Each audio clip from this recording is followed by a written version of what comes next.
Preface. Why this big book? Why a full-scale discussion of the magic of thinking big? Thousands of books will be published this year. Why one more? Permit me to give you just a little background. Several years ago, I witnessed an exceptionally impressive sales meeting. The vice president in charge of marketing for this company was tremendously excited. He wanted to drive home a point. He had with him on the platform the leading representative in the organization, a very ordinary-looking fellow who earned in the year just ended just a little under $60,000. The earnings of other representatives averaged $12,000. The executive challenged the group. Here is what he said. I want you to take a good look at Harry. Look at him. Now what's Harry got that the rest of you haven't? Harry earned 5 times the average, but is Harry 5 times smarter? No, not according to our personnel tests. I checked. They show he's about average in that department. And did Harry work 5 times harder than you fellows? No, not according to the reports. In fact, he took more time off than most of you. Did Harry have a better territory? Again, I've got to say no. The accounts averaged about the same. Did Harry have more education, better health? Again, no. Harry is about as average as an average guy could be, except for one thing. The difference between Harry and the rest of you, said the vice president, the difference is that Harry thought 5 times bigger. Then the executive proceeded to show that success is determined not so much by the size of one's brain as it is by the size of one's thinking. This was an intriguing thought, and it stayed with me. The more I observed, the more people I talked with, the deeper I dug into what's really behind success, the clearer was the answer. Case history after case history proved that the size of bank accounts, the size of happiness accounts, and the size of one's general satisfaction account is dependent on the size of one's thinking. There is magic in thinking big. If thinking big accomplishes so much, why doesn't everyone think that way? I've been asked that question many times. Here, I believe, is the answer. All of us, more than we recognize, are products of the thinking around us. And much of this thinking is little, not big. All around you is an environment that is trying to tug you, trying to pull you down second-class street. You are told almost daily that there are too many chiefs and not enough Indians. In other words, that opportunities to lead no longer exist, that there is a surplus of chiefs, so be content to be a little guy. But this too many chiefs idea simply doesn't square with the truth. Leading people in all occupations will tell you, as they've told me, that the trouble is, there are too many Indians and not nearly enough chiefs. This petty environment says other things, too. It tells you, whatever will be, that your destiny is outside your control, that fate is in complete control. So forget those dreams, forget that finer home, forget that special college for the children, forget the better life. Be resigned, lie down and wait to die. And who hasn't heard the statement that success isn't worth the price? As if you have to sell your soul, your family life, your conscience, your set of values to reach the top. But in truth, success doesn't demand a price. Every step forward pays a dividend. This environment also tells us there's too much competition for the top spots in life. But is there? A personnel selection executive told me that he receives 50 to 250 times as many applicants for jobs that pay $10,000 per year as for jobs that pay $50,000 a year. This is to say that there is at least 50 times as much competition for jobs on Second-Class Street as for jobs on First-Class Avenue. First-Class Avenue, USA, is a short, uncrowded street. There are countless vacancies waiting there for people like you who dare to think big. The basic principles and concepts supporting the magic of thinking big come from the highest pedigree sources, the very finest and biggest thinking minds yet to live on planet Earth. Minds like the prophet David, who wrote, "As one thinketh in his heart, so is he." Minds such as Emerson, who said, "Great men are those who see that thoughts rule the world." Minds like Milton, who in Paradise Lost wrote, "The mind is its own place, and in itself can make a heaven of hell or a hell of heaven." Amazingly perceptive minds like Shakespeare, who observed, "There is nothing either good or bad except that thinking makes it so." But where does the proof come from? How do we know the master thinkers were right? Fair questions. The proof comes from the lives of the select people around us who, through winning success, achievement, and happiness, prove that thinking big does work magic. The simple steps we have set down here are not untested theories. They are not one man's guesses and opinions. They are proven approaches to life's situations, and they are universally applicable steps that work, and work like magic. That you're listening to this proves you are interested in larger success. You want to fulfill your desires. You want to enjoy a fine standard of living. You want this life to deliver to you all the good things you deserve. Being interested in success is a wonderful quality. You have another admirable quality.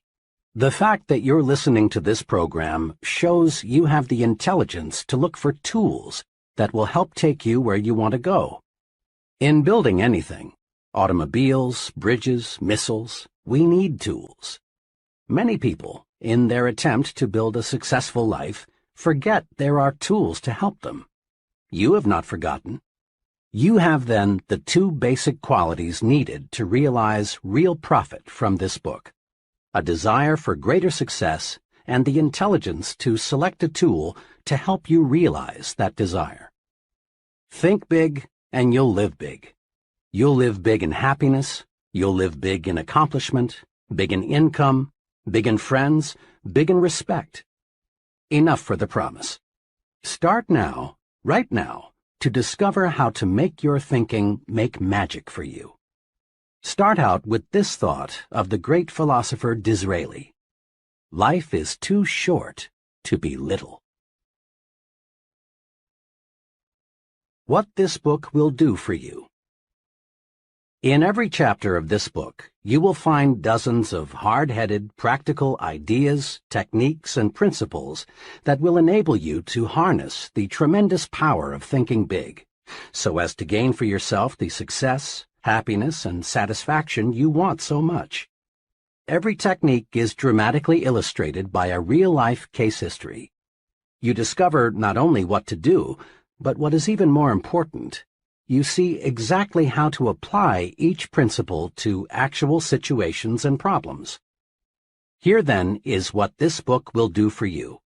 It will show you how you can launch yourself to success with the power of belief, win success by believing you can succeed, defeat disbelief and the negative power it creates, get big results by believing big, make your mind produce positive thoughts, develop the power of belief, plan a concrete success-building program, vaccinate yourself against excusitis, the failure disease, learn the secret that lies in your attitude toward health, take 4 positive steps to lick health excusitis, discover why your thinking power is more important than mere intelligence, use your mind for thinking, not simply as a warehouse for facts.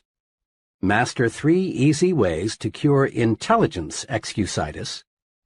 Overcome the problem of age, being too young or too old. Conquer luck excusitis and attract good luck to you. Use the action technique to cure fear and build confidence. Manage your memory so as to increase your store of confidence. Overcome your fear of other people. Increase self-confidence by satisfying your own conscience. Think confidently by acting confidently. Learn the 5 positive steps to build confidence and destroy fear. Discover that success is measured by the size of your thinking. Measure your true size and find out what assets you have. Think as big as you really are. Develop the big thinker's vocabulary with these 4 specific steps. Think big by visualizing what can be done in the future. Add value to things, to people, and to yourself. Get the thinking big view of your job. Think above trivialities and concentrate on what's important. Test yourself. Find out how big your thinking really is. Use creative thinking to find new and better ways to get things done. Develop creative power by believing it can be done. Fight mind-freezing traditional thinking. Do more and do it better by turning on your creative power. Use the 3 keys to strengthening creativity by opening your ears and your mind. Stretch your thinking and stimulate your mind. Harness and develop your ideas, the fruit of your thinking. Look important because it helps you think important. Become important by thinking your work is important. Build your own sell yourself to yourself commercial. Upgrade your thinking. Think like important people think. Make your environment work for you. Prevent small people from holding you back. Manage your work environment. Get plenty of psychological sunshine during leisure hours.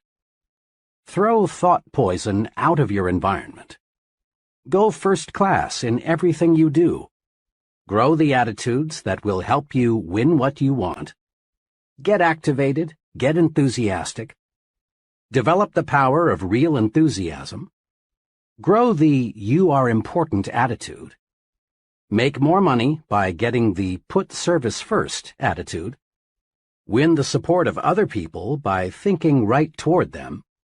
Become more likable by making yourself lighter to lift. Take the initiative in building friendships. Master the technique of thinking only good thoughts about people. Win friends by practicing conversation generosity. Think big, even when you lose or receive a setback. Get the action habit. You don't need to wait until conditions are perfect.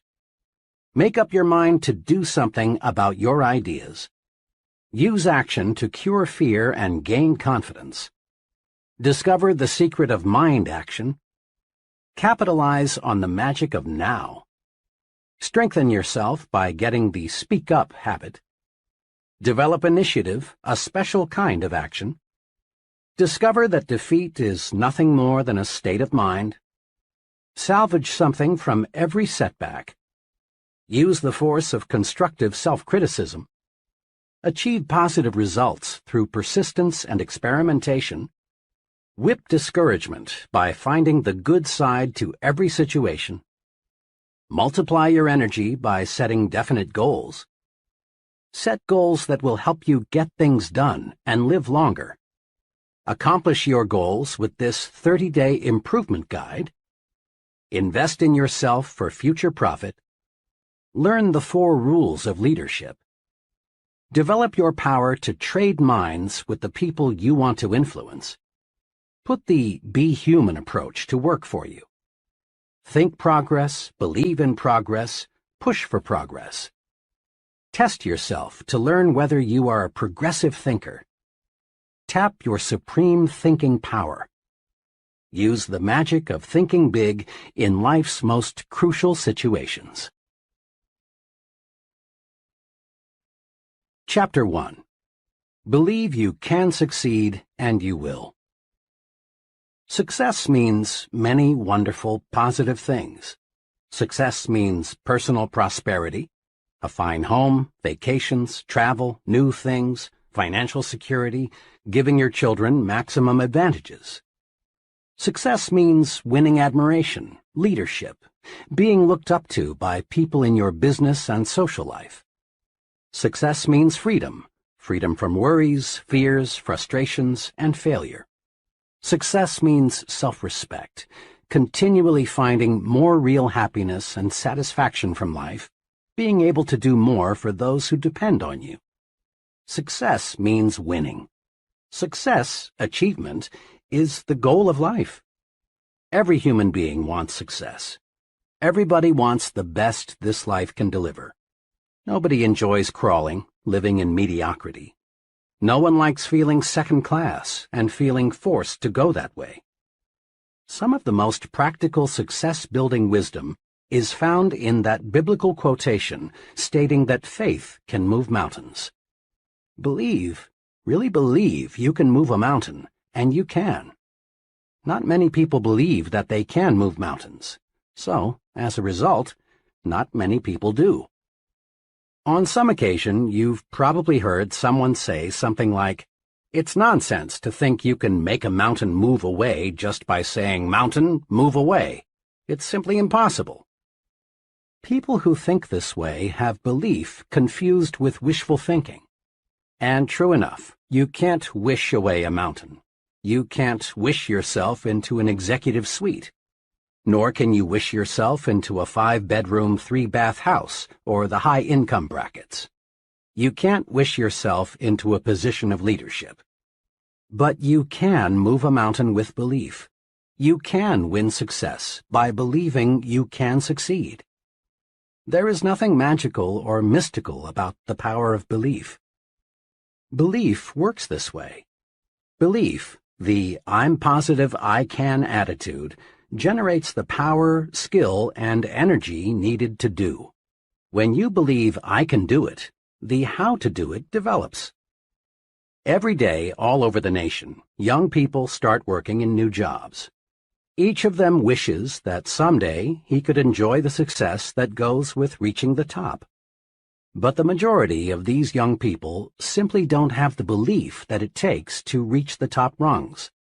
And they don't reach the top.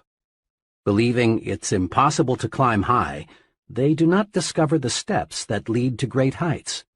Their behavior remains that of the average person. But a small number of these young people really believe they will succeed.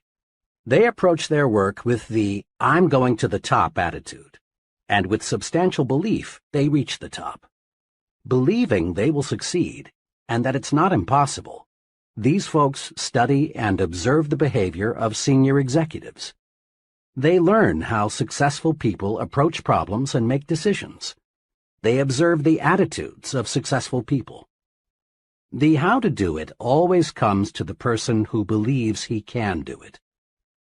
A young woman I'm acquainted with decided 2 years ago that she was going to establish a sales agency to sell mobile homes. She was advised by many that she shouldn't and couldn't do it. She had less than $3,000 in savings and was advised that the minimum capital investment required was many times that. "Look how competitive it is," she was advised. "And besides, what practical experience have you had in selling mobile homes, let alone managing a business?" her advisors asked. But this young lady had belief in herself and her ability to succeed. She quickly admitted that she lacked capital, that the business was very competitive, and that she lacked experience. "But," she said, "all the evidence I can gather shows that the mobile home industry is going to expand.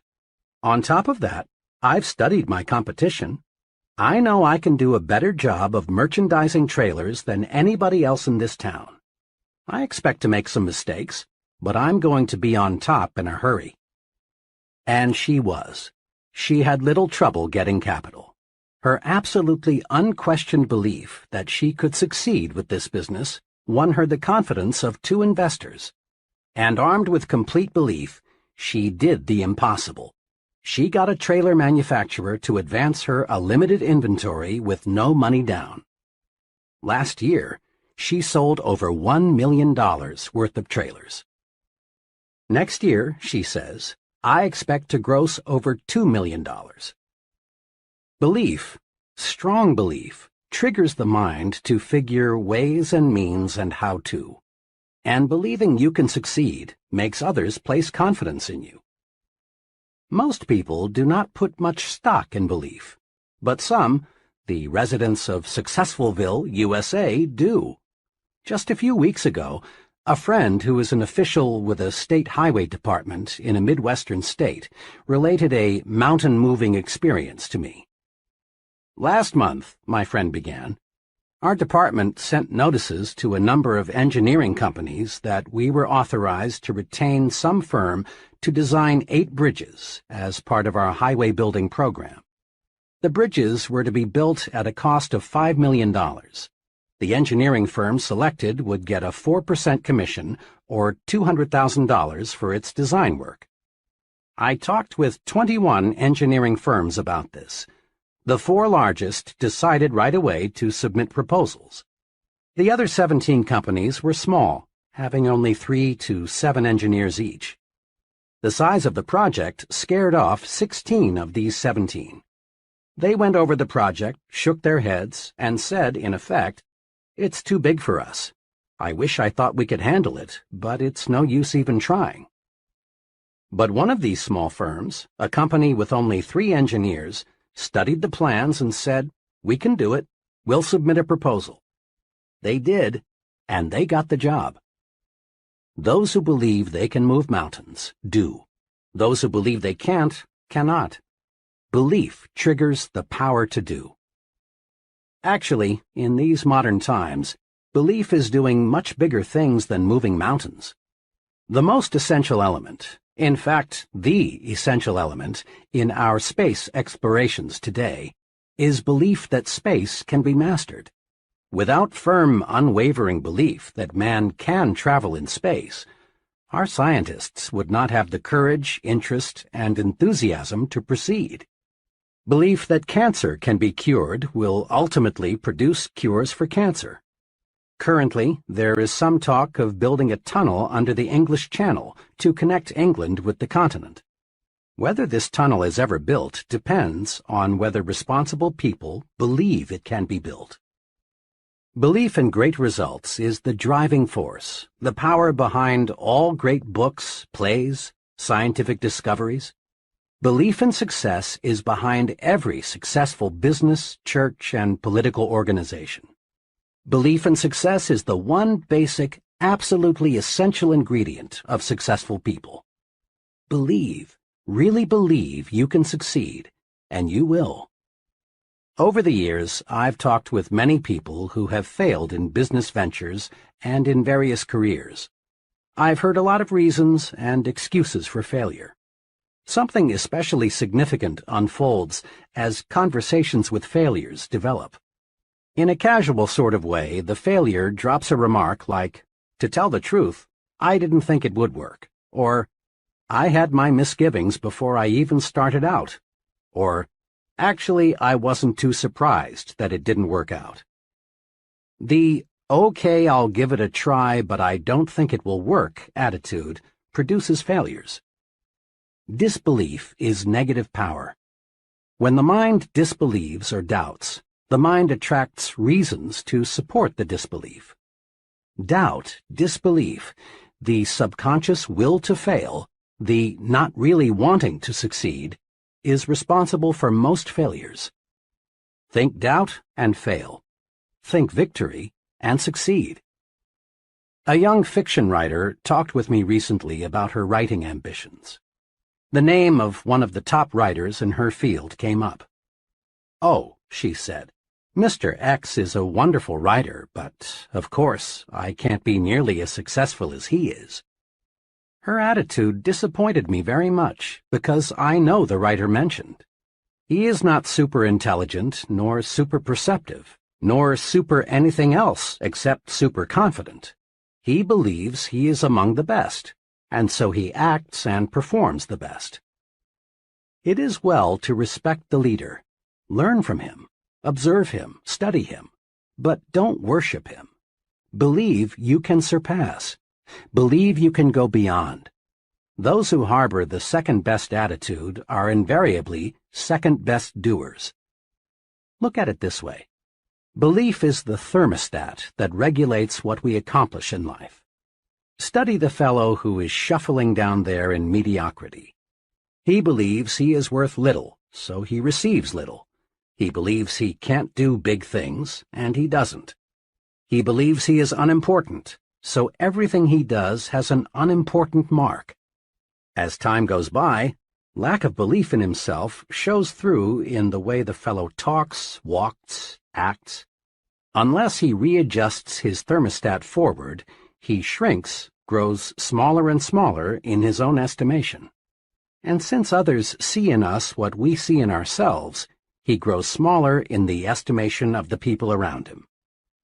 Now, look across the way at the person who is advancing forward.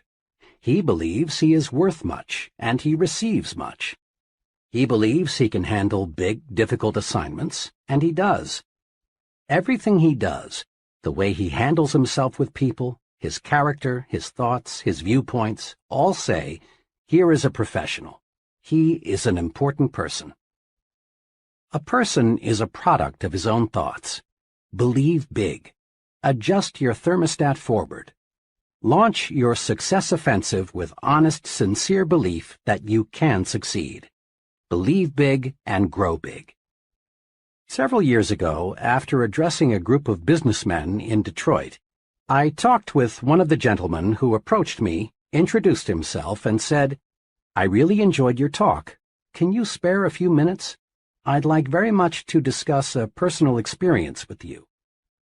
In a few minutes, we were comfortably seated in a coffee shop, waiting for some refreshments. "I have a personal experience," he began, "that ties in perfectly with what you said this evening about making your mind work for you instead of letting it work against you. I've never explained to anyone how I lifted myself out of the world of mediocrity, but I'd like to tell you about it." "And I'd like to hear it," I said. "Well, just 5 years ago, I was plodding along, just another guy working in the tool and die trade. I made a decent living by average standards, but it was far from ideal. Our home was much too small, and there was no money for those many things we wanted. My wife, bless her, didn't complain much, but it was written all over her that she was more resigned to her fate than she was happy. Inside, I grew more and more dissatisfied. When I let myself see how I was failing my good wife and 2 children, I really hurt inside. But today things are really different," my friend continued. "Today we have a beautiful new home on a 2-acre lot and a year-round cabin a couple hundred miles north of here. There's no more worry about whether we can send the kids to a good college, and my wife no longer has to feel guilty every time she spends money for some new clothes. Next summer, the whole family is flying to Europe to spend a month's holiday. We're really living." "How did all this happen?" I asked. "It all happened," he continued, "when, to use the phrase you used tonight, I harnessed the power of belief. 5 years ago, I learned about a job with a tool and die company here in Detroit. We were living in Cleveland at the time. I decided to look into it, hoping I could make a little more money. I got here early on Sunday evening, but the interview was not until Monday. After dinner, I sat down in my hotel room, and for some reason, I got really disgusted with myself. Why, I asked myself, am I just a middle-class failure? Why am I trying to get a job that represents such a small step forward? I don't know to this day what prompted me to do it, but I took a sheet of hotel stationery and wrote down the names of 5 people I've known well for several years who had far surpassed me in earning power and job responsibility. 2 were former neighbors who had moved away to fine subdivisions. 2 others were fellows I had worked for, and the 3rd was a brother-in-law. Next, again, I don't know what made me do this. I asked myself, what do my 5 friends have that I don't have, besides better jobs? I compared myself with them on intelligence, but I honestly couldn't see that they excelled in the brains department, nor could I truthfully say they had me beat on education, integrity, or personal habits. Finally, I got down to another success quality one hears a lot about, initiative. Here I hated to admit it, but I had to. On this point, my record showed I was far below that of my successful friends. It was now about 3 a.m., but my mind was astonishingly clear. I was seeing my weak point for the first time. I discovered that I had held back. I had always carried a little stick. I dug into myself deeper and deeper, and found the reason I lacked initiative was because I didn't believe inside that I was worth very much. I sat there the rest of the night, just reviewing how lack of faith in myself had dominated me ever since I could remember, how I had used my mind to work against myself. I found I had been preaching to myself why I couldn't get ahead instead of why I could. I had been selling myself short. I found this streak of self-depreciation showed through in everything I did. Then it dawned on me that no one else was going to believe in me until I believed in myself. Right then I decided, I'm through feeling second class. From here on in, I'm not going to sell myself short. Next morning, I still had that confidence. During the job interview, I gave my newfound confidence its first test. Before coming for the interview, I'd hoped I would have the courage to ask for $750 or maybe even $1,000 more than my present job was paying. But now, after realizing I was a valuable man, I upped it to $3,500. And I got it. I sold myself because, after that one long night of self-analysis, I found things in myself that made me a lot more saleable. Within 2 years after I took that job, I had established a reputation as the fellow who can get business. Then we went into a recession. This made me still more valuable because I was one of the best business getters in the industry. The company was reorganized and I was given a substantial amount of stock, plus a lot more pay. Believe in yourself, and good things do start happening. Your mind is a thought factory. It's a busy factory, producing countless thoughts in one day. Production in your thought factory is under the charge of 2 foremen, one of whom we will call Mr. Triumph, and the other Mr. Defeat. Mr. Triumph is in charge of manufacturing positive thoughts. He specializes in producing reasons why you can, why you're qualified, why you will. The other foreman, Mr. Defeat, produces negative, deprecating thoughts. He is your expert in developing reasons why you can't, why you're weak, why you're inadequate. His specialty is the why you will fail chain of thoughts. Both Mr. Triumph and Mr. Defeat are intensely obedient. They snap to attention immediately. All you need do to signal either foreman is to give the slightest mental beck and call. If the signal is positive, Mr. Triumph will step forward and go to work. Likewise, a negative signal brings Mr. Defeat forward. To see how these 2 foremen work for you, try this example. Tell yourself, today is a lousy day. This signals Mr. Defeat into action, and he manufactures some facts to prove you are right. He suggests to you that it's too hot or it's too cold. Business will be bad today. Sales will drop. Other people will be on edge. You may get sick. Your wife will be in a fussy mood. Mr. Defeat is tremendously efficient. In just a few moments, he's got you sold. It is a bad day. Before you know it, it is a heck of a bad day. But tell yourself, today is a fine day, and Mr. Triumph is signaled forward to act. He tells you, this is a wonderful day. The weather is refreshing. It's good to be alive. Today you can catch up on some of your work. And then it is a good day. In like fashion, Mr. Defeat can show you why you can't sell Mr. Smith. Mr. Triumph will show you that you can. Mr. Defeat will convince you that you will fail, while Mr. Triumph will demonstrate why you will succeed. Mr. Defeat will prepare a brilliant case against Tom, while Mr. Triumph will show you more reasons why you like Tom. Now, the more work you give either of these 2 foremen, the stronger he becomes. If Mr. Defeat is given more work to do, he adds personnel and takes up more space in your mind.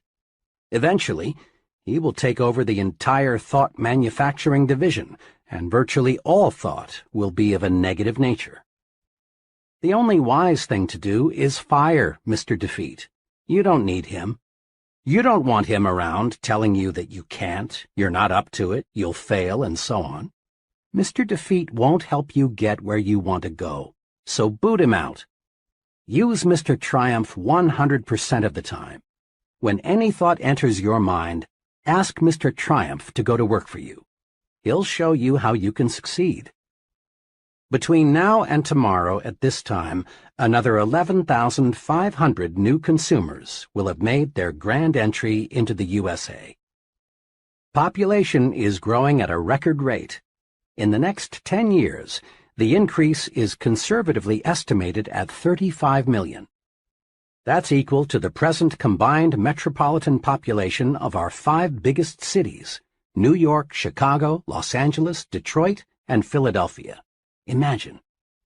New industries, new scientific breakthroughs, expanding markets, all spell opportunity. This is good news. This is a most wonderful time to be alive. All signs point to a record demand for top-level people in every field. People who have superior ability to influence others, to direct their work, to serve them in a leadership capacity. And the people who will fill these leadership positions are all adults or near adults right now.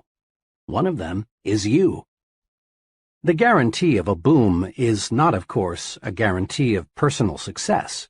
Over the long pull, the United States has always been booming. But just a fast glance shows that millions and millions of people, in fact, a majority of them, struggle but don't really succeed. The majority of folks still plug along in mediocrity despite the record opportunity of the last 2 decades. And in the boom period ahead, most people will continue to worry, to be afraid, to crawl through life feeling unimportant, unappreciated, not able to do what they want to do. As a result, their performance will earn them petty rewards, petty happiness. Those who convert opportunity into reward, and let me say, I sincerely believe you are one of those, else you'd rely on luck and not bother with this book, will be those wise people who learn how to think themselves to success. Walk in. The door to success is open wider than ever before. Put yourself on record now that you are going to join that select group that is getting what it wants from life. Here is the first step toward success. It's a basic step. It can't be avoided. Step 1. Believe in yourself. Believe you can succeed. How to develop the power of belief. Here are the 3 guides to acquiring and strengthening the power of belief. 1. Think success. Don't think failure. At work, in your home, substitute success thinking for failure thinking. When you face a difficult situation, think, I'll win, not I'll probably lose. When you compete with someone else, think, I'm equal to the best, not I'm outclassed. When opportunity appears, think, I can do it, never I can't. Let the master thought, I will succeed, dominate your thinking process. Thinking success conditions your mind to create plans that produce success. Thinking failure does the exact opposite. Failure thinking conditions the mind to think other thoughts that produce failure. 2.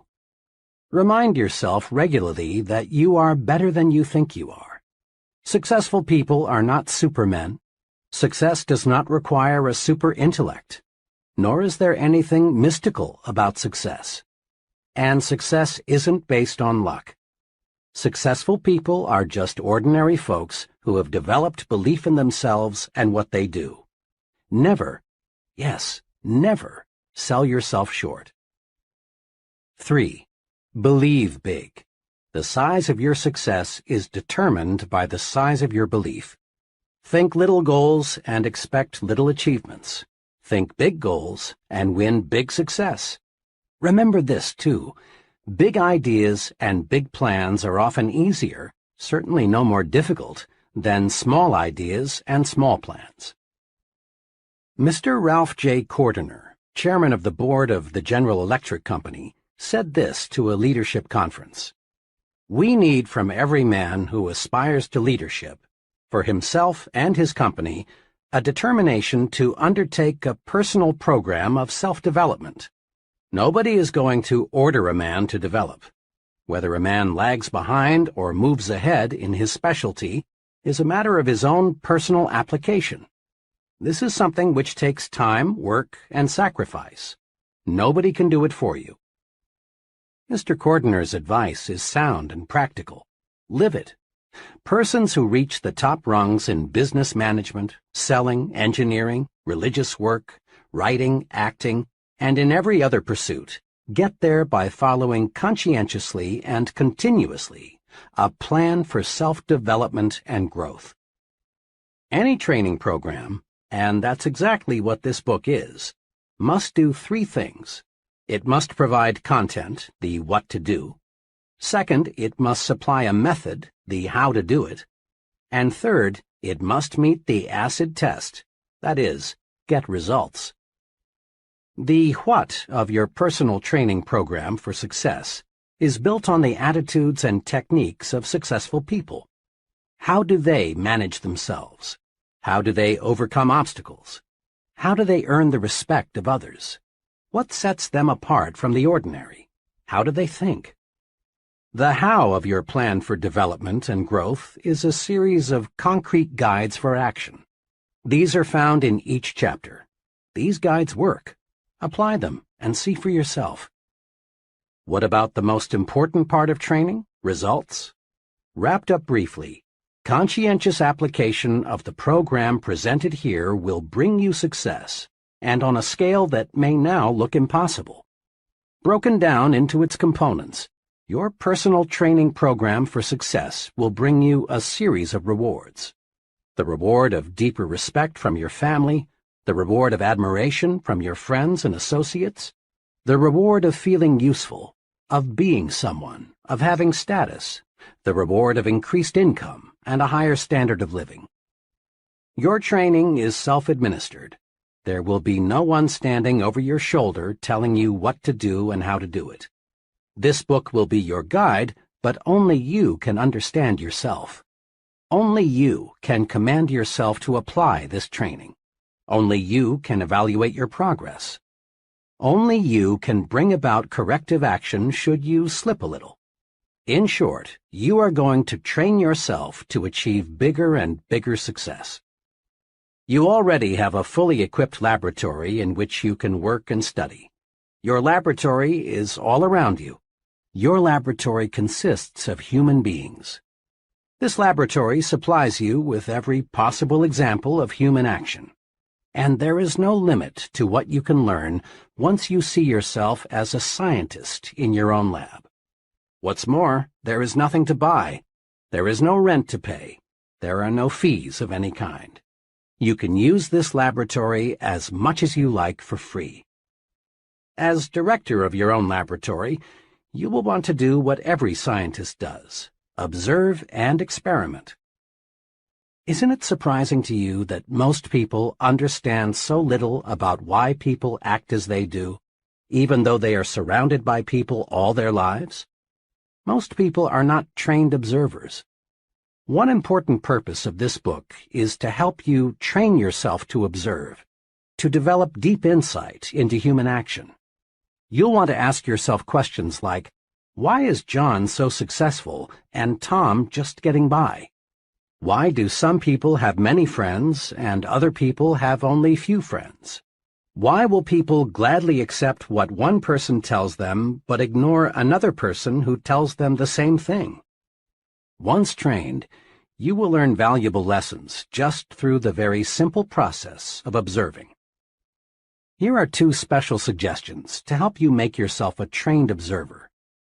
Select for special study the most successful and the most unsuccessful person you know.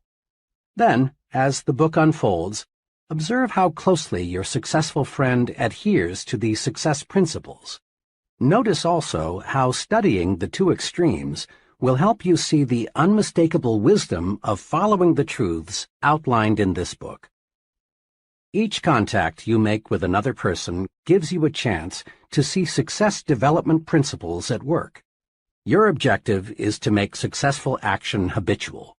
The more we practice, the sooner it becomes second nature to act in the desired way. Most of us have friends who grow things for a hobby, and we've all heard them say something like, "It's exciting to watch those plants grow. Just look how they respond to plant food and water. See how much bigger they are today than they were last week." To be sure, it is thrilling to watch what can happen when men cooperate carefully with nature. But it is not 1/10 as fascinating as watching yourself respond to your own carefully administered thought management program. It's fun to feel yourself growing more confident, more effective, more successful, day by day, month by month. Nothing, absolutely nothing, in this life gives you more satisfaction than knowing you're on the road to success and achievement. And nothing stands as a bigger challenge than making the most of yourself. Chapter 2. Cure yourself of excusitis, the failure disease. People. As you think yourself to success, that's what you will study, people. You will study people very carefully to discover, then apply, success-rewarding principles to your life. And you want to begin right away. Go deep into your study of people, and you'll discover unsuccessful people suffer a mind-deadening thought disease. We call this disease excusitis. Every failure has this disease in its advanced form, and most average persons have at least a mild case of it. You will discover that excusitis explains the difference between the person who is going places and the fellow who is barely holding his own. You will find that the more successful the individual, the less inclined he is to make excuses. But the fellow who has gone nowhere and has no plans for getting anywhere always has a book full of reasons to explain why. Persons with mediocre accomplishments are quick to explain why they haven't, why they don't, why they can't, and why they aren't. Study the lives of successful people and you'll discover this. All the excuses made by the mediocre fellow could be, but aren't, made by the successful person. I have never met nor heard of a highly successful business executive, military officer, salesman, professional person, or leader in any field who could not have found one or more major excuses to hide behind. Roosevelt could have hidden behind his lifeless legs. Truman could have used no college education. Kennedy could have said, "I'm too young to be president." Johnson and Eisenhower could have ducked behind heart attacks. Like any disease, excusitis gets worse if it isn't treated properly. A victim of this thought disease goes through this mental process. I'm not doing as well as I should. What can I use as an alibi that will help me save face? Let's see. Poor health, lack of education, too old, too young, bad luck, personal misfortune, wife, the way my family brought me up. Once the victim of this failure disease has selected a good excuse, he sticks with it. Then he relies on the excuse to explain to himself and others why he is not going forward. And each time the victim makes the excuse becomes embedded deeper within his subconsciousness. Thoughts, positive or negative, grow stronger when fertilized with constant repetition. At first, the victim of excusitis knows his alibi is more or less a lie. But the more frequently he repeats it, the more convinced he becomes that it is completely true, that the alibi is the real reason for his not being the success he should be. Procedure 1, then, in your individual program of thinking yourself to success, must be to vaccinate yourself against excusitis, the disease of the failures. The 4 most common forms of excusitis. Excusitis appears in a wide variety of forms, but the worst types of this disease are health excusitis, intelligence excusitis, age excusitis, and luck excusitis. Now let's see just how we can protect ourselves from these 4 common ailments. 1. But my health isn't good. Health excusitis ranges all the way from the chronic I don't feel good to the more specific I've got such and such wrong with me. Bad health, in 1,000 different forms, is used as an excuse for failing to do what a person wants to do, failing to accept greater responsibilities, failing to make more money, failing to achieve success. Millions and millions of people suffer from health excusitis. But is it in most cases a legitimate excuse? Think for a moment of all the highly successful people you know who could, but who don't, use health as an excuse. My physician and surgeon friends tell me the perfect specimen of adult life is non-existent. There is something physically wrong with everybody. Many surrender in whole or in part to health excusitis, but success-thinking people do not. 2 experiences happened to me in one afternoon that illustrate the correct and incorrect attitudes toward health. I had just finished a talk in Cleveland. Afterward, one fellow, about 30, asked to speak to me privately for a few minutes. He complimented me on the meeting, but then said, "I'm afraid your ideas can't do me much good." "You see," he continued, "I've got a bad heart, and I've got to hold myself in check." He went on to explain that he'd seen 4 doctors, but they couldn't find his trouble. He asked me what I would suggest he do. "Well," I said, "I know nothing about the heart, but as one layman to another, here are 3 things I'd do. First, I'd visit the finest heart specialist I could find and accept his diagnosis as final. You've already checked with 4 doctors, and none of them has found anything peculiar with your heart. Let the 5th doctor be your final check. It may very well be you've got a perfectly sound heart. But if you keep on worrying about it, eventually you may have a very serious heart ailment. Looking and looking and looking for an illness often actually produces illness." The second thing I'd recommend is that you read Dr. Schindler's great book, How to Live 365 Days a Year. Dr. Schindler shows in this book that 3 out of every 4 hospital beds are occupied by people who have EII, emotionally induced illness. Imagine, 3 out of 4 people who are sick right now would be well if they learned how to handle their emotions. Read Dr. Schindler's book and develop your program for emotions management. Third, I'd resolve to live until I die. I went on to explain to this troubled fellow some sound advice I received many years ago from a lawyer friend who had an arrested case of tuberculosis. This friend knew he would have to live a regulated life, but this hasn't stopped him from practicing law, rearing a fine family, and really enjoying life. My friend, who now is 78 years old, expresses his philosophy in these words: "I'm going to live until I die, and I'm not going to get life and death confused. While I'm on this earth, I'm going to live. Why be only half alive? Every minute a person spends worrying about dying is just 1 minute that fellow might as well have been dead."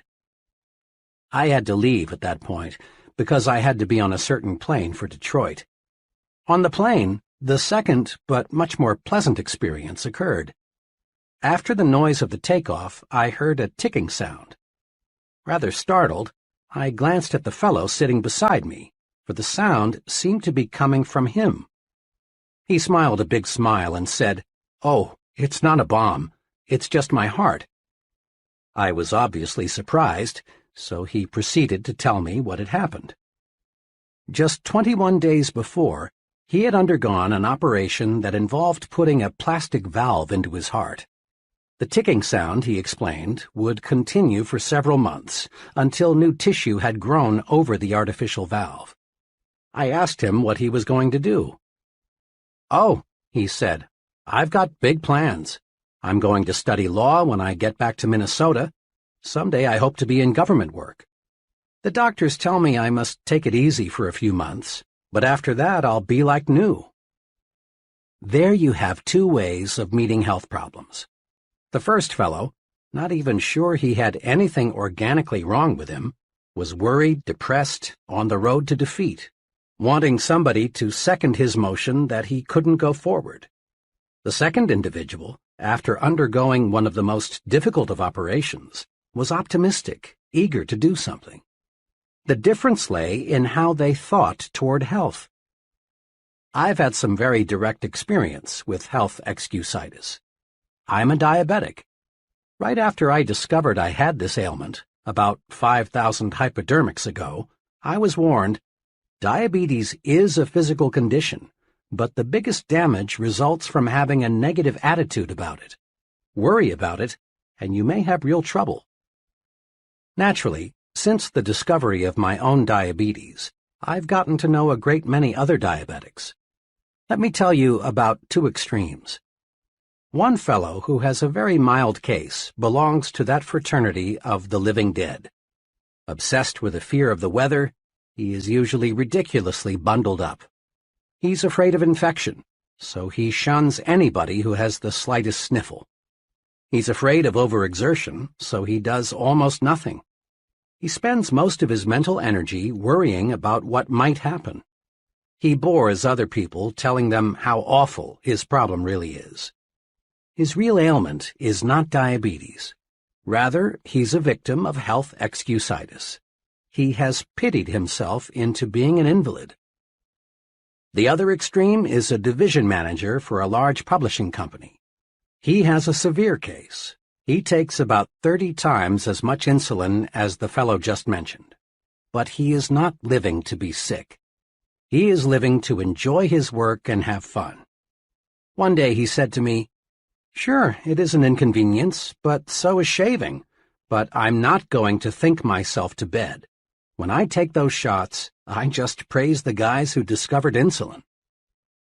A good friend of mine, a widely known college educator, came home from Europe in 1945 minus one arm. Despite his handicap, John is always smiling, always helping others. He's about as optimistic as anyone I know. One day, he and I had a long talk about his handicap. "It's just an arm," he said. "Sure, two are better than one, but they just cut off my arm. My spirit is 100% intact. I'm really grateful for that." Another amputee friend is an excellent golfer. One day, I asked him how he had been able to develop such a near-perfect style with just one arm. I mentioned that most golfers with two arms can't do nearly as well. His reply says a lot. "Well, it's my experience," he said, "that the right attitude and one arm will beat the wrong attitude and two arms every time." The right attitude and one arm will beat the wrong attitude and two arms every time. Think about that for a while. It holds true not only on the golf course, but in every facet of life. 4 things you can do to lick health excusitis. The best vaccine against health excusitis consists of these 4 doses. 1. Refuse to talk about your health. The more you talk about an ailment, even the common cold, the worse it seems to get. Talking about bad health is like putting fertilizer on weeds. Besides, talking about your health is a bad habit. It bores people. It makes one appear self-centered and old-maidish. Success-minded people defeat the natural tendency to talk about their bad health. One may, and let me emphasize the word may, get a little sympathy, but one doesn't get respect and loyalty by being a chronic complainer.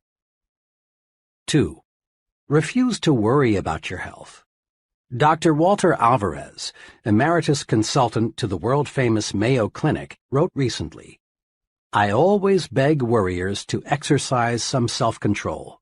For instance, when I saw this man, a fellow who was convinced he had a diseased gallbladder, although 8 separate X-ray examinations showed that the organ was perfectly normal, I begged him to quit getting his gallbladder X-rayed. I have begged hundreds of heart-conscious men to quit getting electrocardiograms made." 3. Be genuinely grateful that your health is as good as it is. There's an old saying worth repeating often. I felt sorry for myself because I had ragged shoes until I met a man who had no feet. Instead of complaining about not feeling good, it's far better to be glad you are as healthy as you are. Just being grateful for the health you have is powerful vaccination against developing new aches and pains and real illness. 4. Remind yourself often, it's better to wear out than rust out. Life is yours to enjoy. Don't waste it. Don't pass up living by thinking yourself into a hospital bed. 2. But you've got to have brains to succeed.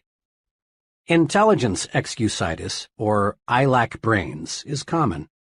In fact, it's so common that perhaps as many as 95% of the people around us have it in varying degrees. Unlike most other types of excusitis, people suffering from this particular type of the malady suffer in silence. Not many people will admit openly that they think they lack adequate intelligence. Rather, they feel it deep down inside. Most of us make two basic errors with respect to intelligence. 1. We underestimate our own brain power. 2. We overestimate the other fellow's brain power. Because of these errors, many people sell themselves short. They fail to tackle challenging situations because it takes a brain. But along comes the fellow who isn't concerned about intelligence, and he gets the job. What really matters is not how much intelligence you have, but how you use what you do have. The thinking that guides your intelligence is much more important than the quantity of your brain power. Let me repeat, for this is vitally important. The thinking that guides your intelligence is much more important than how much intelligence you may have. In answering the question, should your child be a scientist, Dr. Edward Teller, one of the nation's foremost physicists, said, "A child does not need a lightning-fast mind to be a scientist, nor does he need a miraculous memory, nor is it necessary that he get very high grades in school. The only point that counts is that the child have a high degree of interest in science." Interest, enthusiasm, is the critical factor even in science. With a positive, optimistic, and cooperative attitude, a person with an IQ of 100 will earn more money, win more respect, and achieve more success than a negative, pessimistic, uncooperative individual with an IQ of 120. Just enough sense to stick with something, a chore, task, project, until it's completed, pays off much better than idle intelligence, even if idle intelligence be of genius caliber. For stickability is 95% of ability. At a homecoming celebration last year, I met a college friend whom I had not seen for 10 years. Chuck was a very bright student and was graduated with honors. His goal when I last saw him was to own his own business in western Nebraska. I asked Chuck what kind of business he finally established. "Well," he confessed, "I didn't go into business for myself.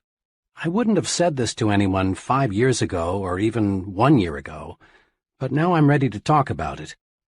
As I look back at my college education now, I see that I became an expert in why a business idea won't work out. I learned every conceivable pitfall, every reason why a small business will fail. You've got to have ample capital. Be sure the business cycle is right. Is there a big demand for what you will offer? Is local industry stabilized? 1,001 things to check out. The thing that hurts most is that several of my old high school friends, who never seemed to have much on the ball and didn't even go to college, now are very well established in their own businesses. But me, I'm just plodding along, auditing freight shipments.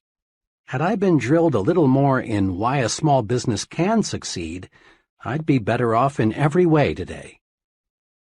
The thinking that guided Chuck's intelligence was a lot more important than the amount of Chuck's intelligence. Why some brilliant people are failures. I've been close for many years to a person who qualifies as a genius, has high abstract intelligence, and is Phi Beta Kappa. Despite this very high native intelligence, he is one of the most unsuccessful people I know. He has a very mediocre job. He's afraid of responsibility. He is never married. Lots of marriages end in divorce. He has few friends. People bore him. He's never invested in property of any kind. He might lose his money. This man uses his great brain power to prove why things won't work rather than directing his mental power to searching for ways to succeed.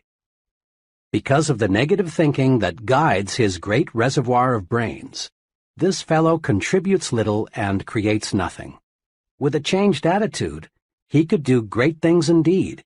He has the brains to be a tremendous success, but not the thought power. Another person I know well was inducted into the Army shortly after earning a Ph.D. degree from a leading New York university. How did he spend his 3 years in the Army? Not as an officer, not as a staff specialist. Instead, for 3 years, he drove a truck. Why? Because he was filled with negative attitudes toward fellow soldiers, I'm superior to them. Toward Army methods and procedures, they are stupid. Toward discipline, it's for others, not me. Toward everything, including himself, I'm a fool for not figuring out a way to escape this rap. This fellow earned no respect from anyone. All his vast store of knowledge lay buried. His negative attitudes turned him into a flunky. Remember, the thinking that guides your intelligence is much more important than how much intelligence you have. Not even a Ph.D. degree can override this basic success principle. Several years ago, I became a close friend of Phil F., one of the senior officers of a major advertising agency. Phil was director of marketing research for the agency, and he was doing a bang-up job. Was Phil a brain? Far from it. Phil knew next to nothing about research technique. He knew next to nothing about statistics. He was not a college graduate, though all the people working for him were, and Phil did not pretend to know the technical side of research. What then enabled Phil to command $30,000 a year, while not one of his subordinates earned $10,000? This. Phil was a human engineer. Phil was 100% positive. Phil could inspire others when they felt low. Phil was enthusiastic. He generated enthusiasm. Phil understood people, and because he could really see what made them tick, he liked them. Not Phil's brains, but how he managed those brains made him 3 times more valuable to his company than men who rated higher on the IQ scale. Out of every 100 persons who enroll in college, fewer than 50 will graduate.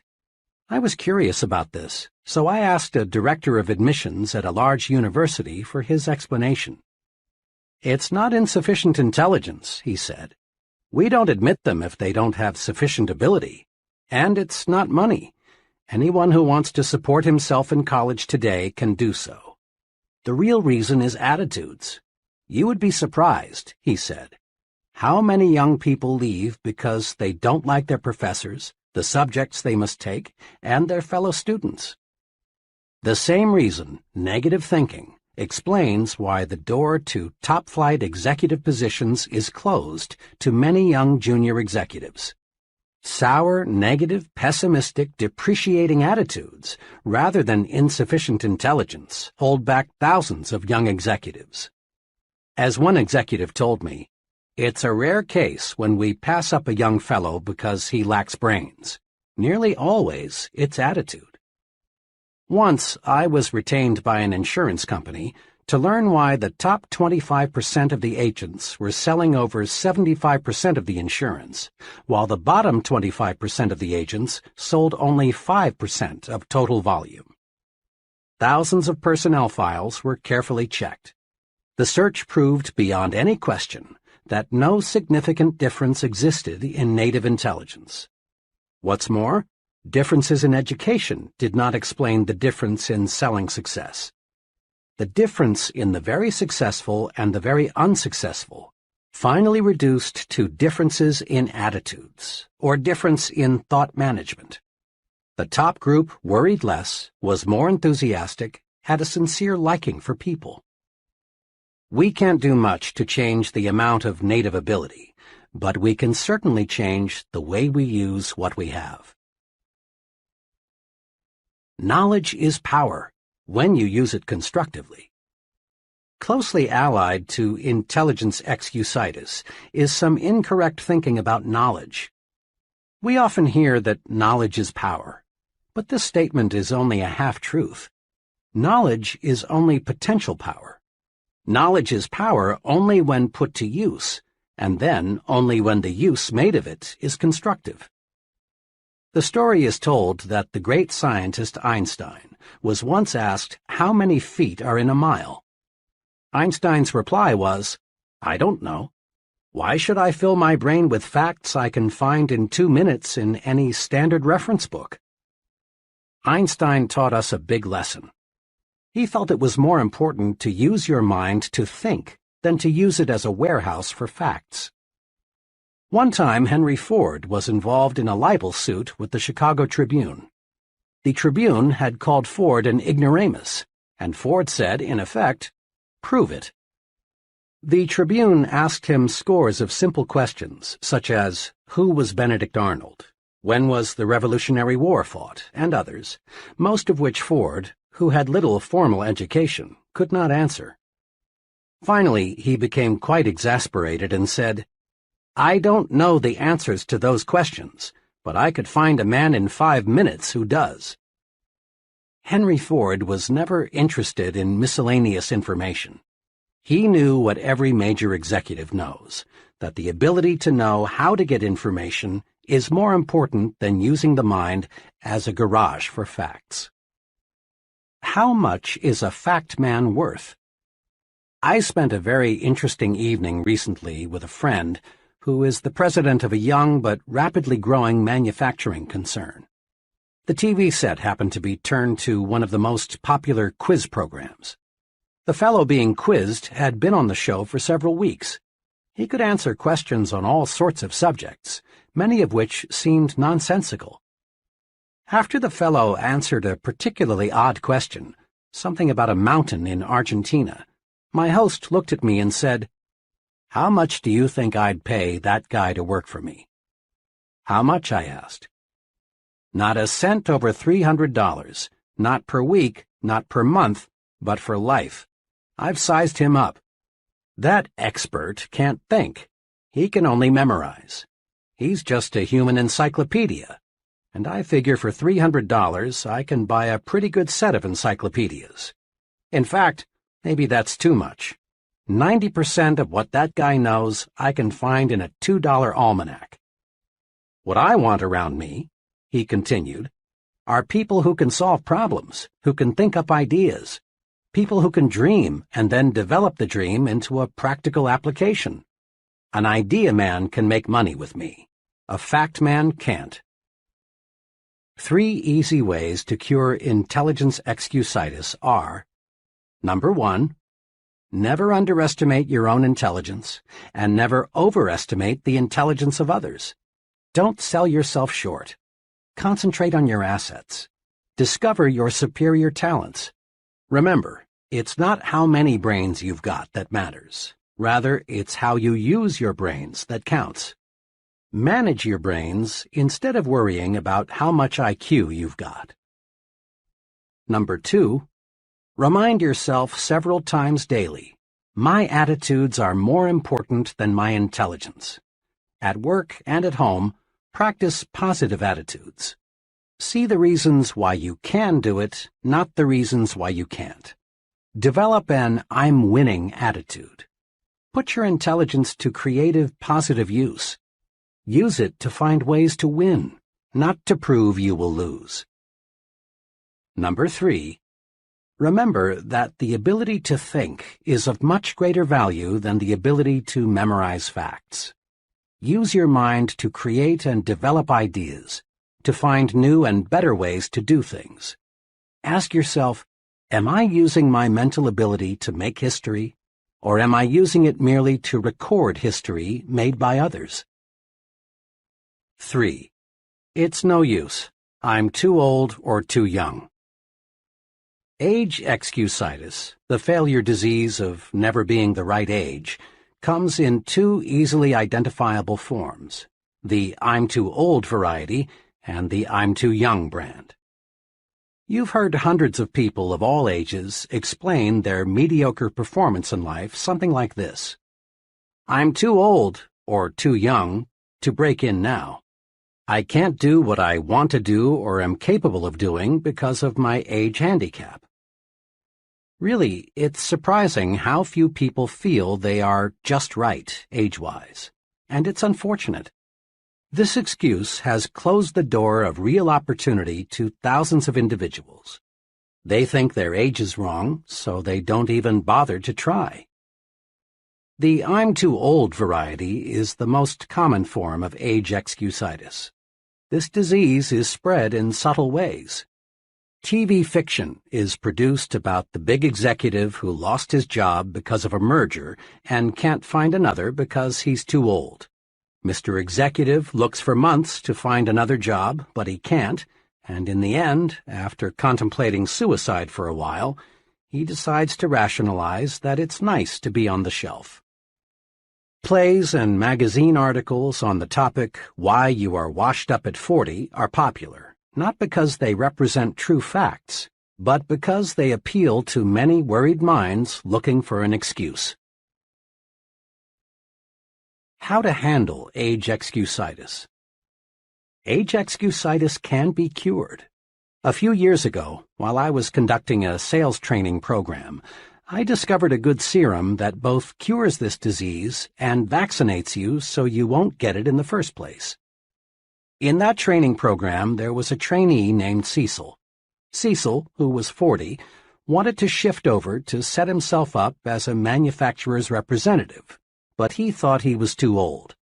After all, he explained, I'd have to start from scratch, and I'm too old for that now. I'm 40. I talked with Cecil several times about his old age problem. I used the old medicine, you're only as old as you feel, but I found I was getting nowhere. Too often, people retort with, but I do feel old. Finally, I discovered a method that worked. One day, after a training session, I tried it on Cecil. I said, Cecil, when does a man's productive life begin? He thought a couple of seconds and answered, Oh, when he's about 20, I guess. Okay, I said. Now, when does a man's productive life end? Cecil answered, Well, if he stays in good shape and likes his work, I guess a man is still pretty useful when he's 70 or so. All right, I said. A lot of folks are highly productive after they reach 70, but let's agree with what you've just said. A man's productive years stretch from 20 to 70. That's 50 years in between, or half a century. Cecil, I said, you're 40. How many years of productive life have you spent? 20, he answered. And how many have you left? 30, he replied. In other words, Cecil, you haven't even reached the halfway point. You've used up only 40% of your productive years. I looked at Cecil and realized he'd gotten the point. He was cured of age excusitis. Cecil saw he still had many opportunity-filled years left. He switched from thinking, I'm already old, to I'm still young. Cecil now realized that how old we are is not important. It's one's attitude toward age that makes it a blessing or a barricade. Curing yourself of age excusitis often opens doors to opportunities that you thought were locked tight. A relative of mine spent years doing many different things, selling, operating his own business, working in a bank, but he never quite found what he really wanted to do most. Finally, he concluded that the one thing he wanted more than anything else was to be a minister. But when he thought about it, he found he was too old. After all, he was 45, had 3 young children, and little money. But fortunately, he mustered all of his strength and told himself, 45 or not, I'm going to be a minister. With tons of faith but little else, he enrolled in a 5-year ministerial training program in Wisconsin. 5 years later, he was ordained as a minister and settled down with a fine congregation in Illinois. Old? Of course not. He still has 20 years of productive life ahead of him. I talked with this man not long ago, and he said to me, "You know, if I had not made that great decision when I was 45, I would have spent the rest of my life growing old and bitter. Now I feel every bit as young as I did 25 years ago." And he almost looked it, too. When you lick age excusitis, the natural result is to gain the optimism of youth and feel of youth. When you beat down your fears of age limitations, you add years to your life as well as success. A former university colleague of mine provides an interesting angle on how age excusitis was defeated. Bill was graduated from Harvard in the 1920s. After 24 years in the stock brokerage business, during which time he made a modest fortune, Bill decided he wanted to become a college professor. Bill's friends warned him that he would overtax himself in the rugged learning program ahead. But Bill was determined to reach his goal and enrolled in the University of Illinois at the age of 51. At 55, he had earned his degree. Today, Bill is chairman of the Department of Economics at a fine liberal arts college. He's happy, too. He smiles when he says, "I've got almost a third of my good years left." Old age is a failure disease. Defeat it by refusing to let it hold you back. When is a person too young? The "I'm too young" variety of age excusitis does much damage, too. About a year ago, a 23-year-old fellow named Jerry came to me with a problem. Jerry was a fine young man. He had been a paratrooper in the service and then had gone to college. While going to college, Jerry supported his wife and son by selling for a large transfer and storage company. He had done a terrific job, both in college and for his company. But today Jerry was worried. "Dr. Schwartz," he said, "I've got a problem. My company has offered me the job of sales manager. This would make me supervisor over 8 salesmen." "Congratulations, that's wonderful news," I said. "But you seem worried." "Well," he continued, "all 8 men I'm to supervise are from 7 to 21 years older than I. What do you think I should do? Can I handle it?" "Jerry," I said, "the general manager of your company obviously thinks you're old enough or he wouldn't have offered you this job. Just remember these 3 points and everything will work out just fine. First, don't be age conscious. Back on the farm, a boy became a man when he proved he could do the work of a man. His number of birthdays had nothing to do with it, and this applies to you. When you prove you are able to handle the job of sales manager, you're automatically old enough. Second, don't take advantage of your new gold bars. Show respect for the salesman. Ask them for their suggestions. Make them feel they are working for a team captain, not a dictator. Do this, and the men will work with you, not against you. Third, get used to having older persons working for you. Leaders in all fields soon find they are younger than many of the people they supervise. So get used to having older men work for you. It will help you a lot in the coming years, when even bigger opportunities develop. And remember, Jerry, your age won't be a handicap unless you make it one. Today, Jerry's doing fine. He loves the transportation business, and now he's planning to organize his own company in a few years. Youth is a liability only when the youth thinks it is. You often hear that certain jobs require considerable physical maturity, jobs like selling securities and insurance. That you've got to have either gray hair or no hair at all in order to gain an investor's confidence is plain nonsense. What really matters is how well you know your job. If you know your job and understand people, You're sufficiently mature to handle it. Age has no real relation to ability, unless you convince yourself that years alone will give you the stuff you need to make your mark. Many young people feel that they are being held back because of their youth. Now, it is true that another person in an organization who is insecure and job-scared may try to block your way forward, using age or some other reason. But the people who really count in the company will not. They will give you as much responsibility as they feel you can handle well. Demonstrate that you have ability and positive attitudes, and your youthfulness will be considered an advantage. In quick recap, the cure for age excusitis is: Number 1. Look at your present age positively. Think, I'm still young, not, I'm already old. Practice looking forward to new horizons and gain the enthusiasm and the feel of youth. Number 2. Compute how much productive time you have left. Remember, a person age 30 still has 80% of his productive life ahead of him. And the 50-year-old still has a big 40%, the best 40% of his opportunity years left. Life is actually longer than most people think. 3. Invest future time in doing what you really want to do. It's too late only when you let your mind go negative and think it's too late. Stop thinking, I should have started years ago. That's failure thinking. Instead think, I'm going to start now. My best years are ahead of me. That's the way successful people think. 4.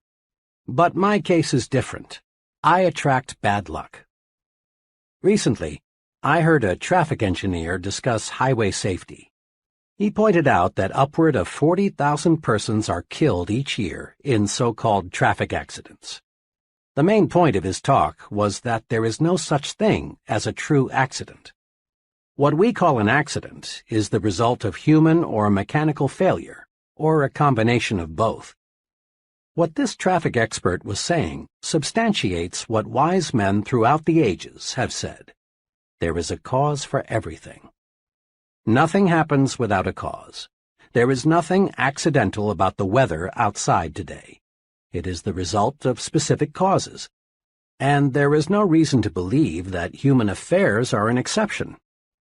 Yet hardly a day passes that you do not hear someone blame his problems on bad luck.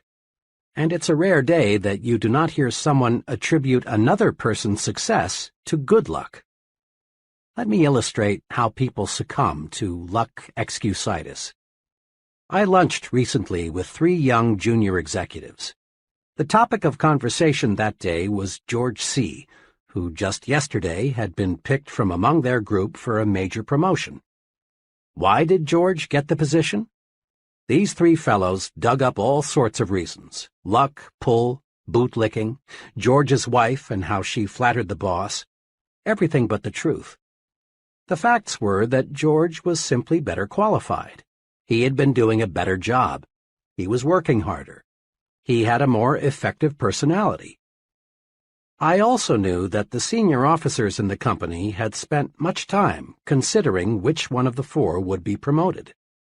My 3 disillusioned friends should have realized that top executives don't select major executives by drawing names from a hat. I was talking about the seriousness of luck excusitis not long ago with a sales executive of a machine tool manufacturing company. He became excited about the problem and began to talk about his own experience with it. I've never heard it called that before, he said, but it is one of the most difficult problems every sales executive has to wrestle with. Just yesterday, a perfect example of what you're talking about happened in my company. One of the salesmen walked in about 4 o'clock with a $112,000 order for machine tools. Another salesman, whose volume is so low he's a problem, was in the office at the time. Hearing John tell the good news, he rather enviously congratulated him and then said, "Well, John, you're lucky again." Now, what the weak salesman won't accept is that luck had nothing to do with John's big order. John had been working on that customer for months. He had talked repeatedly to a half-dozen people out there. John had stayed up nights figuring out exactly what was best for them. Then he got our engineers to make preliminary designs of the equipment. John wasn't lucky, unless you can call carefully planned work and patiently executed plans luck. Suppose luck were used to reorganize General Motors. If luck determined who does what and who goes where, every business in the nation would fall apart. Assume for a moment that General Motors were to be completely reorganized on the basis of luck. To carry out the reorganization, the names of all employees would be placed in a barrel. The first name drawn would be the president, the second name the executive vice president, and so on down the line. Sounds stupid, doesn't it? Well, that's how luck would work. People who rise to the top in any occupation, business management, selling, law, engineering, acting, or what have you, get there because they have superior attitudes and use their good sense in applied hard work. Conquer luck excusitis in two ways. Number 1. Accept the law of cause and effect.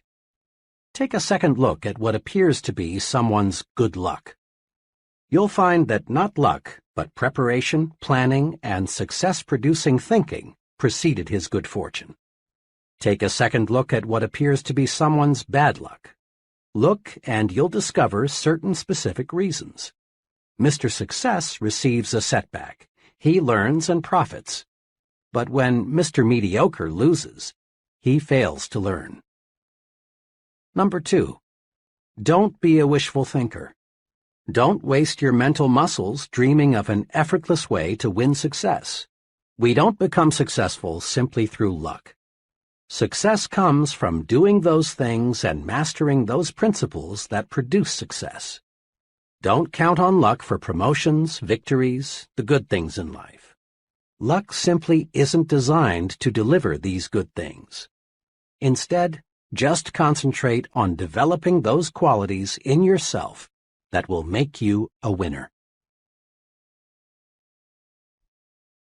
Chapter 3. Build confidence and destroy fear. Friends mean well when they say, "It's only your imagination. Don't worry. There's nothing to be afraid of." But you and I know this kind of fear medicine never really works. Such soothing remarks may give us fear relief for a few minutes or maybe even a few hours. But the "it's only in your imagination" treatment doesn't really build confidence and cure fear. Yes, fear is real, and we must recognize it exists before we can conquer it. Most fear today is psychological.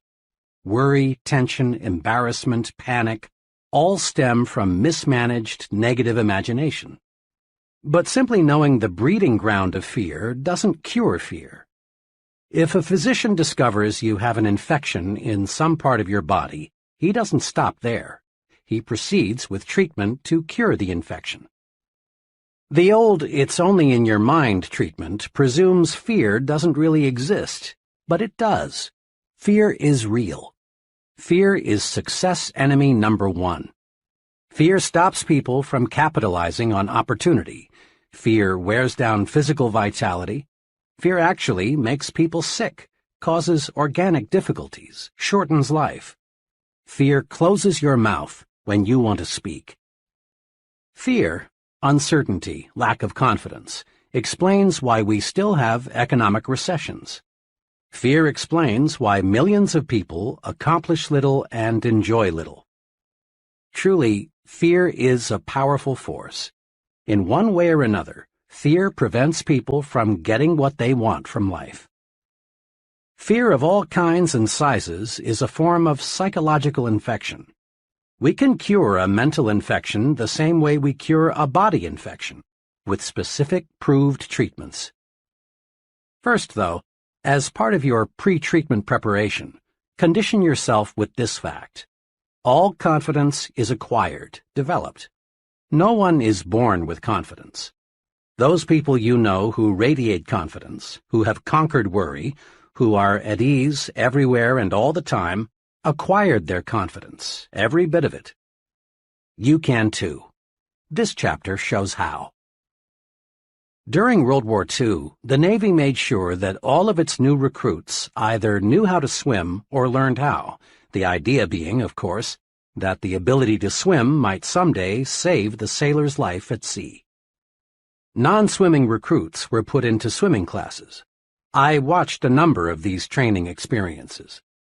In a superficial sort of way, it was amusing to see young, healthy men terrified by a few feet of water. One of the exercises I recall required the new sailor to jump, not dive, from a board 6 feet in the air into 8 or more feet of water, while a half-dozen expert swimmers stood by. In a deeper sense, it was a sad sight. The fear those young men displayed was real. Yet all that stood between them and the defeat of that fear was one drop into the water below. On more than one occasion, I saw young men accidentally pushed off the board. The result, fear defeated. This incident, familiar to thousands of former Navy men, illustrates just one point. Action cures fear. Indecision, postponement, on the other hand, fertilize fear. Jot that down in your success rulebook right now. Action cures fear. Action does cure fear. Several months ago, a very troubled executive in his early 40s came to see me. He had a responsible job as a buyer for a large retailing organization.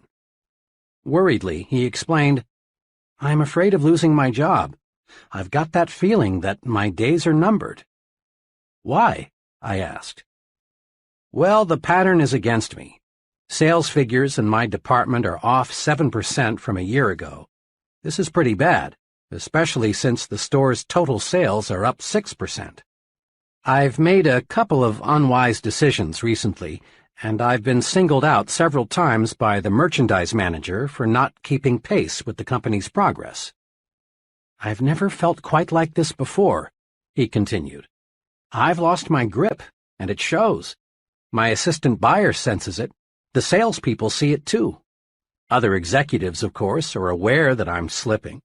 One buyer even suggested at a meeting of all head buyers the other day that part of my line should be put in his department, where he said it could make money for the store. It's like drowning and having a crowd of spectators just standing there waiting for me to sink away." The executive talked on, elaborating further on his predicament. Finally, I cut in and asked, "What are you doing about it? What are you trying to do to correct the situation?"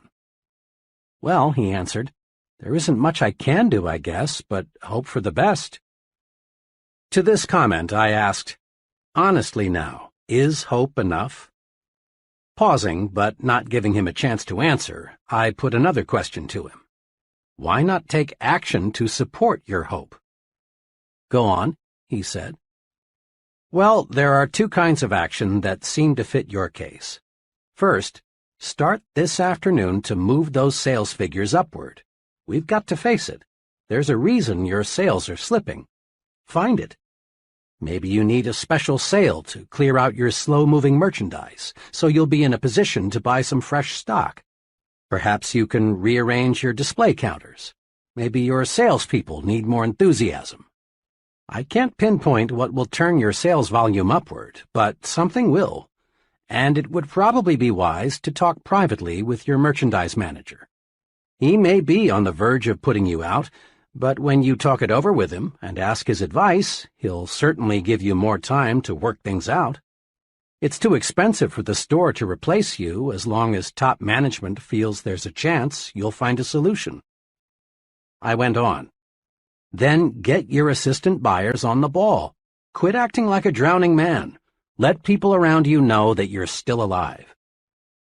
Courage was again in his eyes. Then he asked, "You said there are two kinds of action I should take. What's the second?" "The second type of action, which you might say is an insurance policy, is to let 2 or 3 of your closest business friends in the trade know you might consider an offer from another store, assuming, of course, it is substantially better than your present job. I don't believe your job will be insecure after you take some affirmative action to get those sales figures on the rise. But just in case, it's good to have an offer or two. Remember, it's 10 times easier for a man with a job to get another job than it is for someone unemployed to connect. 2 days ago, this once troubled executive called me. After our talk, I buckled down.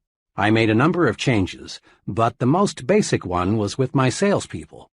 I used to hold sales meetings once a week, but now I'm holding one every morning. I've got those people really enthusiastic. I guess once they saw some life in me, they were ready to push harder too. They were just waiting for me to start things moving again. Things sure are working out okay. Last week, my sales were well ahead of a year ago, and much better than the store's average. Oh, by the way, he continued, I want to tell you some other good news. I got 2 job offers since we talked. Naturally, I'm glad, but I've turned them both down since everything is looking good here again. When we face tough problems, we stay mired in the mud until we take action. Hope is a start, but hope needs action to win victories. Put the action principle to work. Next time you experience big fear or little fear, steady yourself. Then search for an answer to this question. What kind of action can I take to conquer my fear? Isolate your fear. Then take appropriate action. Here are some examples of fear and some possible action cures. Type of fear. 1. Embarrassment because of personal appearance. Action. Improve it. Go to a barber shop or beauty salon. Shine your shoes. Get your clothes cleaned and pressed. In general, practice better grooming. It doesn't always take new clothes. 2. Fear of losing an important customer. Work doubly hard to give better service. Correct anything that may have caused customers to lose confidence in you. 3. Fear of failing an examination. Convert worry time into study time. 4. Fear of things totally beyond your control. Turn your attention to helping to relieve the fear of others. Pray. 5. Fear of being physically hurt by something you can't control, such as a tornado or an airplane out of control. Switch your attention to something totally different. Go out into your yard and pull up weeds. Play with your children. Go to a movie. 6. Fear of what other people may think and say. Make sure that what you plan to do is right, then do it. No one ever does anything worthwhile for which he is not criticized. 7. Fear of making an investment or purchasing a home. Analyze all factors, then be decisive. Make a decision and stick with it. Trust your own judgment. 8. Fear of people. Put them in proper perspective. Remember, the other person is just another human being pretty much like yourself. Use this 2-step procedure to cure fear and win confidence. 1. Isolate your fear. Pin it down. Determine exactly what you are afraid of. 2. Then take action. There is some kind of action for any kind of fear. And remember, hesitation only enlarges, magnifies the fear. Take action promptly. Be decisive. Much lack of self-confidence can be traced directly to a mismanaged memory. Your brain is very much like a bank. Every day you make thought deposits in your mind bank. These thought deposits grow and become your memory. When you settle down to think, or when you face a problem, in effect, you say to your memory bank, "What do I already know about this?" Your memory bank automatically answers and supplies you with bits of information relating to this situation that you deposited on previous occasions. Your memory, then, is the basic supplier of raw material for your new thought. The teller in your memory bank is tremendously reliable. He never crosses you up. If you approach him and say, "Mr. Teller, Let me withdraw some thoughts I deposited in the past, proving I'm inferior to just about everybody else. He'll say, "Certainly, sir. Recall how you failed 2 times previously when you tried this? Recall what your 6th grade teacher told you about your inability to accomplish things? Recall what you overheard some fellow workers saying about you. Recall—" And on Mr. Teller goes, digging out of your brain thought after thought that proves you are inadequate. But suppose you visit your memory teller with this request. "Mr. Teller, I face a difficult decision. Can you supply me with any thoughts which will give me reassurance?" And again, Mr. Teller says, "Certainly, sir." But this time, he delivers thoughts you deposited earlier that say you can succeed. Recall the excellent job you did in a similar situation before? Recall how much confidence Mr. Smith placed in you. Recall what your good friends said about you. Recall— Mr. Teller, perfectly responsive, lets you withdraw the thought deposits you want to withdraw. After all, it is your bank. Here are 2 specific things to do to build confidence through efficient management of your memory bank. 1. Deposit only positive thoughts in your memory bank. Let's face it squarely. Everyone encounters plenty of unpleasant, embarrassing, and discouraging situations. But unsuccessful and successful people deal with these situations in directly opposite ways. Unsuccessful people take them to heart, so to speak. They dwell on the unpleasant situations, thereby giving them a good start in their memory. They don't take their minds away from them. At night, the unpleasant situation is the last thing they think about. Confident, successful people, on the other hand, don't give it another thought. Successful people specialize in putting positive thoughts into their memory bank.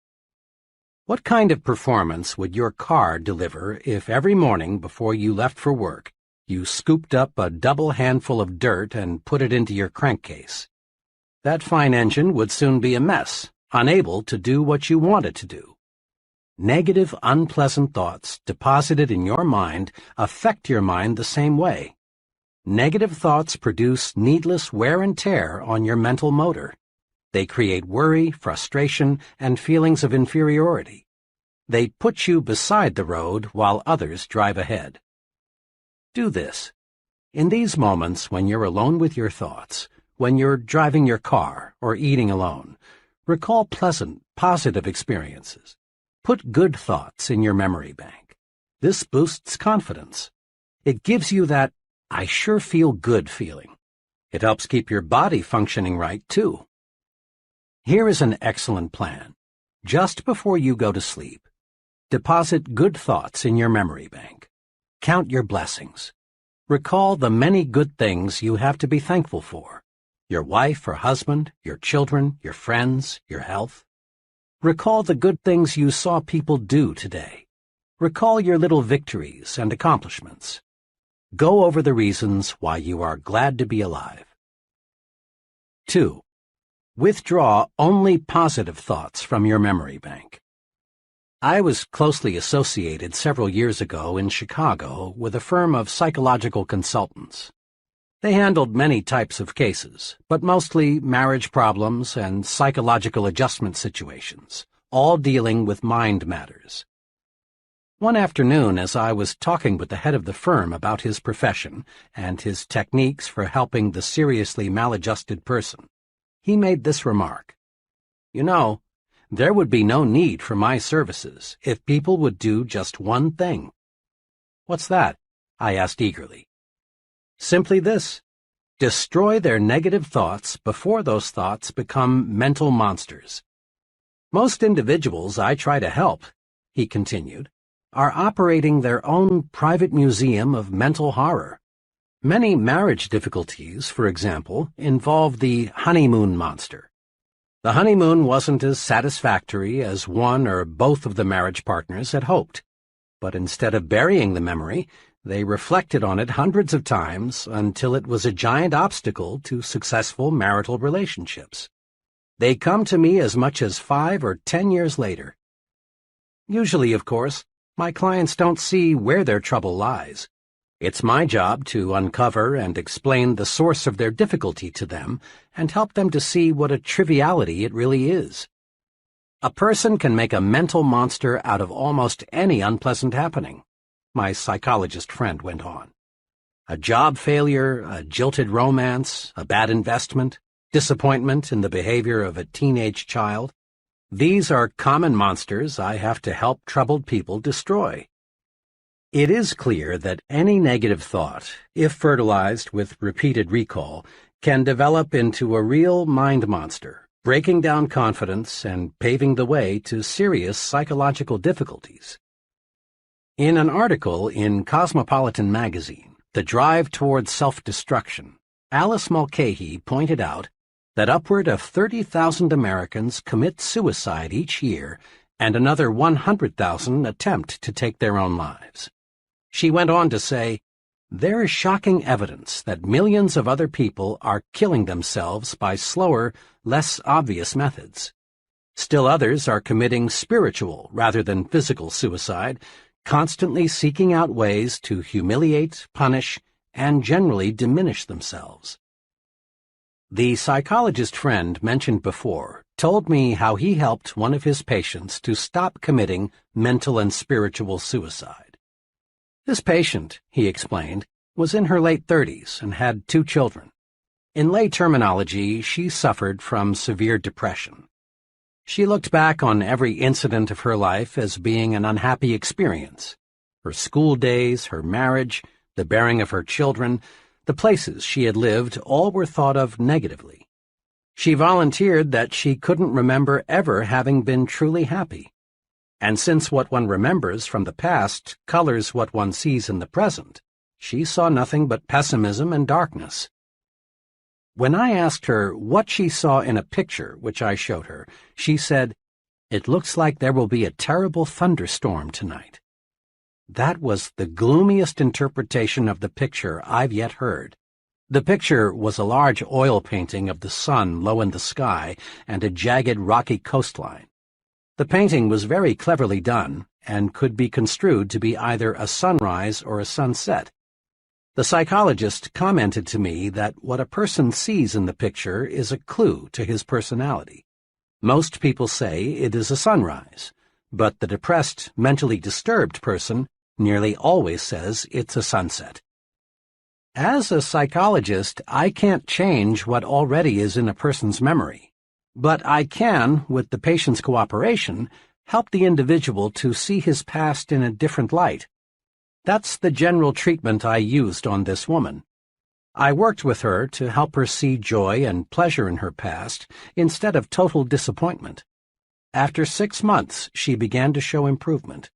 At that point, I gave her a special assignment. Each day, I asked her to think of and write down 3 specific reasons she has to be happy. Then, at her next appointment with me on Thursdays, I'd go over her list with her. I continued this sort of treatment for 3 months. Her improvement was very satisfactory. Today, that woman is very well adjusted to her situation. She's positive and certainly as happy as most people. When this woman quit drawing negatives from her memory bank, she was headed toward recovery. Whether the psychological problem is big or little, the cure comes when one learns to quit drawing negatives from one's memory bank and withdraws positives instead. Don't build mental monsters. Refuse to withdraw the unpleasant thoughts from your memory bank. When you remember situations of any kind, concentrate on the good part of the experience. Forget the bad. Bury it. If you find yourself thinking about the negative side, turn your mind off completely. And here is something very significant and very encouraging. Your mind wants you to forget the unpleasant. If you will just cooperate, unpleasant memories will gradually shrivel and the teller in your memory bank will cancel them out. Dr. Melvin S. Hatwick, noted advertising psychologist, in commenting on our ability to remember, says, "When the feeling aroused is pleasant, the advertisement has a better chance to be remembered. When the feeling aroused is unpleasant, The reader or listener tends to forget the advertisement message.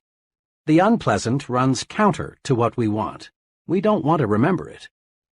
In brief, it really is easy to forget the unpleasant if we simply refuse to recall it. Withdraw only positive thoughts from your memory bank. Let the others fade away, and your confidence, that feeling of being on top of the world, will zoom upward. You take a big step forward toward conquering fear when you refuse to remember negative, self-deprecating thoughts. Why do people fear other people? Why do many folks feel self-conscious around others? What's behind shyness? What can we do about it? Fear of other people is a big fear, but there is a way to conquer it. You can conquer fear of people if you will learn to put them into proper perspective. A business friend, who was doing exceptionally well operating his own wood novelty plant, explained to me how he got the proper perspective of people. His example is interesting. Before I went into the Army in World War II, I was scared of just about everybody. You just wouldn't believe how shy and timid I was. I felt everyone else was a lot smarter. I worried about my physical and mental inadequacies. I thought I was born to fail. Then, by some fortunate quirk of fate, I lost my fear of people in the Army. During part of 1942 and 1943, when the Army was inducting men at a terrific clip, I was stationed as a medic at one of the big induction centers. Day after day, I assisted in examining those men. The more I looked at these recruits, the less afraid of people I became.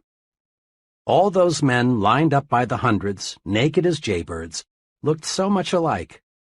Oh, sure, there were fat ones and skinny ones, tall ones and short ones, but they all were confused, all were lonesome. Just a few days before, some of these were rising young executives. Some were farmers, some were salesmen, drifters, blue-collar workers. A few days before, they had been many things, but at the induction center, they were all alike. I figured out something pretty basic back then. I discovered people are alike in many, many more ways than they are different. I discovered the other fellow is pretty much like me.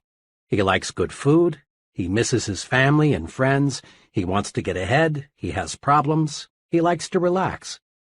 So if the other fellow is basically like me, there's no point in being afraid of him. Now, doesn't that make sense?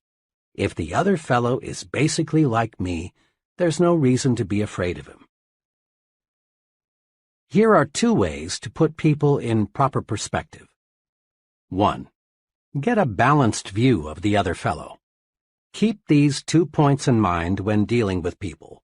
First, the other fellow is important. Emphatically, he is important. Every human being is. But remember this also. You are important too. So when you meet another person, make it a policy to think, we're just two important people sitting down to discuss something of mutual interest and benefit. A couple of months ago, a business executive phoned to tell me he had just employed a young man whom I had recommended to him shortly before. Do you know what really sold me on that fellow? Asked my friend. What? I asked. Well, it was the way he handled himself. Most job applicants, when they walk in here, are half scared. They give me all the answers they think I want to hear. In a way, most job applicants are a little like beggars. They'll accept anything, and they aren't particular. But G handled himself differently. He respected me, but what's just as important, he respects himself. What's more, he asked me as many questions as I asked him. He's no mouse. He's a real man, and he's going to do all right. This mutually important attitude helps you keep the situation balanced. The other fellow does not become too important relative to you in your thinking. The other fellow might look frightfully big, frightfully important, but remember, he is still a human being with essentially the same interests, desires, and problems as you. 2. Develop an understanding attitude. People who want figuratively to bite you, growl at you, pick on you, and otherwise chop you down are not rare. If you're not prepared for people like that, they can punch big holes in your confidence and make you feel completely defeated. You need a defense against the adult bully, the fellow who likes to throw his meager weight around.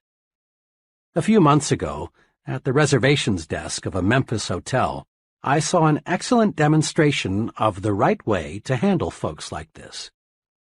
It was shortly after 5 p.m., and the hotel was busy registering new guests. The fellow ahead of me gave his name to the clerk in a commanding way. The clerk said, "Yes, sir, Mr. R., we have a fine single for you." "Single?" shouted the fellow.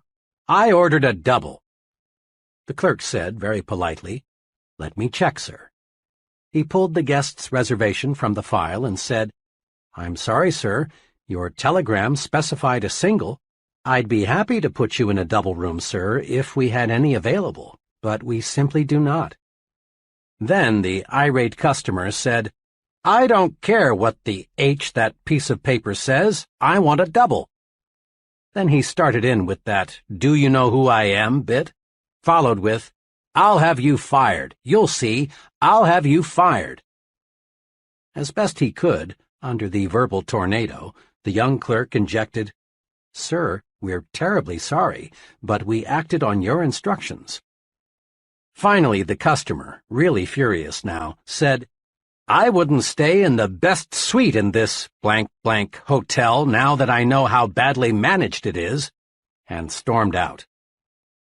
I stepped up to the desk, thinking the clerk, who had taken one of the worst public tongue-lashings I'd seen in some time, would be upset. Instead, he greeted me with one of the finest "good evening, sirs" I'd ever heard. As he went through the routine of processing my room, I said to him, "I certainly admire the way you handled yourself just a moment ago. You have tremendous temper control." "Well, sir," he said, "I really can't get mad at a fellow like that. You see, he really isn't mad at me. I was just the scapegoat. The poor fellow may be in bad trouble with his wife, or his business may be off, or maybe he feels inferior and this was his golden chance to feel like a wheel. I'm just the guy who gave him a chance to get something out of his system." The clerk added, "Underneath, he's probably a very nice guy. Most folks are."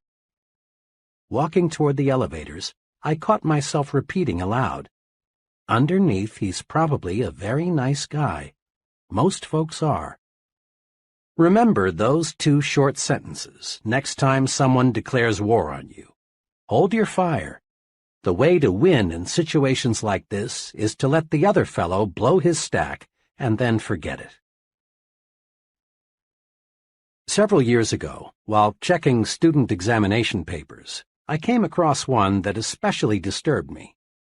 The student who wrote the examination had demonstrated in class discussions and previous tests that he was far better qualified than his paper indicated. He was, in fact, the fellow who I thought would finish at the top of the class. Instead, his paper put him at the bottom. As was my custom in such cases, I had my secretary call the student and ask him to come by my office on an urgent matter. Paul W. appeared shortly. He looked as though he had been through a terrible experience. After he was comfortably seated, I said to him, "What happened, Paul? This just isn't the quality paper I expected you to write." Paul struggled with himself, looked in the direction of his feet, and replied, "Sir, after I saw that you had spotted me cheating, I just went to pieces. I couldn't concentrate on anything. Honest, this is the first time I've ever cheated at the university.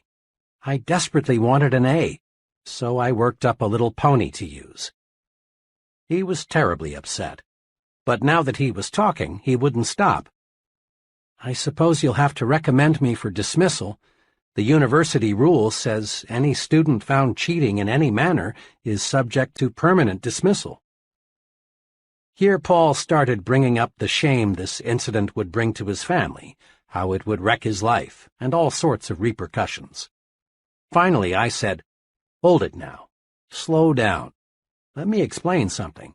I didn't see you cheat. Until you walked in and told me, I hadn't the faintest idea that was the trouble. I am sorry, Paul, that you did."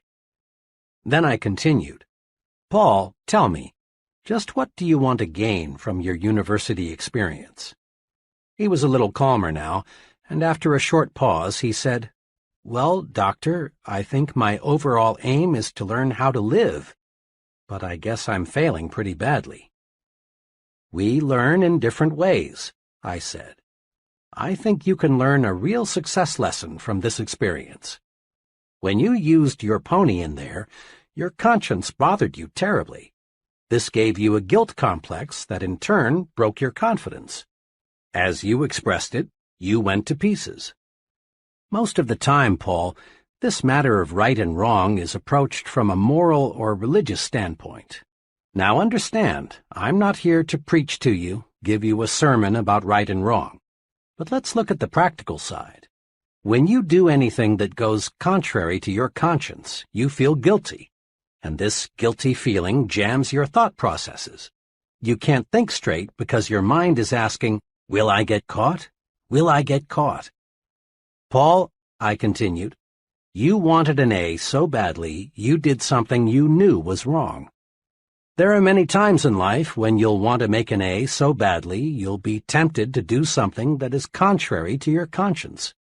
For example, someday you may want to make a sale so badly you'll think of deliberately misleading the customer to buy, and you may succeed. But here's what will happen. Your guilty feeling will grab hold of you, and the next time you see your customer, you'll be self-conscious, ill at ease. You'll be wondering, has he discovered that I put something over?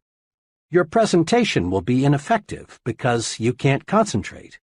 Chances are you'll never make the second, third, fourth, and the many repeat sales. In the long run, making that sale using tactics that hurt your conscience will cost you a lot of income.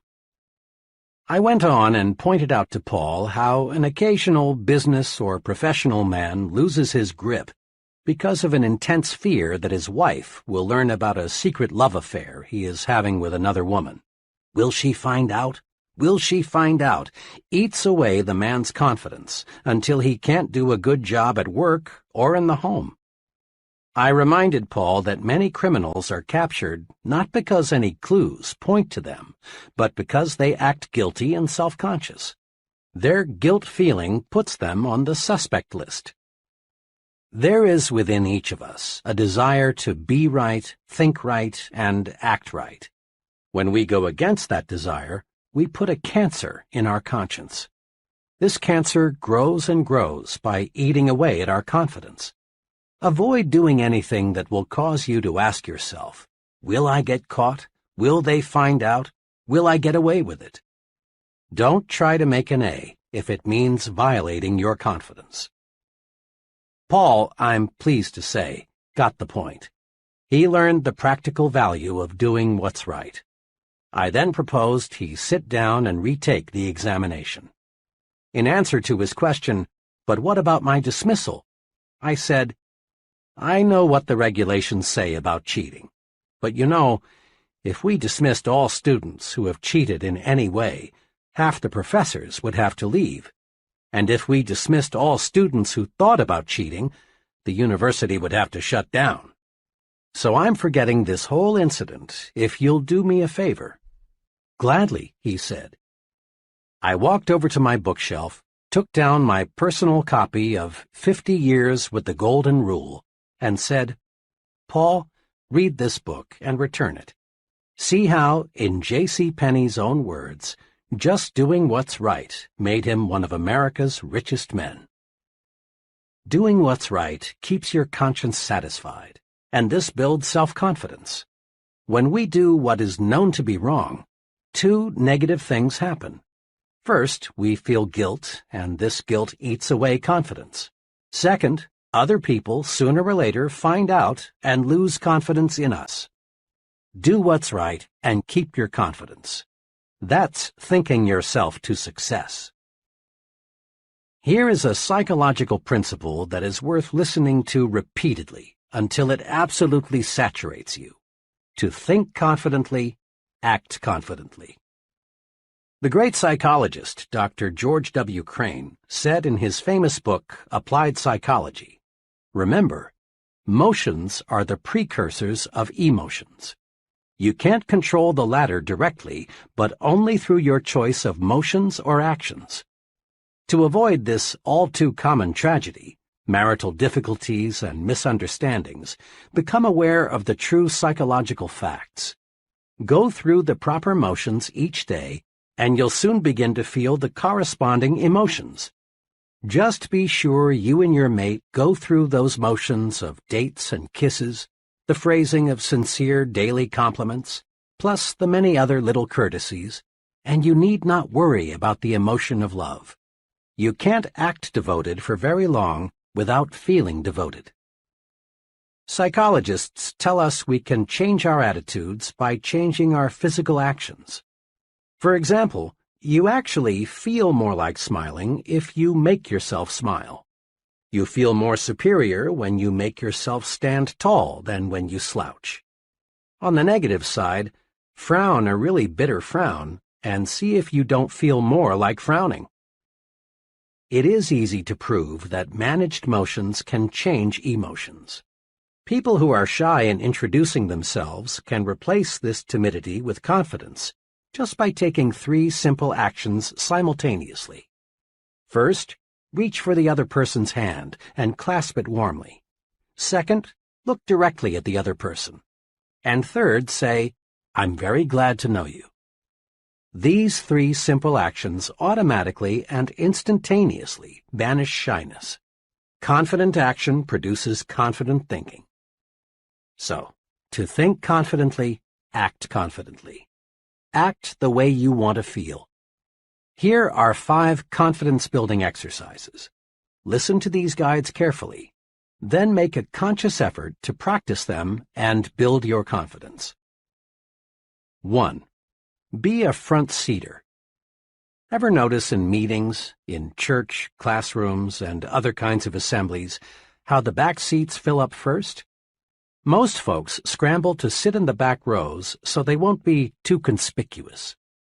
And the reason they are afraid to be conspicuous is that they lack confidence. Sitting up front builds confidence. Practice it. From now on, make it a rule to sit as close to the front as you can. Sure, you may be a little more conspicuous in the front, but remember, there is nothing inconspicuous about success. 2. Practice making eye contact. How a person uses his eyes tells us a lot about him. Instinctively, you ask yourself questions about the fellow who doesn't look you in the eye. What's he trying to hide? What's he afraid of? Is he trying to put something over on me? Is he holding something back? Usually, failure to make eye contact says one of 2 things. It may say, "I feel weak beside you. I feel inferior to you. I'm afraid of you."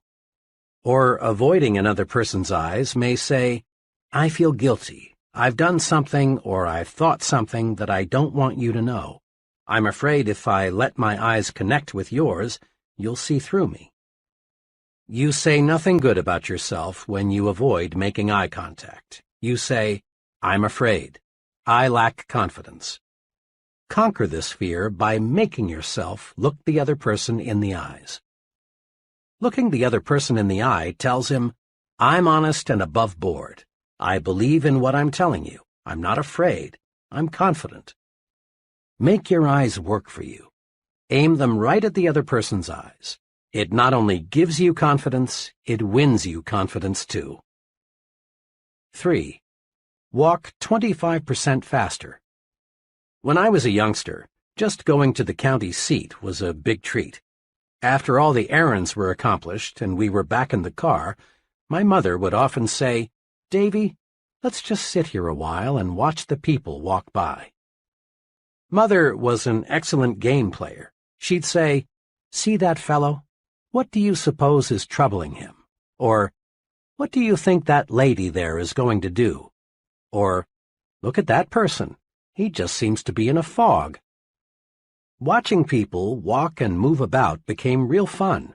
It was a lot cheaper than the movies. which was one of the reasons I learned later that Mother developed the game, and it was a lot more instructive.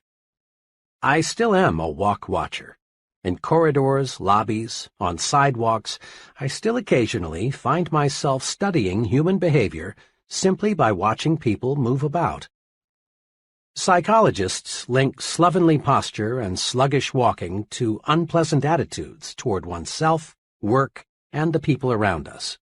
But psychologists also tell us you can actually change your attitudes by changing your posture and speed of movement. Watch, and you discover that body action is the result of mind action. The extremely beaten people, the real down-and-outers, just shuffle and stumble along. They have zero self-confidence. Average people have the average walk. Their pace is average. They have the look of, I really don't have very much pride in myself. Then there's a third group. Persons in this group show superconfidence. They walk faster than the average. There seems to be a slight sprint in the way they walk. Their walk tells the world, I've got someplace important to go, something important to do. What's more, I will succeed at what I will do 15 minutes from now. Use the walk 25% faster technique to help build self-confidence. Throw your shoulders back, lift up your head, move ahead just a little faster, and feel self-confidence grow. Just try and see. 4. Practice speaking up. In working with many kinds of groups of all sizes, I've watched many persons with keen perception and much native ability freeze and fail to participate in discussions. It isn't that these folks don't want to get in and wade with the rest. Rather, it's a simple lack of confidence. The conference clam thinks to himself, my opinion is probably worthless. If I say something, I'll probably look foolish. I'll just say nothing. Besides, the others in the group probably know more than I. I don't want the others to know how ignorant I am. Each time the conference clam fails to speak, he feels even more inadequate, more inferior. Often he makes a faint promise to himself, that deep down he knows he won't keep, to speak next time. This is very important. Each time our clam fails to speak, he takes one more dose of confidence poison. He becomes less and less confident of himself. But on the positive side, the more you speak up, the more you add to your confidence, and the easier it is to speak up the next time. Speak up. It's a confidence-building vitamin. Put this confidence builder to use. Make it a rule to speak up at every open meeting you attend. Speak up. Say something voluntarily at every business conference, committee meeting, community forum you attend. Make no exception. Comment, make a suggestion, ask a question, and don't be the last to speak. Try to be the icebreaker, the first one in with a comment. And never worry about looking foolish. You won't. For each person who doesn't agree with you, odds are another person will. Quit asking yourself, I wonder if I dare speak. Instead, concentrate on getting the discussion leader's attention so you can speak. For special training and experience in speaking, consider joining your local Toastmasters Club. Thousands of conscientious people have developed confidence through a planned program to feel at ease talking with people and to people. 5. Smile big. Most folks have heard at one time or another that a smile will give them a real boost. They've been told that a smile is excellent medicine for confidence deficiency. But lots of people still don't really believe this because they've never tried smiling when they feel fear. Make this little test. Try to feel defeated and smile big at the same time. You can't. A big smile gives you confidence. A big smile beats fear, rolls away worry, defeats despondency. And a real smile does more than cure just your ill feeling. A real smile melts away the opposition of others, and instantly, too. Another person simply can't be angry with you if you give him a big, sincere smile. Just the other day, a little incident happened to me that illustrates this. I was parked at an intersection, waiting for the light to change, when bam! The driver behind me had let his foot slip the brake and put my rear bumper to a test. I looked back through my mirror and saw him getting out. I got out too, and forgetting the rule book, started preparing myself for verbal combat. I confess I was ready verbally to bite him to pieces. But fortunately, before I got the chance, he walked up to me, smiled, and said in the most earnest voice, "Friend, I really didn't mean to do that." That smile, matched with his sincere comment, melted me. I mumbled something about, "That's okay. Happens all the time." Almost in less time than it takes to wink an eye, my opposition turned into friendship. Smile big and you feel like happy days are here again. But smile big. A half-developed smile is not fully guaranteed. Smile until your teeth show. That large-size smile is fully guaranteed. I've heard many times, "Yes, but when I fear something or when I'm angry, I don't feel like smiling." Of course you don't. No one does. The trick is to tell yourself forcefully, "I'm going to smile." Then smile. Harness the power of smiling. Put these 5 procedures to work for you. 1. Action cures fear. Isolate your fear and then take constructive action. Inaction, doing nothing about a situation, strengthens fear and destroys confidence. 2. Make a supreme effort to put only positive thoughts in your memory bank. Don't let negative, self-deprecatory thoughts grow into mental monsters. Simply refuse to recall unpleasant events or situations. 3. Put people in proper perspective. Remember, people are more alike, much more alike, than they are different. Get a balanced view of the other fellow. He is just another human being. And develop an understanding attitude. Many people will bark, but it's a rare one who bites.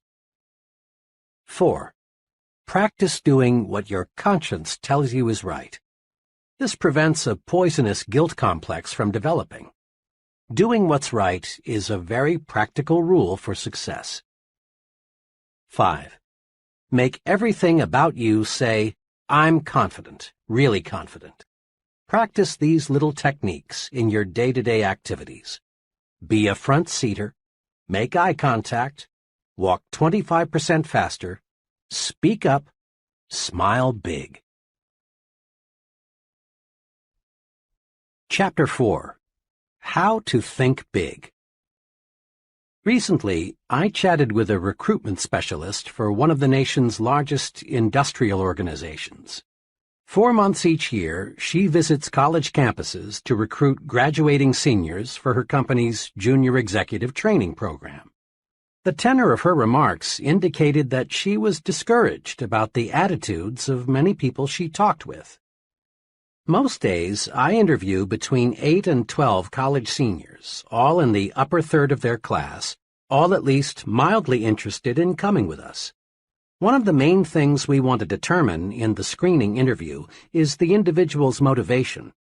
We want to find out if he or she is the kind of person who can, in a few years, direct major projects, manage a branch office or plant, or in some other way make a really substantial contribution to the company. I must say I'm not too pleased with the personal objectives of most of those I talk with.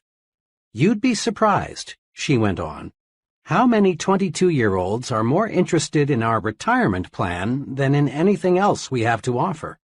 A second favorite question is, will I move around a lot? Most of them seem to define the word success as synonymous with security. Can we risk turning our company over to people like that? The thing I can't understand is why should young people these days be so ultra-conservative, so narrow in their view of the future? Every day there are more signs of expanding opportunity. This country is making record progress in scientific and industrial development. Our population is gaining rapidly.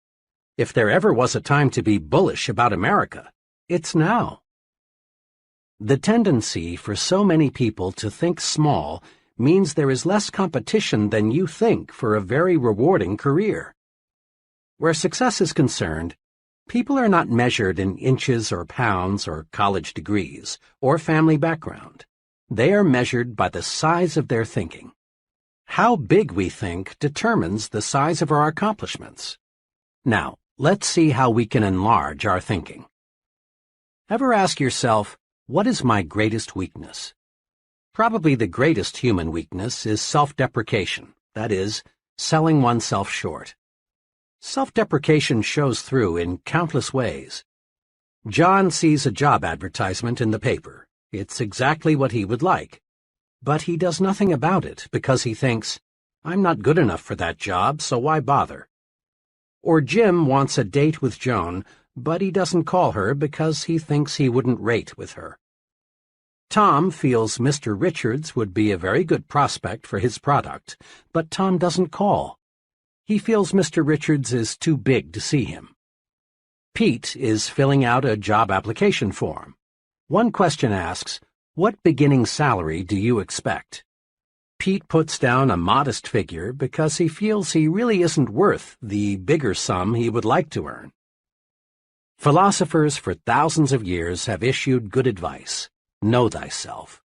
But most people, it seems, interpret this suggestion to mean know only thy negative self. Most self-evaluation consists of making long mental lists of one's faults, shortcomings, inadequacies. It's well to know our inabilities, for this shows us areas in which we can improve. But if we know only our negative characteristics, we're in a mess. Our value is small. Here is an exercise to help you measure your true size. I've used it in training programs for executives and sales personnel. It works. 1. Determine your 5 chief assets. Invite some objective friend to help, possibly your wife, your superior, a professor, some intelligent person who will give you an honest opinion. Examples of assets frequently listed are education, experience, technical skills, appearance, well-adjusted home life, attitudes, personality, initiative. 2.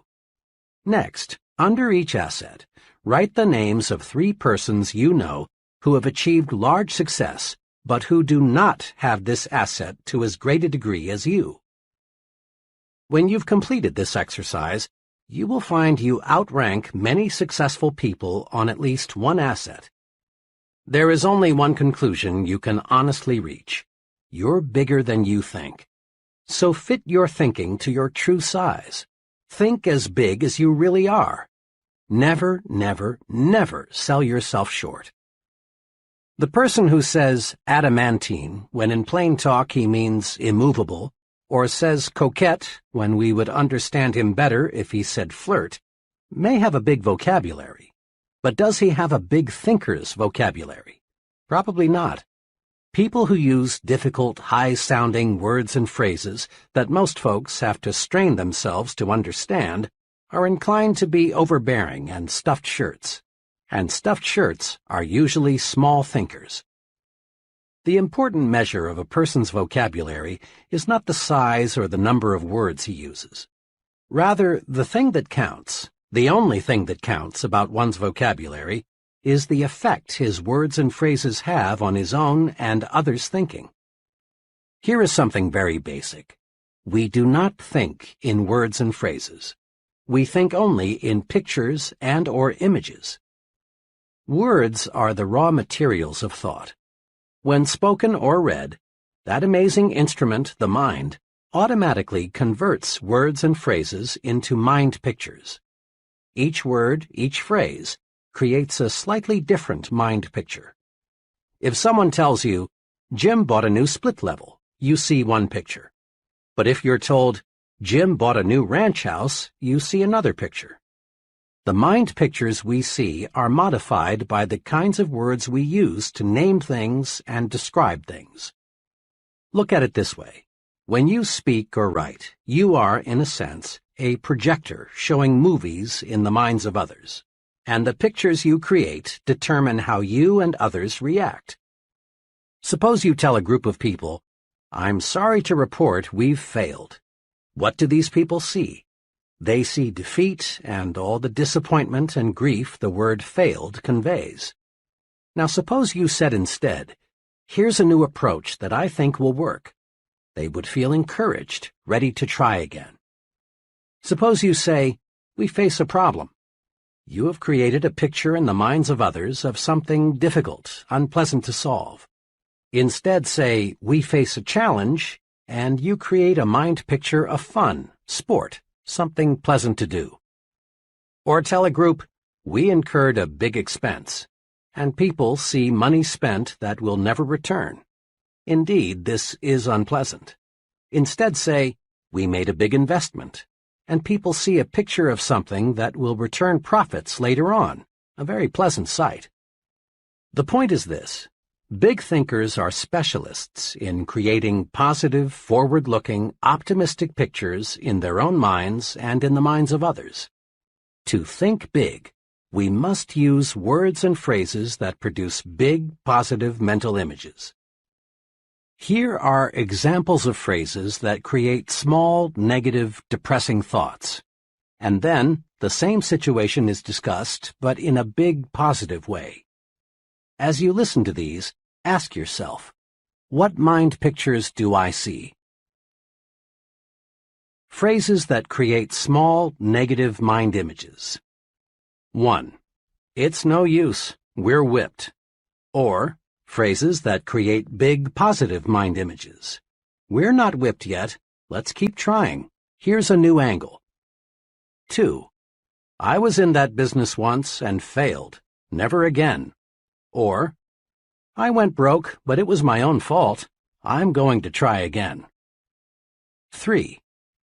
I've tried, but the product won't sell. People don't want it.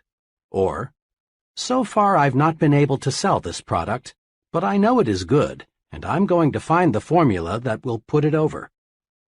4. The market is saturated. Imagine, 75% of the potential has already been sold. Better get out. Or, imagine, 25% of the market is still not sold. Count me in. This looks big. 5. Their orders have been small. Cut them off. Or, their orders have been small. Let's map out a plan for selling them more of their needs. 6. 5 years is too long a time to spend before I'll get into the top ranks in your company. Count me out. Or, 5 years is not really a long time. Just think. That leaves me 30 years to serve at a high level. 7. The competition has all the advantage. How do you expect me to sell against them? Or, competition is strong, there's no denying that, but no one ever has all the advantages. Let's put our heads together and figure out a way to beat them at their own game. 8. Nobody will ever want that product. Or, in its present form, it may not be saleable, but let's consider some modifications. 9. Let's wait until a recession comes along, then buy stocks. Or, let's invest now. Bet on prosperity, not depression. 10. I'm too young, old, for the job. Or, being young, old, is a distinct advantage. 11. It won't work. Let me prove it. The image, dark, gloom, disappointment, grief, failure. Or, it will work. Let me prove it. The image, bright, hope, success, fun, victory. 4 ways to develop the big thinker's vocabulary. Here are 4 ways to help you develop a big thinker's vocabulary. 1. Use big, positive, cheerful words and phrases to describe how you feel. When someone asks, "How do you feel today?" and you respond with an, "I'm tired, I have a headache, I wish it were Saturday, I don't feel so good," you actually make yourself feel worse. Practice this. It's a very simple point, but it has tremendous power. Every time someone asks you, "How are you?" or "How are you feeling today?" respond with a, "Just wonderful, thanks, and you?" Or say, "Great," or "Fine." Say you feel wonderful at every possible opportunity, and you will begin to feel wonderful, and bigger too. Become known as a person who always feels great. It wins friends. 2. Use bright, cheerful, favorable words and phrases to describe other people. Make it a rule to have a big, positive word for all your friends and associates. When you and someone else are discussing an absent third party, be sure you compliment him with big words and phrases like, "He's really a fine fellow. They tell me he's working out wonderfully well." Be extremely careful to avoid the petty, cut-him-down language. Sooner or later, third parties hear what's been said, and then such talk only cuts you down. 3. Use positive language to encourage others. Compliment people personally, at every opportunity. Everyone you know craves praise. Have a special good word for your wife or husband every day. Notice and compliment the people who work with you. Praise, sincerely administered, is a success tool. Use it. Use it again and again and again. Compliment people on their appearance, their work, their achievements, their families. 4. Use positive words to outline plans to others. When people hear something like this, "Here is some good news, we face a genuine opportunity," their minds start to sparkle. But when they hear something like, "Whether we like it or not, we've got a job to do," the mind movie is dull and boring, and they react accordingly. Promise victory and watch eyes light up. Promise victory and win support. Build castles. Don't dig graves. See what can be, not just what is. Big thinkers train themselves to see not just what is, but what can be. Here are 4 examples to illustrate this point. 1. What gives real estate value? A highly successful realtor who specializes in rural property shows what can be done if we train ourselves to see something where little or nothing presently exists. "Most of the rural property around here," my friend began, "is run down and not very attractive. I'm successful because I don't try to sell my prospects a farm as it is. I develop my entire sales plan around what the farm can be. Simply telling the prospect, 'The farm has XX acres of bottom land and XX acres of woods and is XX miles from town,' doesn't stir him up and make him want to buy it. But when you show him a concrete plan for doing something with the farm, he's just about sold. Here, let me show you what I mean." He opened his briefcase and pulled out a file. "This farm," he said, "is a new listing with us. It's like a lot of them. It's 43 miles from the center of the metropolitan area. The house is run down, and the place hasn't been farmed in 5 years. Now here's what I've done. I spent 2 full days on the place last week, just studying it. I walked over the place several times. I looked at neighboring farms. I studied the location of the farm with respect to existing and planned highways. I asked myself, what's this farm good for? I came up with 3 possibilities. Here they are. He showed them to me. Each plan was neatly typed and looked quite comprehensive. One plan suggested converting the farm into a riding stable. The plan showed why the idea was sound: a growing city, more love for the outdoors, more money for recreation, good roads. The plan also showed how the farm could support a sizable number of horses so that the revenue from the rides would be largely clear. The whole riding stable idea was very thorough, very convincing. The plan was so clear and convincing, I could see a dozen couples riding horseback through the trees. In similar fashion, this enterprising salesman developed a second thorough plan for a tree farm and a third plan for a combination tree and poultry farm. Now, when I talk with my prospects, I won't have to convince them that the farm is a good buy as it is. I help them to see a picture of the farm changed into a money-making proposition. Besides selling more farms and selling them faster, my method of selling the property for what it can be pays off in another way.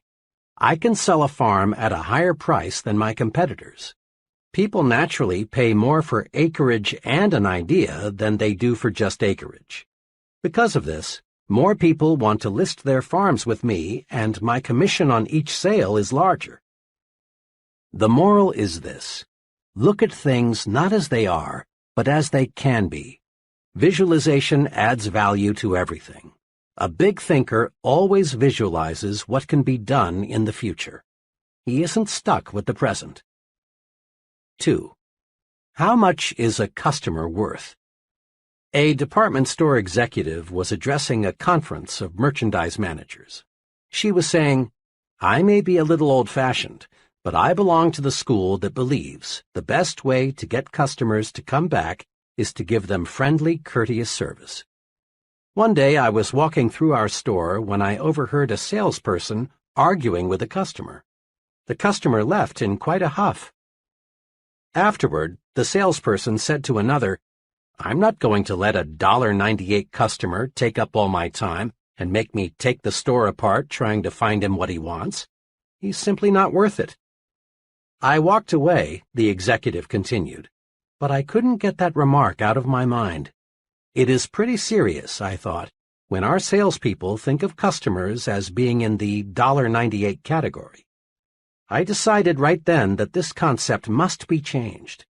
When I got back to my office, I called our research director and asked him to find out how much the average customer spent in our store last year. The figure he came up with surprised even me.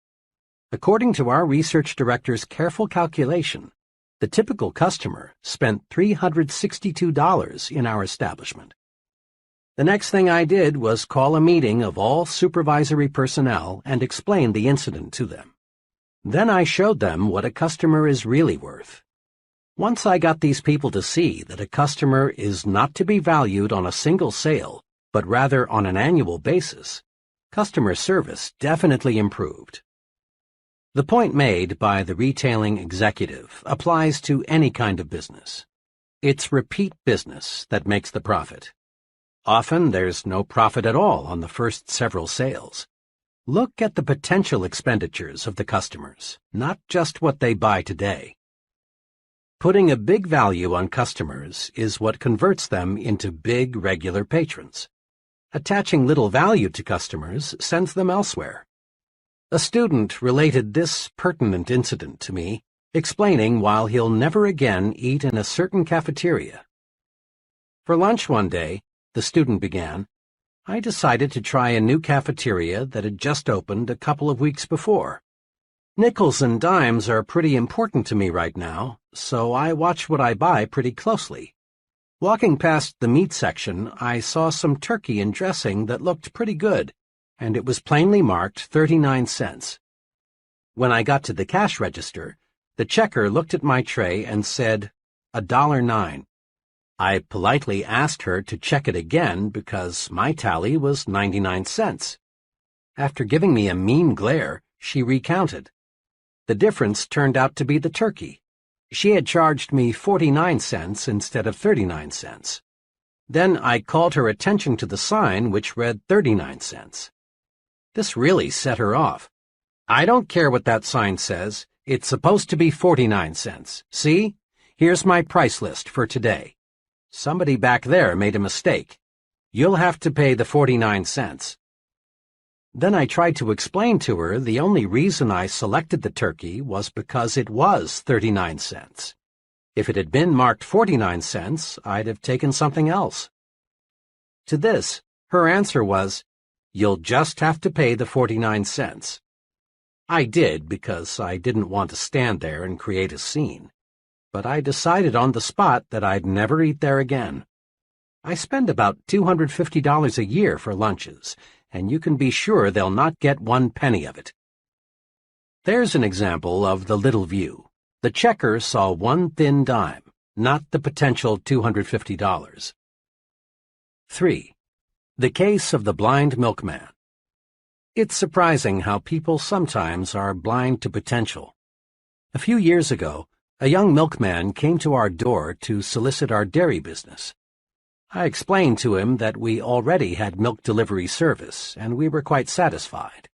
Then I suggested that he stop next door and talk to the lady there. To this he replied, "I've already talked to the lady next door, but they use only 1 quart of milk every 2 days, and that's not enough to make it worthwhile for me to stop."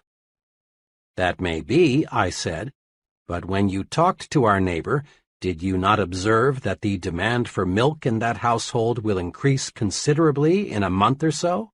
There will be a new addition over there that will consume lots of milk." The young man looked for a moment like he had been struck, and then he said, "How blind can a guy be?" Today, that same 1 quart every 2 days family buys 7 quarts every 2 days from a milkman who had some foresight. That first youngster, a boy, now has 2 brothers and 1 sister, and I'm told there'll be another young one soon. How blind can we be? See what can be, not just what is. The schoolteacher who thinks of Jimmy only as he is, an ill-mannered, backward, uncouth brat, certainly will not aid Jimmy's development. But the teacher who sees Jimmy not as he is now, but as he can be, she'll get results. Most folks driving through Skid Row see only broken-down stumble-bums, hopelessly lost to the bottle. A few devoted people see something else in the Skid Rowite. They see a reconstructed citizen, and because they see this, they succeed in many cases in doing an excellent rehabilitation job. 4. What determines how much you're worth? After a training session a few weeks ago, a young man came to see me and asked if he could talk with me for a few minutes. I knew that this young fellow, now about 26, had been a very underprivileged child. On top of this, he had experienced a mountain of misfortune in his early adult years. I also knew that he was making a real effort to prepare himself for a solid future. Over coffee, we quickly worked out his technical problem, and our discussion turned to how people who have few physical possessions should look toward the future. His comments provide a straightforward, sound answer. "I've got less than $200 in the bank. My job as a rate clerk doesn't pay much, and it doesn't carry much responsibility. My car is 4 years old, and my wife and I live in a cramped second-floor apartment. But, Professor," he continued, "I'm determined not to let what I haven't got stop me." That was an intriguing statement, so I urged him to explain. "It's this way," he went on. "I've been analyzing people a lot lately, and I've noticed this. People who don't have much look at themselves as they are now. That's all they see. They don't see a future. They just see a miserable present. My neighbor is a good example. He's continually complaining about having a low-paid job, the plumbing that's always getting fouled up, the lucky breaks somebody else just got, the doctor bills that are piling up. He reminds himself so often that he's poor that now he just assumes that he's always going to be poor. He acts as if he were sentenced to living in that broken-down apartment all the rest of his life." My friend was really speaking from the heart, and after a moment's pause he added, "If I looked at myself strictly as I am, old car, low income, cheap apartment, and hamburger diet, I couldn't help but be discouraged. I'd see a nobody, and I'd be a nobody for the rest of my life. I've made up my mind to look at myself as the person I'm going to be in a few short years. I see myself not as a rate clerk, but as an executive. I don't see a crummy apartment. I see a fine new suburban home. And when I look at myself that way, I feel bigger and think bigger, and I've got plenty of personal experiences to prove it's paying off." Isn't that a splendid plan for adding value to oneself? This young fellow is on the expressway to really fine living. He's mastered this basic success principle. It isn't what one has that's important. Rather, it's how much one is planning to get that counts. The price tag the world puts on us is just about identical to the one we put on ourselves. Here is how you can develop your power to see what can be, not just what is. I call these the practice adding value exercises. 1. Practice adding value to things. Remember the real estate example. Ask yourself, what can I do to add value to this room or this house or this business? Look for ideas to make things worth more. A thing, whether it be a vacant lot, a house, or a business, has value in proportion to the ideas for using it. 2. Practice adding value to people. As you move higher and higher in the world of success, more and more of your job becomes people development. Ask, what can I do to add value to my subordinates? What can I do to help them to become more effective? Remember, to bring out the best in a person, you must first visualize his best. 3. Practice adding value to yourself. Conduct a daily interview with yourself. Ask, what can I do to make myself more valuable today? Visualize yourself not as you are, but as you can be. Then specific ways for attaining your potential value will suggest themselves. Just try and see. A retired owner-manager of a medium-sized printing company, 60 employees, explained to me how his successor was picked. 5 years ago, my friend began, I needed an accountant to head up our accounting and office routine. The fellow I hired was named Harry and was only 26.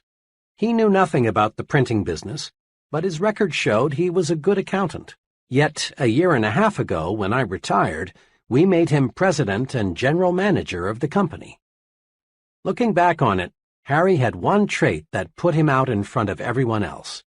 Harry was sincerely and actively interested in the whole company, not just writing checks and keeping records. Whenever he saw how he could help other employees, he jumped right in. The first year Harry was with me, we lost a few men. Harry came to me with a fringe benefit program which he promised would cut down turnover at low cost, and it worked. Harry did many other things, too, which helped the whole company, not just this department. He made a detailed cost study of our production department and showed me how a $30,000 investment in new machinery would pay off. Once we experienced a pretty bad sales slump.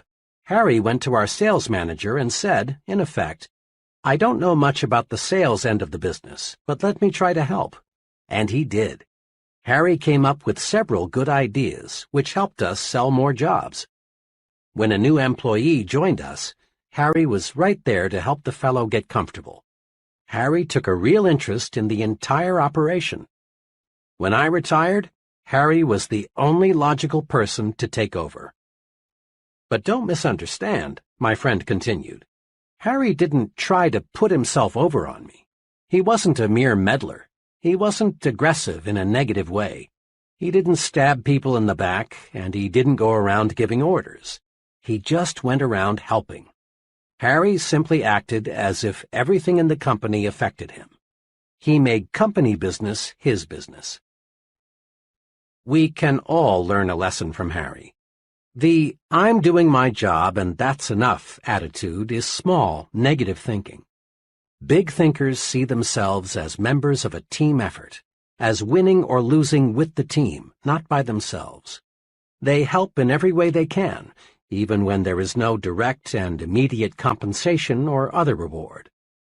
The fellow who shrugs off a problem outside his own department with the comment, well, that's no concern of mine, let them worry about it, hasn't got the attitude it takes for top leadership. Practice this.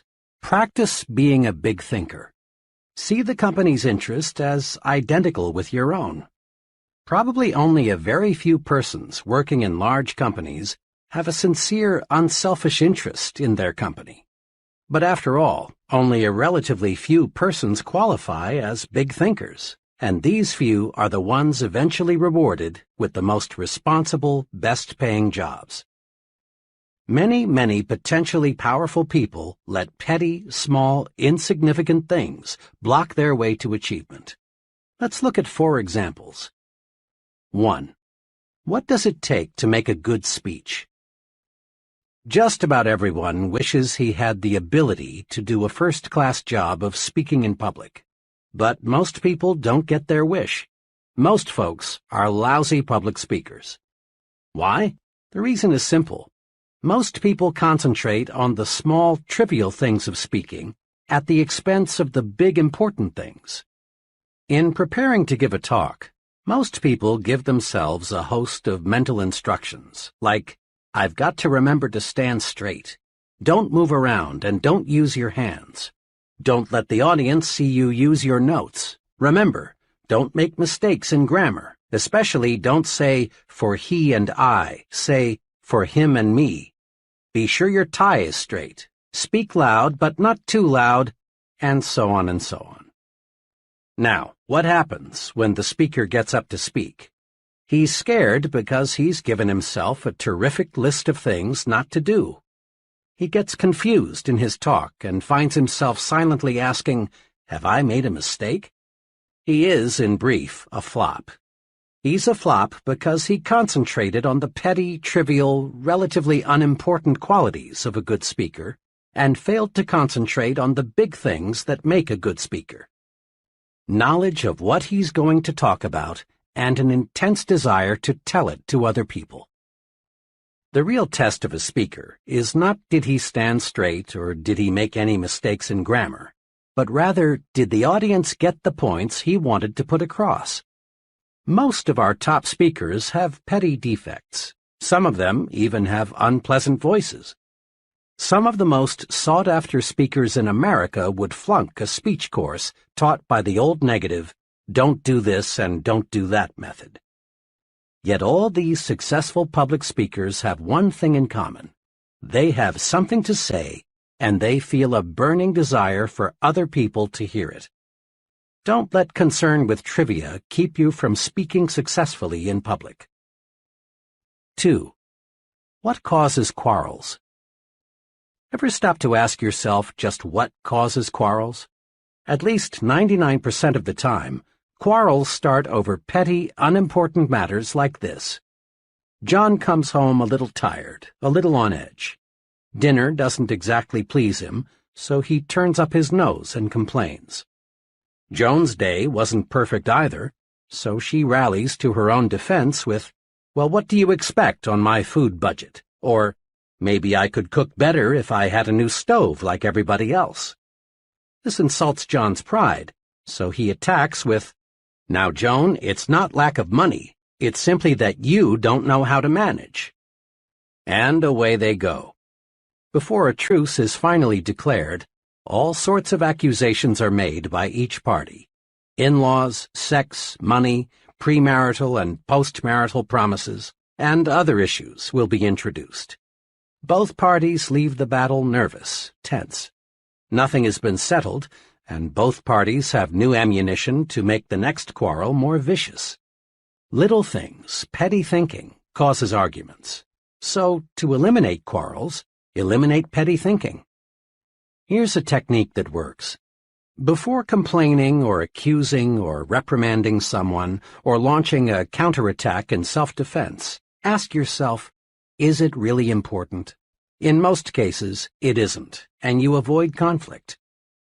Ask yourself, is it really important if he or she is messy with cigarettes or forgets to put the cap on the toothpaste or is late coming home?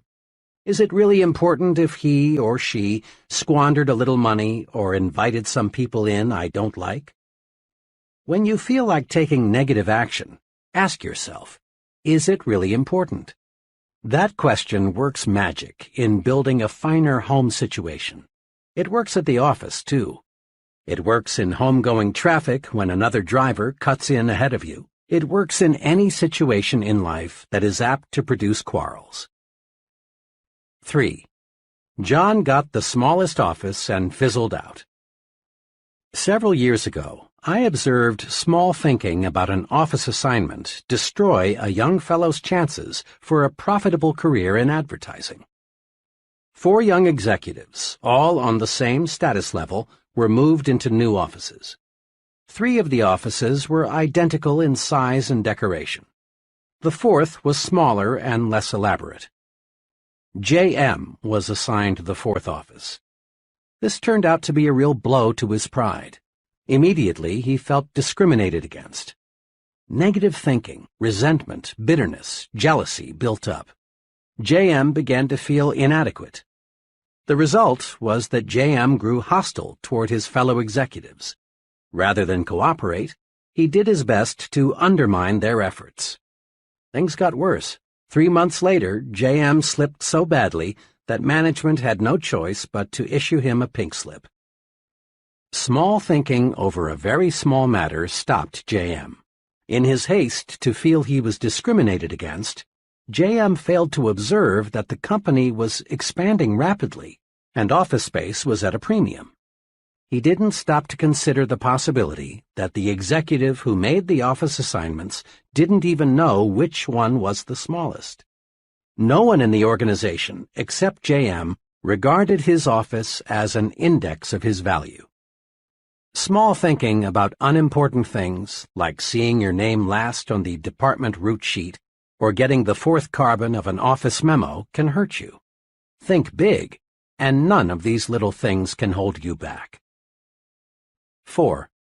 Even stuttering is a detail. A sales executive told me how even stuttering is a mere detail in salesmanship, if the fellow has the really important qualities. I have a friend, also a sales executive, who loves to play practical jokes, though sometimes these jokes aren't jokes at all. A few months ago, a young fellow called on my practical joking friend and asked for a sales job. The fellow had a terrible stutter, though, and my friend decided right here was a chance to play a joke on me. So the friend told the stammering applicant that he wasn't in the market for a salesman right now, but one of his friends, me, had a spot to fill. Then he phoned me, and boy did he give this fellow a build-up. Not suspecting anything, I said, "Send him right over." 30 minutes later, in he walked. The young fellow hadn't said 3 words before I knew why my friend was so eager to send him over. I'm Jack R., he said. Mr. X sent me over to talk to you about a job. Almost every word was a struggle. I thought to myself, this guy couldn't sell a dollar bill for 90 cents on Wall Street. I was sore at my friend, but I really felt sorry for this fellow, so I thought the least I could do was to ask him some polite questions while I thought up a good excuse as to why I couldn't use him. As we talked on, however, I discovered this fellow was no stoop. He was intelligent. He handled himself very nicely, but I just couldn't overlook the fact that he stuttered. Finally, I decided I'd wind up the interview by asking one last question. What makes you think you can sell? Well, he said, I learn fast. I like people. I think you've got a good company, and I want to make money. Now, I do have a speech impairment, but that doesn't bother me, so why should it bother anybody else? His answer showed me he had all the really important qualifications for a salesman. I decided right then to give him a chance, and you know, he's working out very well. Even a speech impairment in a talker's profession is a triviality if the person has the big qualities. Practice these 3 procedures to help yourself think about trivialities. 1. Keep your eyes focused on the big objective. Many times, we're like the salesman who, failing to make the sale, reports to his manager, "Yes, but I sure convinced the customer he was wrong." In selling, the big objective is winning sales, not arguments. In marriage, the big objective is peace, happiness, tranquility.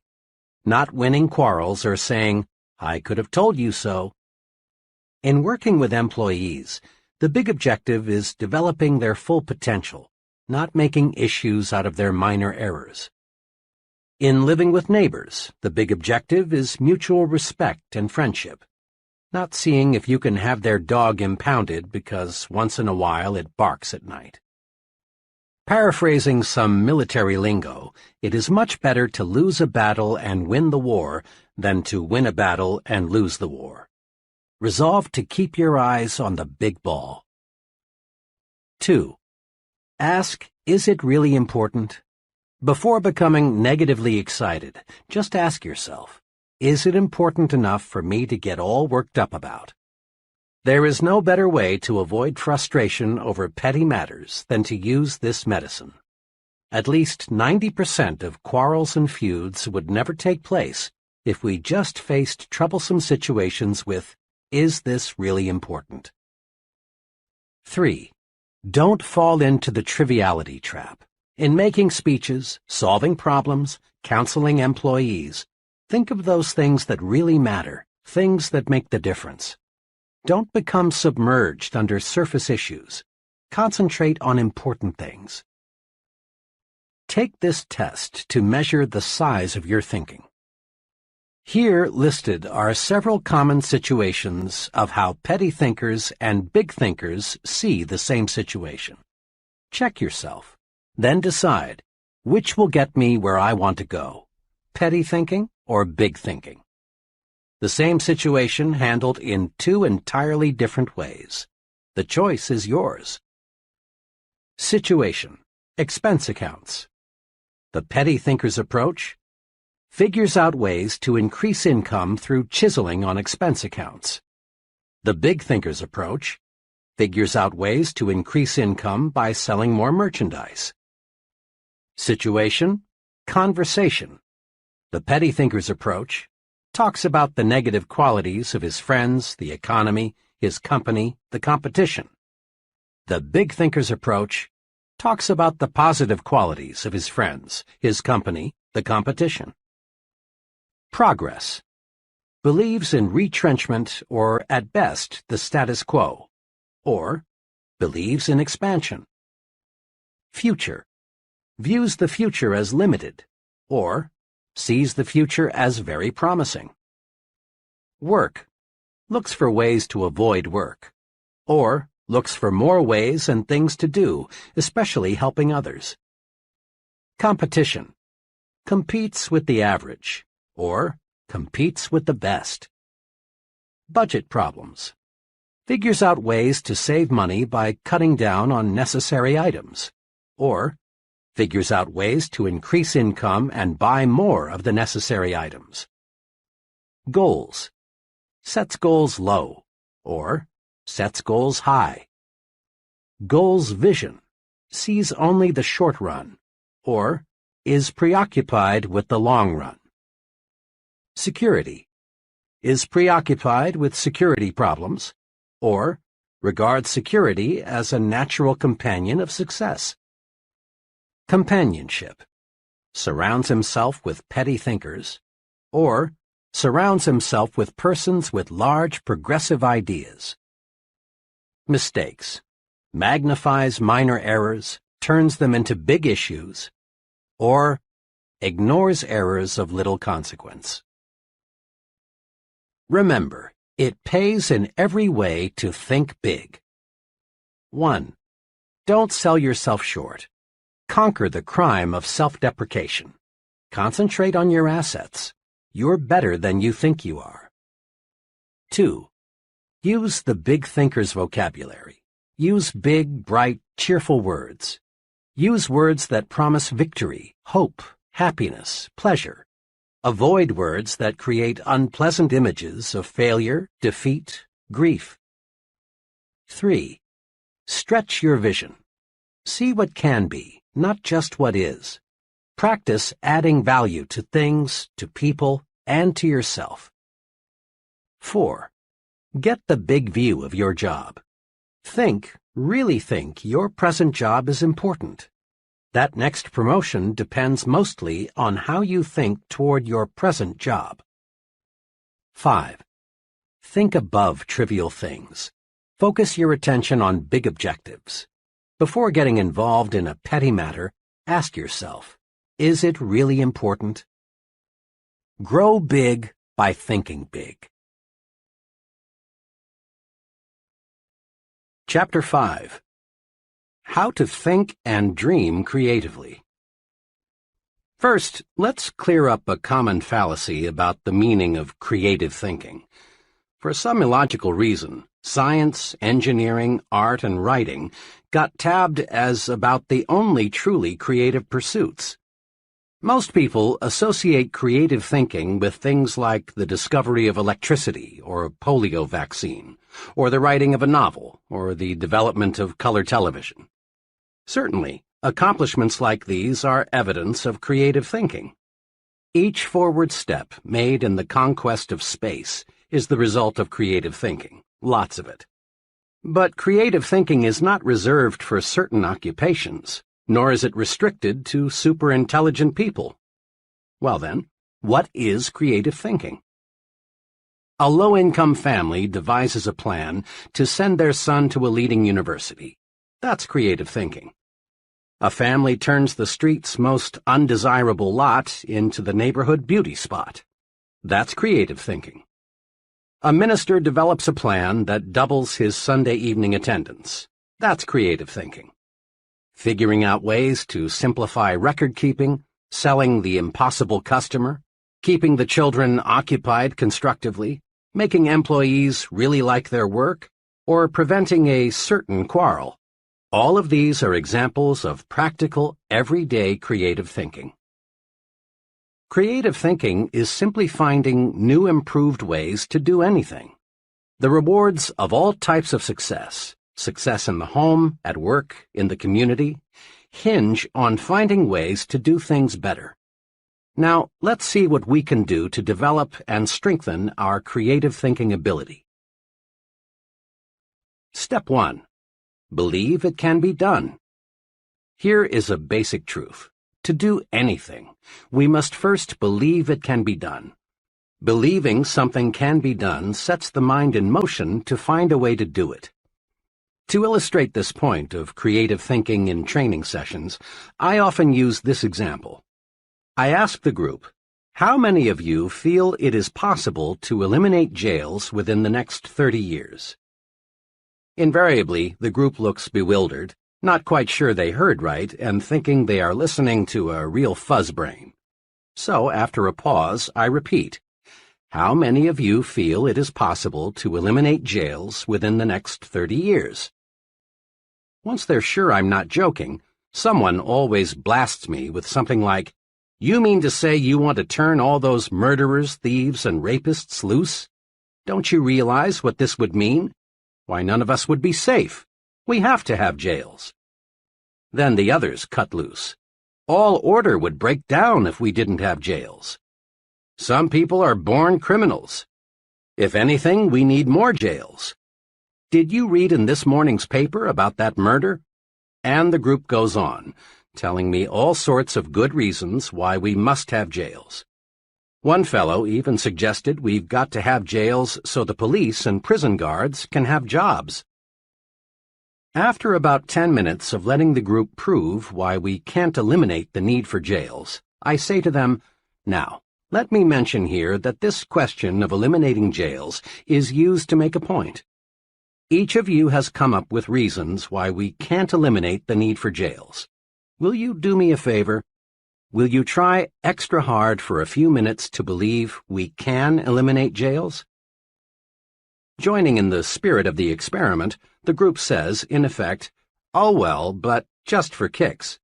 Then I ask, now, assuming we can eliminate jails, how could we begin? Suggestions come slowly at first. Someone hesitantly says something like, well, you might cut down crime if you established more youth centers. Before long, the group, which 10 minutes ago was solidly against the idea, now begins to work up real enthusiasm. Work to eliminate poverty.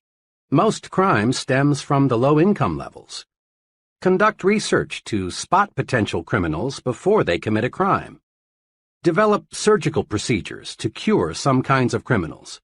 Educate law enforcement personnel in positive methods of reform. These are just samples of the 78 specific ideas I've tabulated that could help accomplish the goal of eliminating jails. When you believe, your mind finds ways to do. This experiment has just one point. When you believe something is impossible, your mind goes to work for you to prove why. But when you believe, really believe, something can be done, your mind goes to work for you and helps you find the ways to do it. Believing something can be done paves the way for creative solutions. Believing something can't be done is destructive thinking. This point applies to all situations, little and big. The political leaders who do not genuinely believe permanent world peace can be established will fail because their minds are closed to creative ways to bring about peace. The economists who believe business depressions are inevitable will not develop creative ways to beat the business cycle. In a similar fashion, you can find ways to like a person if you believe you can. You can discover solutions to personal problems if you believe you can. You can find a way to purchase that new, larger home if you believe you can. Belief releases creative powers. Disbelief puts the brakes on. Believe, and you'll start thinking constructively. Your mind will create a way if you let it. A little over 2 years ago, a young man asked me to help him find a job with more future. He was employed as a clerk in the credit department of a mail-order company and felt that he was getting nowhere. We talked about his past record and what he wanted to do. After knowing something about him, I said, "I admire you very much for wanting to move up the ladder to a better job and more responsibility. But getting a start in the kind of job you want requires a college degree these days. I notice you finished 3 semesters. May I suggest you finish college? Going summers, you can do it in 2 years.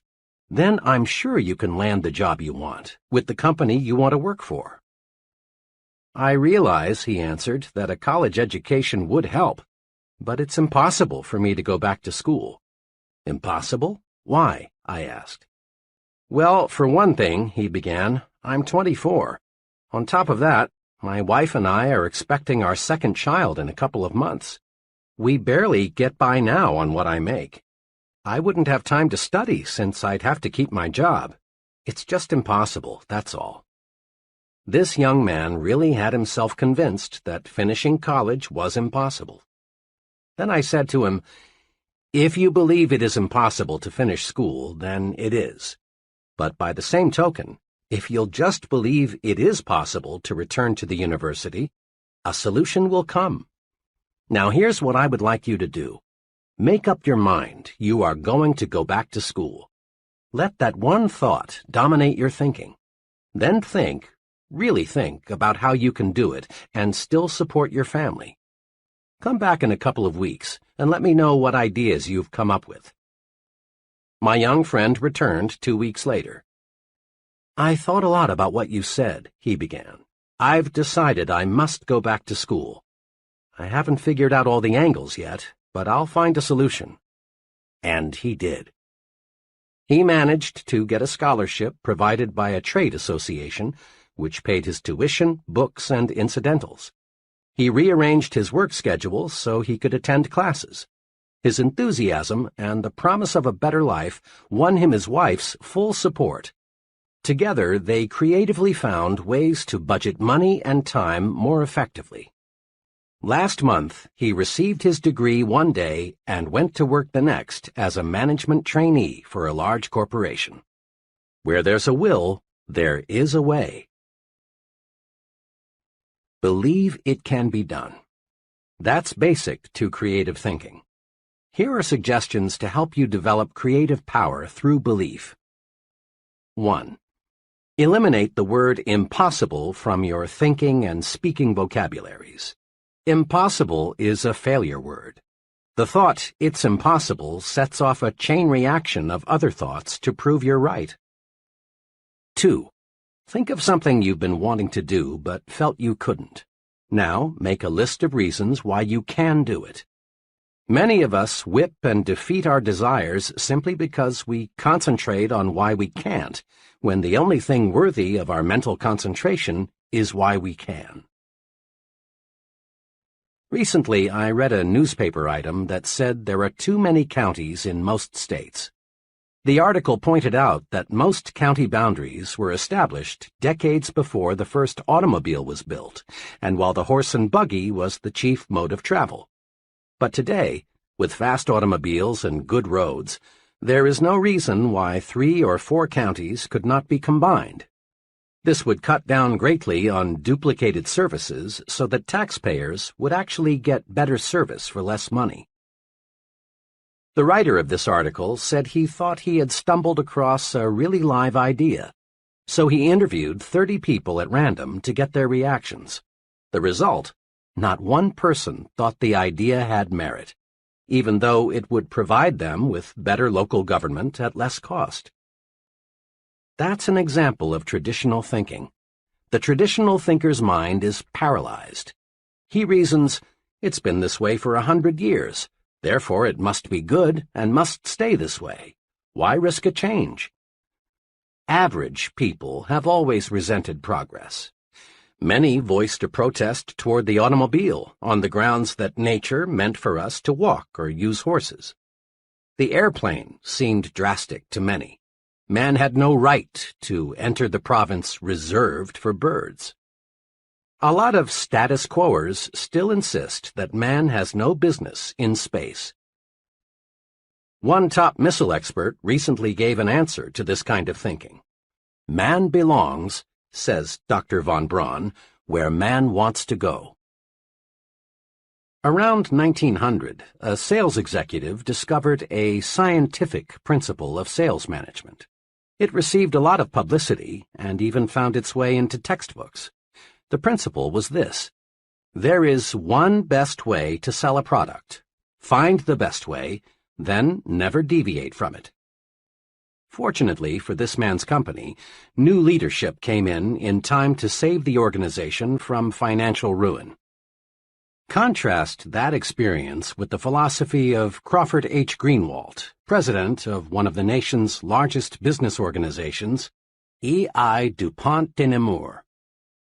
In a talk at Columbia University, Mr. Greenwalt said, "There are many ways in which a good job can be done, as many ways, in fact, as there are men to whom the task is given. In truth, there is no one best way to do anything. There is no one best way to decorate an apartment, landscape a lawn, make a sale, rear a child, or cook a steak. There are as many best ways as there are creative minds. Nothing grows in ice. If we let tradition freeze our minds, new ideas can't sprout. Make this test sometime soon. Propose one of these ideas to someone and then watch his behavior. 1. The postal system, long a government monopoly, should be turned over to private enterprise. 2. Presidential elections should be held every 2 or 6 years instead of 4. 3. Regular hours for retail stores should be 1 p.m. to 8 p.m., instead of 9 a.m. to 5:30 p.m. 4. The retirement age should be raised to 70. Whether these ideas are sound or practical is not the point. What is significant is how a person handles propositions like these. If he laughs at the idea and doesn't give it a second thought, and probably 95% will laugh at it, chances are he suffers from tradition paralysis. But the 1 in 20 who says, "That's an interesting idea, tell me more about it," has a mind that's turned to creativity. Traditional thinking is personal enemy number 1 for the person who is interested in a creative personal success program. Traditional thinking freezes your mind, blocks your progress, and prevents you from developing creative power. Here are 3 ways to fight it. 1. Become receptive to ideas. Welcome new ideas. Destroy these thought repellents. Won't work. Can't be done. It's useless. And it's stupid. A very successful friend of mine who holds a major position with an insurance company said to me, "I don't pretend to be the smartest guy in the business, but I think I am the best sponge in the insurance industry. I make it a point to soak up all the good ideas I can." 2. Be an experimental person. Break up fixed routines. Expose yourself to new restaurants, new books, new theaters, new friends. Take a different route to work someday. Take a different vacation this year. Do something new and different this weekend. If your work is in distribution, develop an interest in production, accounting, finance, and the other elements of business. This gives you breadth and prepares you for larger responsibilities. 3. Be progressive, not regressive. Not, that's the way we did it where I used to work, so we ought to do it that way here, but how can we do it better than we did it where I used to work? Not backward regressive thinking, but forward progressive thinking. Because you got up at 5:30 a.m. to deliver papers or milk the cows when you were a youngster doesn't necessarily mean it's a good idea for you to require your children to do the same. Imagine what would happen to the Ford Motor Company if its management allowed itself to think, "This year we've built the ultimate in automobiles. Further improvement is impossible. Therefore, all experimental engineering and designing activities are hereby permanently terminated." Even the mammoth Ford Motor Company would shrivel fast with this attitude. Successful people, like successful businesses, live with these questions. How can I improve the quality of my performance? How can I do better? Absolute perfection in all human undertakings, from building missiles to rearing children, is unattainable. This means there is endless room for improvement. Successful people know this, and they are always searching for a better way. Note, the successful person doesn't ask, "Can I do it better?" He knows he can. So he phrases the question, "How can I do it better?" A few months ago, a former student of mine, in business for just 4 years, opened her 4th hardware store.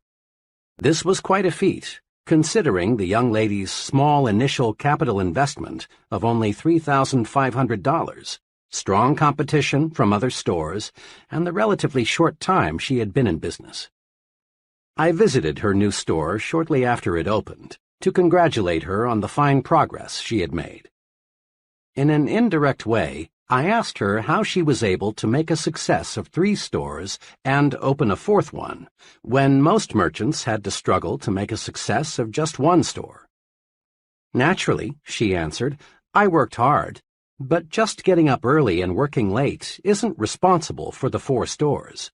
Most people in my business work hard. The main thing I attribute my success to is my self-styled weekly improvement program." "A weekly improvement program? Sounds impressive. How does it work?" I asked. "Well, it really isn't anything elaborate," she continued. "It's just a plan to help me do a better job as each week rolls around.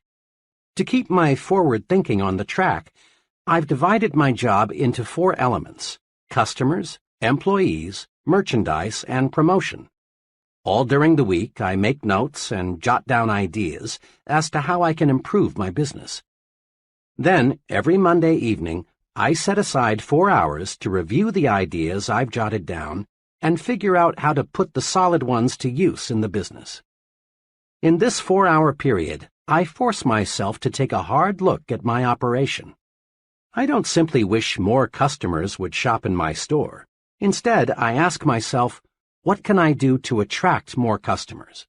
How can I develop regular, loyal customers?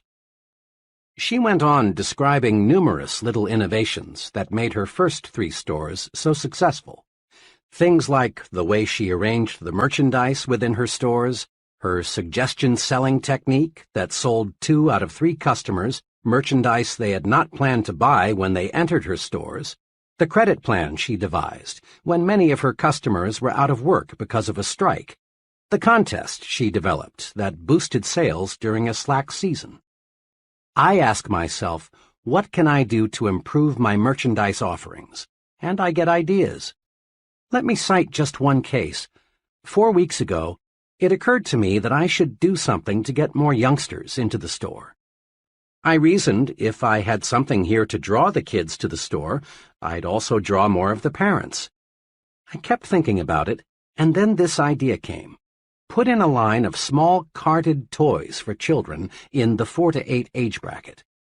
It's working. The toys take little space, and I make a nice profit on them. But most important, the toys have increased store traffic. Believe me, she went on, my weekly improvement plan works. Just by conscientiously asking myself, how can I do a better job, I find the answers. It's a rare Monday night that I don't come up with some plan or technique that makes that profit and loss statement look better. And I've learned something else, too, about successful merchandising. Something that I think every person going into business for himself should know. What's that? I asked. Just this. It isn't so much what you know when you start that matters. It's what you learn and put to use after you open your doors that counts most. Big success calls for persons who continually set higher standards for themselves and others. Persons who are searching for ways to increase efficiency, to get more output at lower cost, do more with less effort. Top success is reserved for the I can do it better kind of person. General Electric uses the slogan, progress is our most important product. Why not make progress your most important product? The I can do better philosophy works magic. When you ask yourself, how can I do better? Your creative power is switched on, and ways for doing things better suggest themselves. Here is a daily exercise that will help you discover and develop the power of the I can do better attitude. Each day before you begin work, devote 10 minutes to thinking, how can I do a better job today? Ask, what can I do today to encourage my employees? What special favor can I do for my customers? How can I increase my personal efficiency? This exercise is simple, but it works. Try it, and you'll find unlimited creative ways to win greater success. Just about every time my wife and I would get together with a certain couple, the conversation would turn to working wives. Mrs. S. had worked several years before her marriage, and she had genuinely liked it. But now, she'd say, I've got 2 youngsters in school, a home to manage, and meals to prepare. I simply haven't got time. Then, one Sunday evening, Mr. and Mrs. S. and their children were in an automobile accident. Mrs. S. and the youngsters escaped serious injury, but Mr. S. received a back injury that left him permanently disabled. Now, Mrs. S. had no choice but to go to work. When we saw her several months after the accident, we were amazed to find how well she had adjusted to her new responsibilities. You know, she said, 6 months ago I never dreamed I could possibly manage the house and work full-time. But after the accident, I just made up my mind that I had to find the time. Believe me, my efficiency has gone up 100%. I discovered a lot of things I was doing didn't need to be done at all. Then I discovered that the children could and wanted to help. I found dozens of ways to conserve time. Fewer trips to the store, less TV, less telephoning, less of those time killers. This experience teaches us a lesson. Capacity is a state of mind. How much we can do depends on how much we think we can do. When you really believe you can do more, your mind thinks creatively and shows you the way. A young bank executive related this personal experience about work capacity. One of the other executives in our bank left us with very short notice.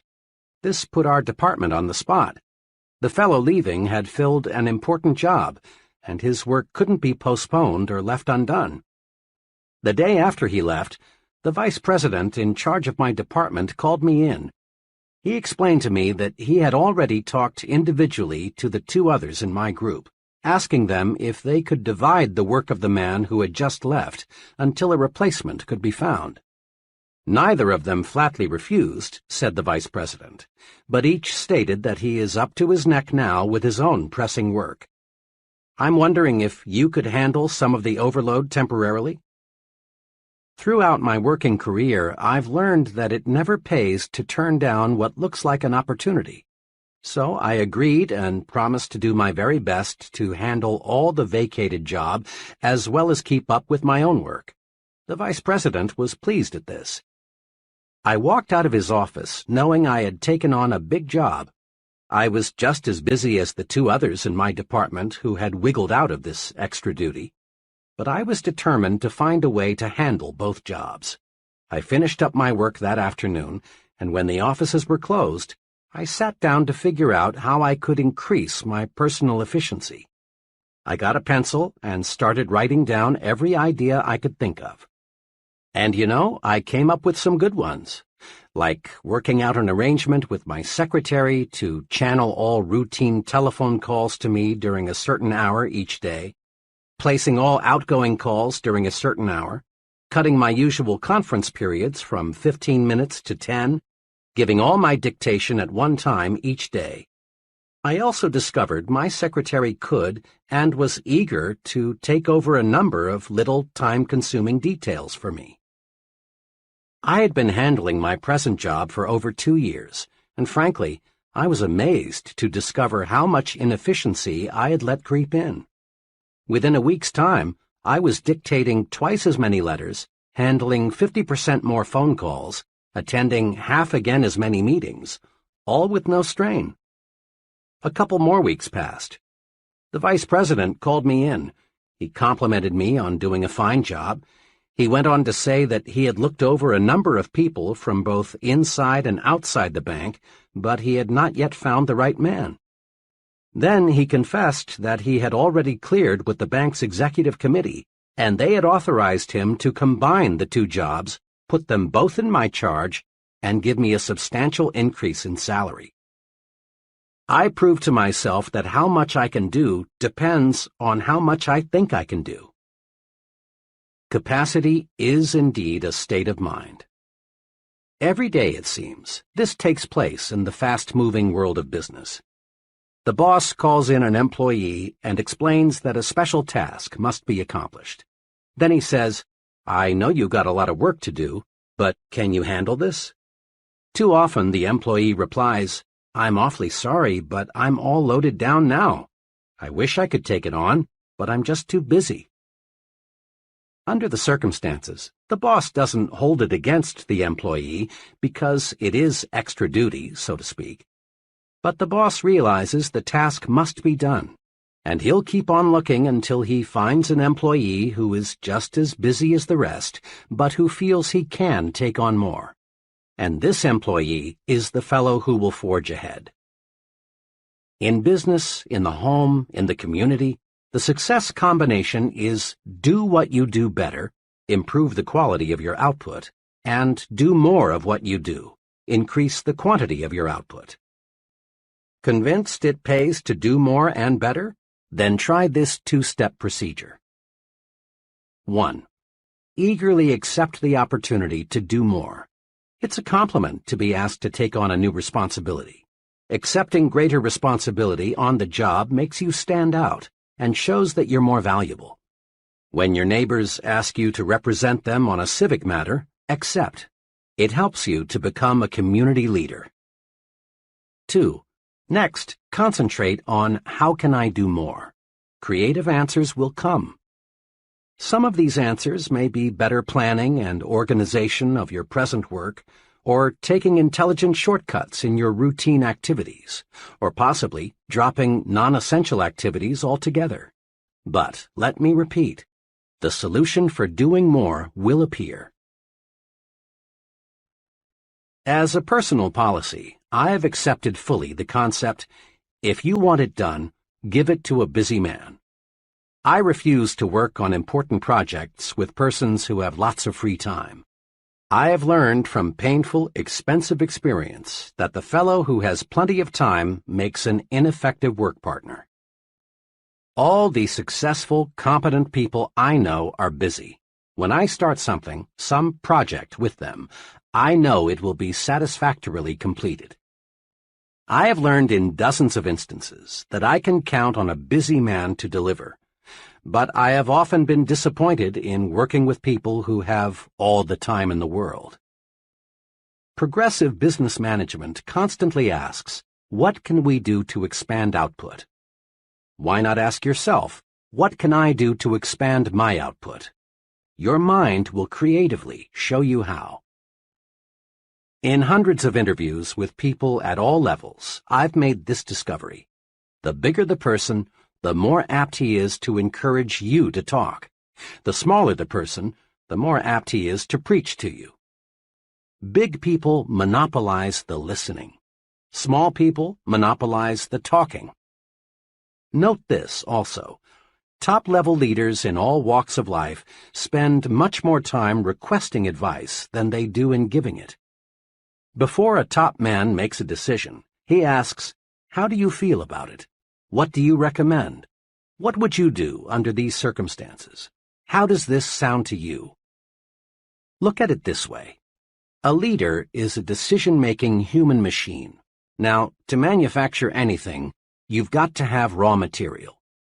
In reaching creative decisions, the raw materials are the ideas and suggestions of others. Don't, of course, expect other people to give you ready-made solutions.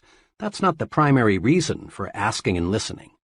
Ideas of others help to spark your own ideas, so your mind is more creative. Recently, I participated as a staff instructor in an executive management seminar. The seminar consisted of 12 sessions.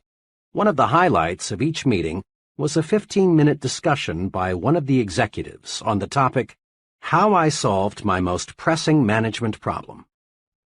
At the 9th session, the executive whose turn it was, a vice president of a large milk processing company, did something different. Instead of telling how he had solved his problem, he announced his topic as "Needed: Help on Solving My Most Pressing Management Problem." He quickly outlined his problem and then asked the group for ideas on solving it. To be sure, he got a record of each idea suggested. He had a stenographer in the room taking down everything that was said. Later, I talked with this man and complimented him on his unique approach. His comment was, "There are some very sharp men in this group. I just figured I'd harvest some ideas. There's a good possibility something someone said during that session may give me the clue I need to solve the problem." Note, this executive presented his problem, then listened. In so doing, he got some decision-making raw material, and as a side benefit, the other executives in the audience enjoyed the discussion, because it gave them the opportunity to take part. Successful businesses invest large sums in consumer research. They ask people about the taste, quality, size, and appearance of a product. Listening to people provides definite ideas for making the product more saleable. It also suggests to the manufacturer what he should tell consumers about the product in his advertising. The procedure for developing successful products is to get as much opinion as you can, listen to the people who will buy the product, and then design the product and its promotion to please these people. In an office recently, I noticed a sign that said, "To sell John Brown what John Brown buys, you've got to see things through John Brown's eyes." And the way to get John Brown's vision is to listen to what John Brown has to say. Your ears are your intake valves. They feed your mind raw materials that can be converted into creative power. We learn nothing from telling, but there is no limit to what we can learn by asking and listening. Try this 3-stage program to strengthen your creativity through asking and listening. 1. Encourage others to talk. In personal conversation or in group meetings, draw out people with little urges, such as, "Tell me about your experience," or "What do you think should be done about," or "What do you think is the key point?" Encourage others to talk, and you win a double-barreled victory. Your mind soaks up raw material that you can use to produce creative thought, and you win friends.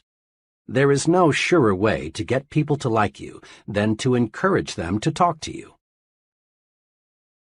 2. Test your own views in the form of questions. Let other people help you smooth and polish your ideas. Use the "What do you think of this suggestion" approach. Don't be dogmatic.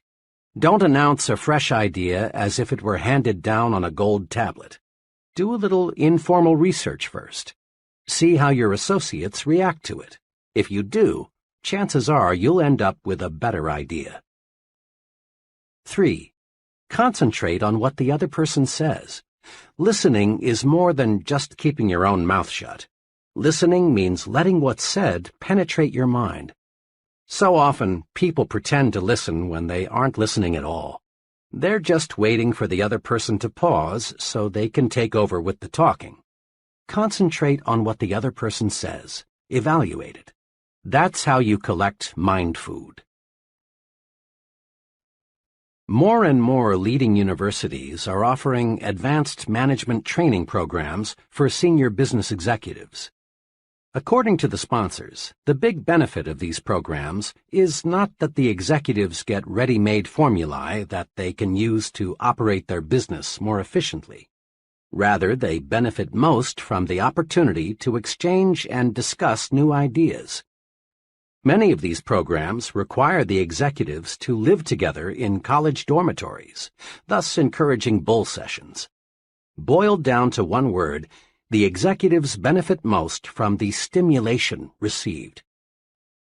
A year ago, I directed 2 sessions in a 1-week sales management school in Atlanta, sponsored by the National Sales Executives Incorporated.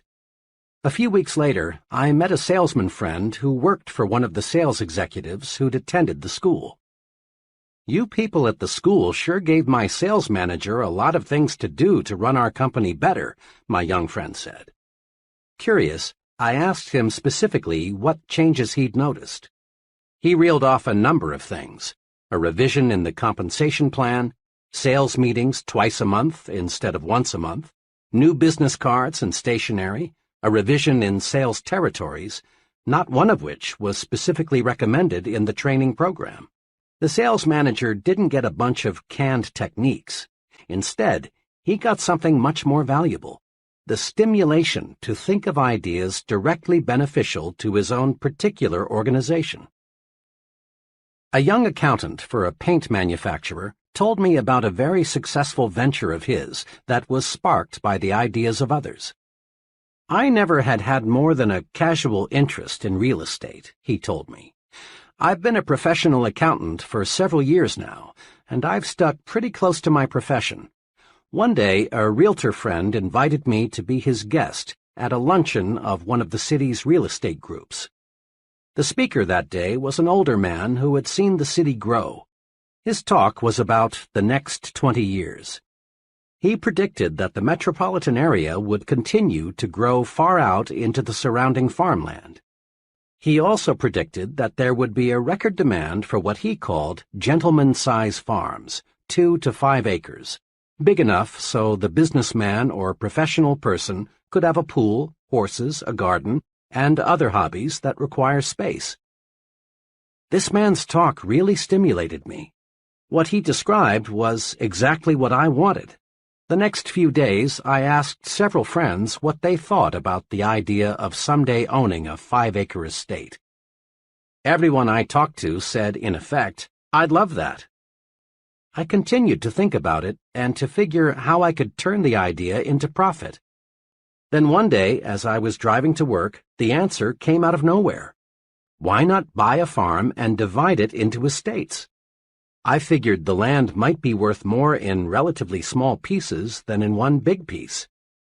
22 miles from the center of the city, I found a worn-out 50-acre farm priced at $8,500. I bought it, paying only 1/3 down and working out a mortgage with the owner for the balance. Next, I planted pine seedlings where there were no trees. I did this because a real estate man whom I feel knows his business told me, "People want trees these days, lots of trees." I wanted my prospective buyers to see that in a few years their estate would be covered with beautiful pine trees. Then I got a surveyor to divide the 50 acres into 10 5-acre plots. Now I was ready to start selling. I got several mailing lists of young executives in the city and put on a small-scale direct mail campaign. I pointed out how for only $3,000, the price of a small city lot, they could buy an estate. I also described the potentials for recreation and wholesome living. In 6 weeks' time, working only evenings and on weekends, I sold all 10 plots. Total income, $30,000. Total costs, including the land, advertising, surveying, and legal expenses, $10,400. Profit, $19,600. I made a nice profit because I let myself be exposed to ideas of other intelligent people. Had I not accepted that invitation to attend a luncheon with a group completely foreign to my occupational interests, my brain would have never worked out this successful plan for making a profit. There are many ways to get mental stimulation, but here are 2 that you can incorporate into your pattern of life. First, join and meet regularly with at least one professional group that provides stimulation in your own occupational area. Rub shoulders and minds with other success-oriented people. So often I hear someone say, "I picked up a great idea this noon at the blank meeting," or, "During the meeting yesterday, I got to thinking." Remember, a mind that feeds only on itself soon is undernourished, becoming weak and incapable of creative, progressive thought. Stimulation from others is excellent mind food. Second, join and participate in at least one group outside your occupational interests. Association with people who have different job interests broadens your thinking and helps you to see the big picture. You'll be surprised how mixing regularly with people outside your occupational area will stimulate your on-the-job thinking. Ideas are fruits of your thinking, but they've got to be harnessed and put to work to have value. Each year, an oak tree produces enough acorns to populate a good-sized forest. Yet from these bushels of seeds, perhaps only 1 or 2 acorns will become a tree. The squirrels destroy most of them, and the hard ground beneath the tree doesn't give the few remaining seeds much chance for a start. So it is with ideas. Very few bear fruit. Ideas are highly perishable. If we're not on guard, the squirrels, negative-thinking people, will destroy most of them. Ideas require special handling from the time they are born until they're transformed into practical ways for doing things better. Use these 3 ways to harness and develop your ideas. 1.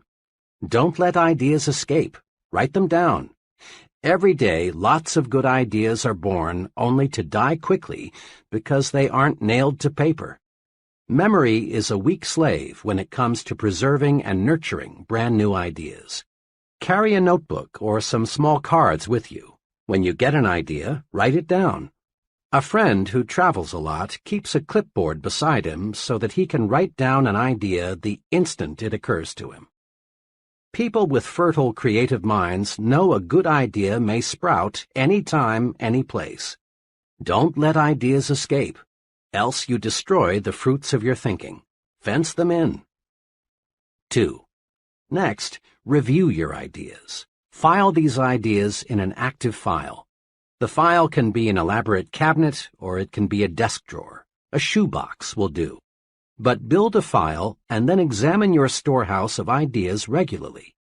As you go over your ideas, some may, for very good reasons, have no value at all. Get rid of them. But so long as the idea has any promise, keep it. 3. Cultivate and fertilize your idea. Now make your idea grow. Think about it. Tie the idea to related ideas. Read anything you can find that is in any way akin to your idea. Investigate all angles. Then, when the time is ripe, put it to work for yourself, your job, your future. When an architect gets an idea for a new building, he makes a preliminary drawing. When a creative advertising person gets an idea for a new TV commercial, he puts it into storyboard form, a series of drawings that suggest what the idea will look like in finished form. Writers with idea prepare a first draft. Note: shape up the idea on paper. There are 2 excellent reasons for this. When the idea takes tangible form, you can literally look at it, see the loopholes, see what it needs in the way of polish. Then, too, ideas have to be sold to someone. Customers, employees, the boss, friends, fellow club members, investors. Somebody must buy the idea, else it has no value. One summer, I was contacted by 2 life insurance salesmen. Both wanted to work on my insurance program. Both promised to return with a plan for making the needed changes. The first salesman gave me strictly an oral presentation. He told me in words what I needed, but I soon was confused. He brought in taxes, options, Social Security, all the technical details of insurance programming. Frankly, he lost me, and I had to say no. The second salesman used a different approach. He had charted his recommendations. All the details were shown in diagram form. I could grasp his proposal easily and quickly because I could literally see it. He sold me. Resolve to put your ideas in saleable form. An idea written or in some sort of picture or diagram form has many times more selling power than the idea presented only in oral form. Use these tools and think creatively. 1. Believe it can be done. When you believe something can be done, your mind will find the ways to do it.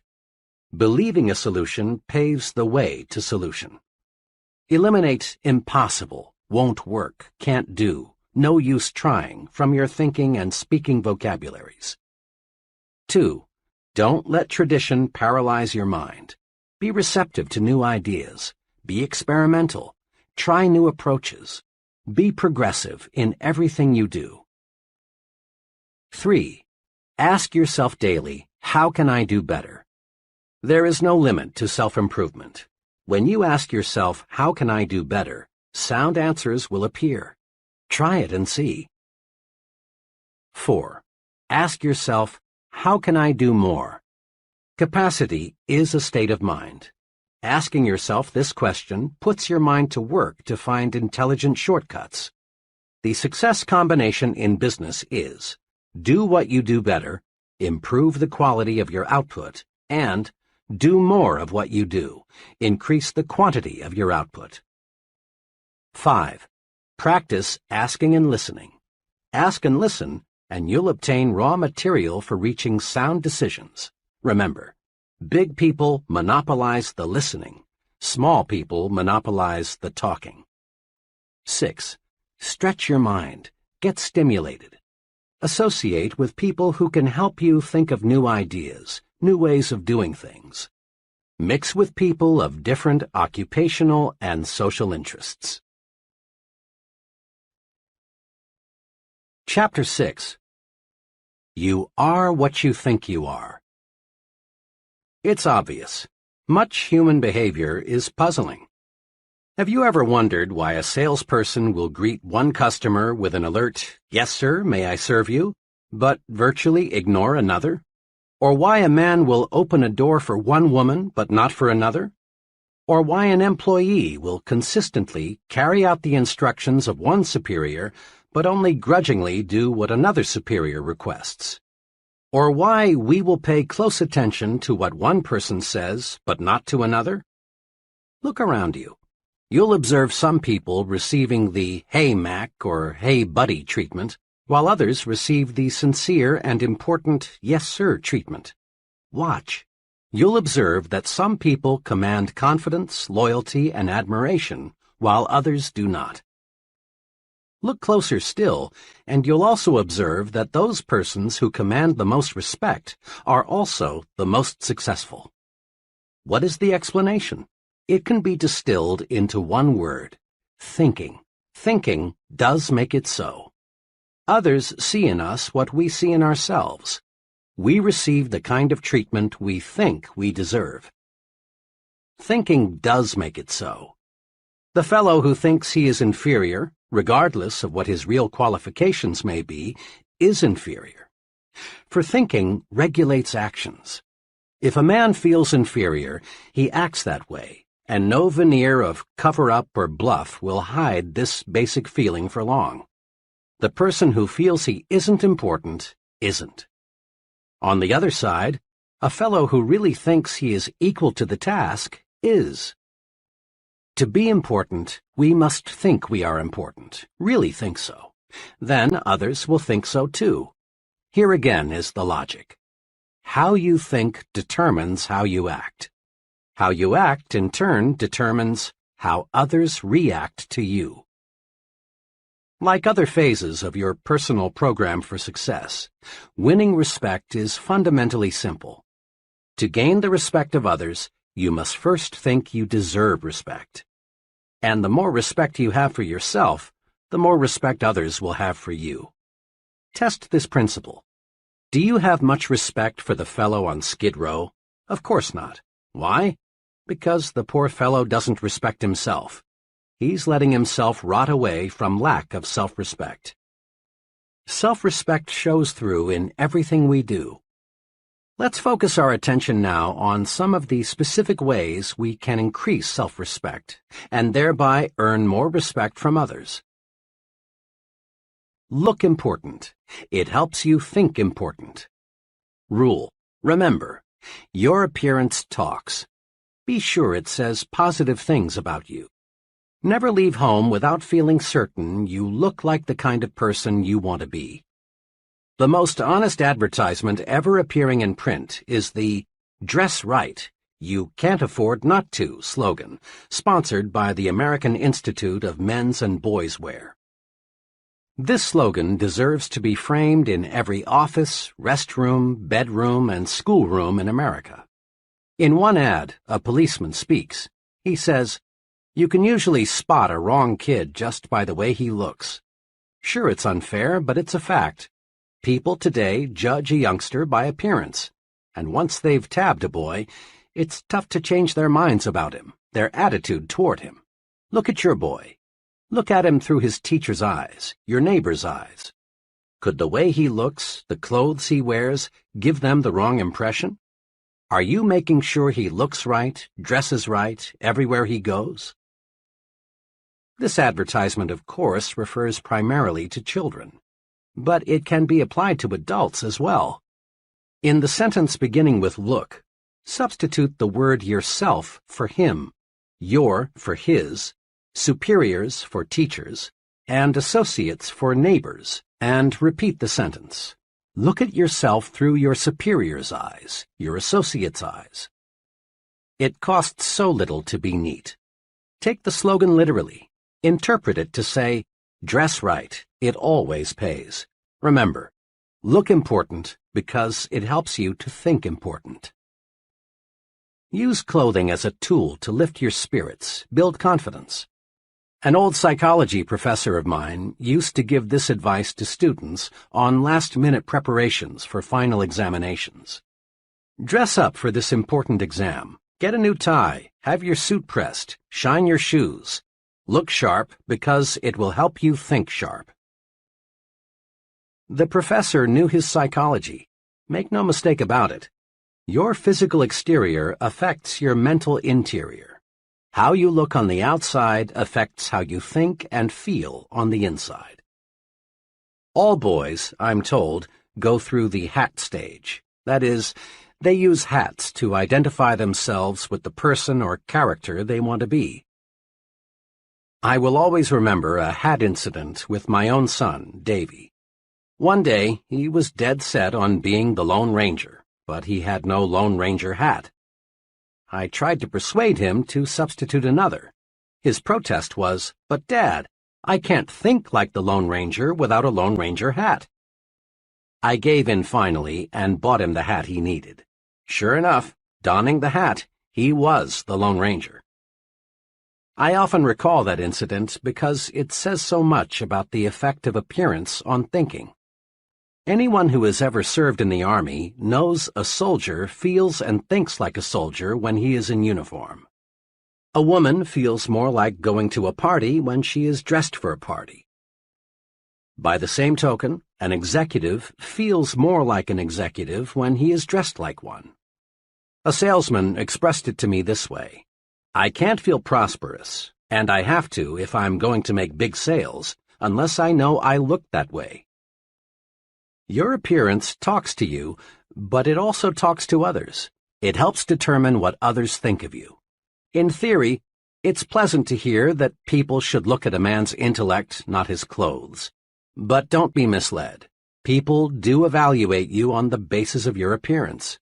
Your appearance is the first basis for evaluation other people have, and first impressions last, out of all proportion to the time it takes to form them. In a supermarket one day, I noticed one table of seedless grapes marked 15 cents a pound. On another table were what appeared to be identical grapes, this time packaged in polyethylene bags and marked 2 pounds for 35 cents. I asked the young fellow at the weighing station, "What's the difference between the grapes priced at 15 cents a pound and those priced at 2 pounds for 35 cents? "The difference," he answered, "is polyethylene. We sell about twice as many of the grapes in the polyethylene bags. They look better that way." Think about the grape example the next time you're selling yourself. Properly packaged, you have a better chance to make the sale, and at a higher price. The point is, the better you are packaged, the more public acceptance you will receive. Tomorrow, watch who is shown the most respect and courtesy in restaurants, on buses, in crowded lobbies, in stores, and at work.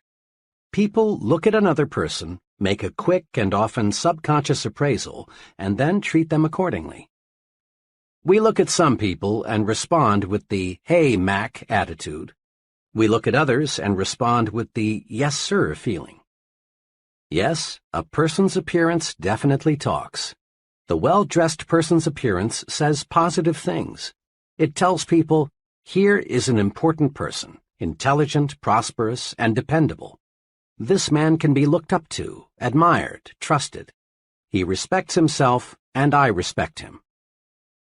The shabby-looking fellow's appearance says negative things. It says, here is a person who isn't doing well.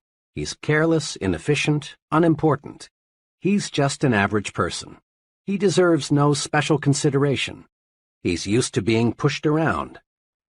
When I stress respect your appearance in training programs, almost always I am asked the question, I'm sold, appearance is important. But how do you expect me to afford the kind of clothing that really makes me feel right and that causes others to look up to me? That question puzzles many people. It plagued me for a long time. But the answer is really a simple one. Pay twice as much and buy half as many. Commit this answer to memory, then practice it. Apply it to hats, suits, shoes, socks, coats, everything you wear. Insofar as appearance is concerned, quality is far more important than quantity. When you practice this principle, you'll find that both your respect for yourself and the respect of others for you will zoom upward, and you'll find you're actually ahead money-wise when you pay twice as much and buy half as many, because 1. Your garments will last more than twice as long because they are more than twice as good, and as a rule they will show quality as long as they last. 2. What you buy will stay in style longer. Better clothing always does. 3. You'll get better advice. Merchants selling $200 suits are usually much more interested in helping you find the garment that is just right for you than are merchants selling $100 suits. Remember, your appearance talks to you and it talks to others. Make certain it says, here is a person who has self-respect. He's important. Treat him that way. You owe it to others, but more important, you owe it to yourself to look your best. You are what you think you are. If your appearance makes you think you're inferior, you are inferior. If it makes you think small, you are small. Look your best, and you will think and act your best. Think your work is important. There's a story often told about the job attitudes of 3 bricklayers. It's a classic, so let's go over it again. When asked, what are you doing? The first bricklayer replied, laying brick. The second answered, making $9.30 an hour. And the third said, me? Why, I'm building the world's greatest cathedral. Now, the story doesn't tell us what happened to these bricklayers in later years, but what do you think happened? Chances are that the first two bricklayers remained just that, bricklayers. They lacked vision. They lacked job respect. There was nothing behind them to propel them forward to greater success. But you can wager every cent you have the bricklayer who visualized himself as building a great cathedral did not remain a bricklayer. Perhaps he became a foreman, or perhaps a contractor, or possibly an architect. He moved forward and upward. Why? Because thinking does make it so. Bricklayer number 3 was tuned to thought channels that pointed the way to self-development in his work. Job thinking tells a lot about a person and his potential for larger responsibility. A friend who operates a personnel selection firm said this to me recently. One thing we always look for in appraising a job applicant for a client is how the applicant thinks about his present job. We are always favorably impressed when we find that an applicant thinks his present job is important, even though there may be something about it he doesn't like. Why? Simply this. If the applicant feels his present job is important, odds are that he will take pride in his next job too. We've found an amazingly close correlation between a person's job respect and his job performance. Like your appearance, the way you think toward your work says things about you to your superiors, associates, and subordinates. In fact, to everyone with whom you come in contact. A few months ago, I spent several hours with a friend who is personnel director for an appliance manufacturer. We talked about building men. He explained his personnel audit system and what he had learned from it. We have about 800 non-production people, he began.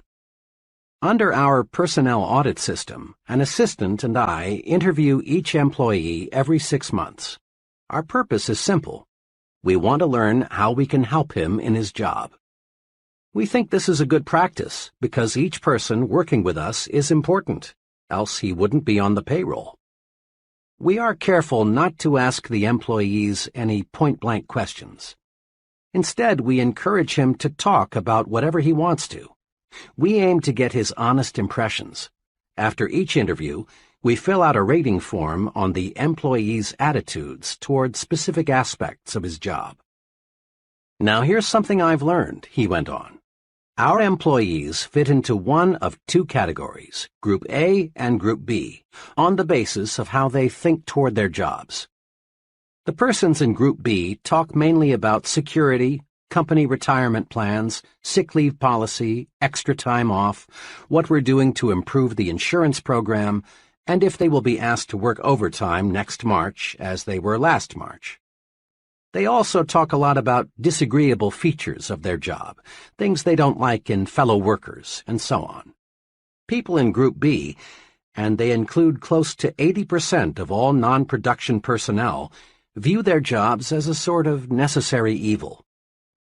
The Group A fellow sees his job through different glasses. He is concerned about his future and wants concrete suggestions on what he can do to make faster progress. He doesn't expect us to give him anything except a chance. The Group A people think on a broader scale. They make suggestions for improving the business. They regard these interviews in my office as constructive. But the Group B people often feel our personnel audit system is just a brainwashing affair, and they're glad to get it over with. Now, there's a way I check attitudes and what they mean to job success. All recommendations for promotions, pay increases, and special privileges are channeled to me by the employee's immediate supervisor. Almost invariably, it's a Group A person who was recommended. And again, almost without exception, problems come from the Group B category. The biggest challenge in my job, he said, is to try and help people move from Group B to Group A. It's not easy, though, because until a person thinks his job is important and thinks positively about it, he can't be helped. This is concrete evidence that you are what you think you are, what your thought power directs you to become. Think you're weak, think you lack what it takes, think you will lose, think you are second class. Think this way, and you are doomed to mediocrity. But think instead, I am important. I do have what it takes. I am a first-class performer. My work is important.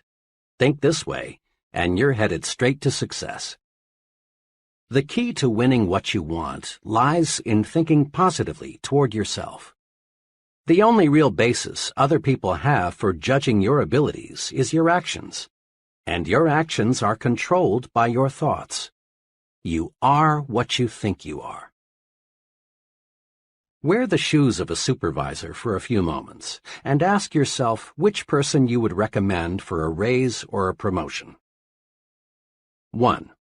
The secretary who, when the executive is out of the office, spends her time reading magazines, or the secretary who uses such time to do the many little things that help the executive to accomplish more when he returns. 2. The employee who says, "Oh well, I can always get another job. If they don't like the way I do my work, I'll just quit." Or the employee who views criticism constructively and sincerely tries to do higher quality work. 3. The salesman who tells a customer, "Oh, I just do what they tell me to do. They said come out and see if you need anything." Or the salesman who says, "Mr. Brown, I'm here to help you." 4. The foreman who says to an employee, "To tell you the truth, I don't like my job much. Those guys up top give me a pain in the neck. I don't know what they're talking about half the time." Or the supervisor who says, "You've got to expect some unpleasantness on any job. But let me assure you, the men in the front office are on the ball. They'll do right by us." Isn't it obvious why many people stay at one level all their lives? Their thinking alone keeps them there. An advertising executive once told me about his agency's informal training to break in new, inexperienced men. "As company policy," he said, "we feel the best initial training is to start the young fellow, who incidentally is usually a college graduate, as a mailboy. We don't do this, of course, because we feel a fellow needs 4 years of college to take mail from one office to another. Our purpose is to give the new fellow maximum exposure to the many varied things which must be done in agency work. After he knows his way around, we give him an assignment. Now occasionally, even after we've carefully explained why we're starting him out in the mailroom, a young fellow feels that carrying the mail is belittling and unimportant. When this is the case, we know we've picked the wrong man. If he doesn't have the vision to see that being a mailboy is a necessary, practical step to important assignments, then he has no future in the agency business.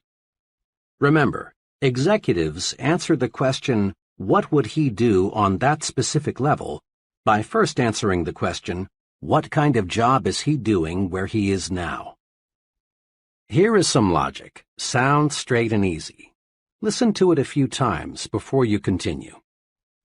A person who thinks his job is important receives mental signals on how to do his job better. And a better job means more promotions, more money, more prestige, more happiness. We've all noticed how children quickly pick up the attitudes, habits, fears, and preferences of their parents. Whether it be food preferences, mannerisms, religious and political views, or any other type of behavior, the child is a living reflection of how his parents or guardians think, for he learns through imitation. And so do adults. People continue to imitate others throughout life, and they imitate their leaders and supervisors. Their thoughts and actions are influenced by these people. You can check this easily. Study one of your friends and the person he works for, and note the similarities in thinking and action. Here are some of the ways your friend may imitate his boss or other associate: slang and word choice, the way he smokes cigarettes, some facial expressions and mannerisms, choice of clothing, and automobile preferences. There are many, many more, of course. Another way to note the power of imitation is to observe the attitudes of employees and compare them with those of the chief. When the chief is nervous, tense, worried, his close associates reflect similar attitudes. But when Mr. Chief is on top, feeling good, so are his employees. The point is this: the way we think toward our jobs determines how our subordinates think toward their jobs. The job attitudes of our subordinates are direct reflections of our own job attitudes. It's well to remember that our points of superiority and weakness show up in the behavior of those who report to us, just as a child reflects the attitudes of his parents. Consider just one characteristic of successful people: enthusiasm. Ever notice how an enthusiastic salesperson in a department store gets you, the customer, more excited about the merchandise? Or have you observed how an enthusiastic minister or other speaker has a wide-awake, alert, enthusiastic audience? If you have enthusiasm, those around you will have it too. But how does one develop enthusiasm? The basic step is simple. Think enthusiastically. Build in yourself an optimistic, progressive glow, a feeling that this is great and I'm 100% for it. You are what you think. Think enthusiasm and you'll be enthusiastic. To get high-quality work, be enthusiastic about the job you want done. Others will catch the enthusiasm you generate, and you'll get first-class performance. But if in negative fashion you cheat that company on expense money, supplies, and time, and in other little ways, then what can you expect your subordinates to do? Habitually arrive late and leave early, and what do you think the troops will do? And there is a major incentive for us to think right about our jobs so that our subordinates will think right about their jobs. Our superiors evaluate us by measuring the quality and quantity of output we get from those reporting to us. Look at it this way. Whom would you elevate to division sales manager? The branch sales manager whose salesmen are doing superior work, or the branch sales manager whose salesmen deliver only average performance? Or whom would you recommend for promotion to production manager? The supervisor whose department meets its quota, or the supervisor whose department lags behind? Here are 2 suggestions for getting others to do more for you. 1. Always show positive attitudes toward your job so that your subordinates will pick up right thinking. 2. As you approach your job each day, ask yourself, am I worthy in every respect of being imitated? Are all my habits such that I would be glad to see them in my subordinates? Give yourself a pep talk several times daily. Several months ago, an automobile salesman told me about the success-producing technique he's developed. It makes sense. Listen to it. A big part of my job, for 2 hours a day, the salesman explained, is telephoning prospects to arrange demonstration appointments. When I first started selling cars 3 years ago, this was my big problem. I was shy and afraid, and I know my voice sounded that way on the phone. It was easy for people I called to say, "I'm not interested," and hang up. Every Monday morning back then, our sales manager held a sales meeting. It was a pretty inspirational affair, and it made me feel good. And what's more, I always seemed to arrange more demonstrations on Monday than on any other day. But the trouble was that little of Monday's inspiration carried over to Tuesday and the rest of the week. Then I got an idea. If the sales manager can pep me up, why can't I pep myself up? Why not give myself a pep talk just before I start making those phone calls? That day, I decided to try it. Without telling anyone, I walked out on the lot and found a vacant car. Then, for several minutes, I talked to myself. I told myself, I'm a good car salesman, and I'm going to be the best. I sell good cars, and I give good deals. The people I'm phoning need those cars, and I'm going to sell them. Well, from the very beginning, this self-supercharging paid off. I felt so good, I didn't dread making those calls. I wanted to make them. I no longer go out on the lot and sit in a car to give myself a pep talk, but I still use the technique. Before I dial a number, I silently remind myself that I'm a top-notch salesman and I'm going to get results, and I do. That's a pretty good idea, isn't it? To be on top, you've got to feel like you're on top. Give yourself a pep talk and discover how much bigger and stronger you feel. Recently, in a training program I conducted, each person was asked to give a 10-minute talk on being a leader. One of the trainees gave a miserable presentation. His knees literally shook and his hands trembled. He forgot what he was going to say. After fumbling for 5 or 6 minutes, he sat down, thoroughly defeated. After the session, I spoke to him just long enough to ask him to be there 15 minutes early at the next session. As promised, he was there 15 minutes ahead of time for the next session. The two of us sat down to discuss his talk of the night before. I asked him to remember as clearly as he could exactly what he had thought about the 5 minutes just before he gave his talk. Well, I guess all I thought about was how scared I was. I knew I was going to make a fool of myself. I knew I was going to be a flop. I kept thinking, who am I to be talking about being a leader? I tried to remember what I was going to say, but all I could think about was failing. Right there, I injected, is the answer to your problem.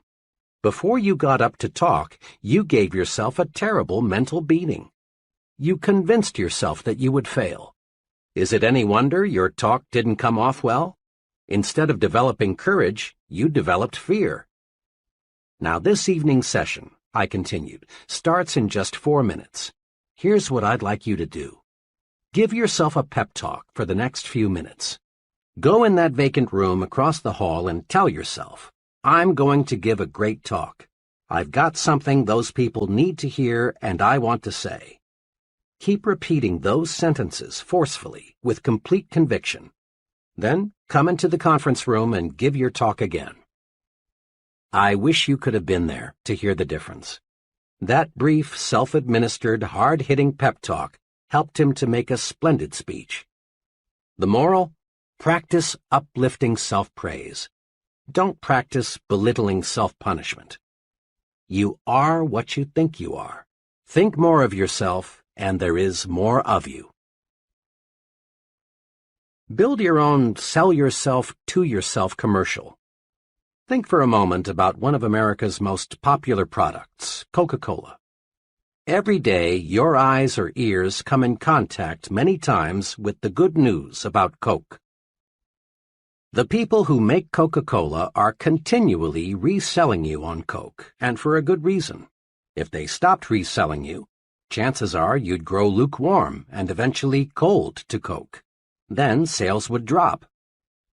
But the Coca-Cola Company isn't going to let this happen. They resell you and resell you and resell you on Coke. Every day, you and I see half-alive people who are no longer sold on themselves. They lack self-respect for their most important product, themselves. These folks are indifferent. They feel small. They feel like nobodies, and because they feel that way, that's what they are. The half-alive person needs to be resold on himself. He needs to realize that he's a first-class person. He needs honest, sincere belief in himself. Tom Staley is a young fellow who is going places, and fast. Tom regularly resells himself on himself 3 times every day, with what he calls Tom Staley's 60-second commercial. He carries his personalized commercial in his billfold at all times. Here is exactly what it says.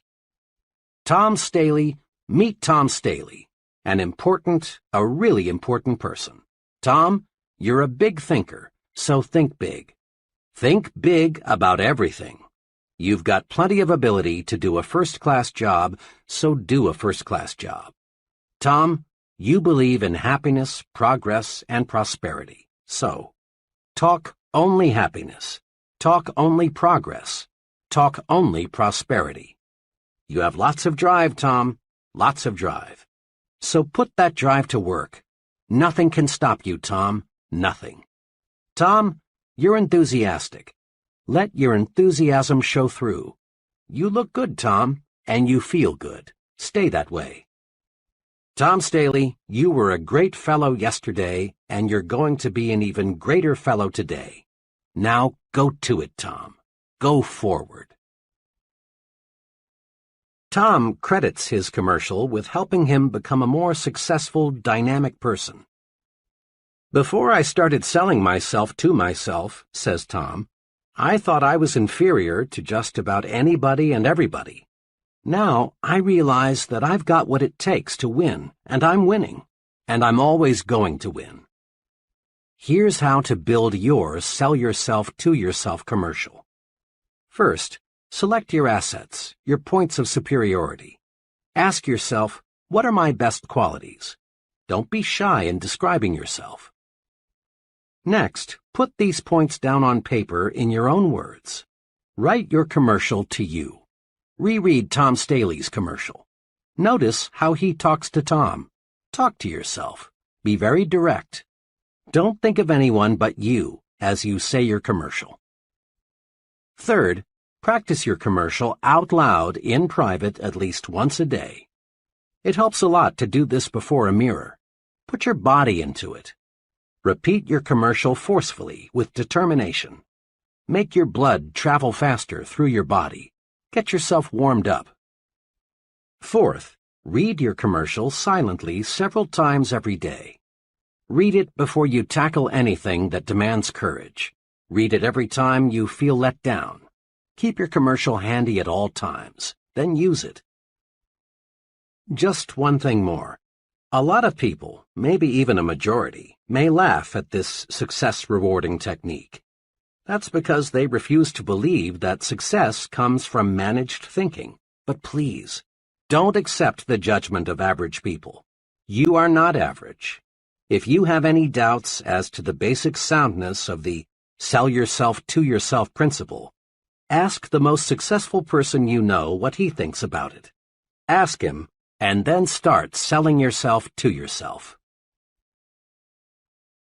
Upgrade your thinking. Think like important people think.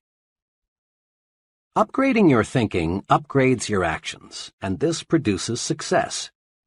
Here is an easy way to help you make more of yourself by thinking like important people think. Use the following form as a guide. How am I thinking checklist. Situation, when I worry. Ask yourself, would an important person worry about this? Would the most successful person I know be disturbed about this? Situation, an idea. Ask yourself, what would an important person do if he had this idea? Situation, my appearance. Ask yourself, do I look like someone who has maximum self-respect? Situation, my language. Ask yourself, am I using the language of successful people? Situation, what I read. Ask yourself, would an important person read this? Situation, conversation. Ask yourself, is this something successful people would discuss? Situation, when I lose my temper. Ask yourself, would an important person get mad at what I'm mad at? Situation, my jokes. Ask yourself, is this the kind of joke an important person would tell? Situation, my job. Ask yourself, how does an important person describe his job to others? Cement in your mind the question, is this the way an important person does it? Use this question to make you a bigger, more successful person. In a nutshell, remember. 1. Look important. It helps you think important. Your appearance talks to you. Be sure it lifts your spirits and builds your confidence. Your appearance talks to others. Make certain it says, here is an important person, intelligent, prosperous, and dependable. 2. Think your work is important. Think this way, and you will receive mental signals on how to do your job better. Think your work is important, and your subordinates will think their work is important too. 3. Give yourself a pep talk several times daily. Build a sell yourself to yourself commercial. Remind yourself at every opportunity that you're a first-class person. 4. In all of life's situations, ask yourself, is this the way an important person thinks? Then, obey the answer. Chapter 7.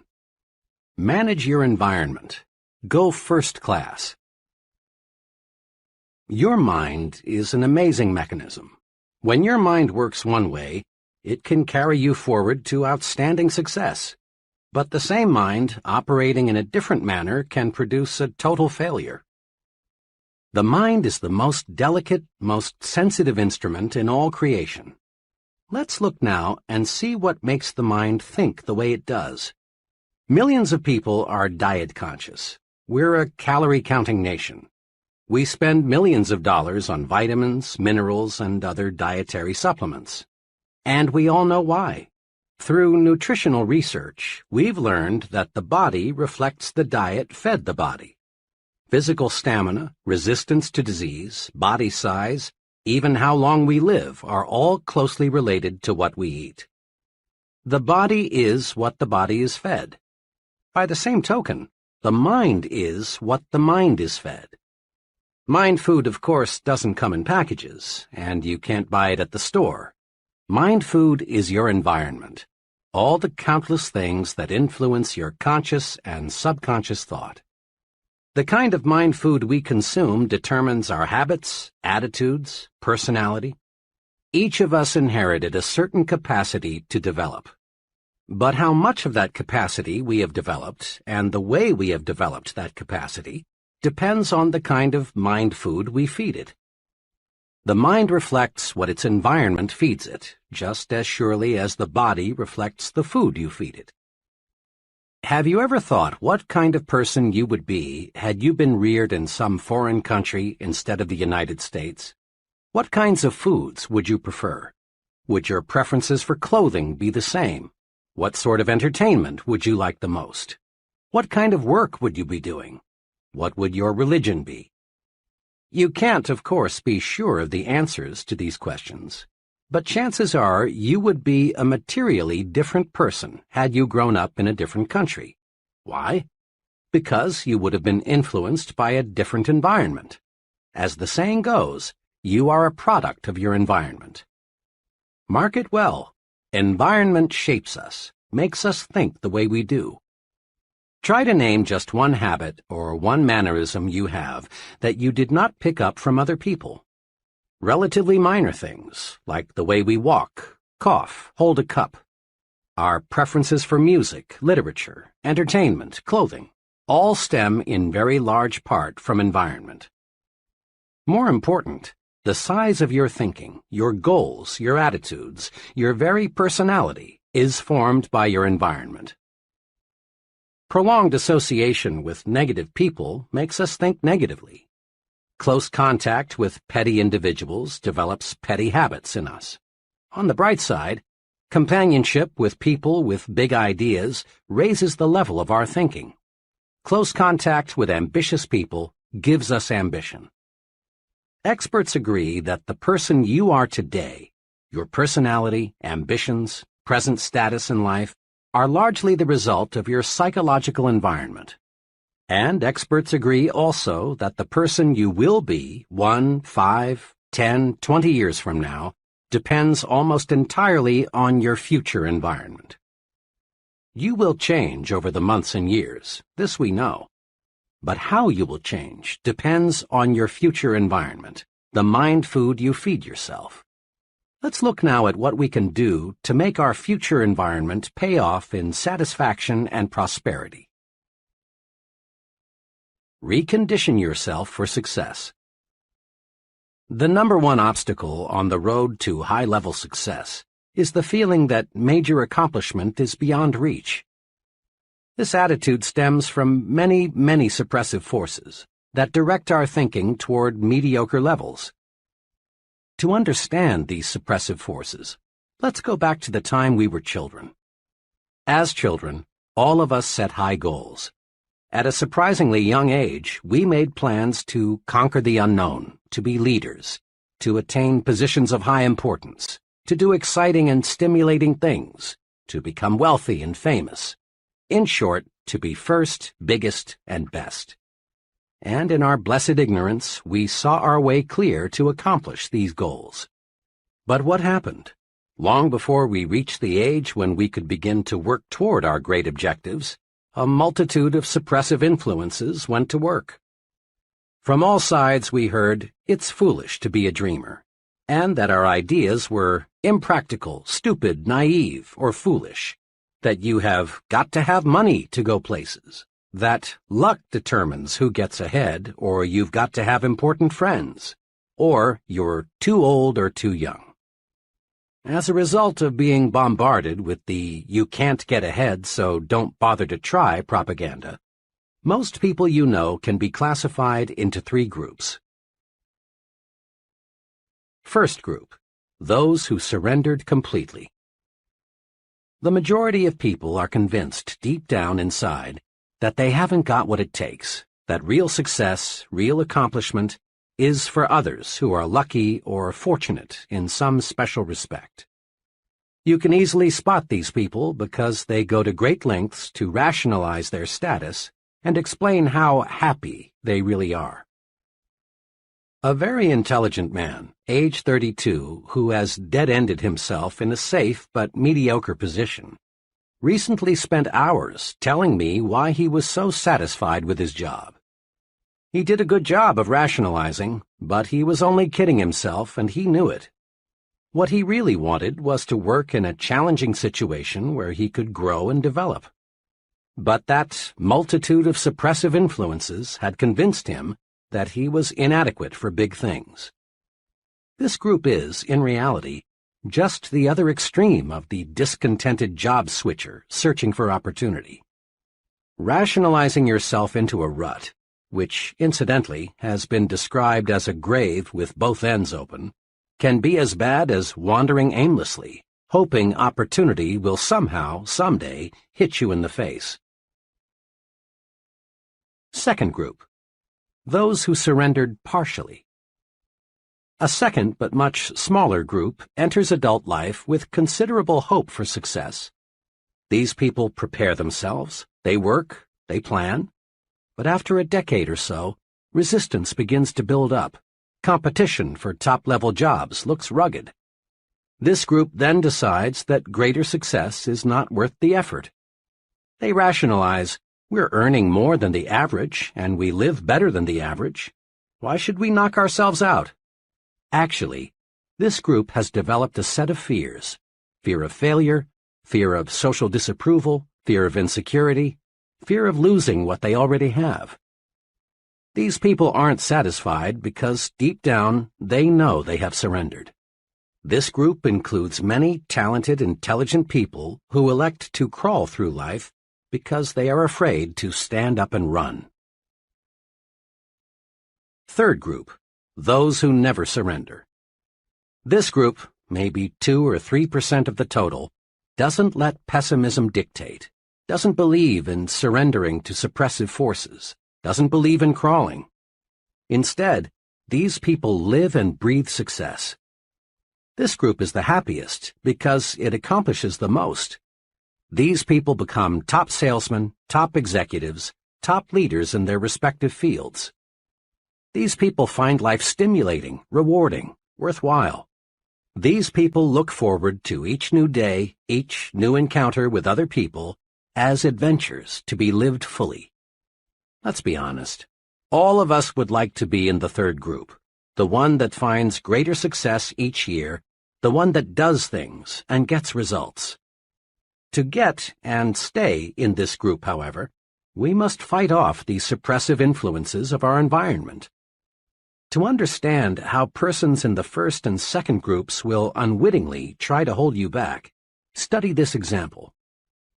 Suppose you tell several of your average friends with the greatest sincerity, Someday, I'm going to be vice president of this company. What will happen? Your friends will probably think you are joking.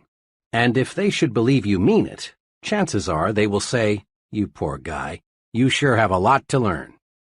Behind your back, they may even question whether you have all your marbles.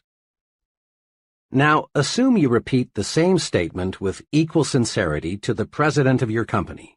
How will he react? One thing is certain, he will not laugh.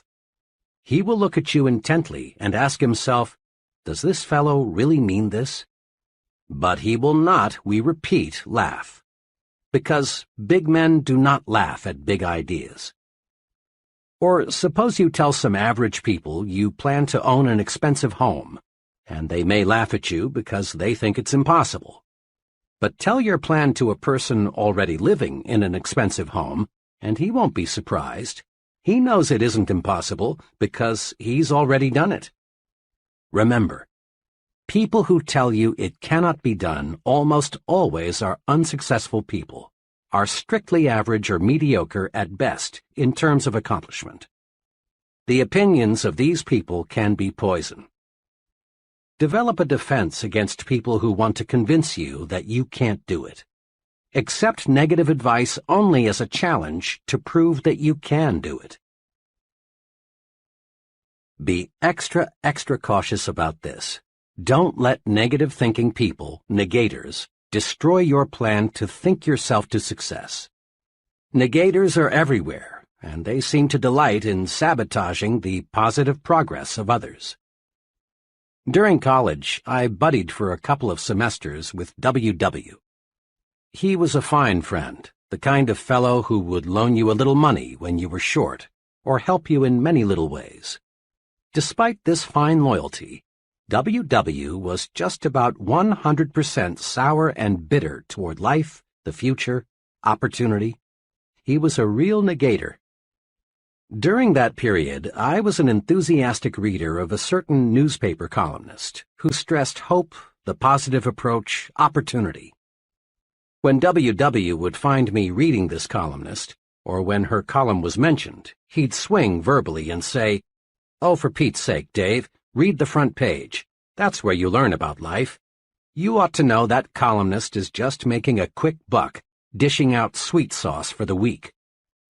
When our discussions turned to getting ahead in life, W.W. was right there with his money-making formula. In his own words, it went like this. "Dave, there are just 3 ways to make money these days. 1, marry a rich woman. 2, steal in a nice, clean, legal way. Or 3, get to know the right people, somebody with plenty of pull." W.W. was always prepared to defend his formula with examples. Sticking to the front page, he was quick to cite that one labor leader in 1,000 who had siphoned off a pile of money from the union till and got away with it. He kept his eyes open for that rare marriage of the fruit picker to Miss Millionaire. And he knew a fellow who knew a fellow who knew a big man and got cut in on a big deal that made him rich. W.W. was several years older than I, and he made excellent grades in his engineering classes. I looked up to him in a younger brother sort of way. I came dangerously close to ditching my basic convictions about what it takes to be a success, and accepting the negator's philosophy. Fortunately, one evening, after a long discussion with W.W., I grabbed hold of myself. It dawned on me that I was listening to the voice of failure. It seemed to me W.W. was talking more to convince himself than he was to convert me to his way of thinking. From then on, I regarded W.W. as an object lesson, a sort of experimental guinea pig. Rather than buy what he said, I studied him, trying to figure out why he thought the way he did and where such thinking would take him. I turned my negator friend into a personal experiment. I haven't seen W.W. in 11 years, but a mutual friend saw him just a few months ago. W.W. is working as a low-paid draftsman in Washington. I asked my friend whether W.W. has changed. "No, except if anything, he's more negative than when we knew him. He's having a tough go of it. He has 4 children, and on his income it's rough. Old WW has the brains to be making 5 times what he is, if he just knew how to use those brains. Negators are everywhere. Some negators, like the one who almost tripped me, are well-meaning folks, but others are jealous people who, not moving ahead themselves, want you to stumble too. They feel inadequate themselves, so they want to make a mediocre person out of you. Be extra careful. Study negators. Don't let them destroy your plans for success. A young office worker recently explained to me why he had changed carpools. One fellow, he said, talked about nothing, trip in and trip out, except what an awful company we worked for. Regardless of what management did, he found fault. He was negative about everyone from his supervisor on up. The products we sold were no good. Every policy had something wrong with it. As he saw it, absolutely everything had something wrong with it. Each morning I arrived at work tense and wound up tight. And each night, after hearing him preach and rant for 45 minutes about all the things that went wrong that day, I got home discouraged and depressed. Finally, I got sense enough to get in another carpool. It's made a world of difference, for now I'm with a group of fellows who can see 2 sides to a question. That young fellow changed his environment. Smart, wasn't he? Make no mistake about it. You are judged by the company you keep. Birds of a feather do flock together. Fellow workers are not all alike. Some are negative, others positive. Some work because they have to. Others are ambitious and work for advancement. Some associates belittle everything the boss says or does.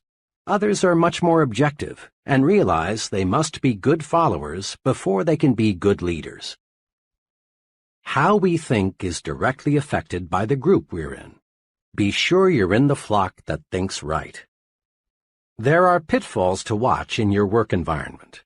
In every group, there are persons who, secretly aware of their own inadequacies, want to stand in your way and prevent you from making progress. Many ambitious fellows have been laughed at, even threatened, because they tried to be more efficient and produce more. Let's face it, some folks, being jealous, want to make you feel embarrassed because you want to move upward. This often happens in factories, where fellow workers sometimes resent the fellow who wants to speed up production. It happens in the military service when a clique of negative-minded individuals poke fun at and try to humiliate the young soldier who wants to go to officer's school. It happens in business, too, when a few individuals not qualified to advance try to block the way for someone else. You've seen it happen time and again in high schools when a group of lunkheads deride a classmate who has the good sense to make the most of his educational opportunities and come out with high grades. Sometimes, and all too sadly often, the bright student is jeered at until he reaches the conclusion that it isn't smart to be intelligent. Ignore such negative thinkers in your midst. For often, the remarks made in your direction aren't so personal as you might at first think. They are merely a projection of the speaker's own feeling of failure and discouragement. Don't let negative thinkers pull you down to their level. Let them slide by, like the water from the proverbial duck's back. Cling to people who think progressively. Move upward with them. You can do it simply by thinking right. A special word of caution. Be careful about your source of advice. In most organizations, you will encounter freelance advisors who know the ropes and are tremendously eager to clue you in. One time, I overheard a freelance advisor explaining the facts of office life to a bright young man just starting in. Said the advisor, "The best way to get along here is just stay out of everybody's way. If they ever get to know you, all they'll do is pile more work on you. Be especially careful to stay away from Mr. Z, the department manager. If he thinks you haven't got enough to do, he'll really load you down."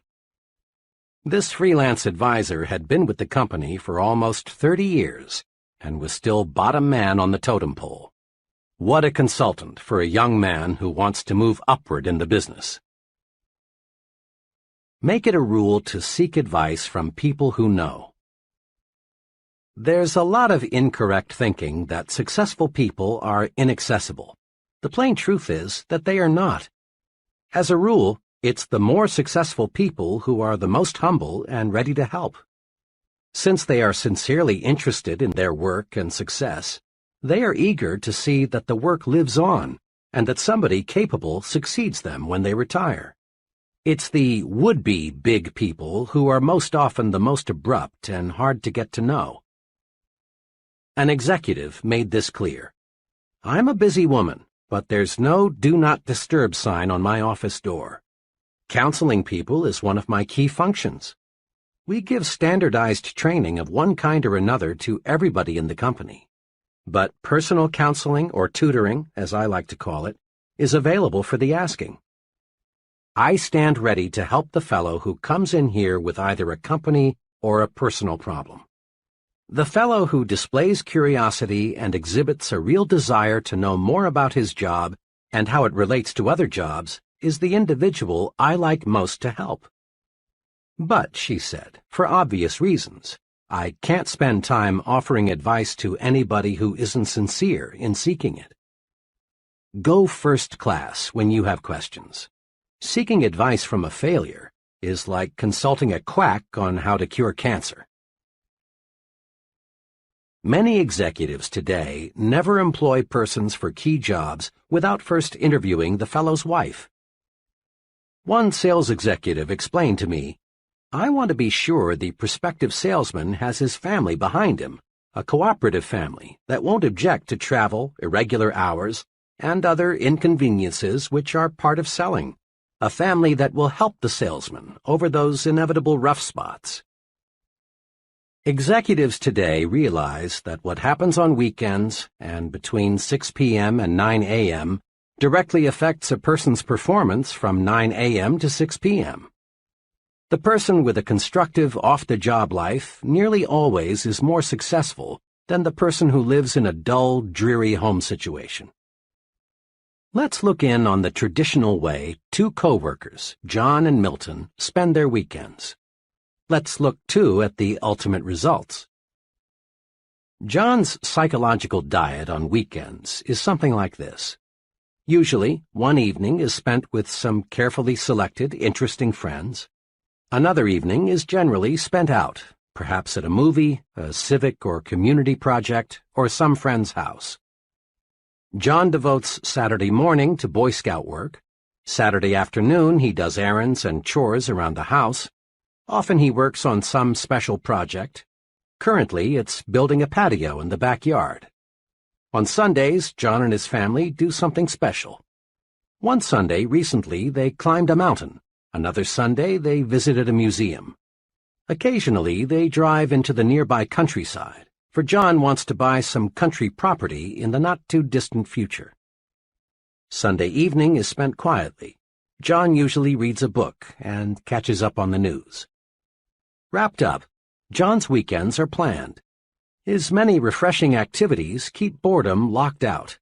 John gets plenty of psychological sunshine. Milton's psychological diet is much less well-balanced than John's. His weekends are unplanned. Milton is usually pretty tired on Friday night, but he goes through the motions of asking his wife, "Want to do anything tonight?" But the plan dies there. Rarely do Milton and his wife entertain, and rarely are they invited out. Milton sleeps late on Saturday morning, and the rest of the day is taken up with chores of one kind or another. Saturday night, Milton and his family usually go to a movie or watch TV. What else is there to do? Milton spends most of Sunday morning in bed. Sunday afternoon, they drive over to Bill and Mary's, or Bill and Mary drive over to see them. Bill and Mary are the only couple Milton and his wife visit regularly. Milton's entire weekend is marked by boredom. By the time Sunday evening rolls around, the whole family is on each other's nerves as a result of cabin fever. There are no knockdown, drag-out fights, but there are hours of psychological warfare. Milton's weekend is dull, dreary, boring. Milton gets no psychological sunshine. Now, What's the effect of these two home environments on John and Milton? Over a period of a week or two, there probably is no perceptible effect. But over a period of months and years, the effect is tremendous. John's environmental pattern leaves him refreshed, gives him ideas, tunes up his thinking. He's like an athlete being fed steak. Milton's environmental pattern leaves him psychologically starved. His thinking mechanism is impaired. He's like an athlete being fed candy and beer. John and Milton may be on the same level today, but there will gradually be a wide gap between them in the months ahead, with John in the lead position. Casual observers will say, well, I guess John has more on the ball than Milton. But those of us who know will explain that much of the difference in job performance is the result of the difference in the mind food consumed by the two fellows. Every farmer in the Corn Belt knows that if he puts plenty of fertilizer with his corn, he's going to get a bigger yield. Thinking, too, must be given additional nourishment if we want to get better results. My wife and I, along with 5 other couples, spent a wonderful evening last month as guests of a department store executive and his wife. My wife and I lingered just a little longer than the others, so I had a chance to ask our host, whom I know well, a question that had been in my mind all evening. "This was really a wonderful evening," I said, "but I'm puzzled about one thing. I'd expected to meet mainly other retailing executives here tonight, but your guests all represented different fields. There was a writer, a doctor, an engineer, an accountant, and a teacher." He smiled and said, "Well, we often do entertain retailing people, but Helen and I find it's very refreshing to mix with people who do something else for a living. I'm afraid if we confined our entertaining to people who have only interests similar to our own, we'd find ourselves in the old well-known rut. Besides," he went on, "people are my business. Every day, thousands of people of every occupational group imaginable visit our store. The more I can learn about other people, their ideas, interests, viewpoints, the better job I can do in giving them the merchandise and service they want and will buy." Here are a few simple do's to help make your social environment first class. 1. Do circulate in new groups. Restricting your social environment to the same small group produces boredom, dullness, dissatisfaction. Equally important, remember that your success-building program requires that you become an expert in understanding people. Trying to learn all there is to know about people by studying one small group is like trying to master mathematics by reading one short book. Make new friends, join new organizations, enlarge your social orbit. Then, too, variety in people, like variety in anything else, adds spice to life and gives it a broader dimension. It's good mind food. 2. Do select friends who have views different from your own. In this modern age, the narrow individual hasn't much future. Responsibility and positions of importance gravitate to the person who is able to see both sides. If you're a Republican, make sure you have some friends who are Democrats, and vice versa. Get to know people of different religious faiths. Associate with opposites, but just be sure they are persons with real potential. 3. Do select friends who stand above petty, unimportant things.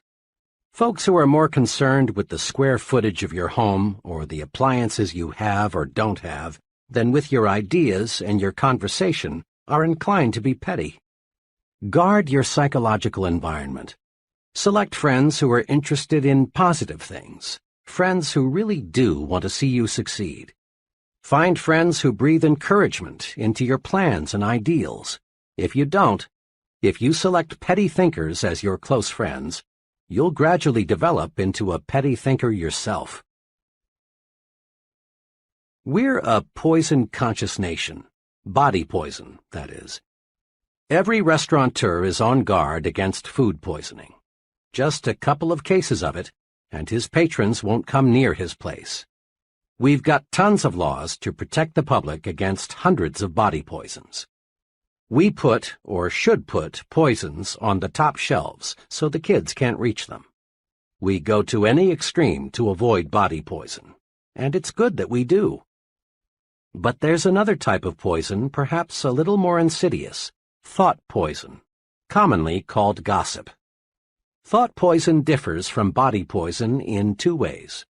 It affects the mind, not the body, and is more subtle. The person being poisoned usually doesn't know it. Thought poison is subtle, but it accomplishes big things. It reduces the size of our thinking by forcing us to concentrate on petty, unimportant things.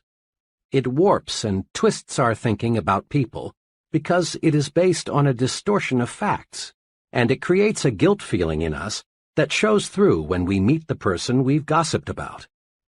Thought poison is 0% right thinking. It is 100% wrong thinking. And contrary to lots of opinion, women have no exclusive franchise on gossip. Every day, many men, too, live in a partially poisoned environment. Every day, thousands of gossip fests staged by men take place on such topics as the boss's marital or financial problems, Bill's politicking to get ahead in business, the probability of John being transferred, the reasons for special favors being awarded Tom, and why they brought in that new man. Gossiping goes something like this. Say, I just heard. No, why? Well, it doesn't surprise me. He had it coming to him. Of course, this is confidential. Conversation is a big part of our psychological environment. Some conversation is healthy. It encourages you. It makes you feel like you're taking a walk in the warm sunshine of a spring day. Some conversation makes you feel like a winner. But other conversation is more like walking through a poisonous, radioactive cloud. It chokes you. It makes you feel ill. It turns you into a loser. Gossip is just negative conversation about people, and the victim of thought poison begins to think he enjoys it. He seems to get a form of poisoned joy from talking negatively about others, not knowing that to successful people, he is becoming increasingly unlikable and unreliable. One of these thought poison addicts walked into a conversation some friends and I were having about Benjamin Franklin. As soon as Mr. Killjoy learned the topic of our chat, he came through with choice bits about Franklin's personal life in a negative way. Perhaps it's true that Franklin was a character in some ways, and he might have made the scandal magazines had they been around in the 18th century.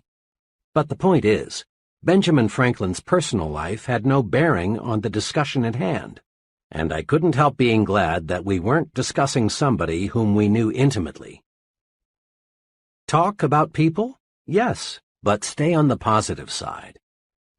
Let's make one point clear. Not all conversation is gossip. Bull sessions, shop talk, and just batting the breeze are necessary at times. They serve a good purpose when they are constructive. You can test your proneness to be a gossiper by taking this test. 1. Do I spread rumors about other people? 2. Do I always have good things to say about others? 3. Do I like to hear reports of a scandal? 4. Do I judge others only on the basis of facts? 5. Do I encourage others to bring their rumors to me? 6. Do I precede my conversations with, "Don't tell anybody"? 7. Do I keep confidential information confidential? 8. Do I feel guilty about what I say concerning other people? The right answers are obvious. Meditate on this thought for just a moment. Taking an axe and chopping your neighbor's furniture to pieces won't make your furniture look one bit better. And using verbal axes and grenades on another person doesn't do one thing to make you a better you or me a better me. Go first class. That is an excellent rule to follow in everything you do, including the goods and services you buy.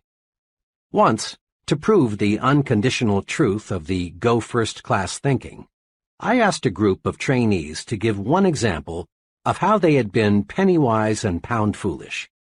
Here are some sample replies. I bought a low-priced suit from an offbeat retailer. Thought I got a bargain, but the suit was simply no good. My car needed a new automatic transmission. Took it to an alley garage that agreed to do the job for $25 less than an authorized dealer. The new transmission lasted 1,800 miles, and the garage wouldn't make it right. For months, I ate at a real greasy spoon trying to save money. The place wasn't clean, the food wasn't good, the service, well, you couldn't call it that, and the clientele was a bunch of down-at-heelers. One day, a friend persuaded me to join him for lunch at one of the best restaurants in town. He ordered the businessman's lunch, so I did too. I was amazed at what I got. Good food, good service, good atmosphere, and for just a little more than I had been paying at the Greasy Spoon.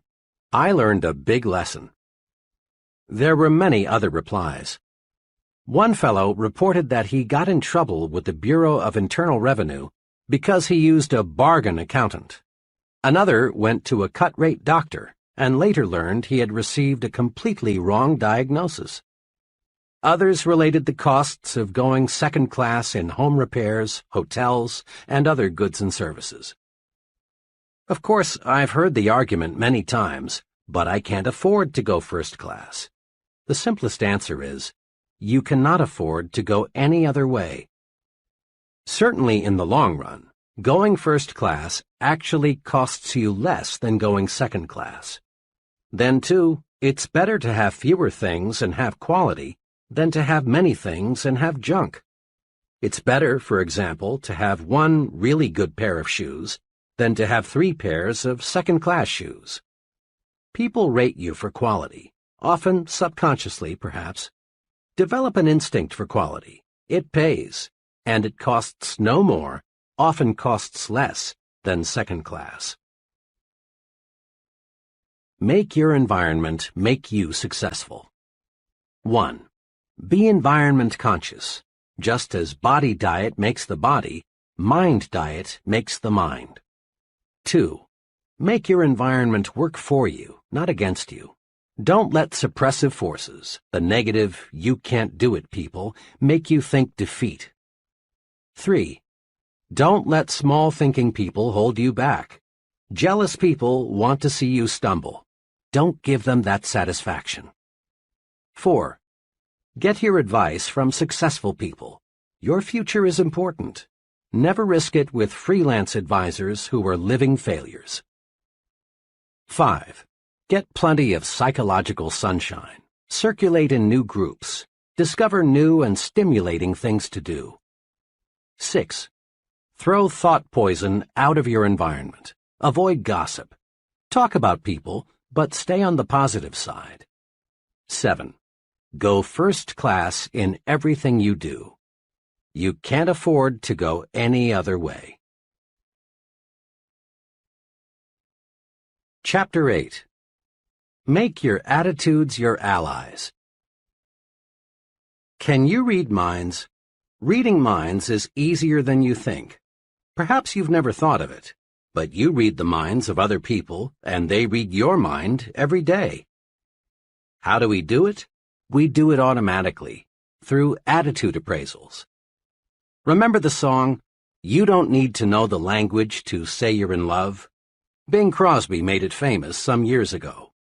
There's a whole bookful of applied psychology packed into those simple lyrics. You don't need to know the language to say you're in love. Anyone who's ever been in love knows that. And you don't need to know any language to say, I like you, or I despise you, or I think you're important, or unimportant, or I envy you. You don't need to know words or to use words to say, I like my job, or I'm bored, or I'm hungry. People speak without a sound. How we think shows through in how we act. Attitudes are mirrors of the mind. They reflect thinking. You can read the mind of the fellow sitting at a desk.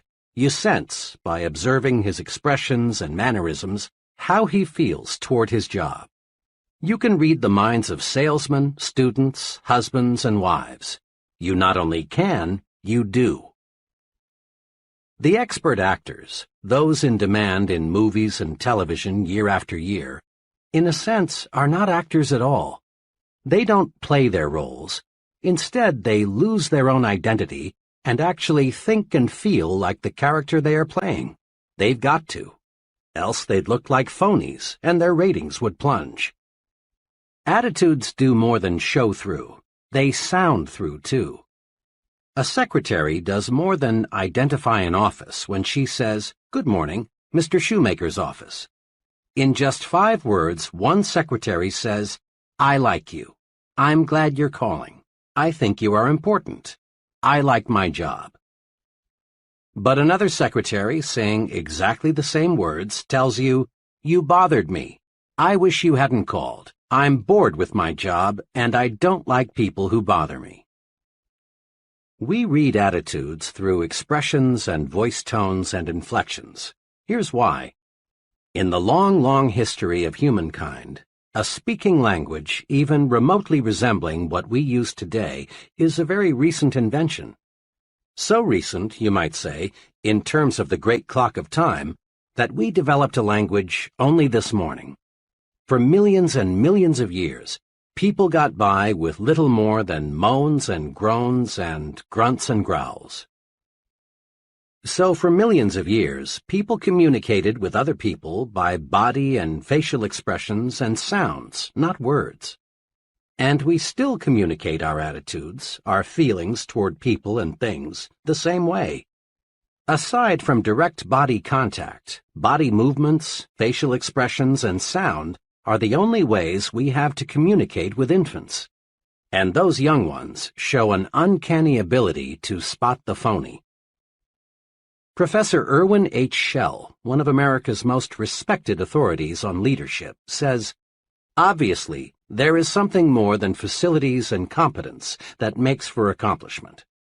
I have come to believe that this linkage factor, this catalyst, if you will, can be defined in a single word: attitude. When our attitude is right, our abilities reach a maximum of effectiveness, and good results inevitably follow." Attitudes do make the difference. Salesmen with the right attitude beat their quotas. Students with the right attitude make A's. Right attitudes pave the way to really happy married life. Right attitudes make you effective in dealing with people, enable you to develop as a leader. Right attitudes win for you in every situation. Grow these 3 attitudes. Make them your allies in everything you do. 1. Grow the attitude of, "I'm activated." 2. Grow the attitude of, "You are important." 3. Grow the attitude of, "Service first." Now, let's see how. Years ago, when I was a college sophomore, I enrolled in an American history class. I remember the class vividly, not because I learned much about American history, but because, in an unusual way, I learned this basic principle of successful living. To activate others, you must first activate yourself. The history class was very large, and it was held in a fan-shaped auditorium. The professor, who was a middle-aged fellow and apparently well-educated, was nevertheless pathetically dull. Rather than interpret history as an alive, fascinating subject, the professor merely cited one dead fact after another. It was a frightful wonder how he could possibly make such an interesting subject so terribly dull, but he did. You can imagine the effect the professor's boredom had on the students. Talking and sleeping got so out of hand that the professor had 2 assistants patrol the aisles to break up student conversations and wake up those who had dozed off. Occasionally, the professor would stop and, shaking his finger at the class, would say, "I'm warning you, you've got to pay attention to what I say. You've got to stop this talking, and that's all there is to it." This, of course, made little impression on his students, many of whom, as veterans, had gambled their lives only months before, had made history on islands and in bombers. As I sat there watching this potentially great, wonderful experience turn into a disgusting farce, I found myself wrestling with the question, why are the students ignoring what the professor has to say? The answer came. The students had no interest in what the professor was saying because the professor himself had no interest. He was bored with history, and it showed through. To activate others, to get them to be enthusiastic, you must first be enthusiastic yourself. Over the years, I've tested this principle in hundreds of different situations. It always holds true. A man who lacks enthusiasm never develops it in another. But a person who is enthusiastic soon has enthusiastic followers. The enthusiastic salesman need never worry about unenthusiastic buyers. The enthusiastic teacher need never worry about disinterested students. The activated minister need never be distressed by a sleepy congregation. Enthusiasm can make things 1,100% better. 2 years ago, employees in a business I'm acquainted with donated $94.35 to the Red Cross. This year, the same employees, with just about the same payroll, donated almost $1,100, an increase of 1,100%. The drive captain, who collected only $94.35, was totally lacking in enthusiasm. He made remarks like, "I suppose it's a worthwhile organization. I've never had any direct contact with it. It's a big organization and they collect a lot from the wealthy, so I suppose it's not too important if you contribute. If you can make a donation, see me." This fellow did nothing to inspire anyone to want to join the Red Cross and do it in a big way. This year's drive captain was a different sort. He had enthusiasm. He gave examples of case histories that showed how the Red Cross pitches in when disaster strikes. He showed how the Red Cross depends on donations from everyone. He asked the employees to be guided in giving by how much they would be willing to give their neighbor if disaster should strike him. He said, "Look what the Red Cross has done." Notice, he did not beg. He did not say, "Each of you is expected to donate XX dollars." All he did was to show enthusiasm about the importance of the Red Cross. Success just naturally followed. Think for a moment about a club or a civic organization you know that is fading away. Chances are, all it needs is enthusiasm to bring it back to life. Results come in proportion to enthusiasm applied. Enthusiasm is simply, "This is great. Here's why." Here is a 3-step procedure that will help you to develop the power of enthusiasm. 1. Dig into it deeper. Make this little test. Think of 2 things in which you have little or no interest, maybe cards, certain kinds of music, a sport. Now ask yourself, how much do I really know about these things? Odds are 100 to 1 that your answer is not much. I confess that for years I had absolutely no interest in modern art.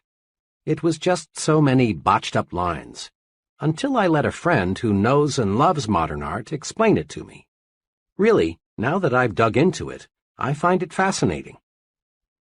That exercise supplies one important key for building enthusiasm. To get enthusiastic, learn more about the thing you are not enthusiastic about. Chances are you are quite unenthusiastic about bumblebees. But if you study bumblebees, find out what good they do, how they relate to other bees, how they reproduce, where they live in winter. If you find out all you can about bumblebees, you will soon find yourself really interested in bumblebees. To show trainees how enthusiasm can be developed through the dig into it deeper technique, I sometimes use a greenhouse example.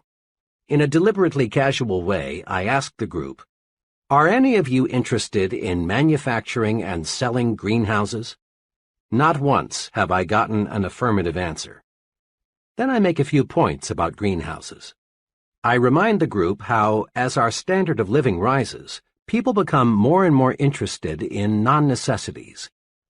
I suggest how much Mrs. America would enjoy growing her own orchids and orange blossoms. I point out that if tens of thousands of families can afford private swimming pools, millions could afford greenhouses, because greenhouses are relatively inexpensive. I show them that if you could sell a $600 greenhouse to only one family in 50, you'd develop a $600 million business in producing greenhouses, and perhaps a $250 million industry supplying plants and seeds. The only difficulty with this exercise is that the group, 10 minutes before completely cold about greenhouses, now is so enthusiastic they don't want to move on to the next subject. Use the dig into it deeper technique to develop enthusiasm toward other people. Find out all you can about another person, what he does, his family, his background, his ideas and ambitions, and you'll find your interest in and enthusiasm about him mounting. Keep digging, and you're certain to find some common interests. Keep digging, and you'll eventually discover a fascinating person. The dig into it deeper technique works also in developing enthusiasm toward new places. Several years ago, some young friends of mine decided to move from Detroit to a small town in mid-Florida. They sold their home, closed out their business connections, said goodbye to their friends, and were gone. 6 weeks later, they were back in Detroit. The reason had nothing to do with employment. Rather, as they put it, we just couldn't stand living in a small town. Besides, all our friends are in Detroit. We just had to come back. In later conversations with these people, I learned the real reason why they didn't like the small Florida city. During their short stay there, they had taken only a surface view of the community, its history, its plans for the future, its people. They moved their bodies to Florida, but left their minds in Detroit. I've talked with dozens of executives, engineers, and salesmen who have developed career trouble because their companies want to move them to another location, but they don't want to go. I just can't see moving to Chicago, or San Francisco, or Atlanta, or New York, or Miami, is a remark spoken many times a day. There's one way to build enthusiasm toward a new location. Simply resolve to dig into the new community. Learn all you can about it. Mix with the people. Make yourself feel and think like a community citizen from the very first day. Do this, and you'll be enthusiastic about your new environment. Today, millions of Americans invest in corporate securities. But there are many millions more who have no interest at all in the stock market. That's because they are people who have not familiarized themselves with what the securities market is, how it operates, the day-to-day romance of American business. To get enthusiasm about anything, people, places, things, dig into it deeper. Dig into it deeper, and you'll develop enthusiasm. Put this principle to work next time you must do something you don't want to do. Put this principle to work next time you find yourself becoming bored. Just dig in deeper, and you dig up interest. 2. In everything you do, life it up. Enthusiasm, or lack of it, shows through in everything you do and say. Life up your handshaking. When you shake hands, shake. Make your hand clasp say, "I'm glad to know you. I am glad to see you again." A conservative, mouse-like handshake is worse than no handshake at all. It makes people think, this guy is more dead than alive. Try to find a highly successful person with a conservative handshake. You'll have to look a long, long time. Life up your smiles. Smile with your eyes. Nobody likes an artificial, pasted-on, rubbery smile. When you smile, smile. Show a few teeth. Maybe your teeth aren't attractive, but that's really unimportant. For when you smile, people don't see your teeth. They see a warm, enthusiastic personality, someone they like. Life up your thank yous. A routine, automatic thank you is almost like saying gleep gleep. It's just an expression. It says nothing. It doesn't accomplish results. Make your thank you mean thank you very much. Life up your talk. Dr. James F. Bender, the noted speech authority, in his excellent book, How to Talk Well, says, "Is your good morning really good? Are your congratulations enthusiastic? Does your how are you sound interested? When you make a habit of coloring your words with sincere feelings, you'll notice a great uptake in your ability to hold attention." People go along with the fellow who believes what he says. Say it with life. Put vitality into your speaking. Whether you are talking to a garden club, a prospect, or your children, put enthusiasm behind what you say. A sermon delivered enthusiastically may be remembered for months, even years. But a sermon delivered without enthusiasm will be mostly forgotten 167 hours before next Sunday rolls around. And when you put life in your talk, you automatically put more life in you. Just try this right now. Say out loud with force and vigor, "I feel great today." Now, don't you actually feel better than you did before you said it? Make yourself alive all over. Life it up. Be sure everything you do and say tells people, "That fellow is alive. He means it. He's going places." 3. Broadcast good news. You and I have been in many situations when someone burst in and said, "I've got good news." Immediately, this person gets 100% attention from everyone present. Good news does more than get attention. Good news pleases people. Good news develops enthusiasm. Good news even promotes good digestion. Just because there are more broadcasters of bad news than there are broadcasters of good news, don't be misled. No one ever won a friend. No one ever made money, no one ever accomplished anything by broadcasting bad news. Transmit good news to your family. Tell them the good that happened today. Recall the amusing, pleasant things you experienced, and let the unpleasant things stay buried. Spread good news. It's pointless to pass on the bad. It only makes your family worry, makes them nervous. Bring home some sunlight every day. Ever notice how seldom children complain about the weather? They take hot weather in stride until the negative news corps educate them to be conscious of unpleasant temperatures. Make it a habit always to speak favorably about the weather, regardless of what the weather actually is. Complaining about the weather makes you more miserable, and it spreads misery to others. Broadcast good news about how you feel. Be an "I feel great" person. Just say, "I feel great" at every possible opportunity, and you will feel better. By the same token, tell people, "I feel awful, just awful," and you will feel worse. How we feel is in large part determined by how we think we feel. Remember, too, that other people want to be around alive, enthusiastic people. Being around complainers and half-dead people is uncomfortable. Transmit good news to the people you work with. Give them encouragement. Compliment them at every opportunity. Tell them about the positive things the company is doing. Listen to their problems. Be helpful. Encourage people and win their support. Pat them on the back for the job they're doing. Give them hope. Let them know you believe they can succeed, that you have faith in them. Practice relieving worriers. Make this little test regularly to keep you on the right track. Whenever you leave a person, ask yourself, does that person honestly feel better because he has talked with me? This self-training device works. Apply it when talking with employees, associates, your family, customers, even with casual acquaintances. A salesman friend is a real good news broadcaster. He calls on his customers every month and always makes it a rule to have some good news to pass along. Examples.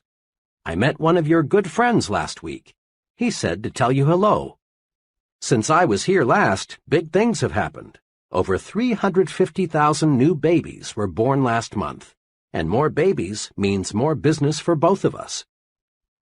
Usually, we think of bank presidents as overly reserved, unemotional people who never really warm up. Not so with one bank president. His favorite way to answer the phone is to say, "Good morning, it's a wonderful world. May I sell you some money?" Improper for a banker?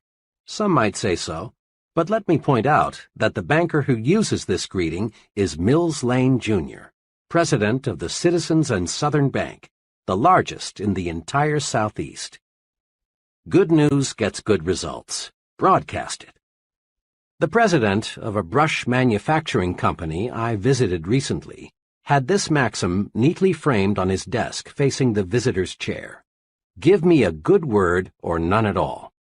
I complimented him, saying that I thought the maxim was a clever way to encourage people to be optimistic. He smiled and said, "It is an effective reminder, but from where I sit, this is even more important." He turned the frame around so I could see it from his side of the desk. It said, "Give them a good word, or none at all." Broadcasting good news activates you, makes you feel better. Broadcasting good news makes other people feel better too. Grow the "you are important" attitude. This is a fact of paramount significance. Each human being, whether he lives in India or Indianapolis, whether he's ignorant or brilliant, civilized or uncivilized, young or old, has this desire. He wants to feel important. Ponder on that. Everyone, yes, everyone, your neighbor, you, your wife, your boss, has a natural desire to feel he is somebody. The desire to be important is man's strongest, most compelling non-biological hunger. Successful advertisers know that people crave prestige, distinction, recognition. Headlines that produce sales read like this: "For smart young homemakers, persons with distinctive tastes use, you want only the best. Be the envy of everyone. For women who want to be envied by women and admired by men." These headlines, in effect, tell people, buy this product, and you put yourself in the important class. Satisfying the craving, the hunger, to be important, carries you forward to success. It is basic equipment in your success tool chest. Yet, even though displaying the attitude "you are important" gets results, and even though it costs nothing, few persons use it. A little fill-in is needed here to show why. On the philosophical side, our religions, our laws, our entire culture are based on the belief of the importance of the individual. Suppose, for example, you were flying your own plane and were forced down in an isolated mountain region. As soon as your accident was known, a large-scale search for you would begin. No one would ask, "Is that fellow important?" Without knowing anything about you except that you are a human being, helicopters, other aircraft, and searching parties on foot would begin looking for you. And they would keep on looking for you, spending thousands of dollars in the process, until they found you, or until not one trace of hope remained. When a little child wanders off into a woods, falls into a well, or gets into some other dangerous predicament, no one is concerned with whether or not the child comes from an important family. Every effort is made to rescue the child because every child is important. It's not too wild a guess that of all living creatures, probably not more than 1 in 10 million is a human being. A person is a biological rarity. He is important in God's scheme of things. Now, let's look at the practical side. When most people shift their thinking from philosophical discussions to everyday situations, they tend to forget, unfortunately, their ivory tower concepts of the importance of individuals. Tomorrow, take a good look at how most people exhibit an attitude that seems to say, "You are a nobody, you count for nothing, you mean nothing, absolutely nothing to me." There is a reason why the "you are unimportant" attitude prevails. Most folks look at another person and think, "He can't do anything for me, therefore he's not important."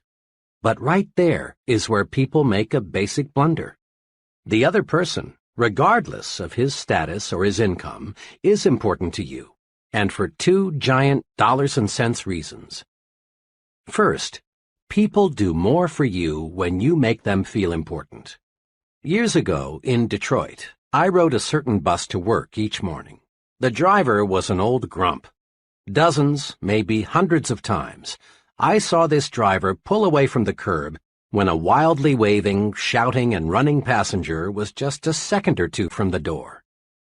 Over a period of several months, I saw this driver show special courtesy to only one passenger, and this passenger was shown special courtesy many times. The driver would wait for this passenger. And why? Because this passenger went out of his way to make the driver feel important. Every morning he greeted the driver with a personalized, sincere, "Good morning, sir." Sometimes this passenger would sit near the driver and make little comments like, "You sure have a lot of responsibility. It must take nerves of steel to drive through traffic like this every day. You sure keep this thing on schedule." That passenger made the driver feel as important as if he were piloting a 180-passenger jet airliner, and the driver, in return, showed special courtesy to the passenger. It pays to make little people feel like big people. Today, in thousands of offices all over America, secretaries are helping salesmen make sales or lose sales, depending on how the salesman has treated them. Make someone feel important, and he cares about you. And when he cares about you, he does more for you. Customers will buy more from you, employees will work harder for you, associates will go out of their way to cooperate with you, your boss will do more to help you if you will only make these people feel important. It pays to make big people feel even bigger. The big thinker always adds value to people by visualizing them at their best. Because he thinks big about people, he gets their best out of them. Here's the second giant reason for making others feel important. When you help others feel important, you help yourself feel important too. One of the elevator operators who carried me up and down for several months had the look of complete unimportance written all over. She was 50-ish, unattractive, and certainly uninspired in her work. It was obvious that her longing to be important was completely unfulfilled. She was one of the millions of people who live for months at a time without ever being given a reason to believe that someone notices them or cares about them. One morning, shortly after I became one of her regular uppers and downers, I noticed that she had had her hair redone. It was nothing fancy. It was obviously a homemade job. But it had been cut, and it did look better. So I said, "Miss S." Note, I had learned her name. "I do like what you've done to your hair. It really looks fine." She blushed, said, "Thank you, sir," and nearly missed her next stop. She appreciated the compliment. Next morning, lo and behold, when I stepped into the elevator, I heard, "Good morning, Dr. Schwartz." Not one time before had I heard this operator address anyone by name. And in the remaining months that I had an office in the building, I never heard anyone called by name except me. I had made the operator feel important. I had sincerely complimented her and called her by name.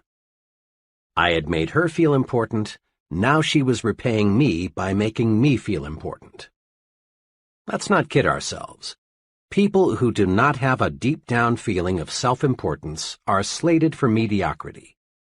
Again and again, this point must be driven home. You must feel important to succeed. Helping others to feel important rewards you because it makes you feel more important.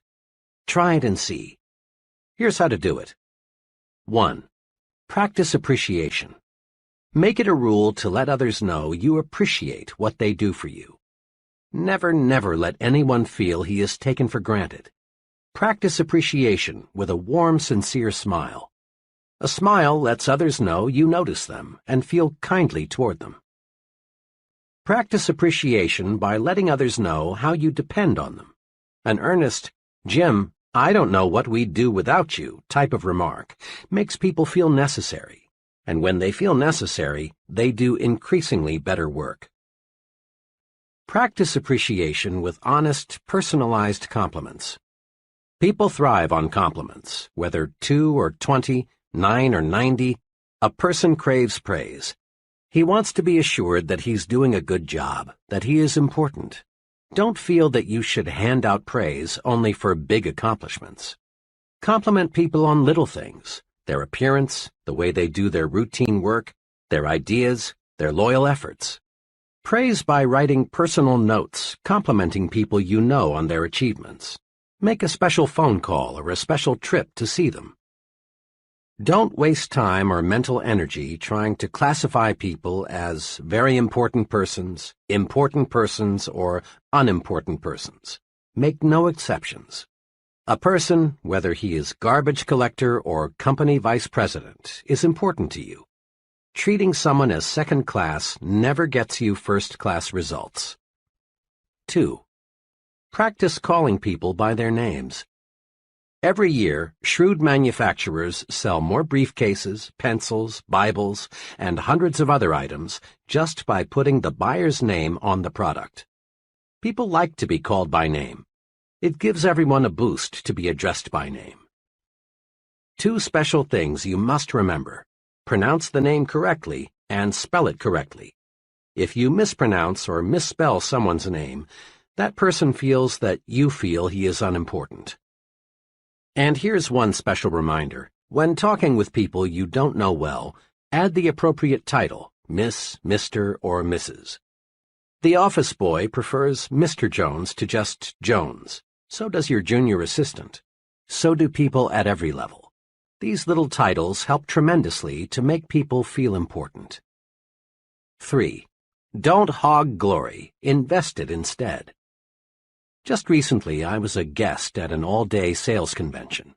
After dinner that evening, the vice president in charge of sales for the company passed out awards to the 2 district managers, a man and a woman, whose sales organizations had attained the best records for the year just ended. Then the vice president asked those district managers to take 15 minutes to tell the entire group how their organizations did so exceptionally well. The first district manager, who I later learned had been appointed a manager only 3 months before and was therefore only partially responsible for his organization's record, got up and explained how he did it. He conveyed the impression that his efforts, and his efforts alone, caused the sales increase. Remarks such as, "When I took over, I did such and such. Things were in a mess, but I cleared them up. It wasn't easy, but I just grabbed hold of the situation and wouldn't let go," characterized his talk. As he talked, I could see the increasing resentment gathering in the faces of his salesmen. They were being ignored for the sake of the district manager's personal glory.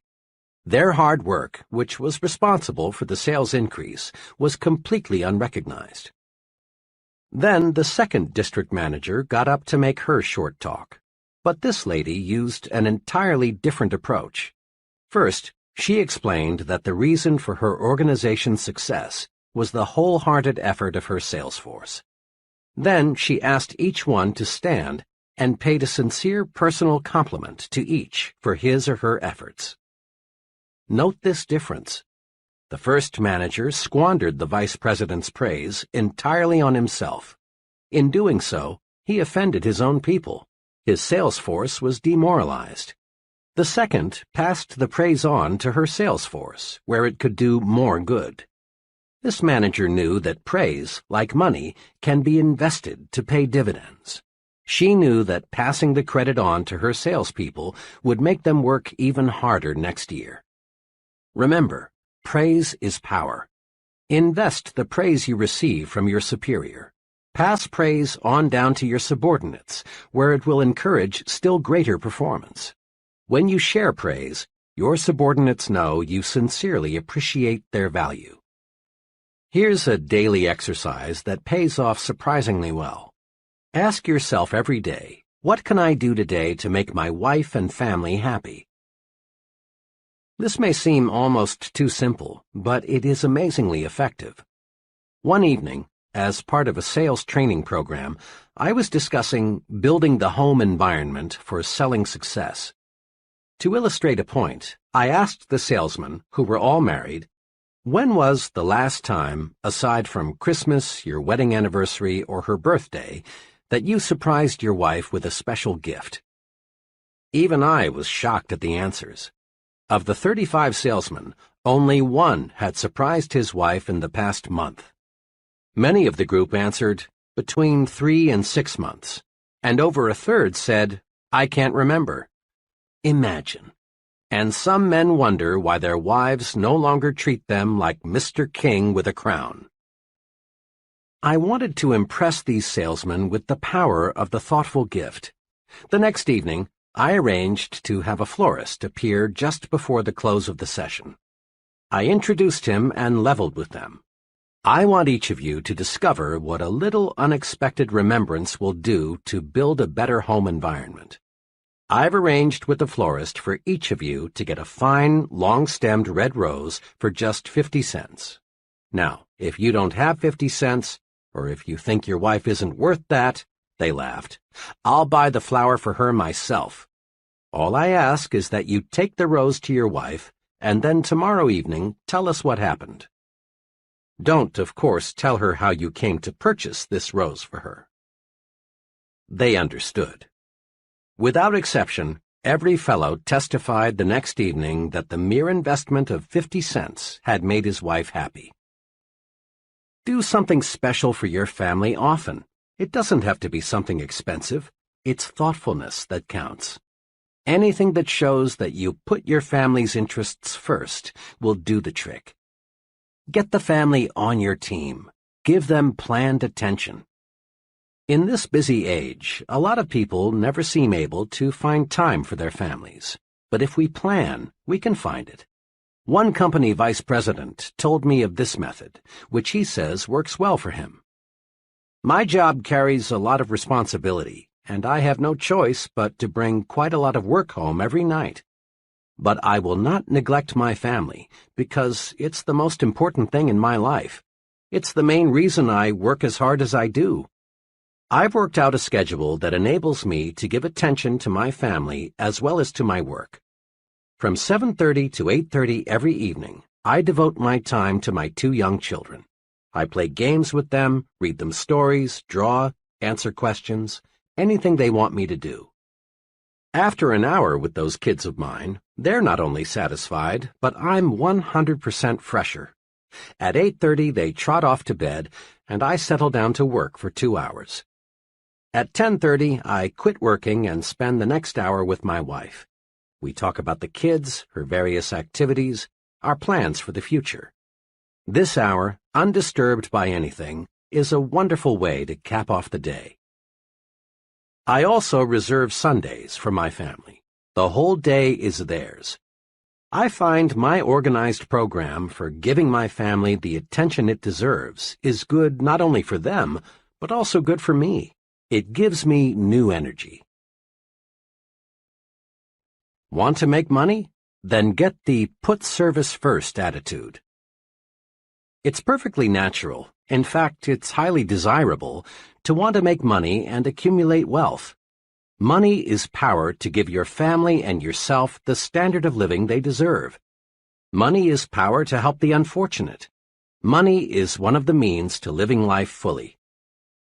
Once criticized for urging people to make money, the great minister Russell H. Conwell, author of Acres of Diamonds, said, "Money printed your Bible, money builds your churches, money sends your missionaries, and money pays your preachers, and you would not have many of them either if you did not pay them."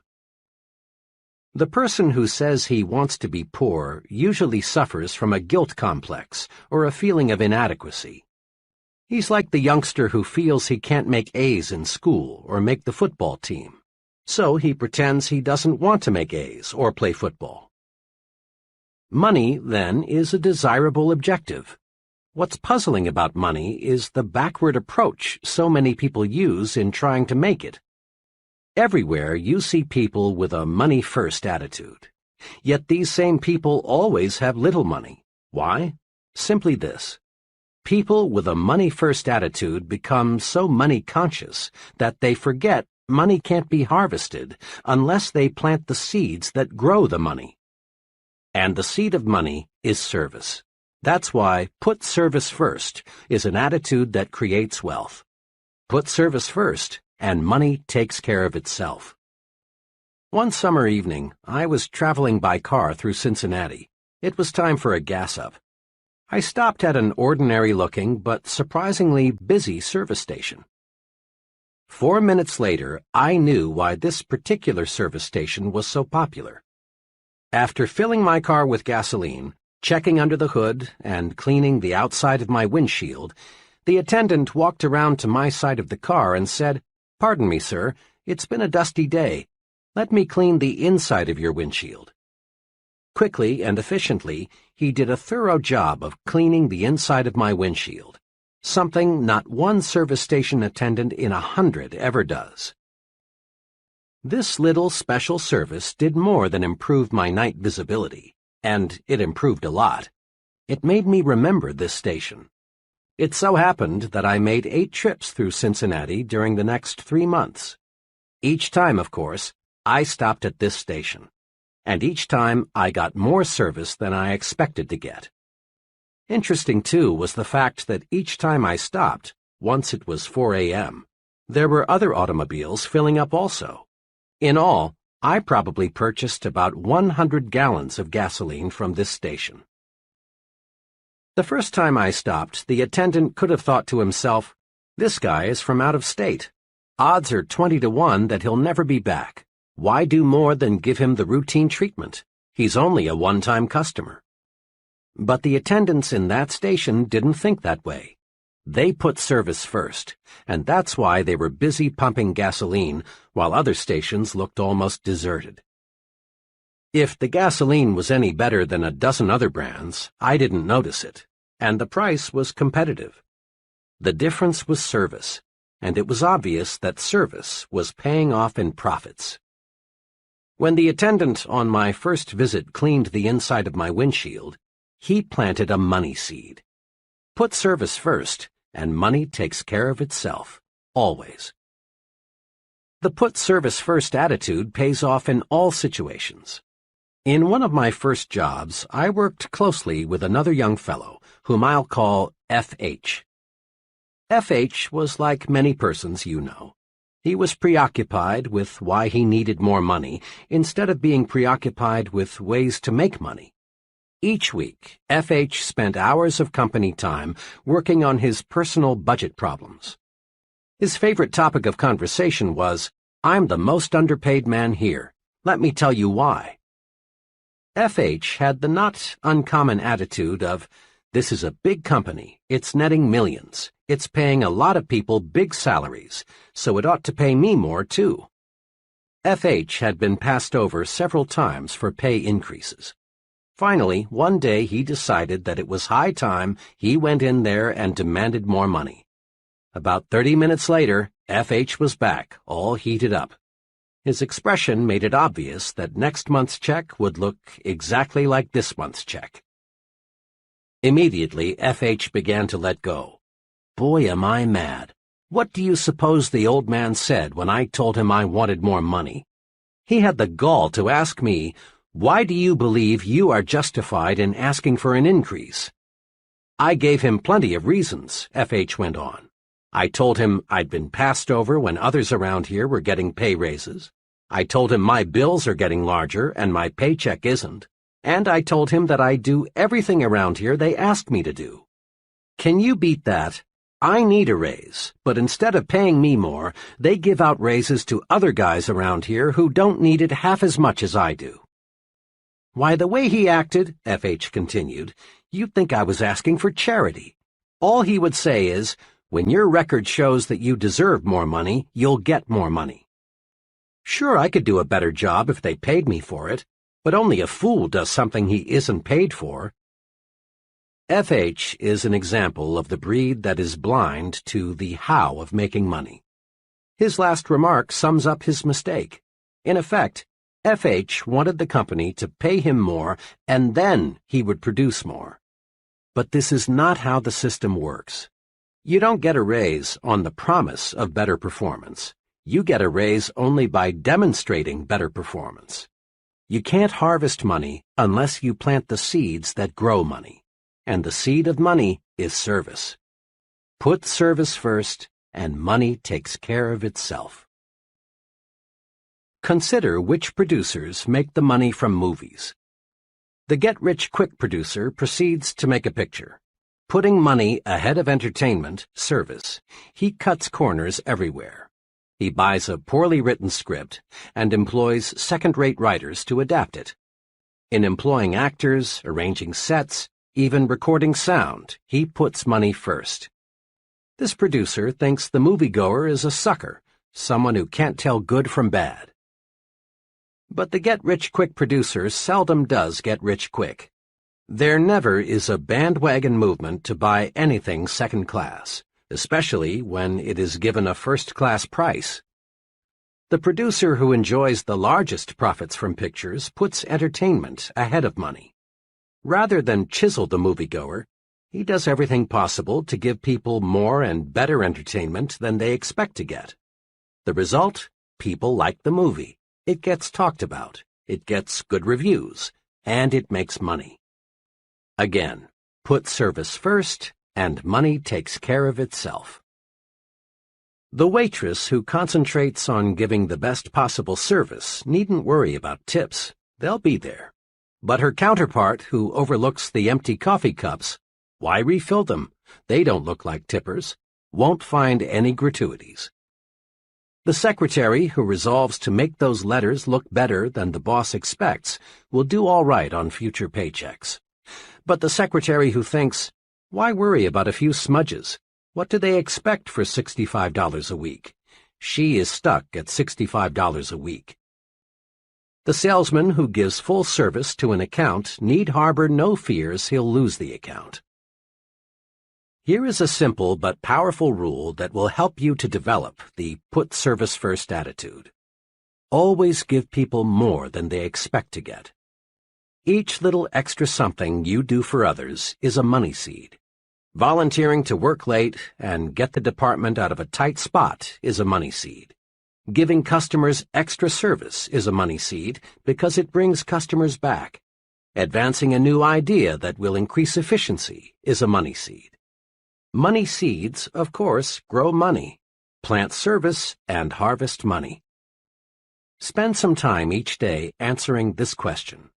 How can I give more than is expected of me? Then apply the answers. Put service first, and money takes care of itself. In quick recap, grow attitudes that will carry you forward to success. 1. Grow the I'm activated attitude. Results come in proportion to the enthusiasm invested. 3 things to do to activate yourself are: dig into it deeper. When you find yourself uninterested in something, dig in and learn more about it. This sets off enthusiasm. Life up everything about you. Your smile, your handshake, your talk, even your walk. Act alive. Broadcast good news. No one ever accomplished anything positive telling bad news. 2. Grow the you are important attitude.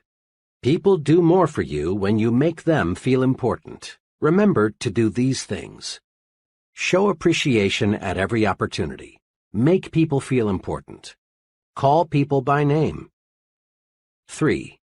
Grow the service-first attitude and watch money take care of itself. Make it a rule in everything you do. Give people more than they expect to get. Chapter 9. Think right toward people. Here is a basic rule for winning success. Let's mark it in the mind and remember it. The rule is, success depends on the support of other people. The only hurdle between you and what you want to be is the support of others. Look at it this way. An executive depends on people to carry out his instructions. If they don't, the company president will fire the executive, not the employees. A salesman depends on people to buy his product. If they don't, the salesman fails.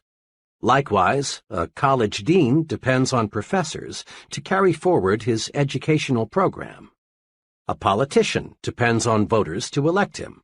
A writer depends on people to read what he writes. A chain store magnate got to be a chain store magnate because employees accepted his leadership and consumers accepted his merchandising program. There were times in history when a person could gain a position of authority through force and hold it with force and/or threats of force.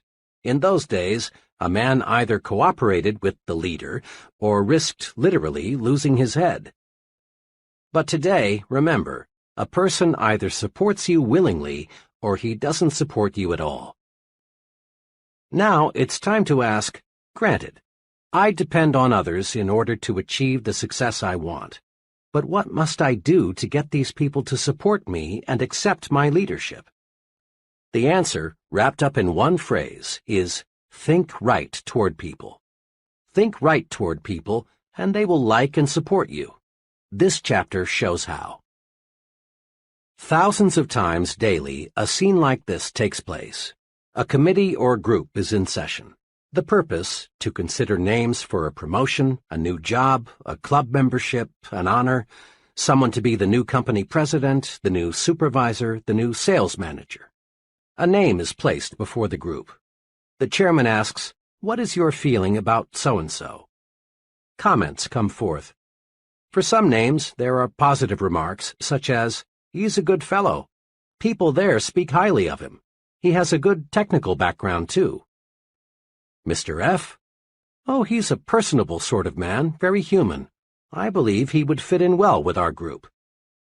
Some names draw negative, lukewarm statements. "I think we should investigate that fellow carefully. He doesn't seem to get along too well with people. I know he has a good academic and technical background. I don't question his competence, but I am concerned about the acceptance he would receive. He doesn't command much respect from people." Now, here is an exceptionally important observation. In at least 9 cases out of 10, the likability factor is the first thing mentioned. And in an overwhelmingly large number of cases, the likability factor is given far more weight than the technical factor. This holds true even in selecting scholars for university professorships. In my own academic experience, I've sat in on a considerable number of occasions when names for new faculty personnel were under question. When a name came up, the group would weigh most carefully thoughts such as, will he fit in? Will students like him? Will he cooperate with others on the staff? Unfair? Unacademic? No. If the fellow isn't likable, he can't be expected to get through to his students with maximum effectiveness. Mark this point well. A person is not pulled up to a higher-level job, rather he is lifted up. In this day and age, nobody has time or patience to pull another up the job ladder, degree by painful degree. The individual is chosen whose record makes him stand higher than the rest. We are lifted to higher levels by those who know us as likable, personable individuals. Every friend you make lifts you just one notch higher, and being likable makes you lighter to lift.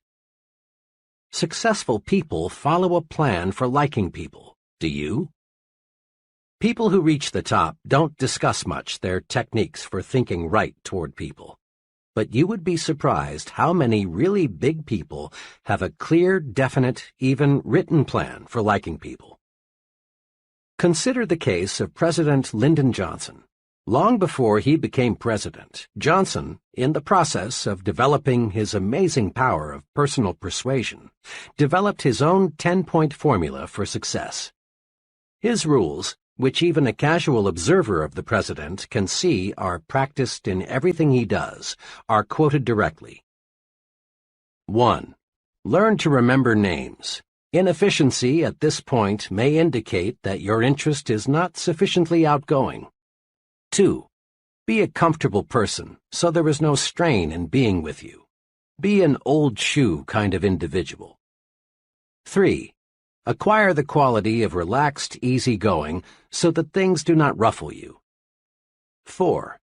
Don't be egotistical. Guard against the impression that you know it all. 5. Cultivate the quality of being interesting so people will get something of value from their association with you. 6. Study to get the scratchy elements out of your personality, even those of which you may be unconscious. 7. Sincerely attempt to heal, on an honest basis, every misunderstanding you have had or now have. Drain off your grievances. 8. Practice liking people until you learn to do so genuinely. 9. Never miss an opportunity to say a word of congratulation upon anyone's achievement, or express sympathy in sorrow or disappointment.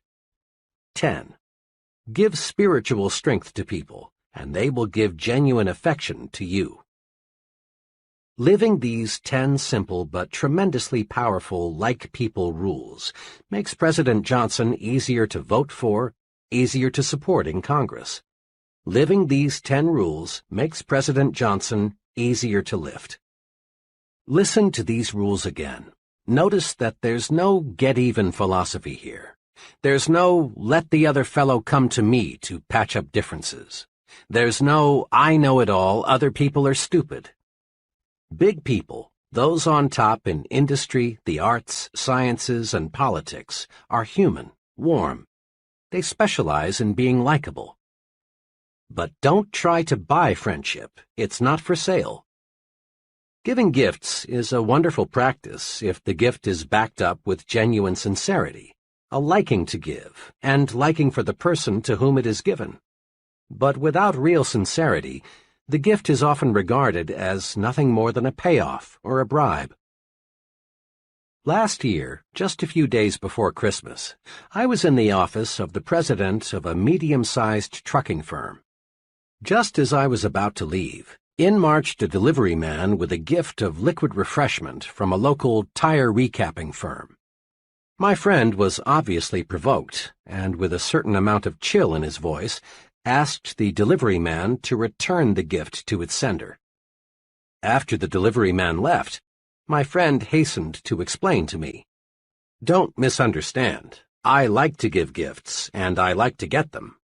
Then he named a number of gifts he had already received from business friends that Christmas. "But," he went on, "when the gift is just an attempt to get my business, an obvious bribe, I don't want it. I quit doing business with that firm 3 months ago, because their work isn't what it should be, and I don't like the employees. But their salesman keeps on calling. What burns me," he continued, "is that last week that same blank salesman was in here and had the gall to say, 'I sure would like to get your business back. I'm going to tell Santa to be real good to you this year.' If I hadn't sent their booze back, the first thing that so-and-so would have said to me next time he's in is, 'I'll bet you enjoyed our gift, didn't you?' Friendship can't be bought, and when we try, we lose in 2 ways. 1, we waste money. 2, we create contempt. Take the initiative in building friendships. Leaders always do. It's easy and natural for us to tell ourselves, let him make the first move. Let them call us. Let her speak first. It's easy, too, virtually, to ignore other people. Yes, it's easy and natural, but it isn't right thinking toward people. If you follow the rule of letting the other person build the foundation for friendship, you may not have many friends. Actually, it's a mark of real leadership to take the lead in getting to know people. Next time you are in a large group, observe something very significant. The most important person present is the one person most active in introducing himself. It's always a big person who walks up to you, offers his hand, and says, "Hello, I'm Jack R." Digest this observation for a moment, and you'll discover the reason the fellow is important is that he works at building friendships. Think right toward people. As a friend of mine expresses it, I may not be very important to him, but he's important to me. That's why I've got to get to know him. Have you ever noticed how people freeze while waiting for elevators? Unless they are with someone they know, most folks never say anything to the person standing beside them. One day, I resolved to do a little experimenting. I resolved to say something to the stranger who was waiting as I was. I kept track of his reaction 25 consecutive times, and 25 times I got back a positive, friendly response. Now, talking to strangers may not be very urbane, but most people like it nevertheless. And here is the big payoff. When you make a pleasant remark to a stranger, you make him feel 1 degree better. This makes you feel better and helps you relax. Every time you say something pleasant to another person, you compensate yourself. It's like warming up your automobile on a cold morning. Here are 6 ways to win friends by exercising just a little initiative. 1. Introduce yourself to others at every possible opportunity, at parties, meetings, on airplanes, at work, everywhere. 2. Be sure the other person gets your name straight. 3. Be sure you can pronounce the other person's name the way he pronounces it. 4. Write down the other person's name, and be mighty sure you have it spelled correctly. People have a fetish about the correct spelling of their own names. If possible, get his address and phone number also. 5. Drop a personal note or make a phone call to the new friends you feel you want to know better. This is an important point. Most successful people follow through on new friends with a letter or a phone call. 6. And last but not least, say pleasant things to strangers. It warms you up and gets you ready for the task ahead. Putting these 6 rules to work is really thinking right about people. To be sure, it is not the way the average person thinks. Mr. Average never takes the initiative in making introductions. He waits for the other person to introduce himself first. Take the initiative. Be like the successful. Go out of your way to meet people. And don't be timid. Don't be afraid to be unusual. Find out who the other person is and be sure he knows who you are. Recently, an associate and I were retained to do a preliminary screening of an applicant for an industrial sales job. We found the applicant, whom we'll call Ted, to have some good qualifications. He was exceptionally intelligent, made a fine appearance, and seemed to have a lot of ambition. But we found something that forced us to disqualify him, at least temporarily. Ted's big limitation was this: he expected perfection in other people. Ted was annoyed by many little things, like mistakes in grammar, people who were messy with cigarettes, people who had bad taste in clothes, and so on. Ted was surprised to learn this fact about himself, but he was eager to get into higher-paying work, and he asked whether there was anything we could tell him to help overcome his weakness. We made 3 suggestions. 1. Recognize the fact that no person is perfect. Some people are more nearly perfect than others, but no man is absolutely perfect. The most human quality about human beings is that they make mistakes, all kinds of them. 2. Recognize the fact that the other fellow has a right to be different. Never play God about anything. Never dislike people because their habits are different from your own, or because they prefer different clothes, religion, parties, or automobiles. You don't have to approve of what another fellow does, but you must not dislike him for doing it. 3. Don't be a reformer. Put a little more live and let live into your philosophy. Most people intensely dislike being told you're wrong. You have a right to your own opinion, but sometimes it's better to keep it to yourself. Ted conscientiously applied these suggestions. A few months later, he had a fresh outlook. He now accepts people for what they are, neither 100% good nor 100% bad. Besides, he says, the things that used to annoy the heck out of me I now find amusing.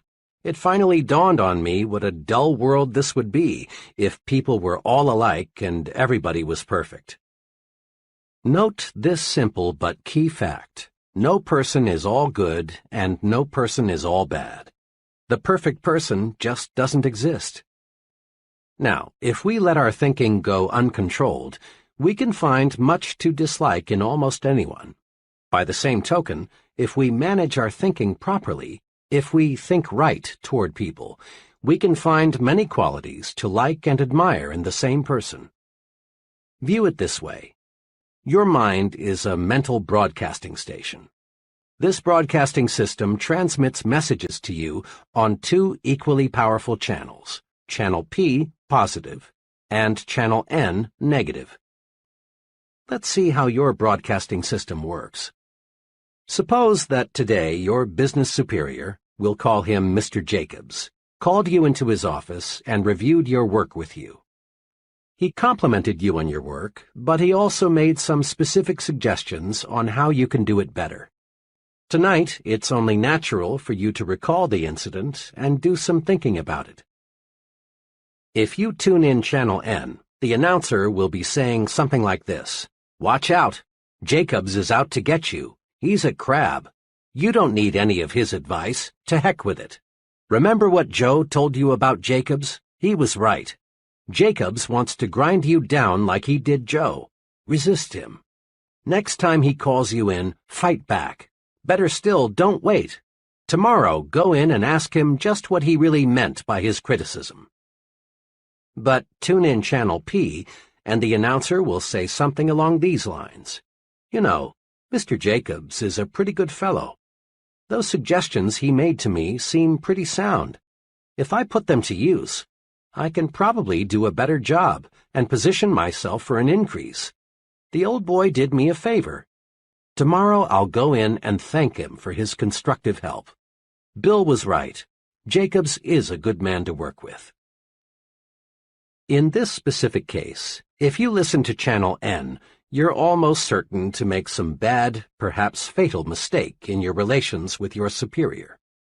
But if you are tuned to Channel P, you are definitely certain to benefit from your superior's suggestions and at the same time draw yourself closer to him. He will appreciate that visit. Try it and see. Bear in mind that the longer you stay tuned to either Channel P or Channel N, the more interested you become and the harder it is to switch channels. This is true because one thought, positive or negative, sets off a whole chain reaction of similar thought. You may, for example, start off with such a simple minor negative thought as a person's accent, and find yourself soon thinking negatively about such unrelated topics as his political and religious beliefs, the car he drives, his personal habits, his relationship with his wife, even the way he combs his hair. And thinking this way surely won't get you where you want to go.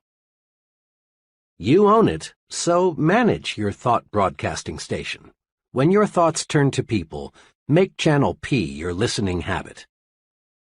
If Channel N cuts in, say stop, then switch channels. To make the switch, all you must do is think of one positive quality about the individual. In true chain reaction style, this one thought will lead to another and another, and you will be glad. When you are alone, you and only you can decide whether you will listen to Channel P or Channel N. But when you are talking with someone else, that person has a measure of control over how you think. We must remember that most people do not understand the concepts of thinking right toward people. So it's a very common experience for people to come rushing to you, just aching to say something negative about a person you both know. A coworker wants to tell you about the objectionable qualities of another employee. A neighbor wants to let you know the domestic problems of another neighbor. Or a customer wants to itemize the faults of his competitor, whom you will call on next. Thoughts breed like thoughts. There is real danger that if you listen to negative comments about another person, you too will go negative toward that person. In fact, if you are not on guard, you may actually find yourself adding fuel to the fire with, "Yes, and that's not all. Did you hear?" type of comment. These things backfire, boomerang. There are two ways to prevent others from switching us from channel P to channel N.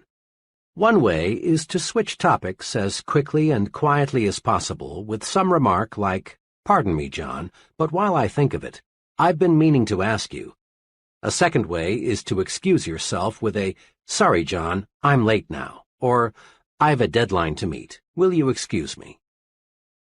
Make a forceful promise to yourself. Refuse to let others prejudice your thinking. Stay tuned to Channel P. Once you've mastered the technique of thinking only good thoughts about people, greater success is guaranteed. Let me tell you what an unusually successful insurance salesman told me about how thinking good thoughts about people pays off for him. "When I first got in the insurance business," he began, "the going was tough, believe me. At first, it seemed there were about as many competing agents as there were prospects. And I soon learned what all insurance men know, that 9 prospects out of 10 firmly believe they don't need any more insurance.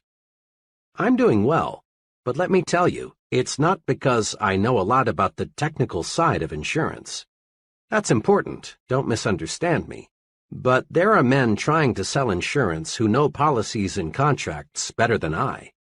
In fact, I know one man who wrote a book about insurance, but he couldn't sell a policy to a man who knew he had only 5 days to live. My success," he continued, "is based on one thing. I really like the guy I'm selling.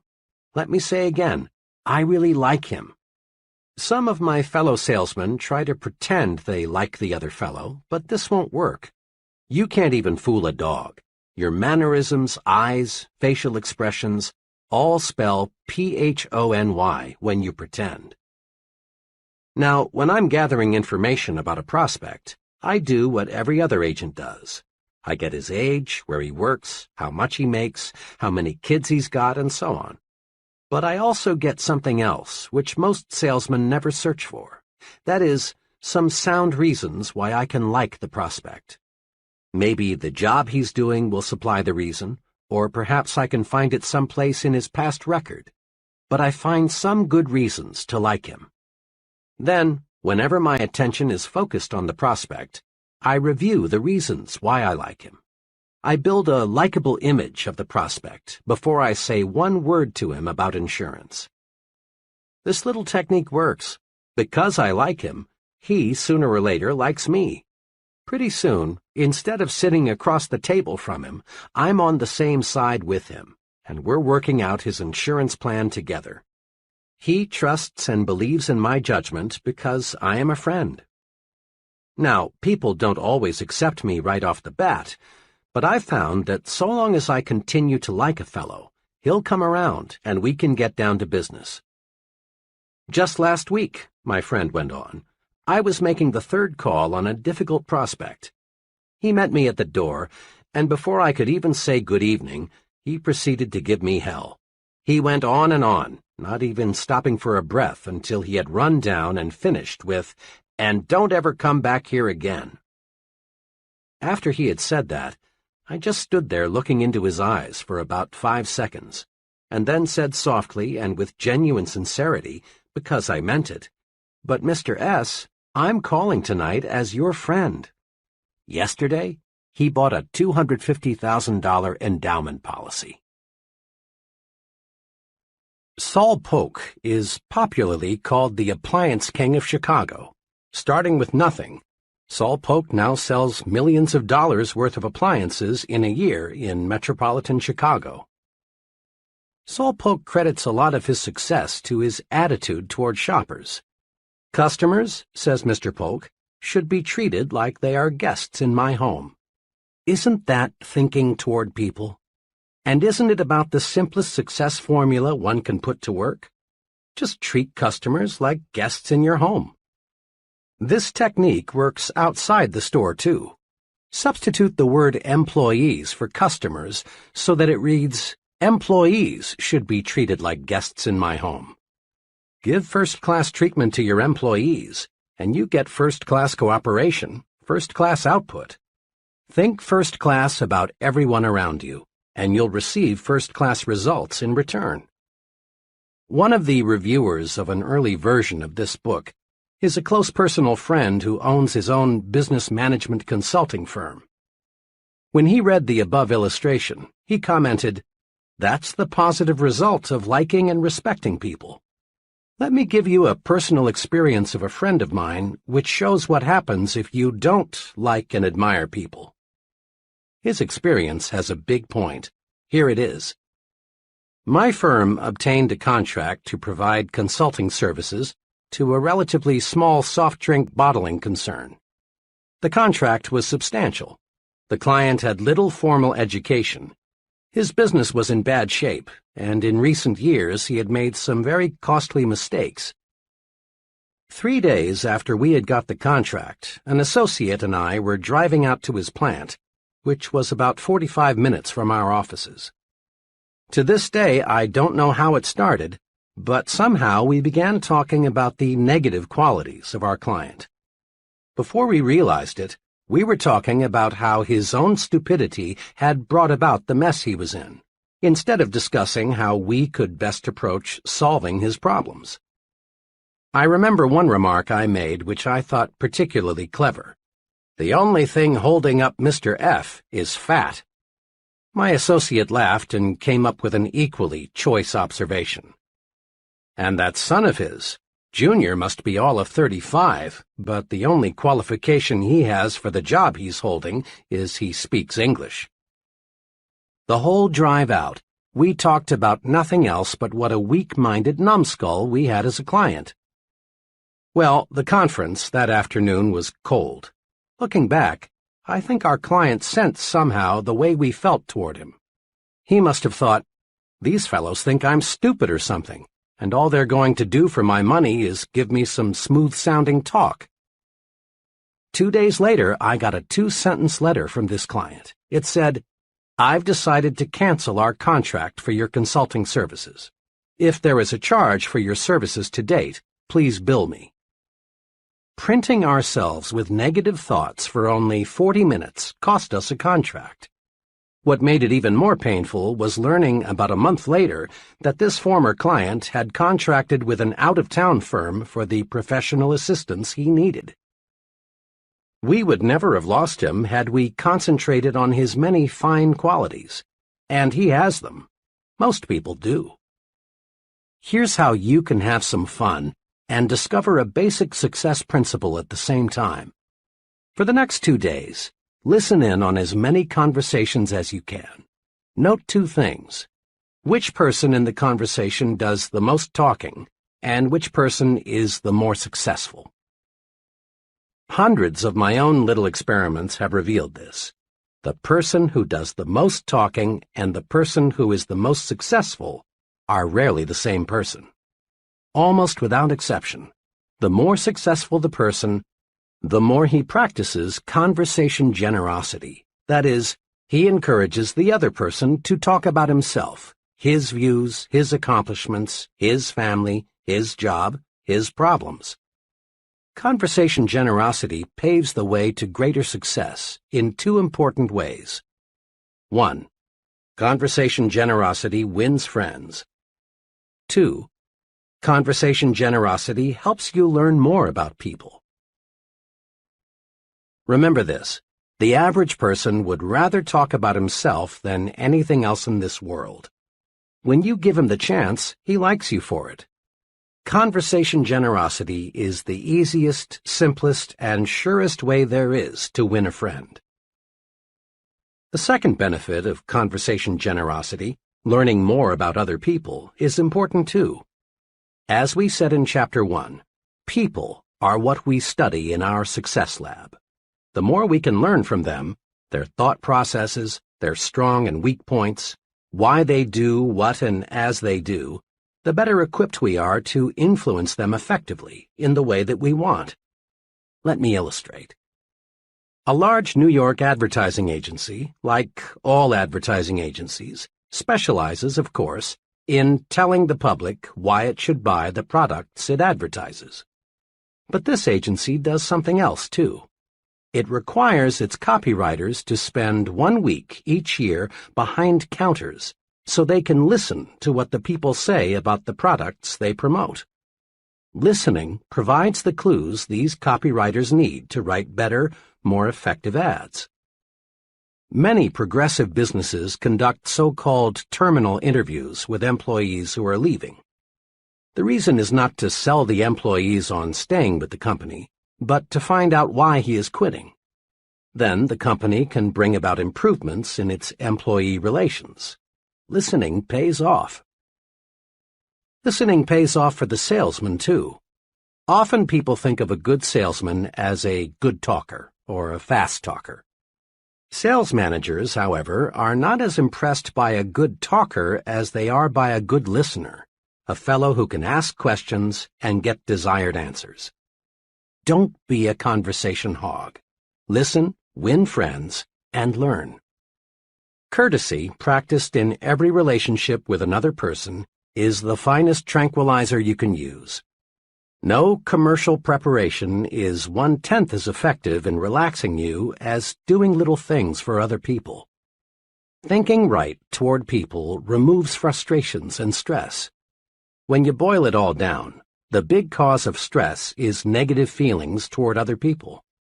So think positive toward people and discover how wonderful, really wonderful this world is. The real test for thinking right toward people comes when things don't go exactly the way we want. How do you think when you're passed up for a promotion?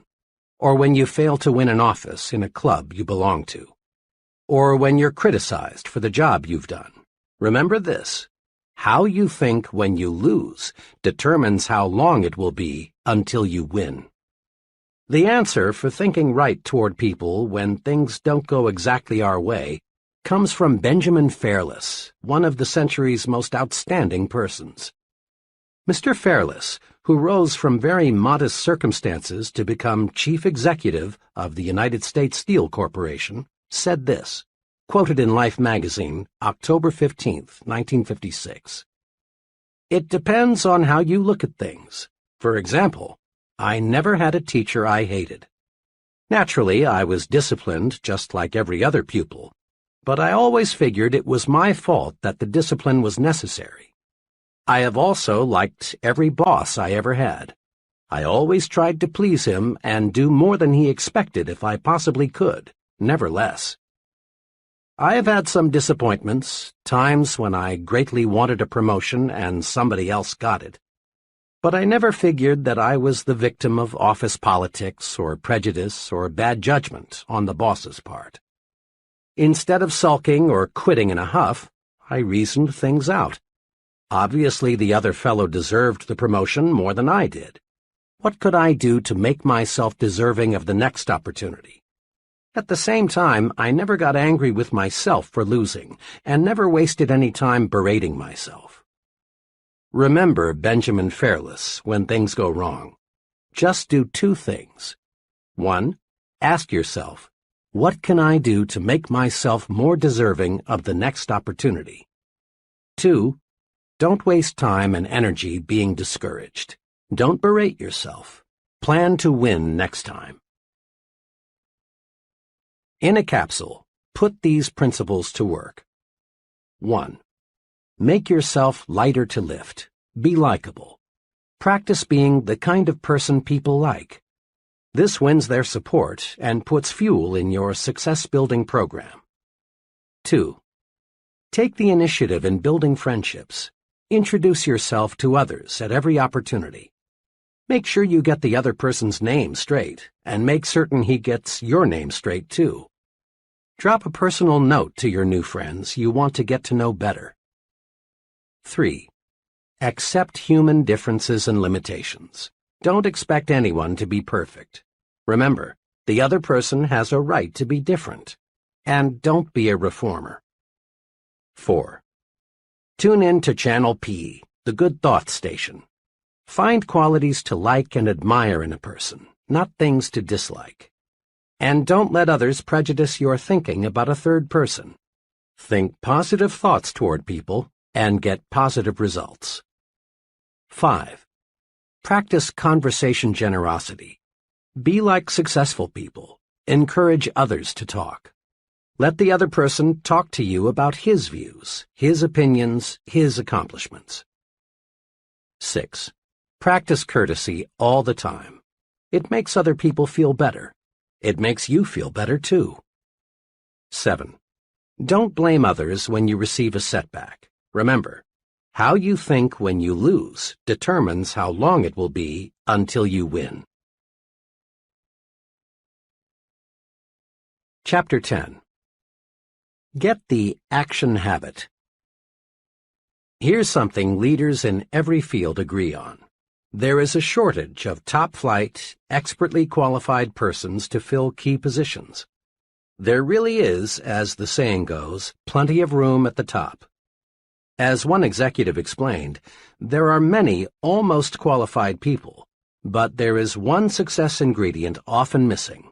That is, the ability to get things done, to get results. Every big job, whether it be operating a business, high-level selling, in science, the military, or the government, requires a man who thinks action. Principal executives, looking for a key person, demand answers to questions like, will he do the job? Will he follow through? Is he a self-starter? Can he get results, or is he just a talker? All these questions have one aim: to find out if the fellow is a man of action. Excellent ideas are not enough. An only fair idea acted upon and developed is 100% better than a terrific idea that dies because it isn't followed up. The great self-made merchant John Wanamaker often said, "Nothing comes merely by thinking about it." Think of it. Everything we have in this world, from satellites to skyscrapers to baby food, is just an idea acted upon. As you study people, both the successful and the just average, you find they fall into two classes. The successful are active. We'll call them activationists. The just average, the mediocre, the unsuccessful, are passive. We'll call them passivationists. We can discover a success principle by studying both groups. Mr. Activationist is a doer. He takes action, gets things done, follows through on ideas and plans. Mr. Passivationist is a don'ter. He postpones doing things until he has proved he shouldn't or can't do them, or until it's too late. The difference between Mr. Activationist and Mr. Passivationist shows through in countless little ways. Mr. Activationist plans a vacation. He takes it. Mr. Passivationist plans a vacation, but he postpones it until next year. Mr. A decides he should attend church regularly. He does. Mr. P thinks it's a good idea to go to church regularly too, but he finds ways to postpone acquiring this new habit. Mr. A feels that he should drop a note to someone he knows to congratulate him on some achievement. He writes the note. Under the same circumstances, Mr. P finds a good reason to put off writing the note, and it never gets written. The difference shows up in big things, too. Mr. A wants to go into business for himself. He does. Mr. P also wants to go into business for himself, but he discovers just in the nick of time a good reason why he had better not. Mr. A, age 40, decides he wants to take up a new line of work. He does. The same idea occurs to Mr. P, but he debates himself out of doing anything about it. The difference between Messrs. Activationist and Passivationist shows through in all forms of behavior. Mr. A gets the things done he wants done, and as byproducts he gains confidence, a feeling of inner security, self-reliance, and more income. Mr. P doesn't get the things done he wants done because he won't act. As byproducts, he loses confidence in himself, destroys his self-reliance, lives in mediocrity. Mr. Activationist does. Mr. Passivationist is going to do but doesn't. Everyone wants to be an activationist, so let's get the action habit. A lot of passivationists got that way because they insisted on waiting until everything was 100% favorable before they took action.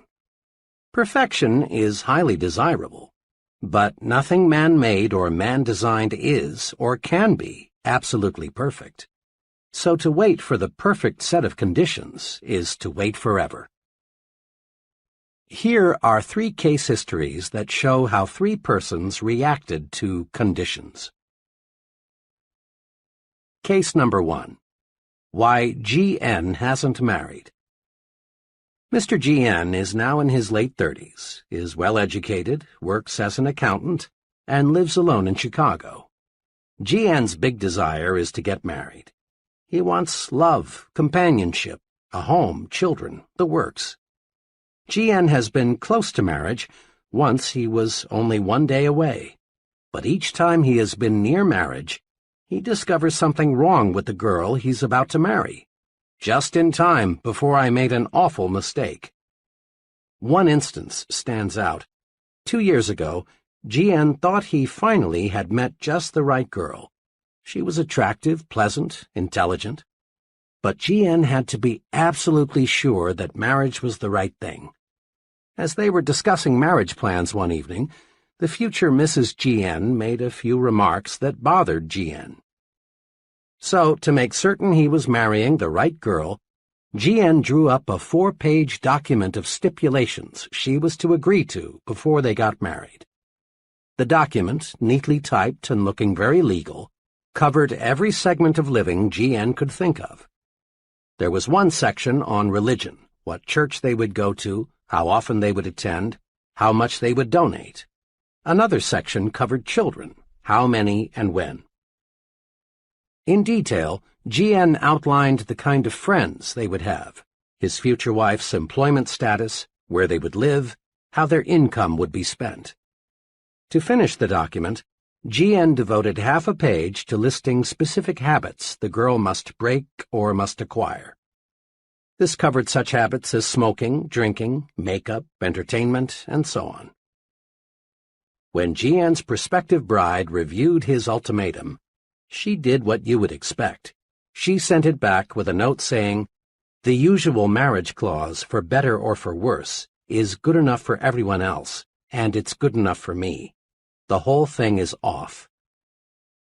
As G.N. was relating his experience to me, he said worriedly, "Now what was so wrong in writing out this agreement? After all, marriage is a big step. You can't be too careful." But G.N. was wrong. You can be too careful, too cautious, not only in planning a marriage, but in planning anything in the world where things get done. The standards can be too high. G.N.'s approach to marriage was very much like his approach to his work, his savings, his friendships, everything else. The test of a successful person is not an ability to eliminate all problems before they arise, but to meet and work out difficulties when they do arise. We must be willing to make an intelligent compromise with perfection, lest we wait forever before taking action. It's still good advice to cross bridges as we come to them. Case number 2. Why J.M. lives in a new home. In every big decision, the mind battles with itself, to act or not to act, to do or not to do. Here's how one young fellow elected to act and reaped big rewards. J.M.'s situation is similar to that of a million other young men. He is in his 20s, has a wife and child, and still has only a modest income. Mr. and Mrs. J.M. lived in a small apartment. Both wanted a new home. They wanted the advantage of more space, cleaner surroundings, a place for the youngster to play, and a chance to build up equity in their own property. But there was a hitch to buying a new home, the down payment. One day, as J.M. was writing next month's rent check, he became very disgusted with himself. He observed that the rent payment was as much as monthly payments on a new home. J.M. called his wife and said, "How would you like to buy a new home next week?" "What's got into you?" she asked. "Why make jokes? You know we can't. We haven't even got the money for the down payment." But J.M. was determined. There are hundreds of thousands of couples like us who are going to buy a new home someday, but only about half of them ever do. Something always comes up to stop them. We're going to buy a home. I don't know yet how we'll raise the down payment, but we will. Well, the next week they found a house they both liked, quite unpretentious but nice, for $1,200 down. Now, the obstacle was to find a way to raise $1,200. J.M. knew he couldn't borrow it through the usual channels, for this would encumber his credit so that he couldn't get a mortgage for the sale price. Where there's a will, there's always a way. Suddenly, J.M. got a brainstorm. Why not contact the builder and work out a private loan arrangement for $1,200? This J.M. did. At first, the builder was cold to the idea, but J.M. persisted. Finally, it was agreed. The builder would, in effect, advance J.M. the $1,200 to be repaid at $100 a month plus interest. Now, all J.M. had to do was to find $100 a month. Mr. and Mrs. J.M. sharpened their pencils and figured out a way to cut expenditures $25 a month. But that still left $75, which J.M. would have to raise each month. Then J.M. got another idea. The next morning he went in to see his boss. He explained to his employer what he was doing. His boss was glad to learn that J.M. was going to buy a new home. Then J.M. said, "Look, Mr. T, to work this deal out, I've got to earn at least $75 more each month. Now, I know," J.M. continued, "you'll give me a raise when you feel that I deserve it. What I want now is just a chance to earn more money. There are some things around here that could best be done on weekends. Will you make it possible for me to work then?" The employer was impressed with J.M.'s sincerity and ambition. He proposed a way for J.M. to work 10 extra hours each weekend, and Mr. and Mrs. J.M. moved into their new home. 1. The resolution to take action ignited J.M.'s mind to think of ways to accomplish his goal. 2. J.M. gained tremendously in new confidence. It will be much easier for him to take action in other major situations. 3. J.M. provided his wife and child the living standard they deserved. Had he waited, postponed buying the house until conditions were perfect, there is a real possibility they never would have owned a home of their own. Case number 3. C.D. wanted to start his own business, but Mr. C.D. represents another case of what happens to big ideas when one waits until conditions are perfect before taking action on those ideas. Shortly after World War II, C.D. got a job with the Customs Division of the U.S. Post Office Department. He liked his work, but after 5 years he became dissatisfied with the confinement, regular hours, low pay, and the seniority system with its relatively narrow chances for advancement. Then he got an idea. He had learned a great deal about what it takes to be a successful importer. Why not set himself up in the business of importing low-cost gift items and toys? C.D. knew many successful importers who didn't have his knowledge of the ins and outs of this business. It's been 10 years now since C.D. decided he wanted to go into business for himself. But today, he's still working for the customs office. Why? Well, every time C.D. was just about ready to cut loose on his own, something happened that stopped him from taking action. Lack of money, economic recession, new baby, need for temporary security, trade restrictions, and more excuses all served as reasons for waiting, for postponing. The real truth is that C.D. let himself develop into a passivationist. He wanted conditions to be perfect before he took action. Since conditions were never perfect, C.D. never took action. Here are 2 things to do to help you avoid the costly mistake of waiting until conditions are perfect before you act. 1. Expect future obstacles and difficulties. Every venture presents risks, problems, and uncertainties. Let's suppose you wanted to drive your car from Chicago to Los Angeles, but you insisted on waiting until you had absolute assurance that there would be no detours, no motor trouble, no bad weather, no drunken drivers, no risk of any kind.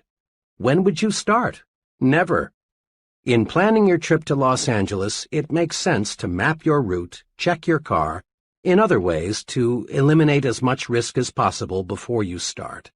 But you can't eliminate all risks. 2. Meet problems and obstacles as they arise. The test of a successful person is not the ability to eliminate all problems before he takes action, but rather the ability to find solutions to difficulties when he encounters them. In business, marriage, or in any activity, cross bridges when you come to them. We can't buy an insurance policy against all problems. Make up your mind to do something about your ideas. 5 or 6 years ago, a very capable professor told me of his plans for writing a book, a biography of a controversial personality of a few decades ago. His ideas were more than interesting. They were alive, fascinating.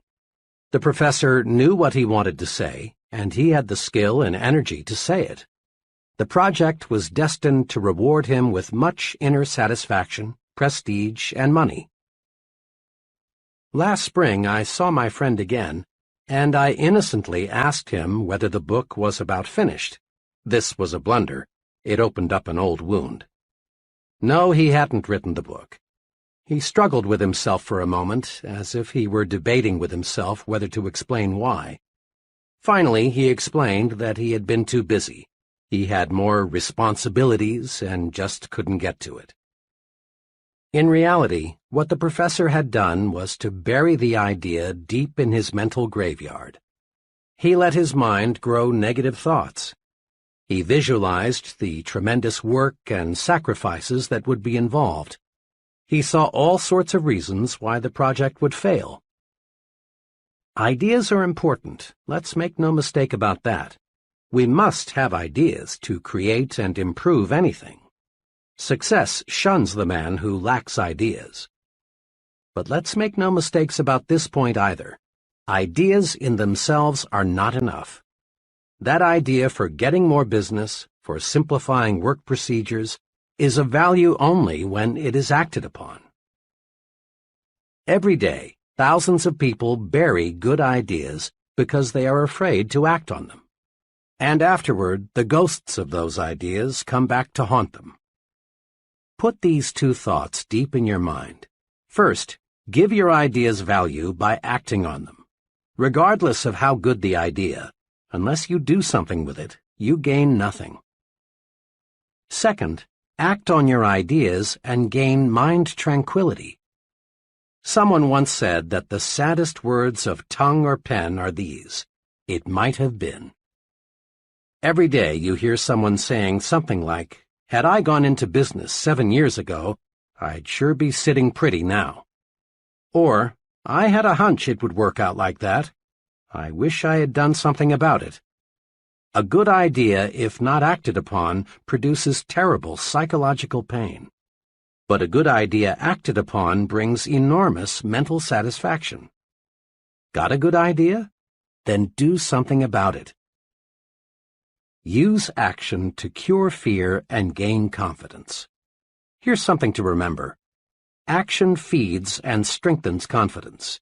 Inaction, in all forms, feeds fear.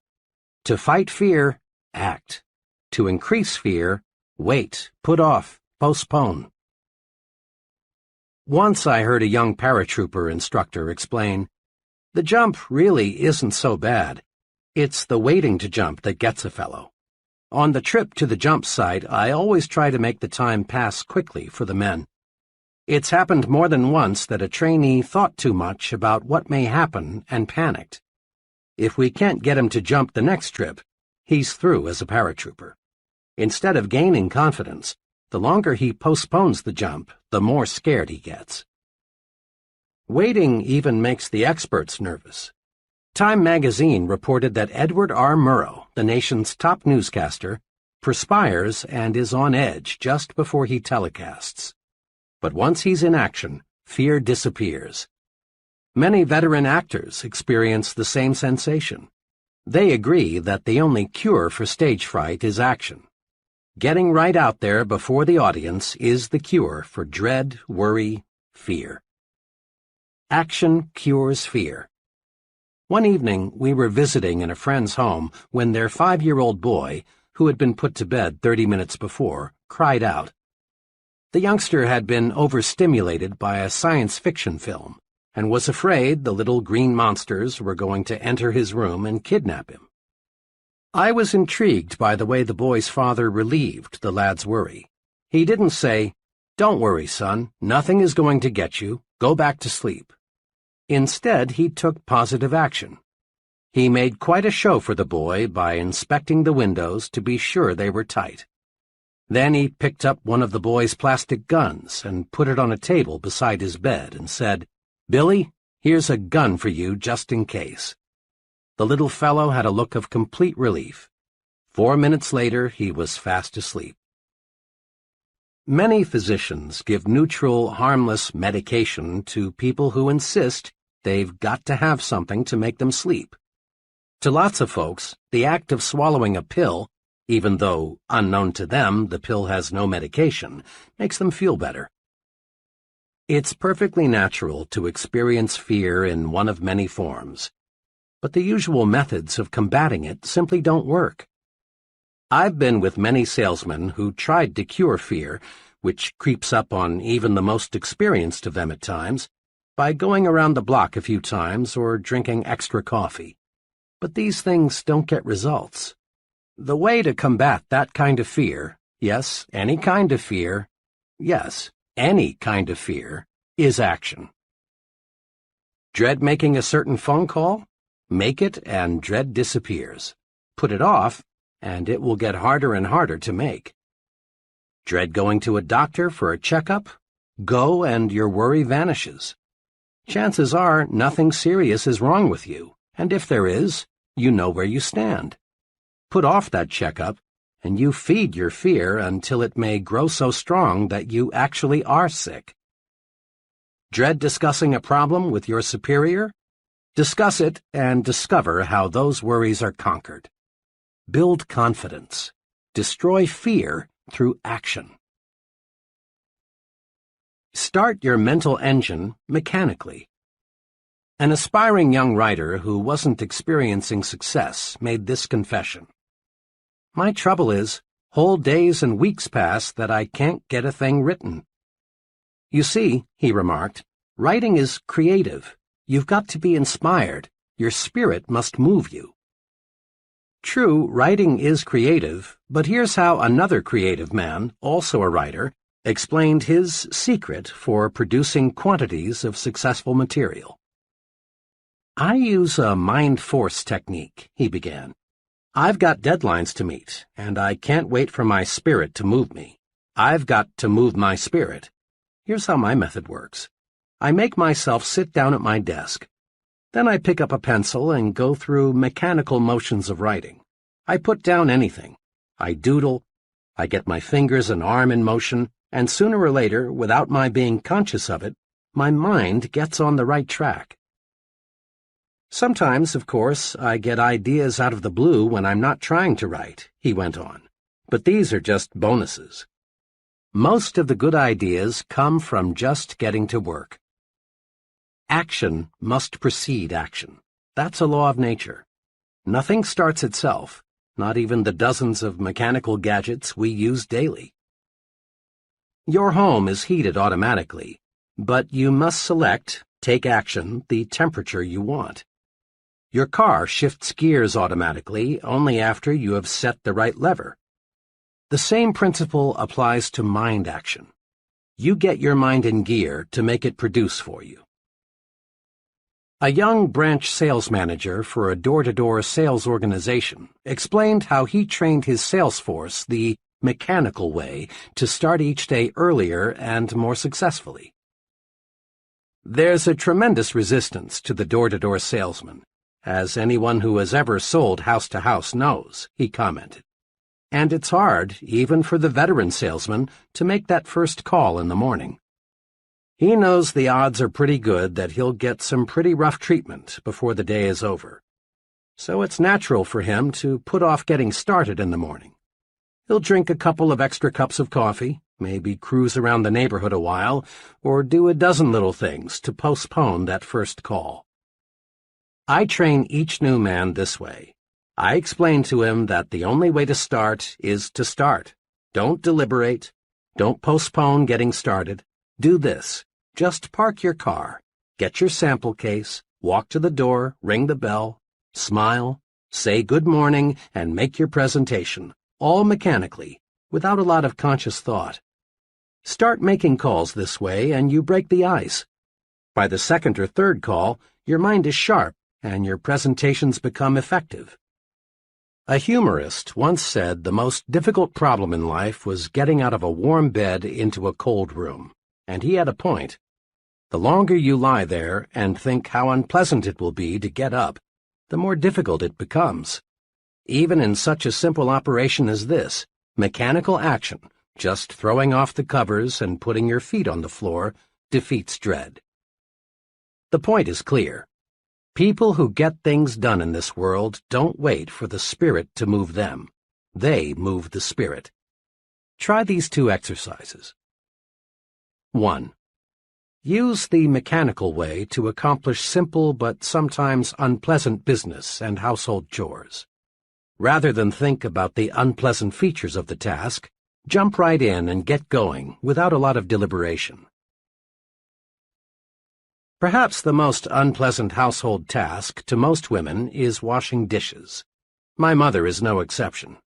But she has mastered a mechanical approach to dispensing with this task quickly, so she can return to things she likes to do. As she leaves the table, she always mechanically picks up several dishes, and without thinking about the task ahead, just gets started. In just a few minutes she is through. Doesn't this beat stacking dishes and dreading the unpleasant inevitable? Do this today. Pick the one thing you like to do least. Then, without letting yourself deliberate on or dread the task, do it. That's the most efficient way to handle chores. 2. Next, use the mechanical way to create ideas, map out plans, solve problems, and do other work that requires top mental performance. Rather than wait for the spirit to move you, sit down and move your spirit. Here's a special technique guaranteed to help you. Use a pencil and paper.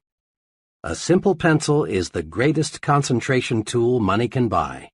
If I had to choose between an ultra-fancy, deeply carpeted, beautifully decorated soundproof office and a pencil and paper, I'd choose the pencil and paper every time. With a pencil and paper, you can tie your mind to a problem. When you write a thought on paper, your full attention is automatically focused on that thought. That's because the mind is not designed to think one thought and write another at the same time. When you write on paper, you write on your mind, too. Tests prove conclusively that you remember something much longer and much more exactly if you write the thought on paper. And once you master the pencil and paper technique for concentration, you can think in noisy or other distracting situations. When you want to think, start writing or doodling or diagramming. It's an excellent way to move your spirit. Now is the magic word of success. Tomorrow, next week, later, sometime, someday, often as not are synonyms for the failure word, never. Lots of good dreams never come true because we say, I'll start someday, when we should say, I'll start now, right now. Take one example, saving money. Just about everybody agrees that saving money is a good idea. But just because it's a good idea doesn't mean many folks follow an organized savings and investment program. Many people have intentions to save, but only relatively few act on these intentions. Here's how one young couple got into gear with a regular wealth accumulation program. Bill's take-home income was $1,000 a month, but he and his wife Janet spent $1,000 each month too. Both wanted to save, but there were always reasons why they felt they couldn't begin. For years they had promised themselves, "We'll start when we get a raise, when we've caught up with our installments, when we're over the hump, next month, next year." Finally, Janet got disgusted with their failure to save. She said to Bill, "Look, do we want to save or don't we?" He replied, "Of course we do, but you know as well as I we can't put aside anything now." But for once, Janet was in a do-or-die mood. "We've been telling ourselves for years we're going to start a savings program. We don't save because we think we can't. Now let's start thinking we can. I saw an ad today that shows if we'd save just $100 a month, in 15 years we'd have $18,000 plus $6,600 accumulated interest." The ad also said it's easier to spend what's left over after savings than it is to save what's left over after spending. If you're game, let's start with 10% of your pay and let's save off the top. We may eat crackers and milk before the month's up, but if we have to, we will.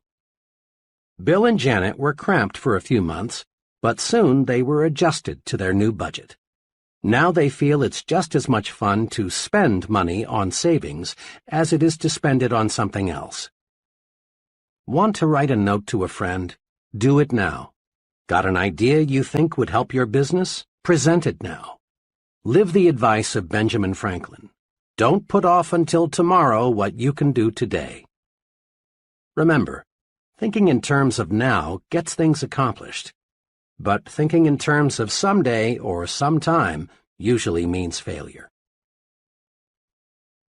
One day, I stopped in to see an old business friend. She had just returned from a conference with several of her executives. The moment I looked at her, I could tell there was something she wanted to get off her chest. She had the look of a woman who had suffered real disappointment.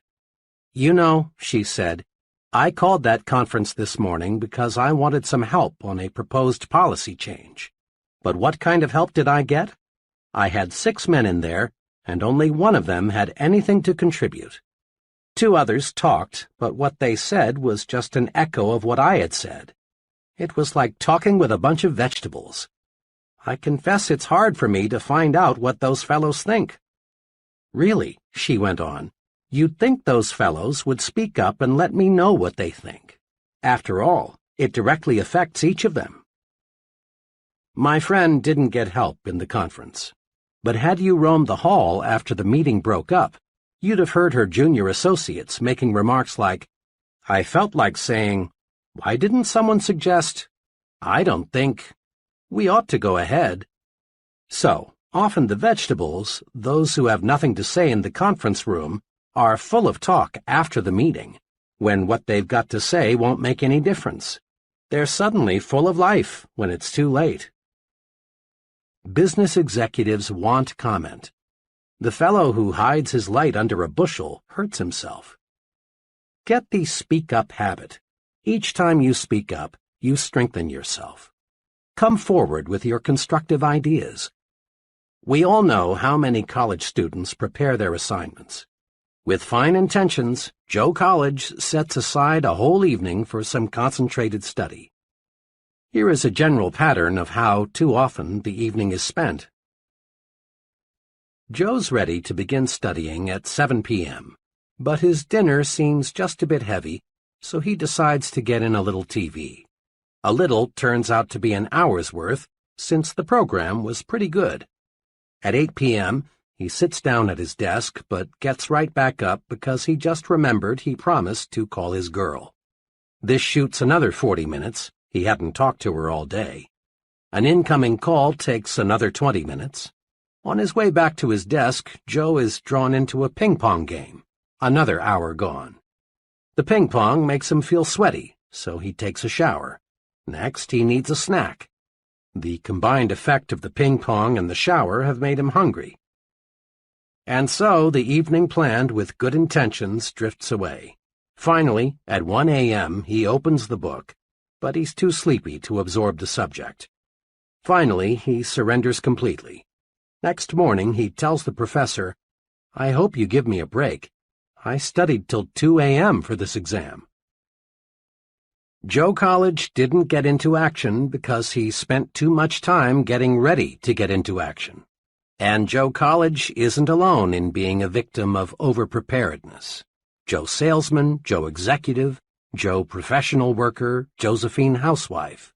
They all often try to build strength and get ready with office chats, coffee breaks, sharpening pencils, reading, personal business, getting the desk cleared off, TV, and dozens of other little escape devices. But there's a way to break this habit. Tell yourself, "I'm in condition right now to begin. I can't gain a thing by putting it off. I'll use the get ready time and energy to get going instead." What we want more than anything else in our business, an executive in a machine tool company said in an address to a group of sales executives, is more people who get sound ideas and then push them through. There's not one job in our production and marketing setup that can't be done better, a lot better.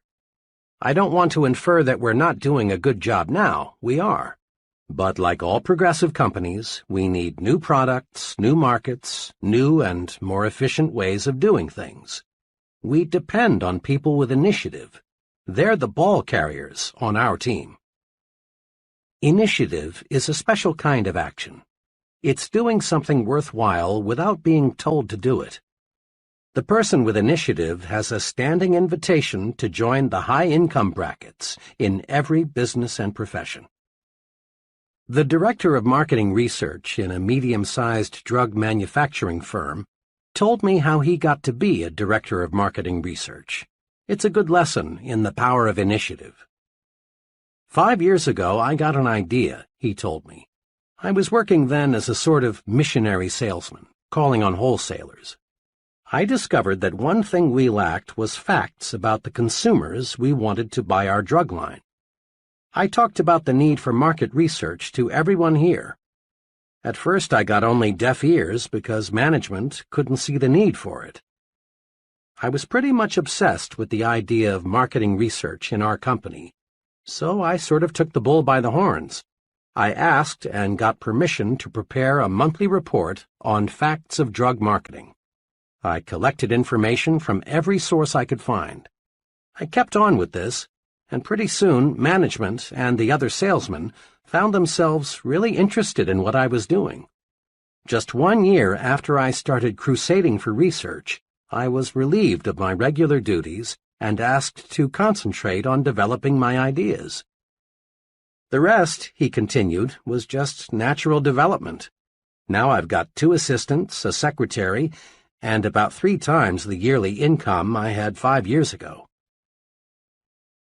Here are 2 special exercises for developing the initiative habit. 1. Be a crusader. When you see something that you believe ought to be done, pick up the ball and run. A new subdivision not far from where I live was about 2/3 built when expansion came almost to a standstill. A few families with a don't-care attitude had moved in.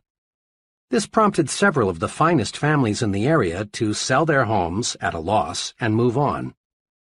As so often happens, the do-care families caught the don't-care attitude from their don't-care neighbors. Everyone, that is, except Harry L. Harry, did care, and he decided to crusade for a fine neighborhood. Harry began by calling together some friends.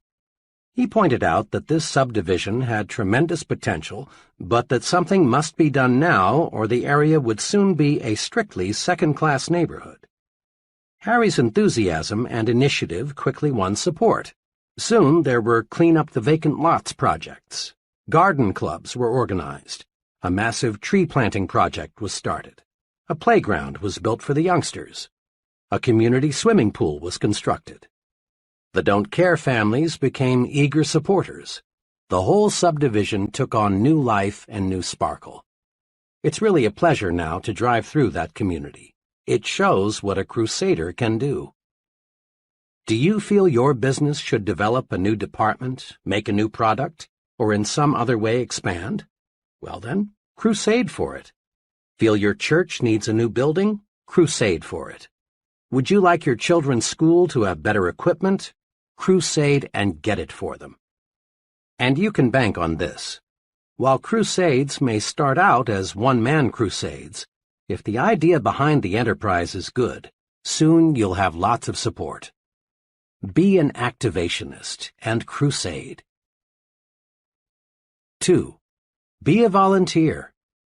Each of us has been in situations in which we wanted to volunteer for some activity but didn't. Why? Because of fear. Not fear that we couldn't accomplish the task, but rather fear of what our associates would say. The fear of being laughed at, of being called an eager beaver, of being accused of bucking for a raise holds many people back. It's natural to want to belong, to be accepted, to have group approval. But ask yourself, which group do I want to have accept me? The group that laughs because it is secretly jealous, or the group that is making progress by doing things? The right choice is obvious. The volunteer stands out. He receives special attention. Most important of all, he gives himself an opportunity to show he has special ability and ambition by volunteering. By all means, volunteer for those special assignments. Think about the leaders you know in business, the military, your community. Do they fit the description of activationist, or would you say they are passivationists? 10 times out of 10, they're activationists, people who do things. The fellow who stands on the sidelines, who holds off, who is passive, does not lead. But the doer, the fellow who thinks action, finds others want to follow him. People place confidence in the fellow who acts. They naturally assume he knows what he is doing. I've never heard anyone complimented and praised because he doesn't disturb anyone, he doesn't take action, or he waits until he's told what to do. Have you? Grow the action habit. Practice these key points. 1. Be an activationist. Be someone who does things. Be a doer, not a don'ter. 2. Don't wait until conditions are perfect. They never will be. Expect future obstacles and difficulties and solve them as they arise. 3. Remember, ideas alone won't bring success. Ideas have value only when you act upon them. 4. Use action to cure fear and gain confidence. Do what you fear, and fear disappears. Just try it and see. 5. Start your mental engine mechanically. Don't wait for the spirit to move you. Take action, dig in, and you move the spirit. 6. Think in terms of now. Tomorrow, next week, later, and similar words often are synonymous with the failure word never. Be an I'm starting right now kind of person. 7. Get down to business, pronto. Don't waste time getting ready to act. Start acting instead. 8. Seize the initiative. Be a crusader. Pick up the ball and run. Be a volunteer. Show that you have ability and ambition to do. Get in gear and go. Chapter 11. How to turn defeat into victory. Social workers and others who work on Skid Row find many differences in age, religious faith, education, and background among the tragic souls who have dropped into America's gutters. Some of these citizens are surprisingly young. Others are old. A sprinkling are college graduates. A few have essentially no formal education. Some are married, others are not. But the people on Skid Row do have something in common. Each one is defeated, whipped, beaten. Each one has encountered situations that conquered him. Each is eager, even anxious, to tell you about the situation that wrecked him, about his own private Waterloo. These situations cover the waterfront of human experience, from "my wife ran out on me," to "I lost everything I had and had no place else to go," to "I did a couple of things that made me a social outcast, so I came down here." When we move up from Skid Row into the dominion of Mr. and Mrs. Average American, we see obvious differences in living habits. But again, we discover that Mr. Mediocre gives essentially the same reasons to explain his mediocrity as Mr. Skid Row gave to explain his complete collapse. Inside, Mr. Mediocre feels defeated. He has unhealed wounds suffered in situations that beat him. Now he is super cautious. He plods along, ducking the thrill of living victoriously, discontented with himself. He feels beaten, but tries hard to endure the sentence of mediocrity that fate has handed him. He, too, has surrendered to defeat, but in a reasonably clean, socially accepted way. Now, when we climb upstairs into the uncrowded world of success, we again discover people from every possible background. Corporate executives, leading ministers, government officials, top men in every field, we discover come from poor homes, rich homes, broken homes, cotton patches, cornfields, and slums. These people, who lead every branch of our society, have experienced every tough situation you can describe. It is possible to match every Mr. Skid Row with a Mr. Mediocre and a Mr. Success on every score: age, intelligence, background, nationality, you name it, with one exception. The one thing you can't match them on is their response to defeat. When the fellow we call Mr. Skid Row got knocked down, he failed to get up again. He just lay there, splattered out. Mr. Mediocre got up to his knees, but he crawled away, and when out of sight, ran in the opposite direction, so he'd be sure never to take a beating again. But Mr. Success reacted differently when he got knocked down. He bounced up, learned a lesson, forgot the beating, and moved upward. One of my closest friends is an exceptionally successful management consultant. When you walk into his office, you feel that you are really uptown. The fine furniture, the carpeting, the busy people, the important clients, all tell you his company is prosperous. A cynic might say, "It must have taken a real con man to put across an operation like this." But the cynic would be wrong. It didn't take a con man. And it didn't take a brilliant man or a wealthy man or a lucky man. All, and I hesitate to use the word all because all means so much sometimes, all it took was a persistent man who never thought he was defeated. Behind this prosperous and respected company is the story of a man fighting, battling his way upward, losing 10 years' savings in his first 6 months in business, living in his office several months because he lacked money to pay rent on an apartment, turning down numerous good jobs because he wanted more to stay with his idea and make it work, hearing prospects for his service say no 100 times as often as they said yes. During the 7 unbelievably hard years it took him to succeed, I never heard my friend complain once. He'd explain, "Dave, I'm learning. This is competitive business, and because it's intangible, it's hard to sell, but I'm learning how." And he did. Once I told my friend that this experience must be taking a lot out of him, but he replied, "No, it's not taking something out of me. It's putting something into me instead." Check the lives of the people in Who's Who in America, and you'll find that those who have succeeded in a major way have been pounded by losing situations. Each person in this elite core of successful men has encountered opposition, discouragement, setbacks, personal misfortune. Read the biographies and autobiographies of great people, and again you discover that each of these people could have surrendered to setbacks many times. Or do this. Learn the background of the president of your company or the mayor of your city, or select any person you consider a real success. When you probe, you'll discover the individual has overcome big, real obstacles.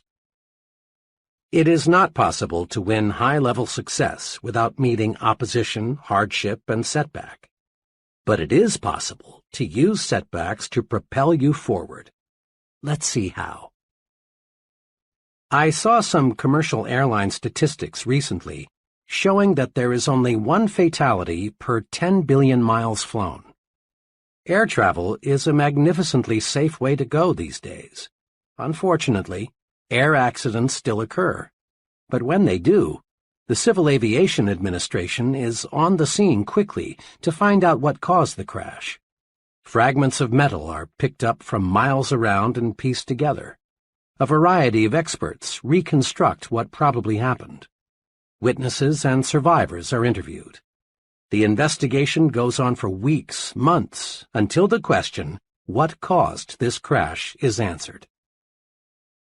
Once the CAA has the answer, immediate steps are taken to prevent a similar accident from happening again.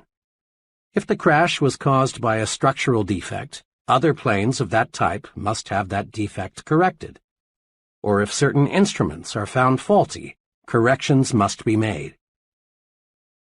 Literally hundreds of safety devices on modern aircraft have resulted from CAA investigations. The CAA studies setbacks to pave the way to safer air travel, and it's obvious that their efforts pay off.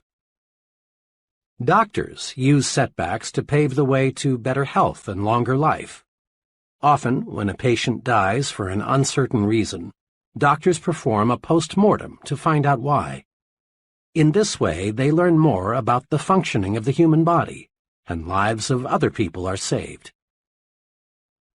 A sales executive friend of mine devotes one entire sales meeting a month to helping his salesmen discover why they lost important sales. The lost sale is reconstructed and carefully examined. In this way, the salesman learns how to avoid losing similar sales in the future. The football coach who wins more games than he loses goes over the details of each game with his team to point out their mistakes. Some coaches have movies made of each game so the team can literally see its bad moves. The purpose? To play the next game better. CAA officials, successful sales executives, physicians, football coaches, and professionals in every field follow this success principle. Salvage something from every setback. When a setback hits us personally, our first impulse is often to become so emotionally upset that we fail to learn the lesson. Professors know that a student's reaction to a failing grade provides a clue to his success potential. When I was a professor at Wayne State University in Detroit some years ago, I had no choice but to turn in a failing grade for a graduating senior. This was a real blow to the student. He had already made graduation plans, and canceling was embarrassing. He was left with two alternatives: retake and pass the course and receive his degree at a later graduation, or quit school without earning a degree. I expected that the student would be disappointed, perhaps even somewhat belligerent, when he learned of his setback. I was right. After I explained that his work was far below passing standards, the student admitted that he hadn't put forth a serious effort in the course. But, he continued, my past record is at least average. Can't you consider that? I pointed out that I could not, because we measure performance one course at a time. I added that rigid academic codes prohibited changing grades for any reason other than an honest mistake on the part of the professor. Then the student, realizing that all avenues toward a grade change were closed, became quite angry. "Professor," he said, "I could name 50 people in this city who've succeeded in a big way without taking this course or even knowing about it. What's so blasted important about this course? Why should a few bad marks in one course keep me from getting my degree? Thank God, he added, they don't look at things on the outside like you professors do. After that remark, I paused for about 45 seconds. I've learned that when you've been sniped at, one fine way to prevent a war of words is to take a long pause before answering. Then I said to my student friend, "Much of what you say is true. There are many, many highly successful people who know absolutely nothing about the subject matter in this course. And it is possible for you to win success without this knowledge. In the total scheme of life, this course content won't make or break you. But your attitude toward this course may." "What do you mean by that?" he asked. "Just this," I answered. "Outside, they grade you just as we grade you. What counts there, just as what counts here, is doing the job. Outside, they won't promote you or pay you more for doing second-class work." I paused again to make certain the point got through. Then I said, "May I make a suggestion? You're highly disappointed now. I can appreciate how you feel. And I don't think any less of you if you're a little sore at me. But look at this experience positively. There's a tremendously important lesson here. If you don't produce, you don't get where you want to go. Learn this lesson, and 5 years from now you'll regard it as one of the most profitable lessons you learned in all the time you invested here." I was glad when I learned a few days later that this student had re-enrolled for the course. This time he passed with flying colors. Afterward, he made a special call to see me to let me know how much he had appreciated our earlier discussion. "I learned something from flunking your course the first time," he said. "It may sound odd, but you know, Professor, now I'm glad I did not pass the first time." We can turn setbacks into victories, find the lesson, apply it, and then look back on defeat and smile. Moviegoers will never forget the great Lionel Barrymore. In 1936, Mr. Barrymore broke his hip. The fracture never healed. Most people thought Mr. Barrymore was finished, but not Mr. Barrymore. He used the setback to pave the way to even greater acting success. For the next 18 years, despite pain that never abated, he played dozens of successful roles in a wheelchair. On March 15, 1945, W. Colvin Williams was walking behind a tank in France. The tank hit a mine, exploded, and permanently blinded Mr. Williams. But this didn't stop Mr. Williams from pursuing his goal to be a minister and counselor. When he was graduated from college, and with honors, too, Mr. Williams said he thought his blindness will actually be an asset in my career. I can never judge by appearances. Therefore, I can always give a person a second chance. My blindness keeps me from cutting myself off from a person because of the way he looks. I want to be the kind of person to whom anyone can come and feel secure to express himself. Isn't that a magnificent living example of cruel, bitter defeat being turned into victory? Defeat is only a state of mind, and nothing more. One of my friends, who is a substantial and successful investor in the stock market, carefully appraises each investment decision in the light of his past experiences. One time he told me, "When I first started investing 15 years ago, I really got singed a few times. Like most amateurs, I wanted to get rich quick. Instead, I got broke quick. But that didn't stop me. I knew the basic strengths of the economy, and that over the long pull, well-selected stocks are about the best investment anybody can make. So I just regarded those first bad investments as part of the cost of my education," he laughed. On the other hand, I know a number of people who, having made an unwise investment or two, are strictly anti-securities. Rather than analyze their mistakes and join in a good thing, they reach the completely false conclusion that investing in common stocks is just a form of gambling, and sooner or later everybody loses. Decide right now to salvage something from every setback. Next time things seem to go wrong on the job or at home, calm down and find out what caused the trouble. This is the way to avoid making the same error twice. Being licked is valuable, if we learn from it. We human beings are curious creatures. We're quick to accept full credit for our victories. When we win, we want the world to know about it. It's natural to want others to look at you and say, "There goes the fellow who did such and such." But human beings are equally quick to blame someone else for each setback. It's natural for salesmen to blame customers when sales are lost. It's natural for executives to blame employees or other executives when things get out of gear. It's natural for husbands to blame wives and wives to blame husbands for quarrels and family problems. It is true that in this complex world, others may trip us. But it is also true that more often than not, we trip ourselves. We lose because of personal inadequacy, some personal mistake. Condition yourself for success this way. Remind yourself that you want to be as nearly perfect as is humanly possible. Be objective.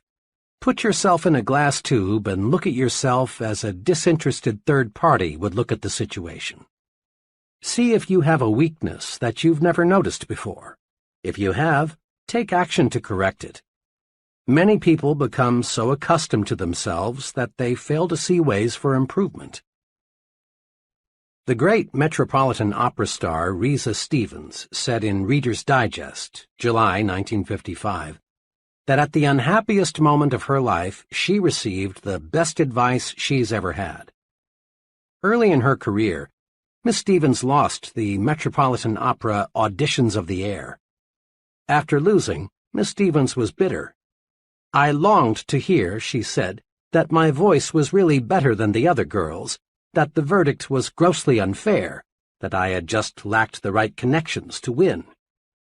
But Miss Stevens's teacher didn't coddle her.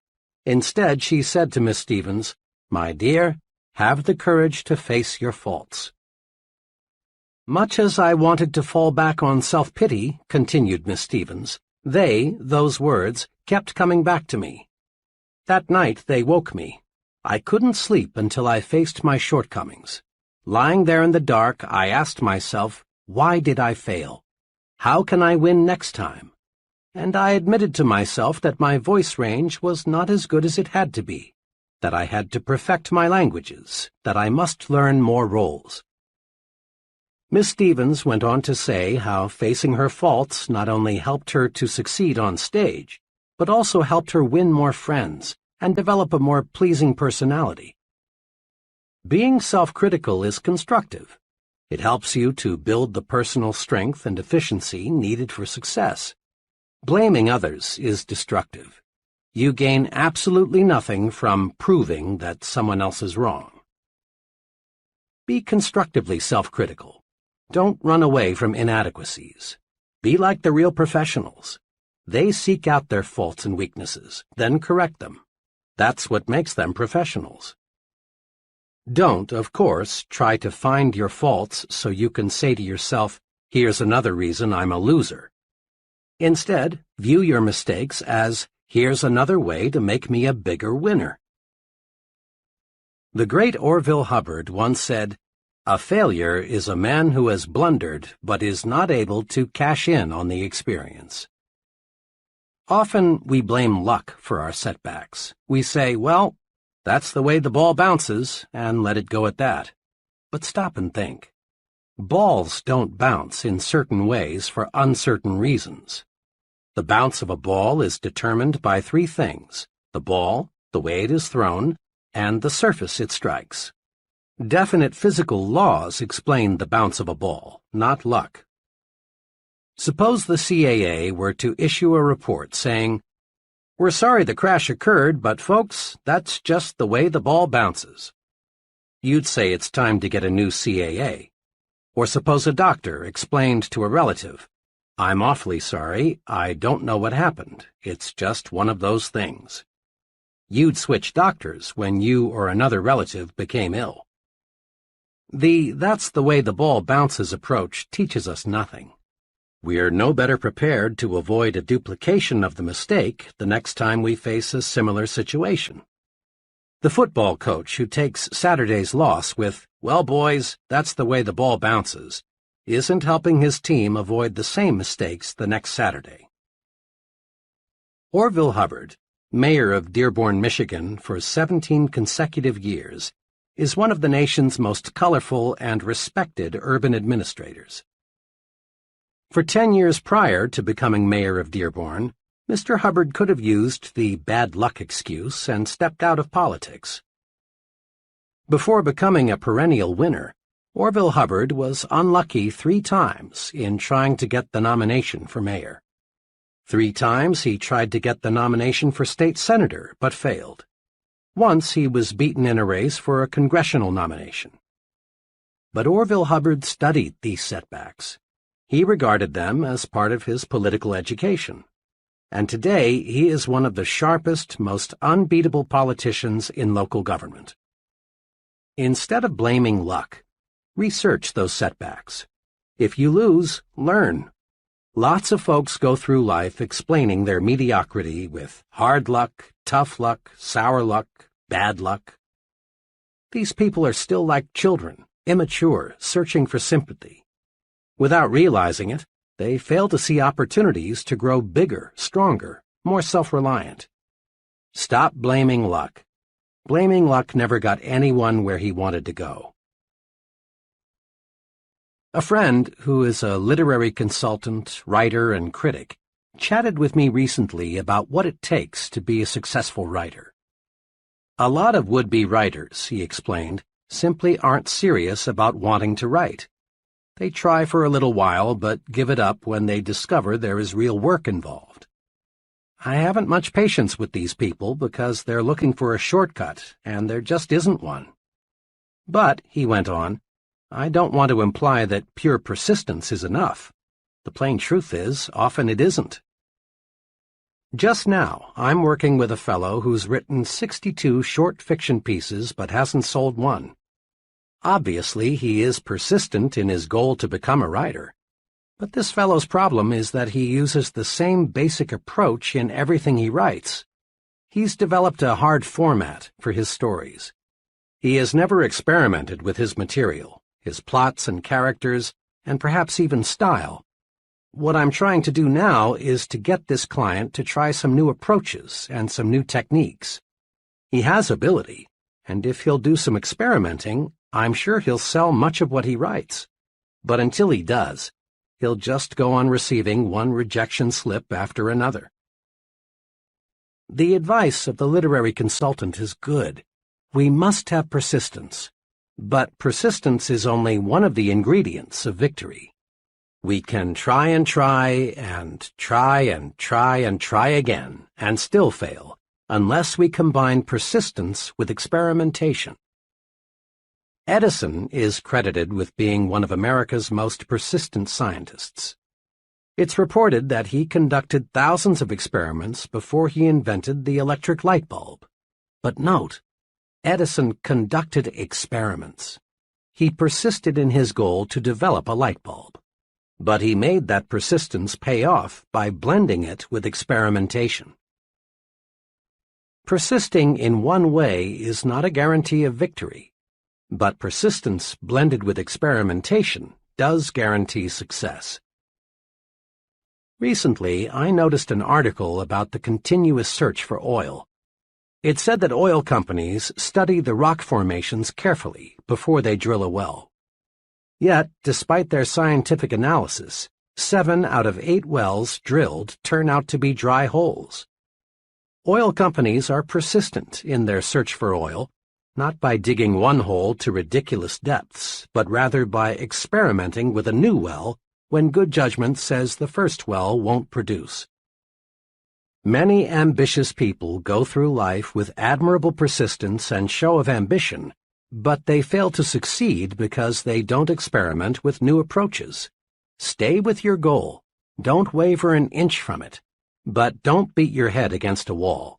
If you aren't getting results, try a new approach. People who have bulldog persistence, who can grab something and not let go, have an essential success quality. Here are 2 suggestions for developing greater power to experiment, the ingredient that, when blended with persistence, gets results. 1. Tell yourself there is a way. All thoughts are magnetic. As soon as you tell yourself, I'm beaten, there's no way to conquer this problem, negative thoughts are attracted, and each of these helps convince you that you are right, that you are whipped. Believe instead, there is a way to solve this problem, and positive thoughts rush into your mind to help you find a solution. It's believing there is a way that is important. Marriage counselors report no success in saving marriages until one, and preferably both partners, see that it is possible to win back happiness. Psychologists and social workers say an alcoholic is doomed to alcoholism until he believes he can beat his thirst. This year, thousands of new businesses are being formed. 5 years from now, only a small portion will be still in operation. Most of those who fail will say, "Competition was just too much. We had no choice but to quit." The real problem is that when most people hit the tar, things are rough barrier, they think only defeat, and so they are defeated. When you believe there is a way, you automatically convert negative energy, let's quit, let's go back, into positive energy, let's keep going, let's move ahead. A problem, a difficulty, becomes unsolvable only when you think it is unsolvable. Attract solutions by believing solutions are possible. Refuse, simply refuse to even let yourself say or think that it's impossible. 2. Back off and start afresh. Often we stay so close to a problem for so long that we can't see new solutions or new approaches. An engineer friend was retained a few weeks ago to design a distinctly new aluminum structure. In fact, nothing even resembling it had even been developed or designed before. I saw him just a few days ago, and I asked him how his new building was coming along. "Not too well," he replied. "I guess I haven't spent enough time with my garden this summer. When I live with tough design problems for a long stretch, I've got to get away and let some new ideas soak in." "You'd be surprised," he continued, "to know how many engineering ideas come to me when I'm just sitting beside a tree holding a water hose on the grass." President Eisenhower once was asked at a news conference why he took so many weekend vacations. His answer is good advice for everybody who wants to maximize his creative ability. Mr. Eisenhower said, "I do not believe that any individual, whether he is running General Motors or the United States of America, can do the best job just by sitting at a desk and putting his face in a bunch of papers. Actually, the president ought to be trying to keep his mind free of inconsequential details and doing his own thinking on the basic principles and factors, so that he can make clear and better judgments." A former business associate of mine takes a 72-hour out-of-town vacation with his wife once each month. He found this backing off and starting afresh increased his mental efficiency, thereby making him more valuable to his clients. When you hit a snag, don't throw up the whole project. Instead, back off, get mentally refreshed. Try something as simple as playing some music or taking a walk or a short nap. Then, when you tackle it again, the solution often comes almost before you know it. Seeing the good side pays off in big situations, too. A young man told me how he concentrated on seeing the good side when he lost his job. He explained it this way. "I was working for a large credit reporting company. One day I was given short notice to leave. There was an economy wave on, and they dismissed the employees who were least valuable to the company. The job didn't pay too well, but by the standards I grew up with, it was pretty good. I really felt terrible for a few hours, but then I decided to look at being bounced as a blessing in disguise. I really didn't like the job much, and had I stayed there, I'd never have gone far.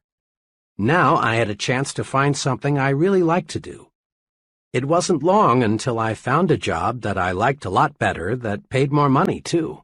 Being fired from that credit company was the best thing that ever happened to me. Remember, you see in any situation what you expect to see. See the good side and conquer defeat. All things do work together for good if you'll just develop clear vision. In quick review, the difference between success and failure is found in one's attitudes towards setbacks, handicaps, discouragements, and other disappointing situations. 5 guideposts to help you turn defeat into victory are: 1. Study setbacks to pave your way to success. When you lose, learn, and then go on to win next time. 2. Have the courage to be your own constructive critic. Seek out your faults and weaknesses, and then correct them. This makes you a professional. 3. Stop blaming luck. Research every setback. Find out what went wrong. Remember, blaming luck never got anyone where he wanted to go. 4. Blend persistence with experimentation. Stay with your goal, but don't beat your head against a stone wall. Try new approaches. Experiment. 5. Remember, there is a good side in every situation. Find it. See the good side and whip discouragement. Chapter 12. Use goals to help you grow. Every bit of human progress, our inventions, big and little, our medical discoveries, our engineering triumphs, our business successes, were first visualized before they became realities. Baby moons circle the Earth not because of accidental discoveries, but because scientists set conquer space as a goal. A goal is an objective, a purpose. A goal is more than a dream. It's a dream being acted upon. A goal is more than a hazy, "Oh, I wish I could." A goal is a clear, "This is what I'm working toward." Nothing happens, no forward steps are taken, until a goal is established. Without goals, individuals just wander through life. They stumble along, never knowing where they are going, so they never get anywhere. Goals are as essential to success as air is to life.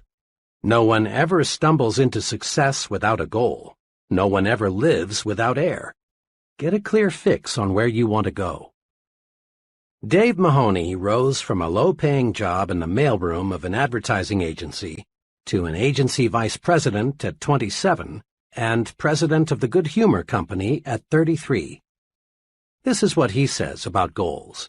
The important thing is not where you were or where you are, but where you want to get.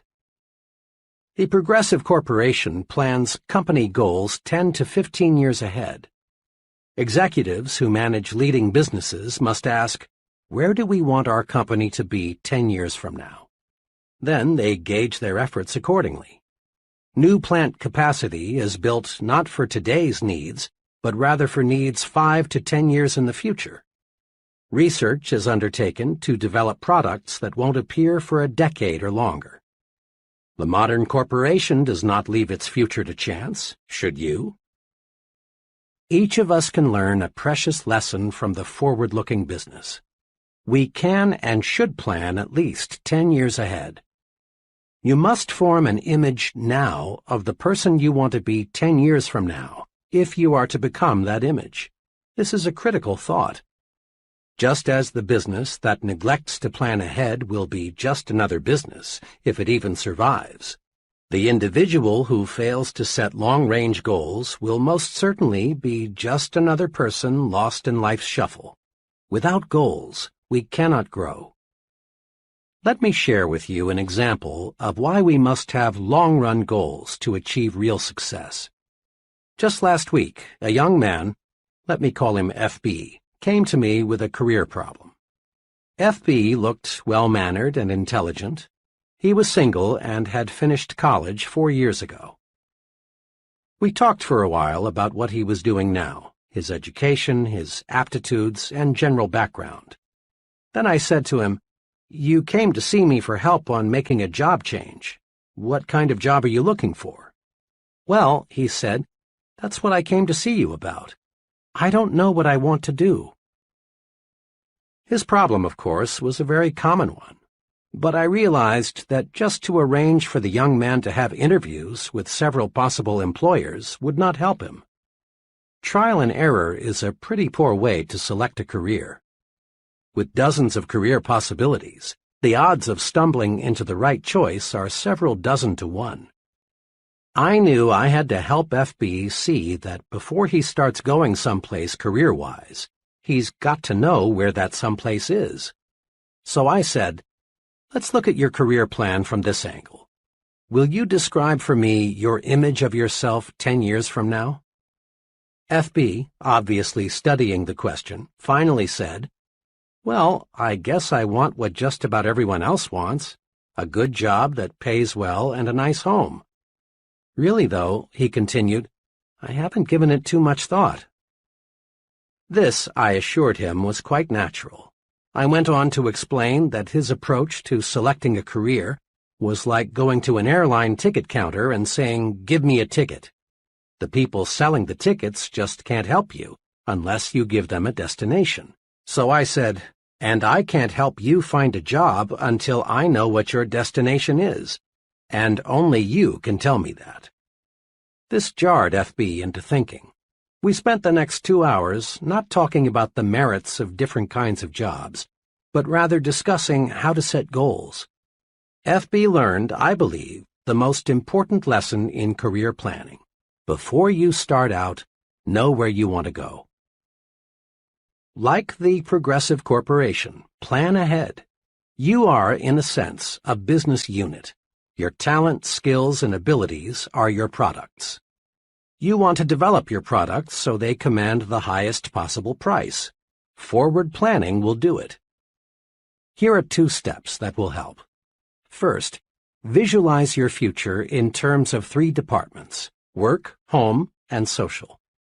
Dividing your life this way keeps you from becoming confused, prevents conflicts, helps you look at the whole picture. Second, demand of yourself clear, precise answers to these questions. What do I want to accomplish with my life?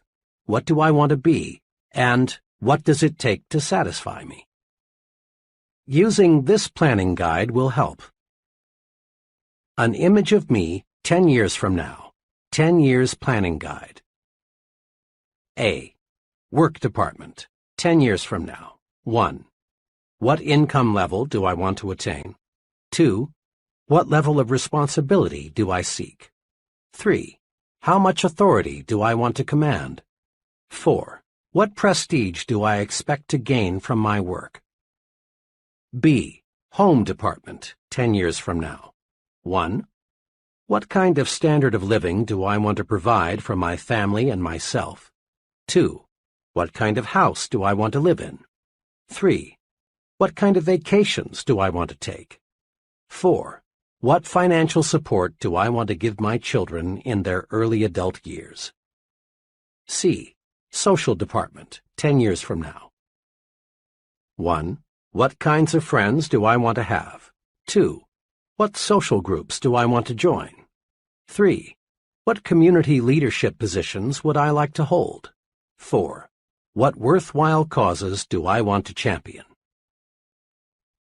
A few years ago, my young son insisted the 2 of us build a doghouse for Peanut, an intelligent pup of dubious pedigree and my son's pride and joy. His persistence and enthusiasm won, so we proceeded to build a home Peanut could call her own. Our combined carpentry talent equaled 0, and the end product clearly reflected that fact. Shortly afterward, a good friend stopped by, and upon seeing what we had done, asked, "What's that you've stuck up there among the trees? That's not a doghouse, is it?" I replied that it was. Then he pointed out just a few of our mistakes and summed it all up with, "Why didn't you get a plan?" Nobody these days builds a doghouse without a blueprint. And please, as you visualize your future, don't be afraid to be blue sky. People these days are measured by the size of their dreams. No one accomplishes more than he sets out to accomplish. So visualize a big future. Here is a word-for-word excerpt from the life plan of one of my former trainees. Listen to it. Note how well this fellow visualized his home future. As he wrote this, it is obvious he really saw himself in the future. My home goal is to own a country estate. The house will be of the typical Southern manor type, 2 stories, white columns and all. We will have the grounds fenced in, and probably we'll have a fish pond or 2 on the place, as my wife and I both enjoy fishing. We will keep our Doberman kennels back of the house somewhere. The thing I have always wanted is a long winding driveway with trees lining each side. But a house is not necessarily a home. I am going to do everything I can to make our house more than just a place to eat and sleep. Of course, we do not intend to leave God out of our plans, and throughout the years we will spend a certain amount of time in church activities. 10 years from now, I want to be in a position to take a family cruise around the world. I would like very much to do this before the family gets scattered all over the world by marriages, etc. If we can't find the time to make the cruise all at once, we will put it into 4 or 5 separate vacations and visit a different part of the world each year. Naturally, all these plans in home department depend on how well things go in my work department. So I'll have to keep on the ball if I'm to accomplish all this. This plan was written 5 years ago. The trainee then owned 2 small dime stores. Now he owns 5, and he has purchased 17 acres for his country estate. He's thinking and progressing right along toward his goal. The 3 departments of your life are closely interrelated. Each depends on the others to some extent. But the one department that has the most influence over the other departments is your work. Thousands of years ago, the caveman who had the happiest home life and was most respected by his cave mates was the fellow who was most successful as a hunter. As a generalization, the same point holds true today. The standard of living we provide our families and the social and community respect we attain depends largely on our success in the work department. Not long ago, the McKinsey Foundation for Management Research conducted a large-scale study to determine what it takes to become an executive. Leaders in business, government, science, and religion were questioned. Over and over again, in different ways, these researchers kept getting one answer. The most important qualification for an executive is the sheer desire to get ahead. Remember this advice of John Wanamaker. A man is not doing much until the cause he works for possesses all there is of him.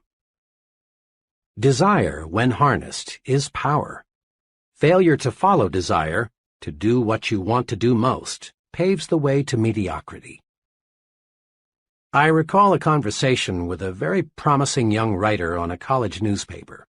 This fellow had ability. If anyone showed promise for a career in journalism, it was he. Shortly before his graduation, I asked him, "Well, Dan, what are you going to do? Get into some form of journalism?" Dan looked at me and said, "Heck no.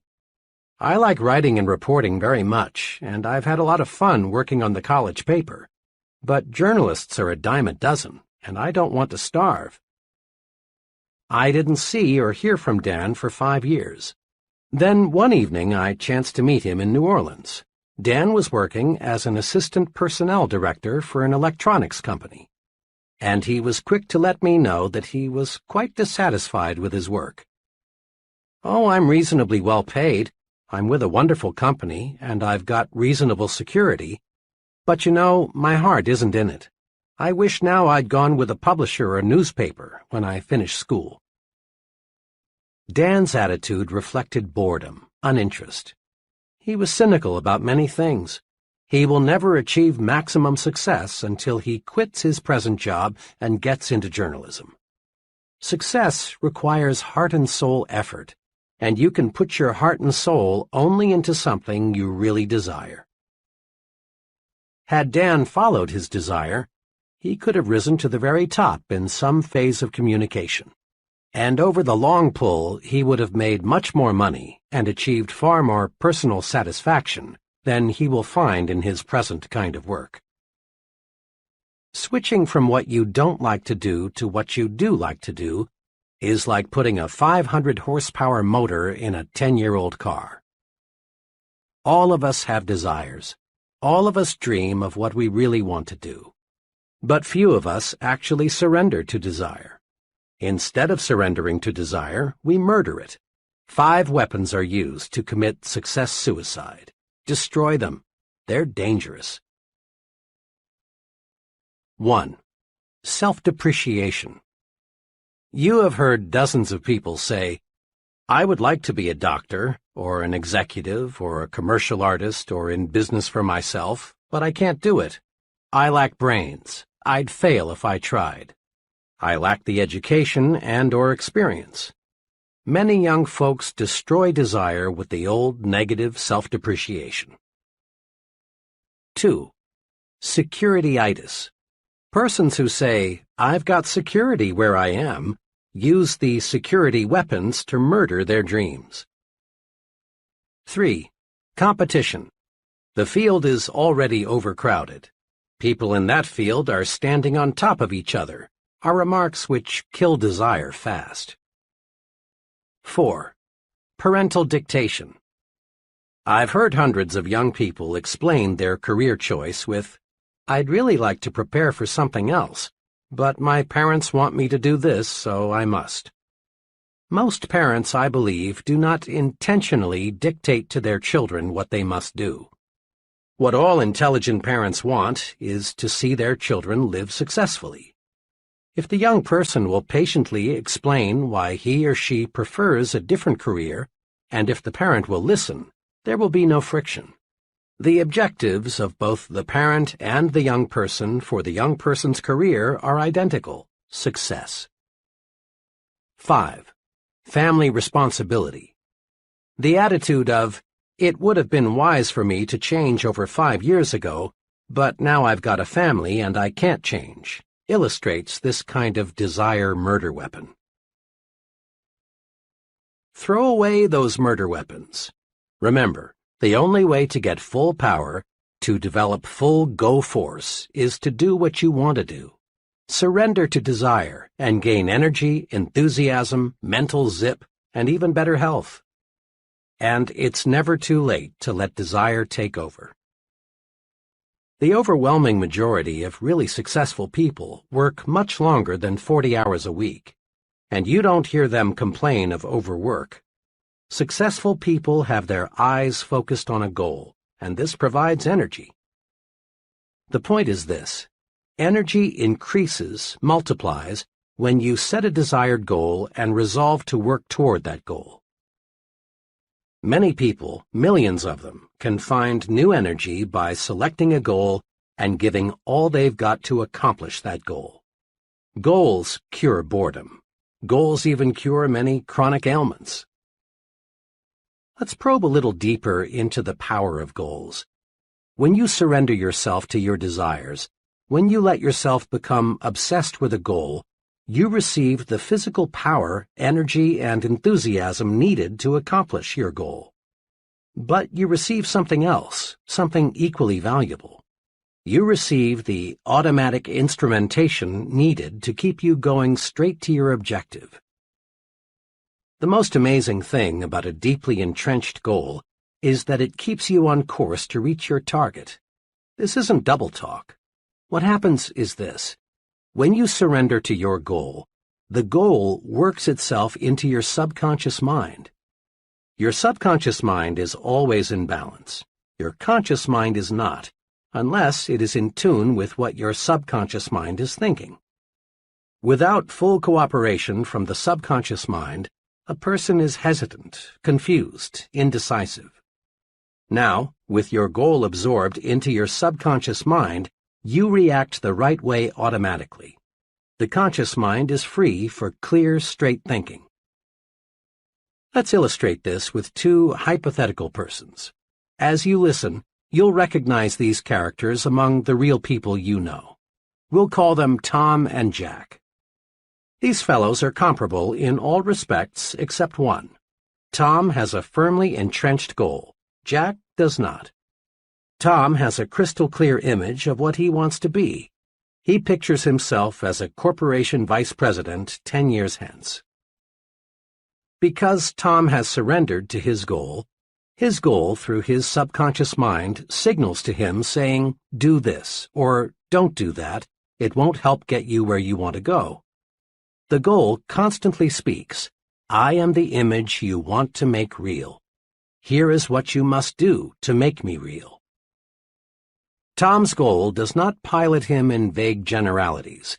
It gives him specific directions in all his activities. When Tom buys a suit, the goal speaks and shows Tom the wise choice. The goal helps to show Tom what steps to take to move up to the next job, what to say in the business conference, what to do when conflict develops, what to read, what stand to take.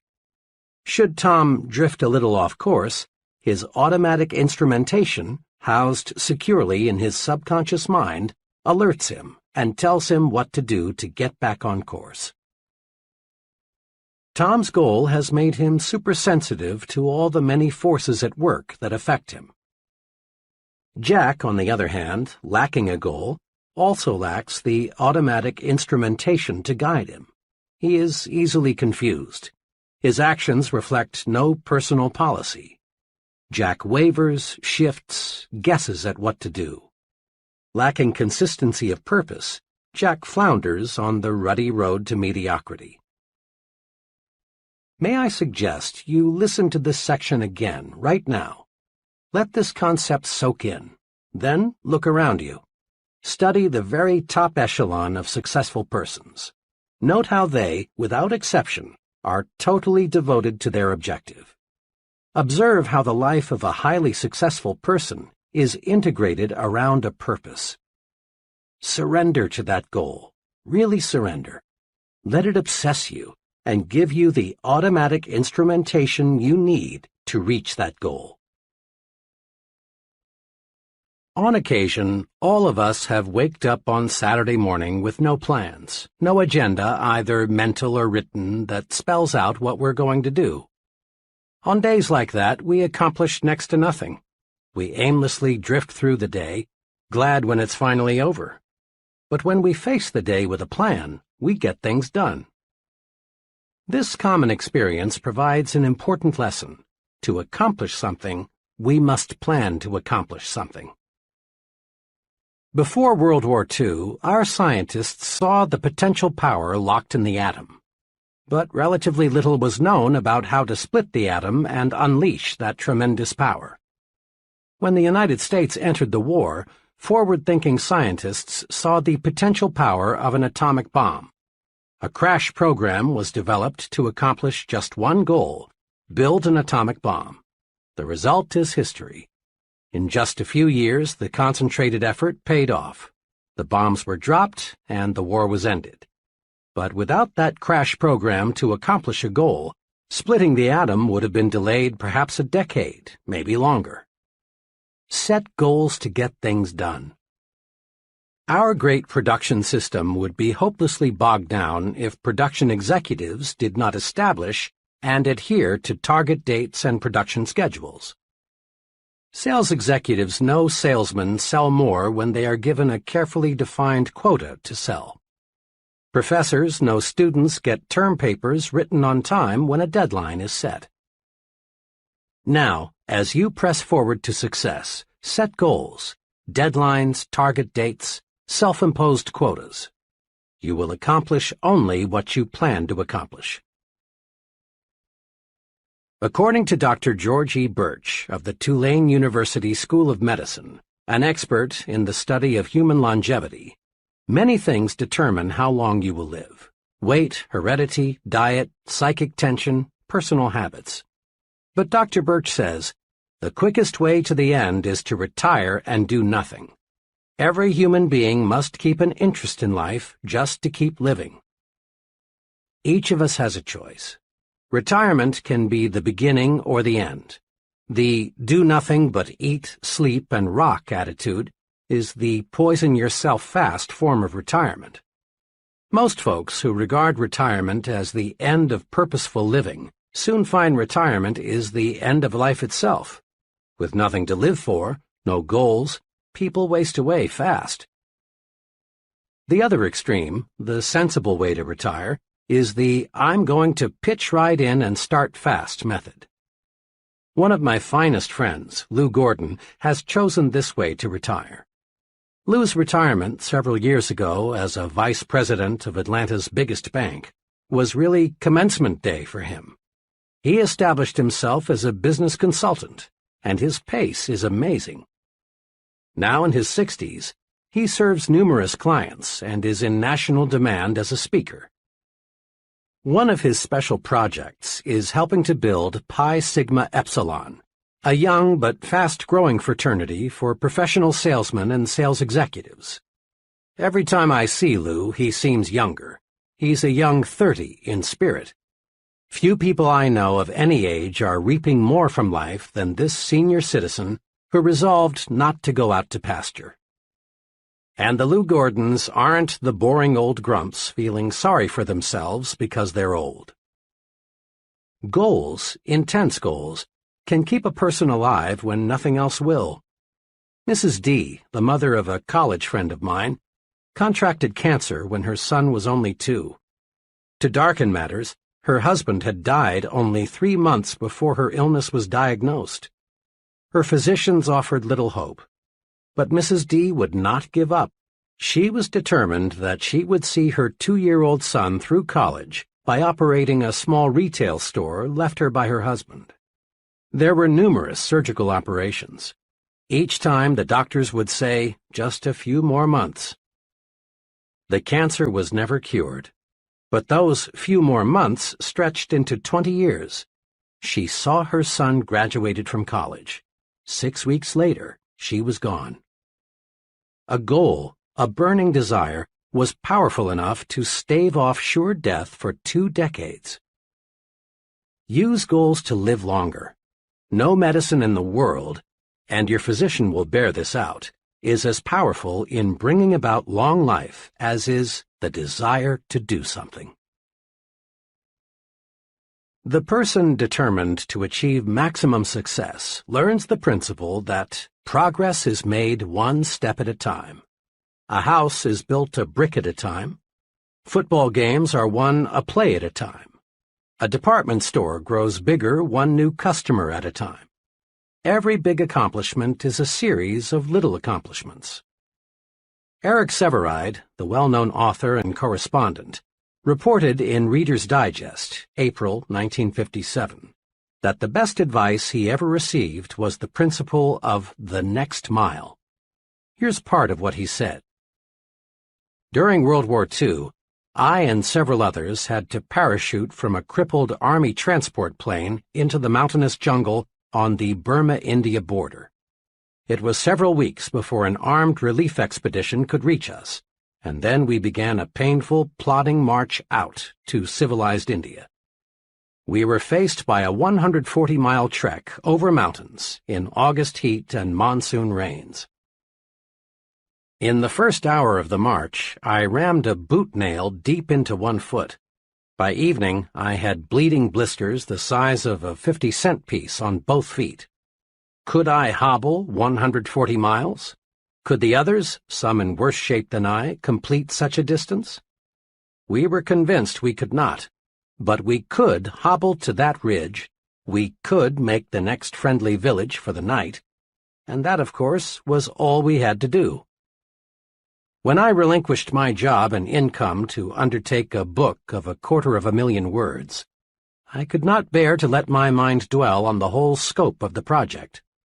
I would surely have abandoned what has become my deepest source of professional pride. I tried to think only of the next paragraph, not the next page, and certainly not the next chapter. Thus, for 6 solid months, I never did anything but set down one paragraph after another.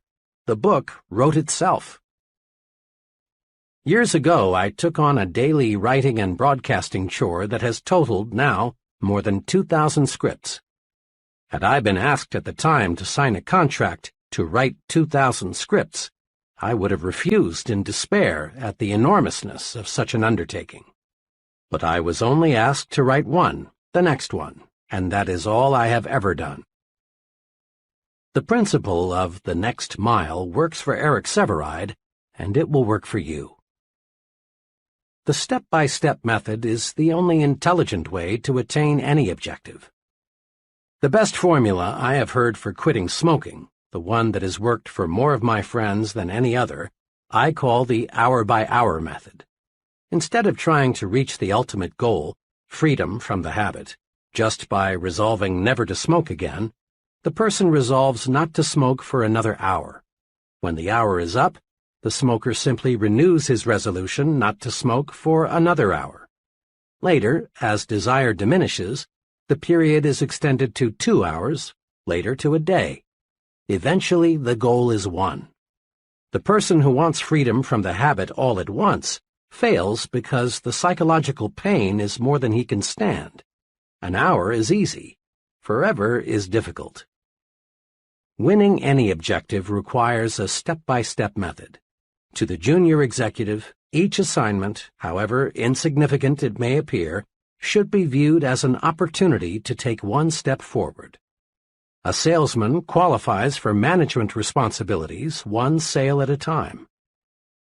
To the minister, each sermon; to the professor, each lecture; to the scientist, each experiment; to the business executive, each conference is an opportunity to take one step forward toward the large goal. Sometimes it appears that someone achieves success all at once. But if you check the past histories of people who seemed to arrive at the top suddenly, you'll discover a lot of solid groundwork was previously laid. And those successful people who lose fame as fast as they found it simply were phonies who had not built a solid foundation. Just as a beautiful building is created from pieces of stone, each of which in itself appears insignificant, in like manner the successful life is constructed. Do this. Start marching toward your ultimate goal by making the next task you perform, regardless of how unimportant it may seem, a step in the right direction. Commit this question to memory and use it to evaluate everything you do. Will this help take me where I want to go? If the answer is no, back off. If yes, press ahead. It's clear we do not make one big jump to success. We get there one step at a time. An excellent plan is to set monthly quotas for accomplishment. Here is a guide to help achieve these goals. Examine yourself. Decide what specific things you should do to make yourself more effective. Then, when the 30-day period is up, check your progress and build a new 30-day goal. Always keep working on the little things to get you in shape for the big things. 30-Day Improvement Guide. Between now and the next 30 days, I will A. Break these habits. Suggestions. 1. Putting off things. 2. Negative language. 3. Watching TV more than 60 minutes per day. 4. Gossip. B. Acquire these habits. Suggestions. 1. A rigid morning examination of my appearance. 2. Plan each day's work the night before. 3. Compliment people at every possible opportunity. C. Increase my value to my employer in these ways. Suggestions. 1. Do a better job of developing my subordinates. 2. Learn more about my company, what it does, and the customers it serves. 3. Make 3 specific suggestions to help my company become more efficient. D. Increase my value to my home in these ways. Suggestions. 1. Show more appreciation for the little things my wife does that I've been taking for granted. 2. Once each week, Do something special with my whole family. 3. Give 1 hour each day of my undivided attention to my family. E. Sharpen my mind in these ways. Suggestions. 1. Invest 2 hours each week in reading professional magazines in my field. 2. Read 1 self-help book. 3. Make 4 new friends. 4. Spend 30 minutes daily in quiet, undisturbed thinking. Next time you see a particularly well-poised, well-groomed, clear-thinking, effective person, remind yourself that he wasn't born that way. Lots of conscious effort, invested day by day, made the person what he is. Building new positive habits and destroying old negative habits is a day-by-day process. Create your first 30-day improvement guide right now. Often, when I discuss setting goals, someone comments along these lines. I see that working toward a purpose is important, but so often things happen that upset my plans. It's true that many factors outside your control do affect your destination. There may be serious illness or death in your family, the job you're gunning for may be dissolved, you may meet with an accident. So here is a point we must fix firmly in mind. Prepare to take detours in stride. If you are driving down a road and you come to a road closed situation, you wouldn't camp there, nor would you go back home. The road closed simply means you can't go where you want to go on this road. You'd simply find another road to take you where you want to go. Observe what military leaders do. When they develop a master plan to take an objective, they also map out alternative plans. If something unforeseen happens that rules out Plan A, they switch to Plan B. You rest easy in an airplane even though the airport where you plan to land is closed in because you know the fellow up there driving the plane has alternative landing fields and a reserve fuel supply. It's a rare person who has achieved high-level success who has not had to take detours, many of them. When we detour, we don't have to change our goals, we just travel a different route. You've probably heard many persons say something like, "Oh, how I wish I had bought XX stock back in 19 blank. I'd have a pile of money today." Normally, people think of investing in terms of stocks or bonds, real estate, or some other type of property. But the biggest and most rewarding kind of investment is self-investment, purchasing things that build mental power and proficiency. The progressive business knows that how strong it will be 5 years from now depends not on what it does 5 years in the future, but rather on what it does, invests, this year. Profit comes from only one source, investment. There's a lesson for each of us.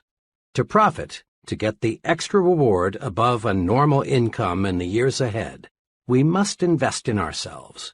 We must invest to achieve our goals. Here are 2 sound self-investments that will pay handsome profits in the years ahead. 1. Invest in education. True education is the soundest investment you can make in yourself.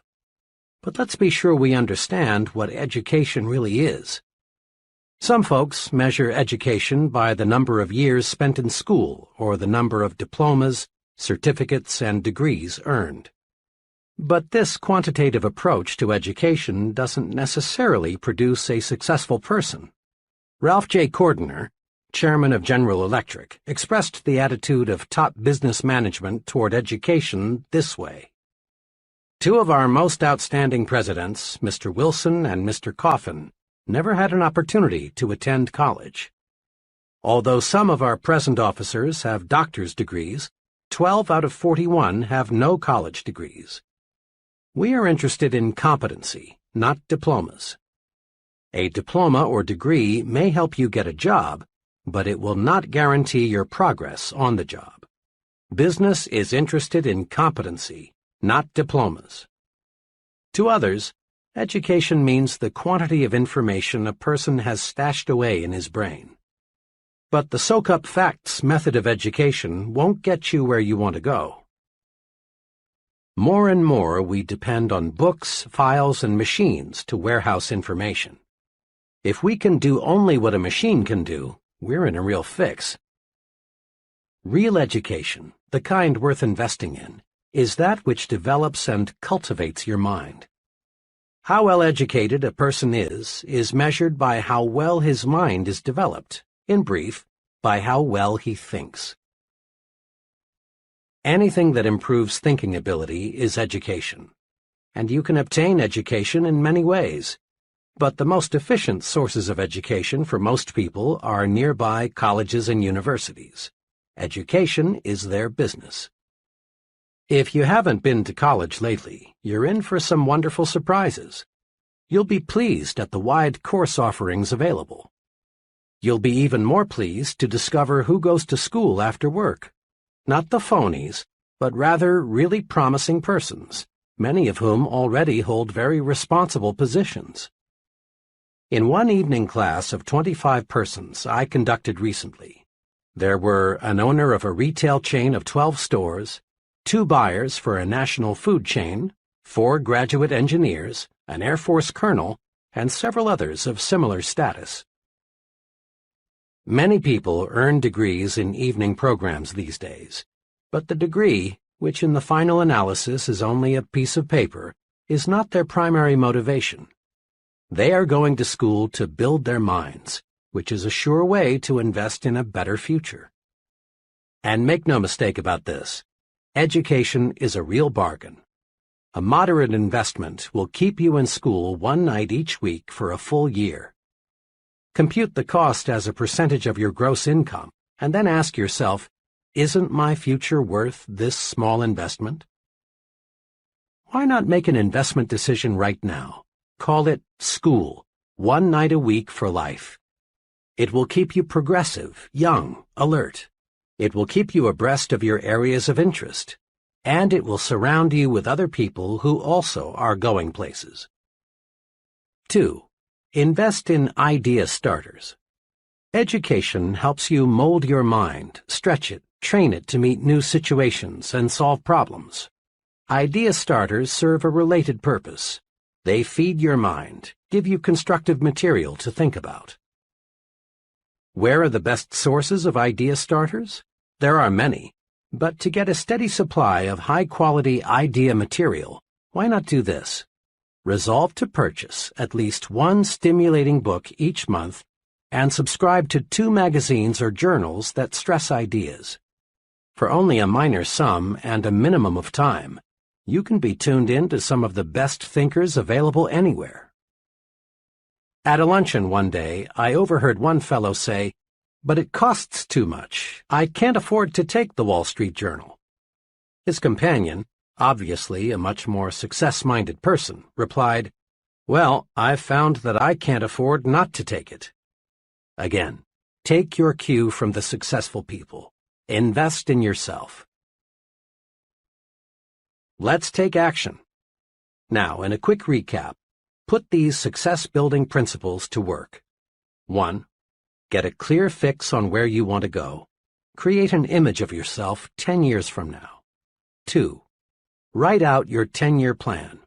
Your life is too important to be left to chance. Put down on paper what you want to accomplish in your work, your home, and your social departments. 3. Surrender yourself to your desires. Set goals to get more energy. Set goals to get things done. Set goals and discover the real enjoyment of living. 4. Let your major goal be your automatic pilot. When you let your goal absorb you, you'll find yourself making the right decisions to reach your goal. 5. Achieve your goal one step at a time. Regard each task you perform, regardless of how small it may seem, as a step toward your goal. 6. Build 30-day goals. Day-by-day effort pays off. 7. Take detours in stride. A detour simply means another route. It should never mean surrendering the goal. 8. Invest in yourself. Purchase those things that build mental power and efficiency. Invest in education. Invest in idea starters.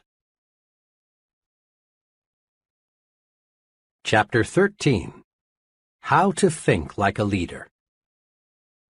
Remind yourself once again that you are not pulled to high levels of success. Rather, you are lifted there by those working beside and below you. Achieving high-level success requires the support and the cooperation of others. And gaining this support and cooperation of others requires leadership ability. Success and the ability to lead others, that is, getting them to do things they wouldn't do if they were not led, go hand in hand. The success-producing principles explained in the previous chapters are valuable equipment in helping you develop your leadership capacity. At this point, we want to master 4 special leadership rules or principles that can cause others to do things for us in the executive suite, in business, in social clubs, in the home, anywhere we find people. These 4 leadership rules or principles are: 1. Trade minds with the people you want to influence. 2. Think. What is the human way to handle this? 3. Think progress, believe in progress, push for progress. 4. Take time out to confer with yourself and develop your supreme thinking power. Practicing these rules produces results. Putting them to use in everyday situations takes the mystery out of that gold-plated word, leadership. Let's see how. Leadership rule number 1. Trade minds with the people you want to influence. Trading minds with the people you want to influence is a magic way to get others, friends, associates, customers, employees, to act the way you want them to act. Study these 2 case histories and see why. Ted B. worked as a television copywriter and director for a large advertising agency. When the agency obtained a new account, a children's shoe manufacturer, Ted was assigned responsibility for developing several TV commercials. A month or so after the campaign had been launched, it became clear that the advertising was doing little or nothing to increase product movement in retail outlets. Attention was focused on the TV commercials because in most cities only television advertising was used. Through research of television viewers, they found that about 4% of the people thought it was simply a great commercial, one of the best, these 4% said. The remaining 96% were either indifferent to the commercials or, in plain language, thought they smelled. Hundreds of comments like these were volunteered. It's wacky. The rhythm sounds like a New Orleans band at 3 a.m. My kids like to watch most TV commercials, but when that shoe thing comes on, they go to the bathroom or refrigerator. I think it's too uppity up. Seems to me someone's trying to be too clever. Something especially interesting turned up when all the interviews were put together and analyzed. The 4% who liked the commercial were people pretty much like Ted in terms of income, education, sophistication, and interests. The remaining 96% were definitely in a different socioeconomic class. Ted's commercials, which cost a lot of money, flopped because Ted thought only of his own interests. He had prepared the commercials thinking of the way he buys shoes, not the way the great majority buys shoes. He developed commercials that pleased him personally, not commercials that pleased the great bulk of the people. The results would have been much different had Ted projected himself into the minds of the masses of ordinary people and asked himself 2 questions. If I were a parent, what kind of a commercial would make me want to buy those shoes? If I were a child, what kind of a commercial would make me go tell my mom or dad that I want those shoes? Why Joan failed in retailing. Joan is an intelligent, well-educated, attractive girl of 24. Fresh from college, Joan got a job as an assistant buyer in ready-to-wear goods at a low to medium-priced department store. She came highly recommended. Joan has ambition, talent, and enthusiasm, one letter read. She is certain to succeed in a big way. But Joan did not succeed in a big way. Joan lasted only 8 months and then quit retailing for other work. I knew her buyer well, and one day I asked him what happened. "Joan is a fine girl, and she has many fine qualities," he said. "But she had one major limitation." "What was that?" I asked. "Well, Joan was forever buying merchandise that she liked, but most of our customers didn't. She selected styles, colors, materials, and prices she liked without putting herself in the shoes of the people who shop here. When I'd suggest to her that maybe a certain line wasn't right for us, she'd say, 'Oh, they'll love this. I do. I think this will move fast.'" Joan had been brought up in a well-to-do home. She had been educated to want quality. Price was not important to her. Joan just couldn't see clothing through the eyes of low to middle-income people. So the merchandise she bought just wasn't suitable.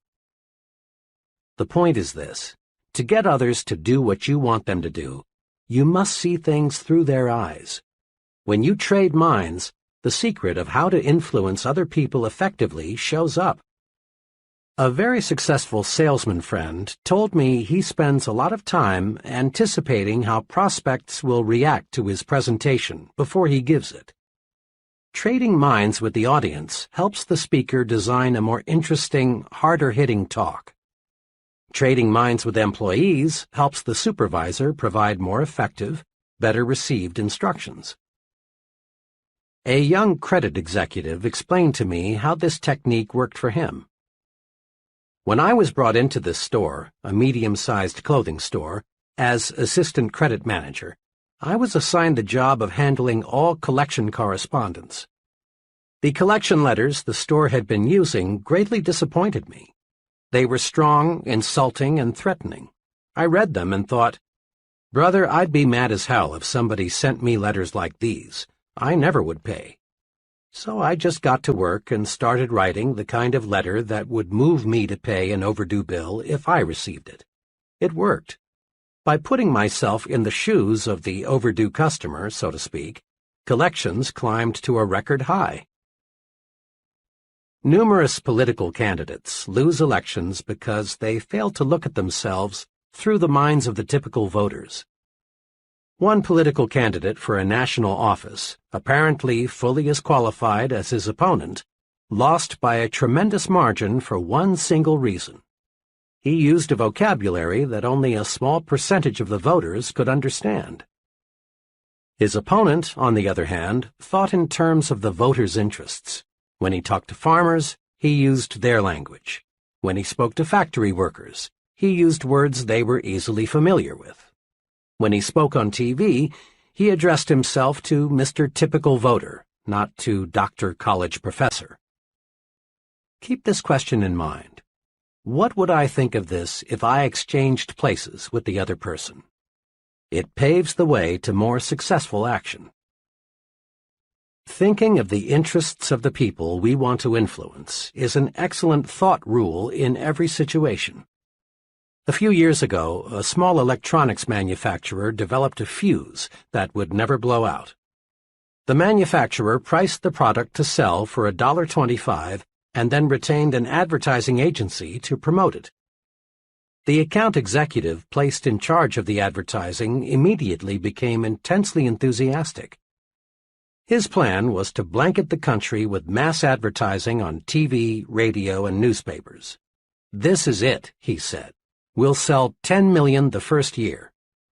His advisors tried to caution him, explaining that fuses are not a popular item, they have no romantic appeal, and people want to get by as cheaply as possible when they buy fuses.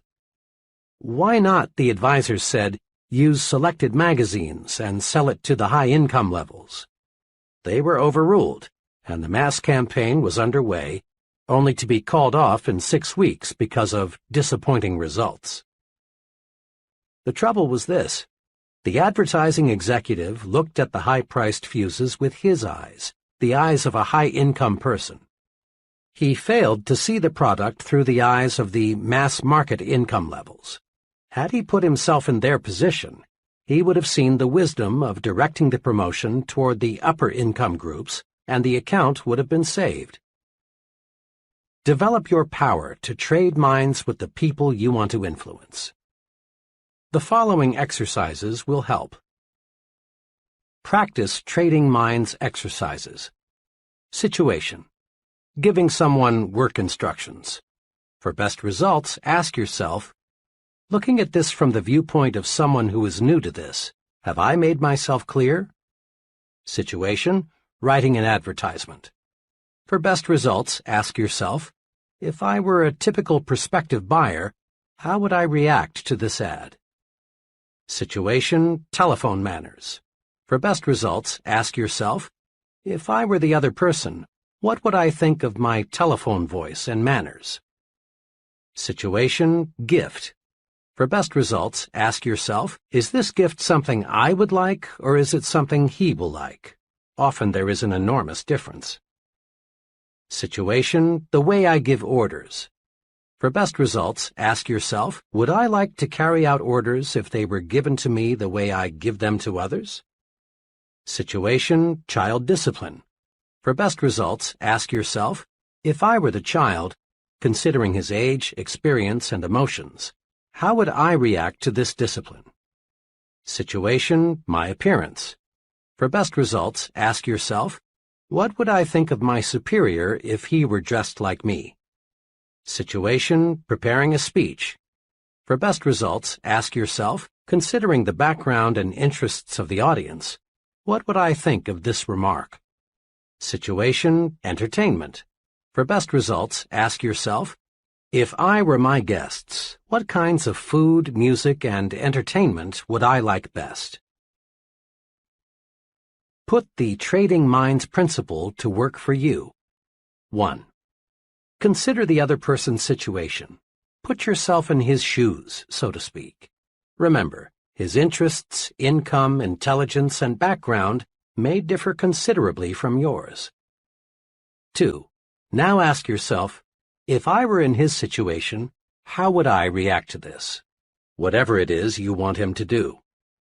3. Then take the action that would move you if you were the other person. Leadership rule number 2. Think, what is the human way to handle this? People use different approaches to leadership situations. One approach is to assume the position of a dictator.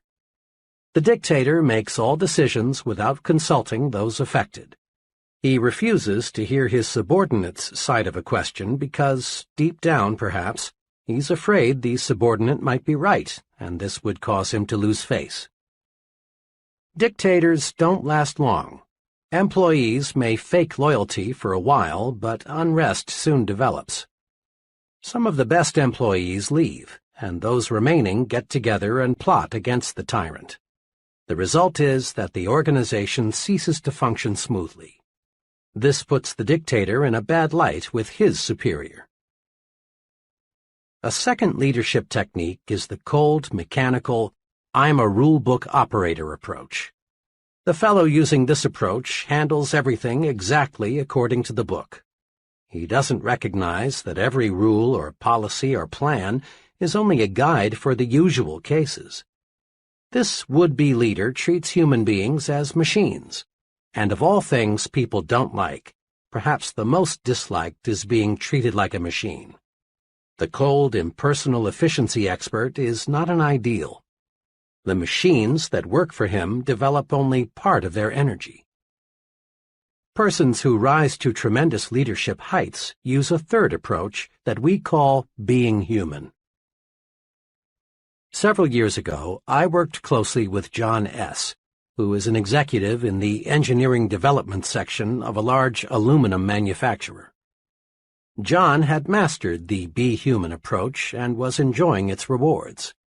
In dozens of little ways, John made his actions say, "You are a human being. I respect you. I'm here to help you in every way I can." When an individual from another city joined his department, John went to considerable personal inconvenience to help him find suitable housing. Working through his secretary and 2 other women employees, he set up office birthday parties for each member of the staff. The 30 minutes or so required for this was not a cost. Rather, it was an investment in getting loyalty and output. When he learned that one of his staff members belonged to a minority faith, John called him in and explained that he would arrange for him to observe his religious holidays that don't coincide with the more common holidays. When an employee or someone in the employee's family was ill, John remembered. He took time to compliment his staff individually for their off-the-job accomplishments. But the largest evidence of John's Be Human philosophy showed up in the way he handled a dismissal problem. One of the employees who had been hired by John's predecessor simply lacked the aptitude and interest for the work involved. John handled the problem magnificently.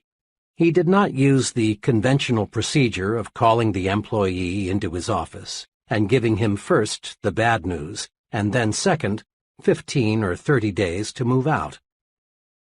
Instead, he did 2 unusual things. First, he explained why it would be to the employee's personal advantage to find a new situation where his aptitudes and interests would be more useful. He worked with the employee and put him in touch with a reputable vocational guidance consultant. Next, he did something else above and beyond the call of duty. He helped the employee find a new job by setting up interviews with executives in other companies where the employee's skills were needed. In just 18 days after the dismissal conference, the employee was relocated in a very promising situation. This dismissal procedure intrigued me, so I asked John to explain his thinking behind it. He explained it this way. "There's an old maxim I've formed and held in my mind," he began. "Whoever is under a man's power is under his protection, too. We never should have hired this man in the first place, because he's not cut out for this kind of work. But since we did, the least I could do was help him to relocate." Anybody, John continued, can hire a man, but the test of leadership is how one handles the dismissal. By helping that employee relocate before he left us, built up a feeling of job security in everyone in my department. I let them know by example that no one gets dumped on the street as long as I'm here. Make no mistake, John's Be Human brand of leadership paid off. There were no secret gossip sessions about John. He received unquestioned loyalty and support. He had maximum job security because he gave maximum job security to his subordinates. For about 15 years, I've been close to a fellow I'll call Bob W. Bob is in his late 50s. He came up the hard way. With a hit-or-miss education and no money, Bob found himself out of work in 1931. But he's always been a scrambler. Not one to be idle, Bob started an upholstery shop in his garage. Thanks to his untiring efforts, the business grew, and today it's a modern furniture manufacturing plant with over 300 employees. Today, Bob is a millionaire. Money and material things have ceased to be a concern. But Bob is rich in other ways, too. He's a millionaire in friends, contentment, and satisfaction. Of Bob's many fine qualities, his tremendous desire to help other people stands out. Bob is human, and he's a specialist in treating others the way human beings want to be treated. One day, Bob and I were discussing the matter of criticizing people. Bob's human way of doing it is a master formula. Here's the way he put it. "I don't think you could find anybody who would say I'm a softy or a weakling. I run a business. When something isn't going right, I fix it. But it's the way I fix it that's important. If employees are doing something wrong or are making a mistake, I am doubly careful not to hurt their feelings and make them feel small or embarrassed. I just use 4 simple steps. First, I talk to them privately. Second, I praise them for what they are doing well. Third, I point out the one thing at the moment that they could do better, and I help them find the way. Fourth, I praise them again on their good points. And this 4-step formula works. When I do it this way, people thank me because I've found that's exactly the way they like it. When they walk out of this office, they have been reminded that they are not only pretty good, they can be even better. I've been betting on people all my life, Bob says, and the better I treat them, the more good things happen to me. I honestly don't plan it that way. That's just the way it works out. Let me give you an example. Back about, 5 or 6 years ago, one of the production men came to work drunk. Pretty soon there was a commotion in the plant. It seems this fellow had taken a 5-gallon can of lacquer and was splashing it all over the place. Well, the other workmen took the lacquer away from him, and the plant superintendent escorted him out. I walked outside and found him sitting against the building in a kind of stupor. I helped him up, put him in my car, and took him to his home. His wife was frantic. I tried to reassure her that everything would be all right. "Oh, but you don't understand," she said. "Mr. W, me, doesn't stand for anyone being drunk on the job. Jim's lost his job, and now what will we do?" I told her Jim wouldn't be dismissed. She asked how I knew. The reason, I explained, is because I'm Mr. W. She almost fainted. I told her I'd do all I could to help Jim at the plant, and I hoped she'd do all she could at home, and just have him on the job in the morning. When I got back to the plant, I went down to Jim's department and spoke to Jim's coworkers. I told them, "You've seen something unpleasant here today, but I want you to forget it. Jim will be back tomorrow. Be kind to him. He's been a good worker for a long time, and we owe it to him to give him another chance." Jim got back on the ball, and his drinking was never again a problem. I soon forgot about the incident. But Jim didn't. 2 years ago, the headquarters of the local union sent some men here to negotiate the contract for the local. They had some staggering, simply unrealistic demands. Jim, quiet, meek Jim, suddenly became a leader. He got busy and reminded the fellows in the plant that they'd always gotten a fair deal from Mr. W, and we didn't need outsiders coming to tell us how to run our affairs. The outsiders left, and as usual, we negotiated our contract like friends, thanks to Jim. Here are 2 ways to use the Be Human approach to make you a better leader. First, each time you face a difficult matter involving people, ask yourself, what is the human way to handle this? Ponder over this question when there is a disagreement among your subordinates, or when an employee creates a problem. Remember Bob W.'s formula for helping others correct their mistakes. Avoid sarcasm. Avoid being cynical. Avoid taking people down a peg or two. Avoid putting others in their place. Ask, what is the human way to deal with people? It always pays. Sometimes sooner, sometimes later, but it always pays. A second way to profit from the Be Human rule is to let your actions show you put people first. Show interest in your subordinates' off-the-job accomplishments. Treat everyone with dignity. Remind yourself that the primary purpose in life is to enjoy it.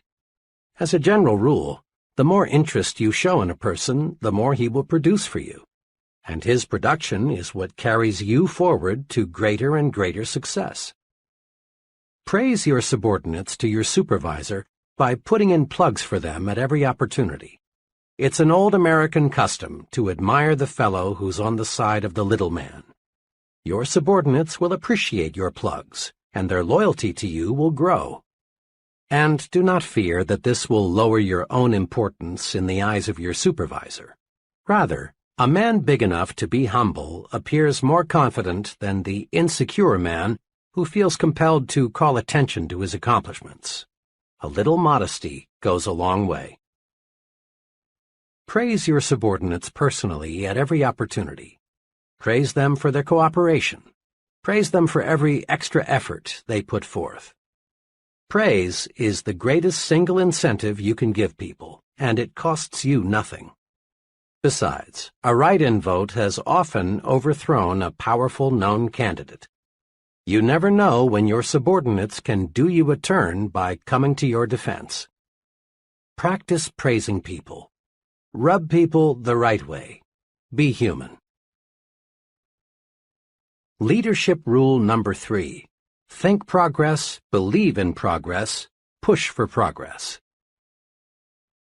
One of the most complimentary things anyone can say about you is, he stands for progress. He's the man for the job. Promotions in all fields go to individuals who believe in and push for progress. Leaders, real leaders, are in short supply. Status quoers, the everything's all right, let's don't upset the apple cart folks, far outnumber the progressives, the there's lots of room for improvement, let's get to work and do it better people. Join the leadership elite. Develop a forward look. There are 2 special things you can do to develop your progressive outlook. 1. Think improvement in everything you do. 2. Think high standards in everything you do. Several months ago, the president of a medium-sized company asked me to help him make an important decision. This executive had built the business by himself and had been functioning as sales manager. Now, with 7 salesmen employed, he decided his next step was to promote one of his salesmen to the job of sales manager.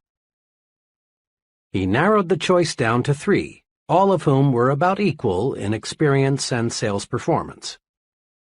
My assignment was to spend 1 day in the field with each man and then report my views on which fellow seemed to be best qualified to lead the group. Each man was told that a consultant would visit him to discuss the overall marketing program. For obvious reasons, they were not told the specific purpose of my visit. 2 of the men reacted pretty much the same way. Both were uncomfortable with me. They seemed to sense that I was there to change things. Each of these men was a real defender of the status quo. Both approved of the way everything was being done. I raised questions about how the territories were laid out, the compensation program, the sales promotional material, every facet of the marketing effort. But on all points, the response was always, everything is okay. On specific points, these 2 men explained why the present way couldn't and shouldn't be changed. Summed up, both men wanted the status quo to remain the status quo. One of them said to me as he dropped me by my hotel, "I don't know exactly why you spent the day with me, but tell Mr. M for me that everything is okay as is. Don't go refiguring anything." The 3rd man was wonderfully different. He was pleased with the company and proud of its growth, but he was not wholly content. He wanted improvements. All day, this 3rd salesman gave me his ideas for getting new business, providing better service to customers, reducing wasted time, revising the compensation plan to give more incentive, all so that he and the company would make more. He had mapped out a new advertising campaign he had been thinking about. When I left him, his parting remark was, "I sure appreciate the chance to tell someone about some of my ideas. We've got a good outfit, but I believe we can make it better." My recommendation, of course, was for the 3rd man. It was a recommendation that coincided perfectly with the feelings of the company president. Believe in expansion, efficiency, new products, new processes, better schools, increased prosperity. Believe in and push for progress, and you'll be a leader. As a youngster, I had an opportunity to see how the different thinking of 2 leaders can make an amazing difference in the performance of followers. I attended a country elementary school, 8 grades, 1 teacher, and 40 children all jammed together inside 4 brick walls. A new teacher was always a big deal. Led by the big boys, the 7th and 8th graders, the pupils set out to see how much they could get away with.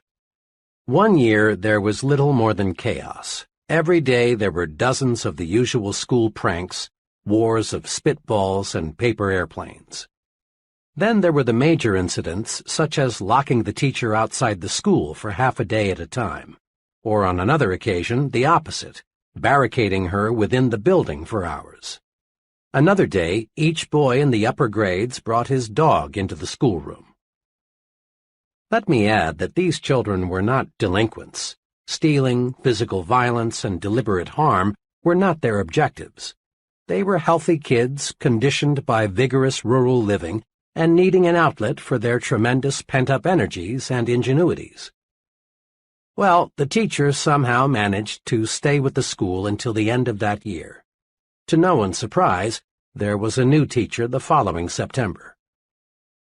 The new teacher extracted strikingly different performance from the children. She appealed to their personal pride and sense of respect. She encouraged them to develop judgment. Each child was assigned a specific responsibility, like washing blackboards or cleaning erasers, or practicing paper grading for the younger grades. The new teacher found creative ways to use the energy that had been so misdirected a few months before. Her educational program was centered on building character. Why did the children act like young devils one year and like young angels the next? The difference was the leader, their teacher. In all honesty, we cannot blame the kids for playing pranks an entire school year. In each instance, the teacher set the pace. The first teacher, deep down, didn't care whether the children made progress. She set no goals for the children. She didn't encourage them. She couldn't control her temper. She didn't like teaching, so the pupils didn't like learning. But the second teacher had high, positive standards. She sincerely liked the children and wanted them to accomplish much. She considered each one as an individual. She obtained discipline easily because, in everything she did, she was well disciplined. And in each case, the pupils adjusted their conduct to fit the examples set by the teachers. We find this same form of adjustment taking place every day in adult groups. During World War II, military chiefs continually observed that the highest morale was not found in units where commanders were easy, relaxed, and lackadaisical. Crack units were led by officers with high standards who enforced military regulations fairly and properly. Military personnel simply do not respect and admire officers with low standards. College students, too, take their cue from the examples set by the professors. Students under one professor cut classes, copy term papers, and connive in various ways to pass without serious study. But the same students under another professor willingly work extra hard to master the subject. In business situations, we again find individuals patterning their thinking after that of the superior. Study a group of employees closely. Observe their habits, mannerisms, attitudes toward the company, ethics, self-control. Then compare what you find with the behavior of their superior, and you discover amazing similarities. Every year, many corporations that have grown sluggish and are headed downward are rebuilt. And how? By changing a handful of executives at the top. Companies, and colleges, and churches, and clubs, and unions, and all other types of organizations are successfully rebuilt from the top down, not from the bottom up. Change the thinking at the top, and you automatically change the thinking at the bottom. Remember this: when you take over the leadership of a group, the persons in that group immediately begin to adjust themselves to the standards you set. This is most noticeable during the first few weeks. Their big concern is to clue you in, zero you in, find out what you expect of them. They watch every move you make. They think, how much rope will he give me? How does he want it done? What does it take to please him? What will he say if I do this or that? Once they know, they act accordingly. Check the example you set. Use this old but ever-accurate quatrain as a guide. What kind of world would this world be if everyone in it were just like me? To add meaning to this self-imposed test, substitute the word company for world so it reads, what kind of company would this company be if everyone in it were just like me? In similar fashion, Ask yourself what kind of club, community, school, church would it be if everyone in it acted like you. Think, talk, act, live the way you want your subordinates to think, talk, act, live, and they will. Over a period of time, subordinates tend to become carbon copies of their chief.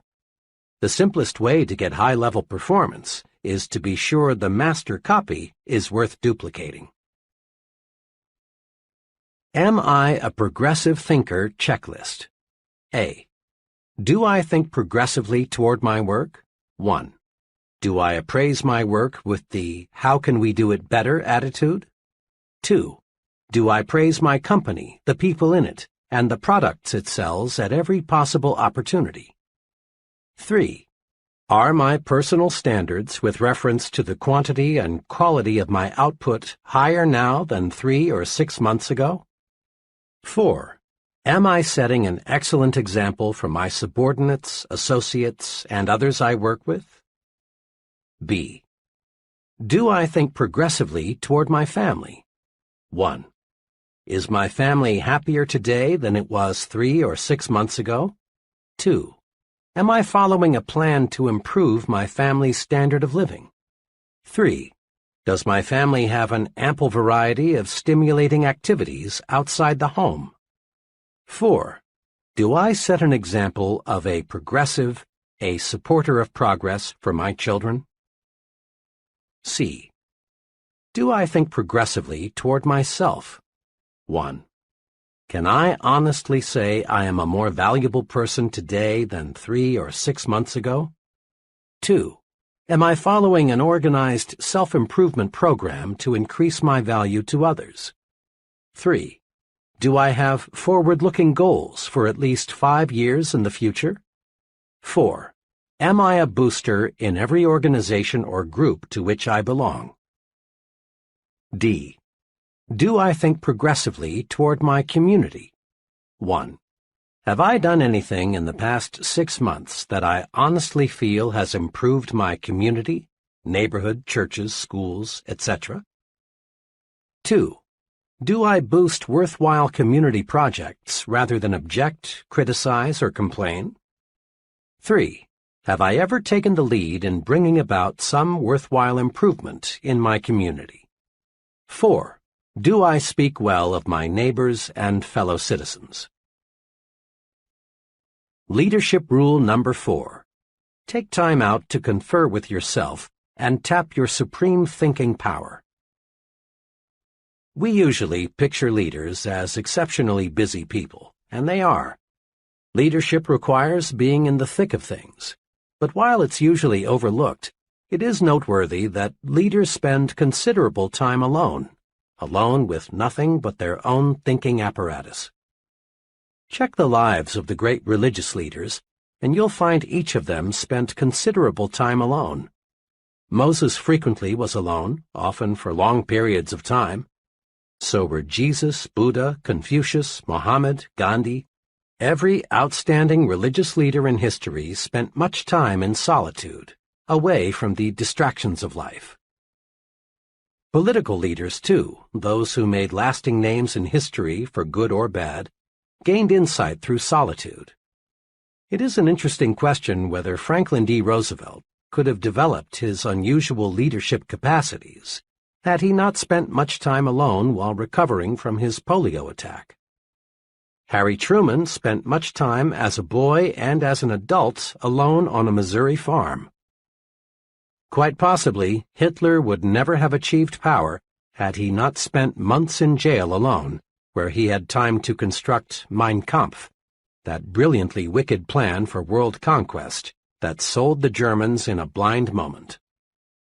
Many of the leaders of communism who proved to be so diplomatically skillful, Lenin, Stalin, Marx, and many others, spent time in jail, where they could, without distraction, plan their future moves. Leading universities require professors to lecture as few as 5 hours per week, so that the professor has time to think. Many outstanding business executives are surrounded all day by assistants, secretaries, telephones, and reports. but follow them around for 168 hours a week and 720 hours a month, and you discover they spent a surprising amount of time in uninterrupted thought. The point is this: the successful person in any field takes time out to confer with himself or herself. Leaders use solitude to put the pieces of a problem together, to work out solutions, to plan, and in one phrase, to do their super thinking. Many people fail to tap their creative leadership power because they confer with everybody and everything else but themselves. You know this kind of person well.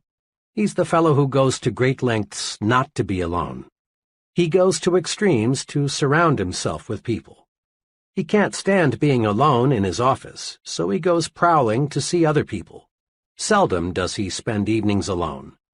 He feels a compelling need to talk with others every waking moment. He devours a huge diet of small talk and gossip. When this person is forced by circumstances to be physically alone, he finds ways to keep from being mentally alone. At times like these, he resorts to television, newspapers, radio, telephone, anything that will take over his thinking process for him. In effect, he says, "Here, Mr. TV, Mr. Newspaper, occupy my mind for me. I'm afraid to occupy it with my own thoughts."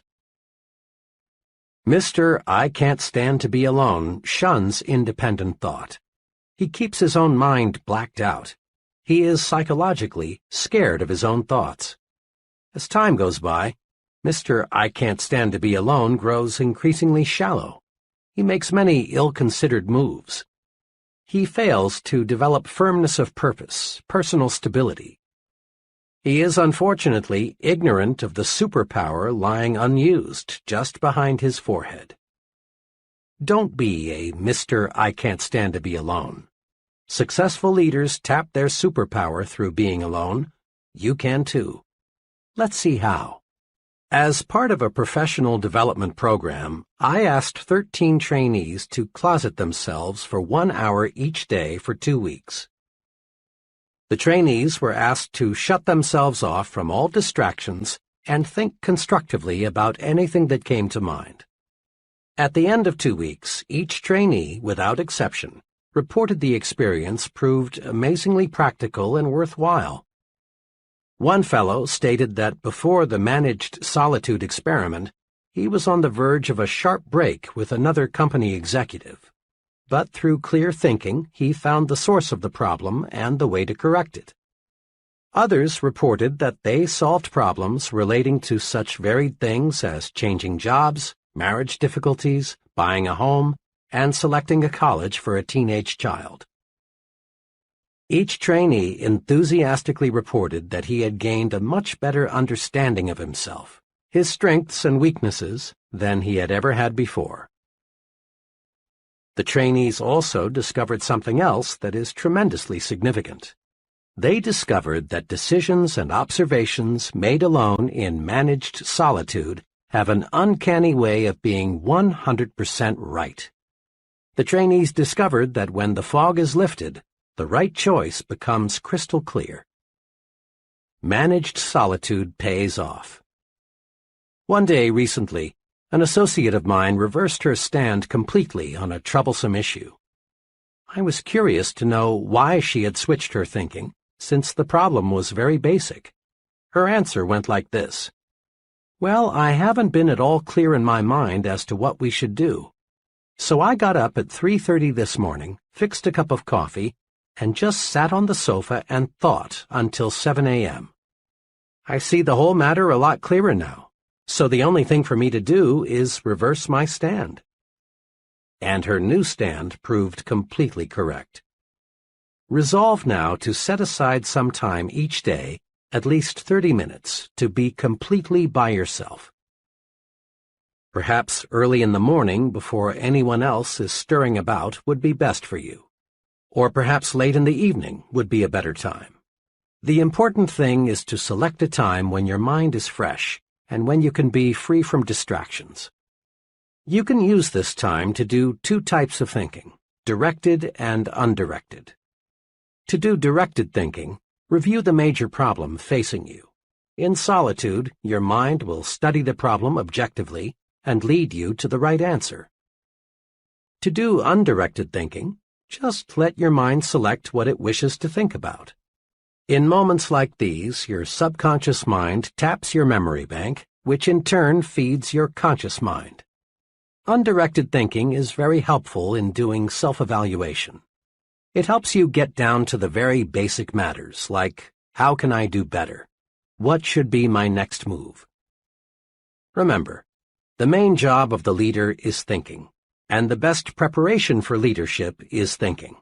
Spend some time in managed solitude every day and think yourself to success.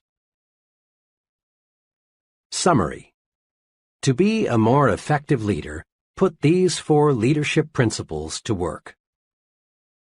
1. Trade minds with the people you want to influence. It's easy to get others to do what you want them to do if you'll see things through their eyes. Ask yourself this question before you act. What would I think of this if I exchanged places with the other person? 2. Apply the Be Human rule in your dealings with others. Ask, what is the human way to handle this? In everything you do, show that you put other people first. Just give other people the kind of treatment you like to receive. You'll be rewarded. 3. Think progress, believe in progress, push for progress. Think improvement in everything you do. Think high standards in everything you do. Over a period of time, subordinates tend to become carbon copies of their chief. Be sure the master copy is worth duplicating. Make this a personal resolution. At home, at work, in community life, if it's progress, I'm for it. 4. Take time out to confer with yourself and tap your supreme thinking power. Managed solitude pays off. Use it to release your creative power. Use it to find solutions to personal and business problems. So spend some time alone every day just for thinking. Use the thinking technique all great leaders use. Confer with yourself. How to use the magic of thinking big in life's most crucial situations. There is magic in thinking big, but it is so easy to forget. When you hit some rough spots, there is danger that your thinking will shrink in size, and when it does, you lose. Here are some brief guides for staying big when you're tempted to use the small approach. Perhaps you'll want to put these guides on small cards for even handier reference. A. When little people try to drive you down, think big. To be sure, there are some people who want you to lose, to experience misfortune, to be reprimanded. But these people can't hurt you if you'll remember 3 things. 1. You win when you refuse to fight petty people. Fighting little people reduces you to their size. Stay big. 2. Expect to be sniped at. It's proof you're growing. 3. Remind yourself that snipers are psychologically sick. Be big. Feel sorry for them. Think big enough to be immune to the attacks of petty people. B. When that I haven't got what it takes feeling creeps up on you, think big. Remember, if you think you are weak, you are. If you think you're inadequate, you are. If you think you're second class, you are. Whip that natural tendency to sell yourself short with these tools. 1. Look important. It helps you think important. How you look on the outside has a lot to do with how you feel on the inside. 2. Concentrate on your assets. Build a sell yourself to yourself commercial and use it. Learn to supercharge yourself. Know your positive self. 3. Put other people in proper perspective. The other person is just another human being, so why be afraid of him? Think big enough to see how good you really are. C. When an argument or quarrel seems inevitable, think big. Successfully resist the temptation to argue and quarrel by 1. Asking yourself, honestly now, is this thing really important enough to argue about? 2. Reminding yourself you never gain anything from an argument, but you always lose something. Think big enough to see that quarrels, arguments, feuds, and fusses will never help you get where you want to go. D. When you feel defeated, think big. It is not possible to achieve large success without hardships and setbacks, but it is possible to live the rest of your life without defeat. Big thinkers react to setbacks this way. 1. Regard the setback as a lesson. Research it. Use it to propel you forward. Salvage something from every setback. 2. Blend persistence with experimentation. Back off and start afresh with a new approach. Think big enough to see that defeat is a state of mind, nothing more. E. When romance starts to slip, think big. Negative, petty, she's, he's, unfair to me so I'll get even type of thinking slaughters romance, destroys the affection that can be yours. Do this when things aren't going right in the love department. 1. Concentrate on the biggest qualities in the person you want to love you. Put little things where they belong, in second place. 2. Do something special for your mate, and do it often. Think big enough to find the secret to marital joys. F. When you feel your progress on the job is slowing down, think big. No matter what you do, and regardless of your occupation, higher status, higher pay come from one thing: increasing the quality and quantity of your output. Do this. Think, I can do better. The best is not unattainable. There is room for doing everything better. Nothing in this world is being done as well as it could be. And when you think, I can do better, ways to do better will appear. Thinking I can do better switches on your creative power. Think big enough to see that if you put service first, money takes care of itself. In the words of Publilius Cyrus, a wise man will be master of his mind, a fool will be its slave.